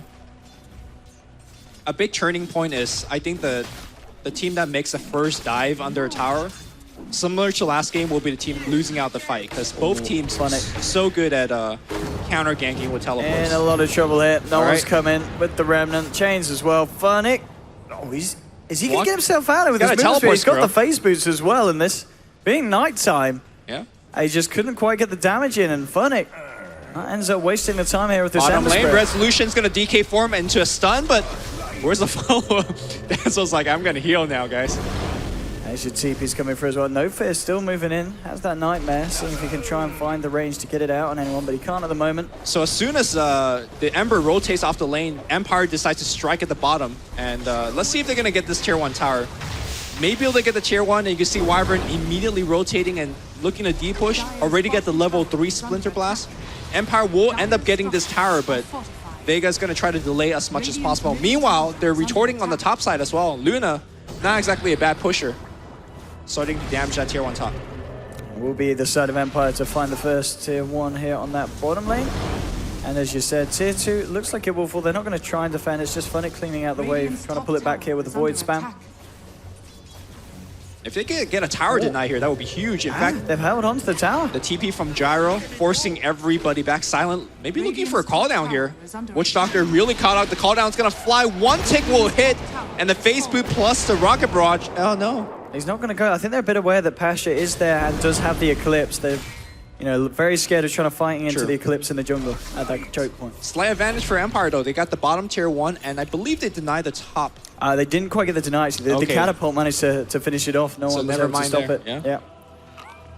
So tower for a tower trade. Silent looking to build into that Sange and almost certainly into the SNY. It'll be interesting to see if he kind of follows a build that we saw, I think it was Loader do a few times at the major way. Picks up the Sange, but then he goes for the BKB first after that before finishing into the full SNY. So he's got that extra tankiness. Just 1 HP. So the Vega can't burst him down. Again, I think Vega is very comfortable with the way that the game's going. They have a much more farm-oriented and late game-oriented lineup. And one of the core sticks out as a Swordom to me, which is the Funnick Night Stalker. When he's not really snowballing out of control through kills, he just doesn't farm very fast. So I feel like he's going to be left in the dust when it comes to the farm game. And an under-farm Night Stalker is... I mean, Darkness is still very good at preventing ganks and preventing split push, but when it comes to actual fighting and right-clicking, well, mid lane, the grip's gonna fly out here. We're gonna have the DK form. He could really stun. They've got the stun to follow it up as well, but there's a core embrace. Yeah, here's the turnaround potentially. It looks like they can't quite bring down no one, and now with the Renter's Curse, the Death Ward as well. The Remnant in coming in from the side of Vega. No one's trying to clean this up. The weave comes out. Grave onto Resolution. He'll actually turn around, gets the kill onto the Ember Spirit. They do lose the Bane. Resolution's just gonna be fine here with that regen. So, as much as Vega tried to turn that, Empire going to be happy with that trade, and they get the deny as well. They do end up losing the Night Stalker, though. Funnick will go down as Luna moved in, and did use the Eclipse there to find himself a kill on that top lane. I think Night Stalker actually initiated a fight, but Luna says, I got Eclipse, and won that one pretty big time. I wonder what Nightposh is going for, the item choice. So last game, we saw the Helm into Yasha, and then Manta, and then Scotty. But I imagine, again, we're going to see a much earlier BKB. Yeah, Drums BKB, I'd imagine. It's going to be the call here for Or maybe Drums SNY and then BKB. SNY first? SNY gives you some health if he feels comfortable enough again. Silent. He's being chased down. And look at these Remnants coming straight across. Funnick is there to try and help turn, but the wall's being dropped. And with the vacuum as well, Silent and Funnick need to get themselves the hell out of here. Silent starts to run. Yeah, I've still got the mana for the cooldown and the Rocket Barrage for that cannon in 5, but they're not going to want to fight this at this angle. They'll back themselves off Empire. That's a lot of commitment against a team that has a Dazzle. With that said, though, Dazzle did have his teleport on cooldown, so I wonder if Vega saw Dazzle TPing somewhere and was like, all right, guys, we got 40 seconds to make this gank happen. In either case, nothing really came out of that, and we do continue a very slow farming game. Speaking of network here, Gyro leading by 600. Nothing really to write home about. No, not at all. Yeah, I mean, when you look at what the Luna is pretty close behind on the side of Vega, it definitely feels like, yeah, Vega in a stronger position than they were at this point in game 1, where Empire were really breaking ahead in terms of the farms on their core. Now, in the mid lane, there's a smoke up, and okay, Funny's going to take the brunt of this attack, jumping straight away with the Death Ward as well. Not giving any mercy or any chance for this Night Stalker to escape. They'll take themselves the kill. At the same time, though, Resolution, he is pushing down on this tier 2 on the bottom lane, and Silent, ready to fight. The Rocket Barrage and the cooldown, very nicely done for the tree line. They'll take down the Witch Doctor. There's 3 heroes still trying to move forward. Pasha hasn't got the Eclipse here for 20 seconds, and now, with Resolution turning it with an Invis rune, they could try and turn this. The Fiend's Grip comes out. This is going to be a big kill, but the Winter's Curse onto Silent might buy enough time for no one to escape. No, they've got the damage with the Breathe Fire. They'll find the kill onto the Ember Spirit, and now Empire looking to move forward for more. Chasing behind this tier 1 in the mid lane. Resolution, he's got a Dragon Tail stun in 4 seconds. Can he get himself in range for any of this action? Pasha and Mag playing it safe behind the tier 2. Need to disengage now because the Eclipse is back online, and you don't want to fight under the tier 1 tower, especially in Luna Eclipse. TP coming in from the Witch Doctor to cast. Not going to really bounce too much. Meanwhile, the chase on the back line here, No Fear trying to run away, but the drums from 9posh will seal the deal. So again, kind of really scrappy fights. Both teams really trying to fight around, the cooldowns of ultimates and teleport scrolls. And again, Vega continue to farm away on the Luna. Indeed, it's pretty much going to be the battle of the Gyro and the Luna this game. Yep. Both cores are finding the farm. It's just going to be a question of who finds the better fights. And well, Silently picks up the Blade of Alacrity, so is going to go for that full-out S and Y before progressing any further. And still just saving up money here on Pasha's Luna, yet to reveal what his first big item is going to be on top of the drums. I think at this point, maybe he's looking to... Because I guess if you want the BKB, you would have bought the Ogre Club by now just for the extra HP. So maybe he's going for a full Yasha, or maybe even an Ultimate Orb just to tank up a bit. Meanwhile, trying to go for a Manta once again. Manta, I mean, he does kind of need something against this Night Stalker. During the darkness, the night time, just getting the Crippling Fear out into the Luna is really limiting the output, or the damage output of the side of Vega in these team fights. The thing about Manta this game is, apart from that, it really doesn't help you against too much of anything else. The stun from DK, you can't really avoid it. You cannot get rid of things like Enfeeble. Hold down Flat Cannon still will destroy illusions, so I don't know. Maybe he's also saving up gold, thinking about what he wants to buy. Top lane, Resolution gets the push on with this Elder Dragon form. I think it's going to be a tower tray as Vega is going to get this one for free as well. And looks like the DK form is more than halfway done, so maybe they do a little bit of tier 2 damage, forcing Vega to come back. And looks like Luna is committing for what looks like to be a BKB with the mid-throw hammer pickup. Okay. Yeah. Understandable here from Pasha. And top lane, there's your TPs. They're ready to try and fight Empire. They know that Resolution's going to be losing his Elder Dragon soon, and with Winter's Curse to lock him down. Remnant 4 for no one. They're trying to fight. Resolution's going to go for the TP, but the Searing Change is there. Shallow Grave will come out from a low altars, but I don't think they're saving Resolution. They've got to let this Dragon Knight go, and they will. They'll find the kill Vega. The rest of the team looking to get themselves out. Can they cancel the TP? They got anything? Yes, they do. Chains just in time. And they pick themselves up a double kill on the Ember Spirit. In lane. Very nice reaction. Teleports into a Rocket Barrage. He's got a Fiend's Grip, and here's your cooldown. Pasha will fall. Mag tries to save him there, moving in with the mech, but Mag's just going to pay with his own life here, and that's a double kill for Silent. He'll say yes, thank you. The reason that Mag was playing so aggressive because 9posh was cutting from behind, trying to get a little bit of Eclipse action going on, but great TP from No Fear. Kind of break that fight up, gets a grip. They do get the tier 1 tower, and looks like they could pressure a little bit more, so the last couple of exchanges has been, again, kind of going back and forth.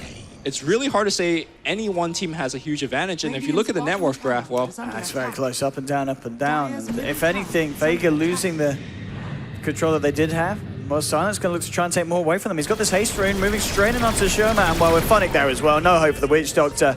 He's out for the count. And Silent now on a dominating streak. 4 kills here on this gyrocopter. 1 assist, hasn't died yet this game. Uh-oh, Funny? Funny, that's a bit of a different story. 3 deaths at the moment, and he's being chased down by no one. We could be seeing another one added to the tally, but no one did quite have the mana there to go for the slight combo. I think with both teams so even, Empire might finally have a trump card, which is the BKB on DK. Because if he sits on the front line and activates BKB in a fight or beats at your tower, there's really very little answer. Sure, you could technically use your Death Ward and hit him a bit. And of course, you could stun him with, Winter's Curse, but he's just so tanky. And you can see that Empire now start to group up and look for a little bit of objective. Ooh, can they find Pasha here? Looks like they're not going to try for it. You look at the side of Vega, they're all in the fountain at the moment, but Empire know that they are going to be able to do something spooky. There's going to be a smoke here from Vega from the base. See if they can catch something out here. Pasha hasn't quite hit level 11. Well, he will now, so he's going to have that second point into the Eclipse. Yep. The fighting power stepping up for the side of Vega. It's just a question if they can actually find a jump onto Empire. Playing fairly safely at the moment, kind of separating across the map and splitting themselves up, backing away. If they could get Gyro here, it would be huge. Looks like they won't find him. No one aggressively jumping he's gone forward. So deep here. Well, he's found them, but where's the follow-up here? And immediately you can see Empire rotating. And there's a Fiend's Grip on No Fear as well, if he wants to try and find something. I think it's time to back out here. Ember too low on mana. Vega recognized the danger that is coming their way, which is the double BKB on both Gyro and DK. Once that's online, it's almost impossible for Vega to defend. Resolution. He's going to get chains out onto him. He's going to hold on to his BKB, not prematurely popping it as of yet.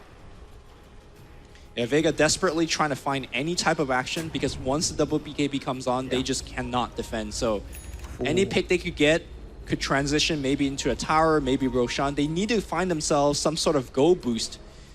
But for now, Luna falling behind in the net worth. DK is also... It's going to be a huge wraparound. If they can find a lip Fiend's Grip, and they do, the Eclipse isn't going to come out in time. Silent, he gets out on the cooldown, and now he's going to move forward. The vacuum wall is massive from the side of Vega. They're looking to turn. They found the pain. The Winter's Curse to Resolution with the Death Ward as well. Silent's going to get himself out. He's been shallow graved up. The Jar in a lot of trouble. And Low Dance as well in this Dazzle. He's got to run. He's got to hide, but the Arctic Burn slows out. Silent has been Glimmer caped up. He's hiding the tree line on 15 HP, but they should be able to find him here. Silent, no, he jukes it out. They didn't get the vision. The Lucid Beam finally comes down from Vega.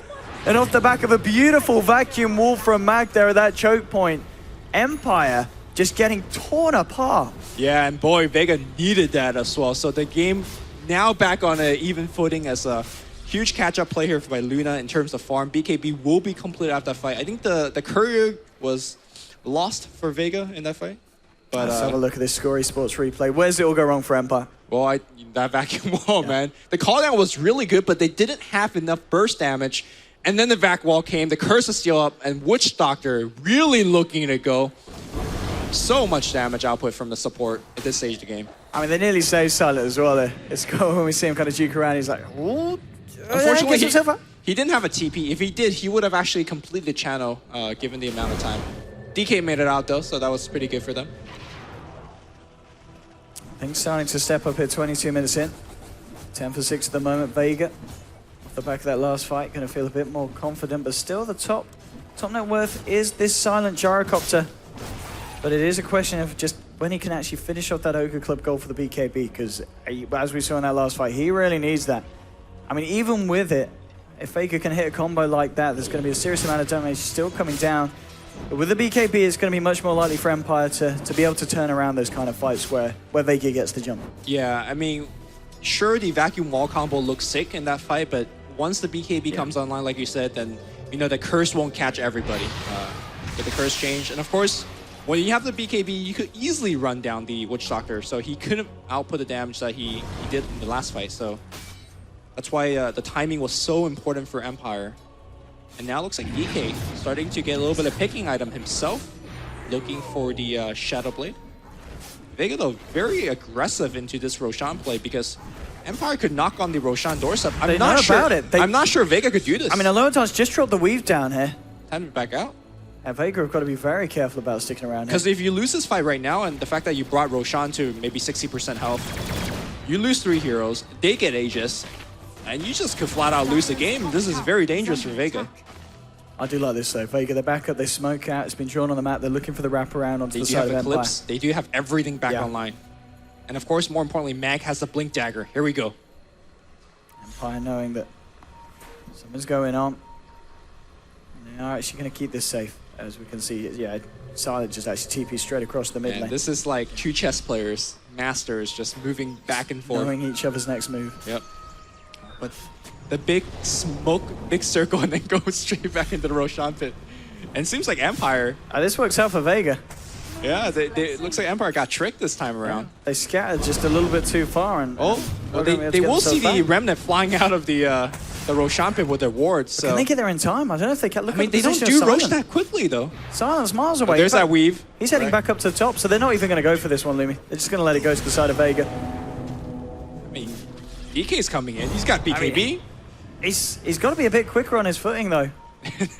I mean, the weave is taking up. They've spooked him. Vega have actually just left the pit. So this is now allowed time for Silent to get here as well on the gyro. This is like a do or die fight, I think, for both teams. Because Roshan is so low. Now you just go in if you're Empire. They're questioning whether to commit. The slide comes out. They do have an Eclipse on Pasha. If he can get that off, that's going to be absolutely huge in the fight. There's the vacuum into Winter's Curse. No one jumping for the Remnant. The wall's being dropped. They've lost themselves to Bane, but now Silent moving forward with the BKB resolution. Well, the double BKBs that you talked about, Lumi. Let's see them come into play. Pasha gets out his own BKB, starting to work with. They've lost the Wyvern. Silent actually running away from this Luna. Just a little bit too scary for him. Resolution trying to see if he can get a Dragon Tail. No one has seen him heading back into the pit. Silent still alive with the Rocket Barrage moving away, but Pasha with the right clicks. Can they keep Silent alive? Yes, they can. They get the Shallow Grave off just in time. Silent trying to move it onto back with the Rocket Barrage. Can he take him down? No. Max is to get himself out. Silent's been Glimmer caped up. No one trying to move in with the Flame Guard. Resolution gets the Dragon Tail onto the Ember Spirit. Can he take him down? No. Silent Fist dodges there. Remnant away. No one's going to live. He gets himself out. They've lost 3 on the side of Empire. The Bongos bouncing between the Aloha Dazzle and the Resolution Dragon Knight. He gets the Dragon Tail off. He gets 1. He gets 2. Triple kill here for the Dragon Knight. Can he get some more? Moving into Seam of the Slayer. The last one standing is trying to chase this down. Is he going to be able to find it? He gets healed up by... His DK form's running out almost. He's going to get the Dragon Tails there. He's going to be able to take himself down. A 4th Ultra kill for Resolution. But he can't get the Roshan. Well, maybe he can. He's going to try. There's 4 dead on Vega. They're not going to be coming back, Lumi. Wyvern's coming back. I mean, I don't think Wyvern can stop this one. What a fight there from Empire. Beautifully just balancing themselves. The fact that Resolution I thought they and were going to lose that just fight. kept each other alive. Yeah. The Dazzle play was beautiful. Resolution, he always focused the right targets. They get away with a huge fight, and they get away with the Roche and the Aegis. Well, DK getting the Aegis is definitely big for them, but more important, I don't really... Okay, the Aegis is big, but I think really the result of the fight was what Empire was really after. They cannot give the Aegis on Luna, so... Of course, as the game drags on, a lot of these drum charges is also being depleted on the side of Vega. They started with 2 drums of endurance and now 0 charges between both the heroes. So, I mean, they also need the Battle Fury on No One to be finished ASAP, because I think Vega's play now, after losing that big fight, is just go for the late game. And you definitely want that Battle Fury online ASAP so he can start farming. The thing is, split pushing becomes very, very hard against the Night Stalker, as well as the Shadow Blade on DK. You could just start picking your team with +1. So Vega really backed up in a corner, in my opinion, right now. I mean, Silent's got a DD now as well, so Empire may very well just look to group up and go down the mid. Oh, sure, yeah. I mean, look at this position from Resolution, ready to try and make a jump. He's got that Aegis. And now with the Hyper Stone, starting to build towards that Assault Cuirass on the Dragon Knight. And here's your push. Phonic summons the darkness. Vega just keeping themselves right up on the high ground here. They've probably got to just let this tier 2 go. I don't know if they can fight into this gyro. It's a very risky move. The sentry gets popped down though. No resolutions there. The ping's coming out. Saying don't go out of the base, lads. There's a Dragon Knight there waiting with his tail. Nope. We see you 2 now. There we go. Tier 2 down. Empire. And they're ready to move forward for more. 28 minutes in. They want to try and break the base. Resolution going in with the Elder Dragon form. Starting to push it onto the tier 3. What's your Wyvern? Back. Arctic Burn. I mean, that percentage-based damage not too shabby. Lucent Beam as well. Resolution getting fairly low. What a hero. That's a support D-pushing you. Like, you have an Aegis on DK. He's like, yeah. You know, Arctic Burn from far. It's not bad at all. Yeah. It is not bad at all. The thing is, the reason that... Fairly long cooldown, though. Yeah. Very long cooldown, and Dazzle is just like, okay, I should say that. It's 20 seconds now at max level, isn't it? Oh, I'm surprised he maxed it, because... normally you see Co-Embrace being more of a popular choice. Although, I guess it comes down to game. And this game, the percentage damage, very good against the high base armor of DK, like we're seeing this D-push situation. I mean, looking at this, the fact that Resolution is going to have a reasonable timing on this Assault Cuirass that we're talking about. And here's your push. Looking for the tier 2. Silent kind of left on his own towards the mid lane. Vega had moved out a little bit into their own jungle, maybe seeing if they could find the wraparound. Isn't going to be the case. So Empire get themselves the space to take a second tier 2 from the side of Vega. And very much gaining a firm grip on the status of this game, and straight in onto this poor old Wyvern. I mean, he's just a support, but I think he's the most important hero for Vega right now. We saw the Arctic Burn become an issue. It's not going to be an issue when he's dead. Yeah, 40 seconds on the clock for the man, and here's the push from Empire. They'll take down the tier 3, looking for more. Slide of Fist comes out for no one. And Lucent being down onto Funnick. The cast doing a bit of a bounce. Mag going in. Oh, that is beautiful, but Silent. He gets out the BKB. He's trying to fight. Pasha himself moving in with the Eclipse. They've got the Fiend's Grip out onto no one. It will not get cancelled as they'll back themselves out here, Empire. So you just drop your biggest combo, and yeah, that's the wall gone. That's the Eclipse gone. Yeah, and you don't kill anyone. Well, Wyvern's almost back, and he should D-pusher. All right, so I mean, they didn't lose rank, so they didn't. It could have been a lot worse, but next time, they might not be as lucky. The fact that they use that combo and they don't manage to kill anyone on the side of Empire, and that's AC done. Yeah. DK is so farmed. Just look at the net worth of the two cores for the side of Empire. Yeah. You've got a Jara and a DK pretty much sitting on 15k. Over on the side of Vega, it's your Luna at 11k. About 4k behind, 30 minutes in, and the graph, of course, overall showing it. But I think just the fact that there's that difference between the cores, that's the real breaking point here for the side of Vega that's really hitting them hard in these fights. Unless Vega gets a 3-4-man wipe, this graph, the trend going towards Empire will just continue, because there's no way Vega could farm outside their base against Night Stalker, against DK. We saw that Wyvern just sitting in front of his tier 3 and just got picked, so... Yeah, he was gone. Yeah. How will Vega defend the base? Now let's have a look. No wall for 20 seconds, no Eclipse for 60. Resolution moving in. There's the Arctic Burn that we're talking about. Slider Fist coming down as well. Resolution down to half a HP. Okay. Does still have that Aegis. Worth noting. And again, just trying to be held back here by Vega. This is going to be the range racks going down. So half the racks down in the mid. Again, the chains onto Resolution. Grave will now be coming out. Oh, the Aegis is just expired. He needs to be careful. This man hasn't got an Aegis. He's not going to have a second chance. Gets himself out just in time. Silent, he'll be a little bit less lucky. Gets the BKB out with the damage for the paralyzing cast and the Death Ward. He's getting himself away. Might just be able to live. In fact, maybe thinking about turning. No one moving forward. Resolution has to get himself out. That timing of the Aegis expiring. They're very lucky, Empire, that they didn't stick around and go greedy. I'm sure they were keeping track of that timer, but they disengage at just the right time, Lumi. Well, Vega, at least, again, defended the base. I mean, against all odds. Sure, the range racks went down, and that's pretty bad, but, you know, I think they averted ultimate disaster, and now they get a little bit of farming time, but, boy, they really needed some picks, man. They need to start kind of forming a little bit of more of a defensive line. They need to farm more. Funnick. Okay, that's a nice move. No TP out. Yeah, he's out. And again, as this game drags on, like, for example, when Funnick finishes that Aghanim Scepter, boy, you can't leave base. You're just too scared to. So the big goal lead is continuing to pound on Vega. And again, they need like 3 picks to start getting a tier 2, start getting more objectives. I just don't know where they're going to find these picks. MKB's now done on Gyrocopter. Ready for the next fight. We're looking over at Vega and the fact that the farm, you know, Mag's still finding it. He's got the Greaves now done on this Darkseer. Ready for that next defense. But Empire, looks like they're going to stick to the objectives here. Looking to try and take that final tier 2 here on this top lane. As they'll get the push around. Yeah, but Silent and Resolution. You know, they talked about it on the panel. This was their classic back in the day. DK and Jara, and still proving to be as effective here in this current patch and in this current meta. And more importantly, it's so easy for Dazzle to just stay like 2k range away.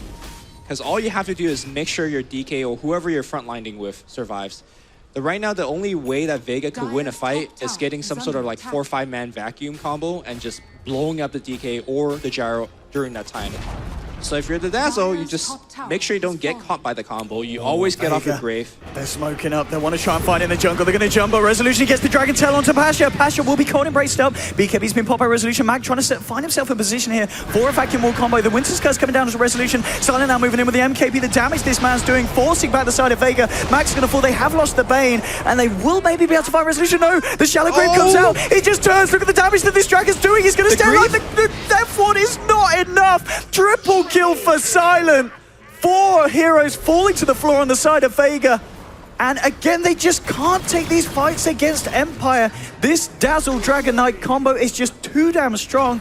The Dragon Knight just has so much damn armor. So what happened in that fight is that Luna got caught, and the Darkster had to pop the Greaves to save the Luna. And when he blinked in trying to look for his big vacuum combo, he just got silenced by Funnick. Normally you use a Grief for yourself to debuff, but at this point he can't because he used it for the Luna already. So big disastrous fight. They're going to start losing multiple lanes of Raxus. Top goes down, mid will go down as a casualty as well. If Vega could hold the bottom lane of Rax, maybe they have a glimmer of hope, but I'm not even sure whether they can. Wyvern is here to try to D-push, but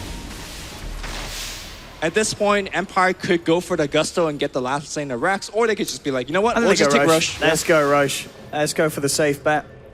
I mean, walking into this today, I don't think we expect Vega to get eliminated. And I don't think a lot of people expected Empire to kind of come into the form that they have now. I mean, the first game of the day, the first best of one, it wasn't pretty against Vega. I didn't 2 days ago. They lost against CIS Reject. Losing a game against Monkey, and then they turn up like this. You know, they take the 2 games back, and now in this series against Vega, Empire. Maybe we just need to like make them not sleep as much. I was going to say maybe that it's the tiredness. Yeah. Playing at this time of night really seems to benefit the side of Empire. They're like, we just want to go to bed. But let's win quick. They're done.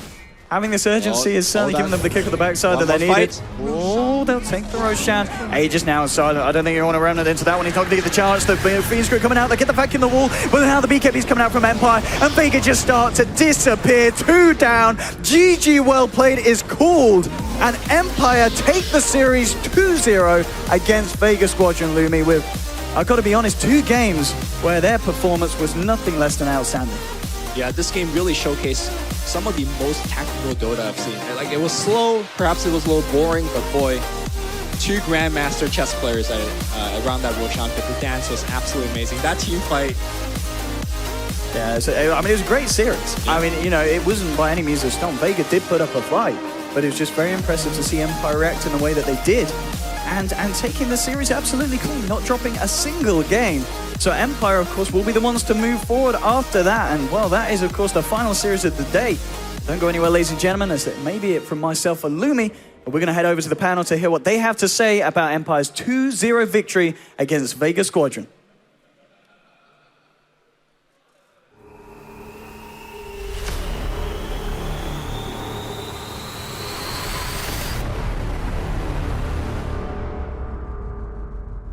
I don't think a lot of people were expecting Vega to not make it through the first day. I definitely was not. And even if they were, I was not expecting to see them get knocked out 2-0. This was our first 2-0 of the day. We've only seen 3-game series so far. Of course, a lot of people are very happy that I went to 2-0 because it is fairly late here. But I don't think we can say the same thing from Vega because obviously they would like to be in the tournament still tomorrow. Story of the game for you, Andy. I mean, that DK in the river. We saw that team fight right around the Roshan pit. That was like the total game-changing thing. Up until that point, I feel like Empire were like 50-50. Maybe they could win. The Ember Spirit didn't have a ton of farm, and the DK with the BKB coming out as well, on top of everything else, just like Gyro, DK, BKB, they didn't have much damage. Kind of seemed like Vega didn't really know what they were doing. They kind of kept on walking in and out of the pit. They're like, okay, we commit to Roshan. Okay, we got to run away again. Every time they just got weaved, it's like, okay, we have to. I think they realized how important that fight was. Like, it's very hard when you're like 1 game away from elimination to have like a really clear mind and just be like, okay, we need to do this, like all in, let's go. I think it was deliberate from Vega, actually. I think what they wanted to do was to force the fight. Bait them in. Like, they managed to get Roshan pretty low without losing any significant health, so they just want the fight to happen there so they can get the vacuum wall combo.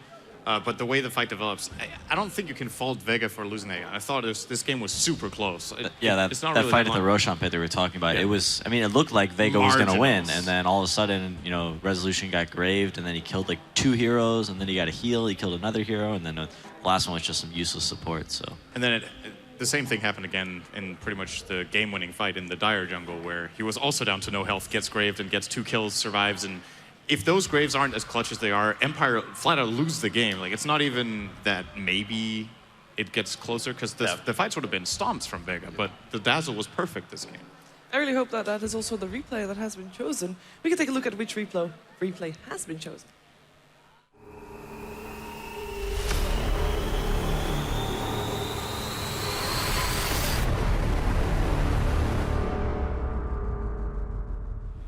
It is the Roche fight. Okay. Yeah, so one thing at this point of the game, I was thinking, oh my god, Empire is not having enough damage to deal with Vega in the short amount of time that a team fight normally lasts. But this fight lasted so long, and indeed that Dragon Knight stayed alive so long, that he was able to get all the damage out that needed to be done. How did they actually end up winning this? It's actually insane to think about. I think Glimmer Cape plays a big role here. I'm pretty sure Silent manages to stay alive for a long time, causes a lot of confusion here. They're gonna grave him first, and then he gets healed, and then when the grave's about to expire, now he gets glimmered, now he kites them away. They don't know exactly where they stand in this fight because they don't know where he is. You can see Mag is kind of running away, and now he comes back in. Sure, they kill the gyro, but they have to commit so much that they get so low. They go back in here. Yeah. That's all get Dragon Breath. That's just a misplay, all actually. die. That's just a misplay. But in the heat of the moment, it's really difficult to make the right play call there because they realize, okay, if they all go back to base, they probably concede Roche. They know they're so close to winning the fight. The cask is bouncing between two heroes. Just get caught up in the moment.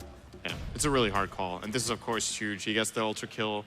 We see the same type of fight later in the diagram, as I mentioned. So I think, you know, it's unfortunate in a way, because to me this might have been, apart from the game where Vega beat Empire 1-0 earlier today, this might have been Vega's best game, actually. I think they played so well in this game, but it was extremely clutch, and Empire might have surprised them with the Dragon Knight pick. In my opinion, Resolution might be the best Dragon Knight player in the world, together with Super, perhaps from VG Gaming. They're both very, very good at the hero, know the limits very well, so they caught them maybe with the curveball, but they still played a really good game.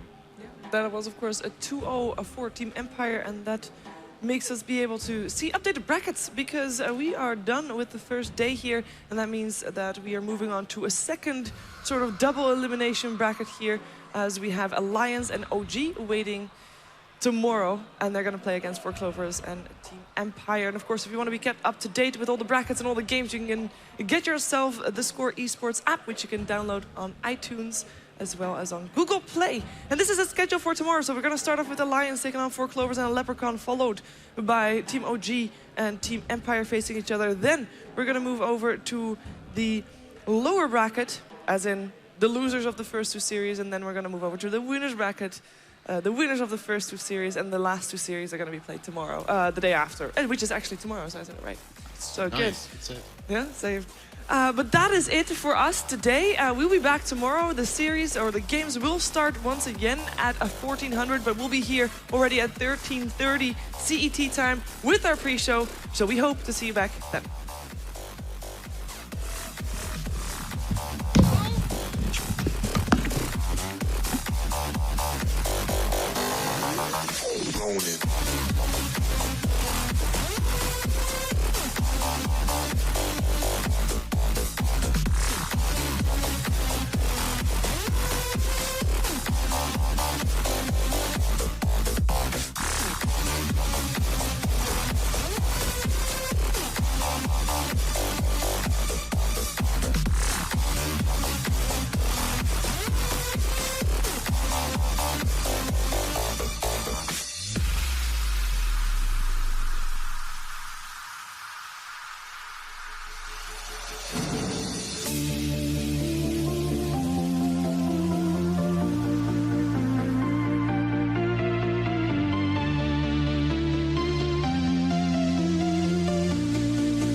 You so fine walking by, then you caught my eye. Tryna ride by your side and spend the night. But I'm grown in the zone, so take me home. But when we done having fun, then I'm racing home. 'Cause one night only, you can call me boo, 'cause I'm lost in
but she said, trust me.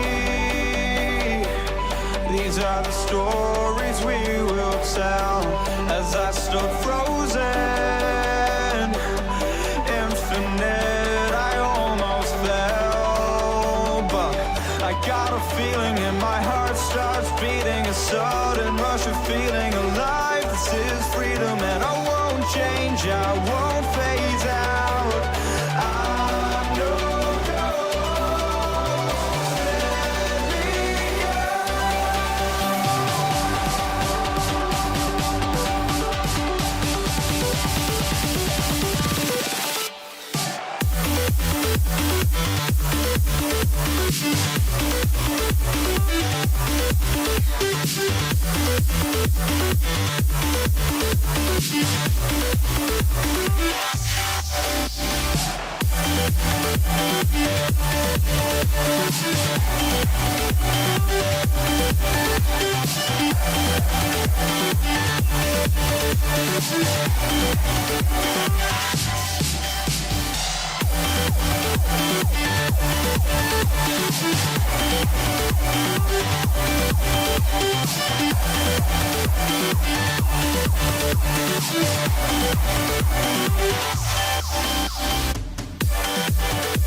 Right from the start, we knew that this would never be now, baby. Be now, baby.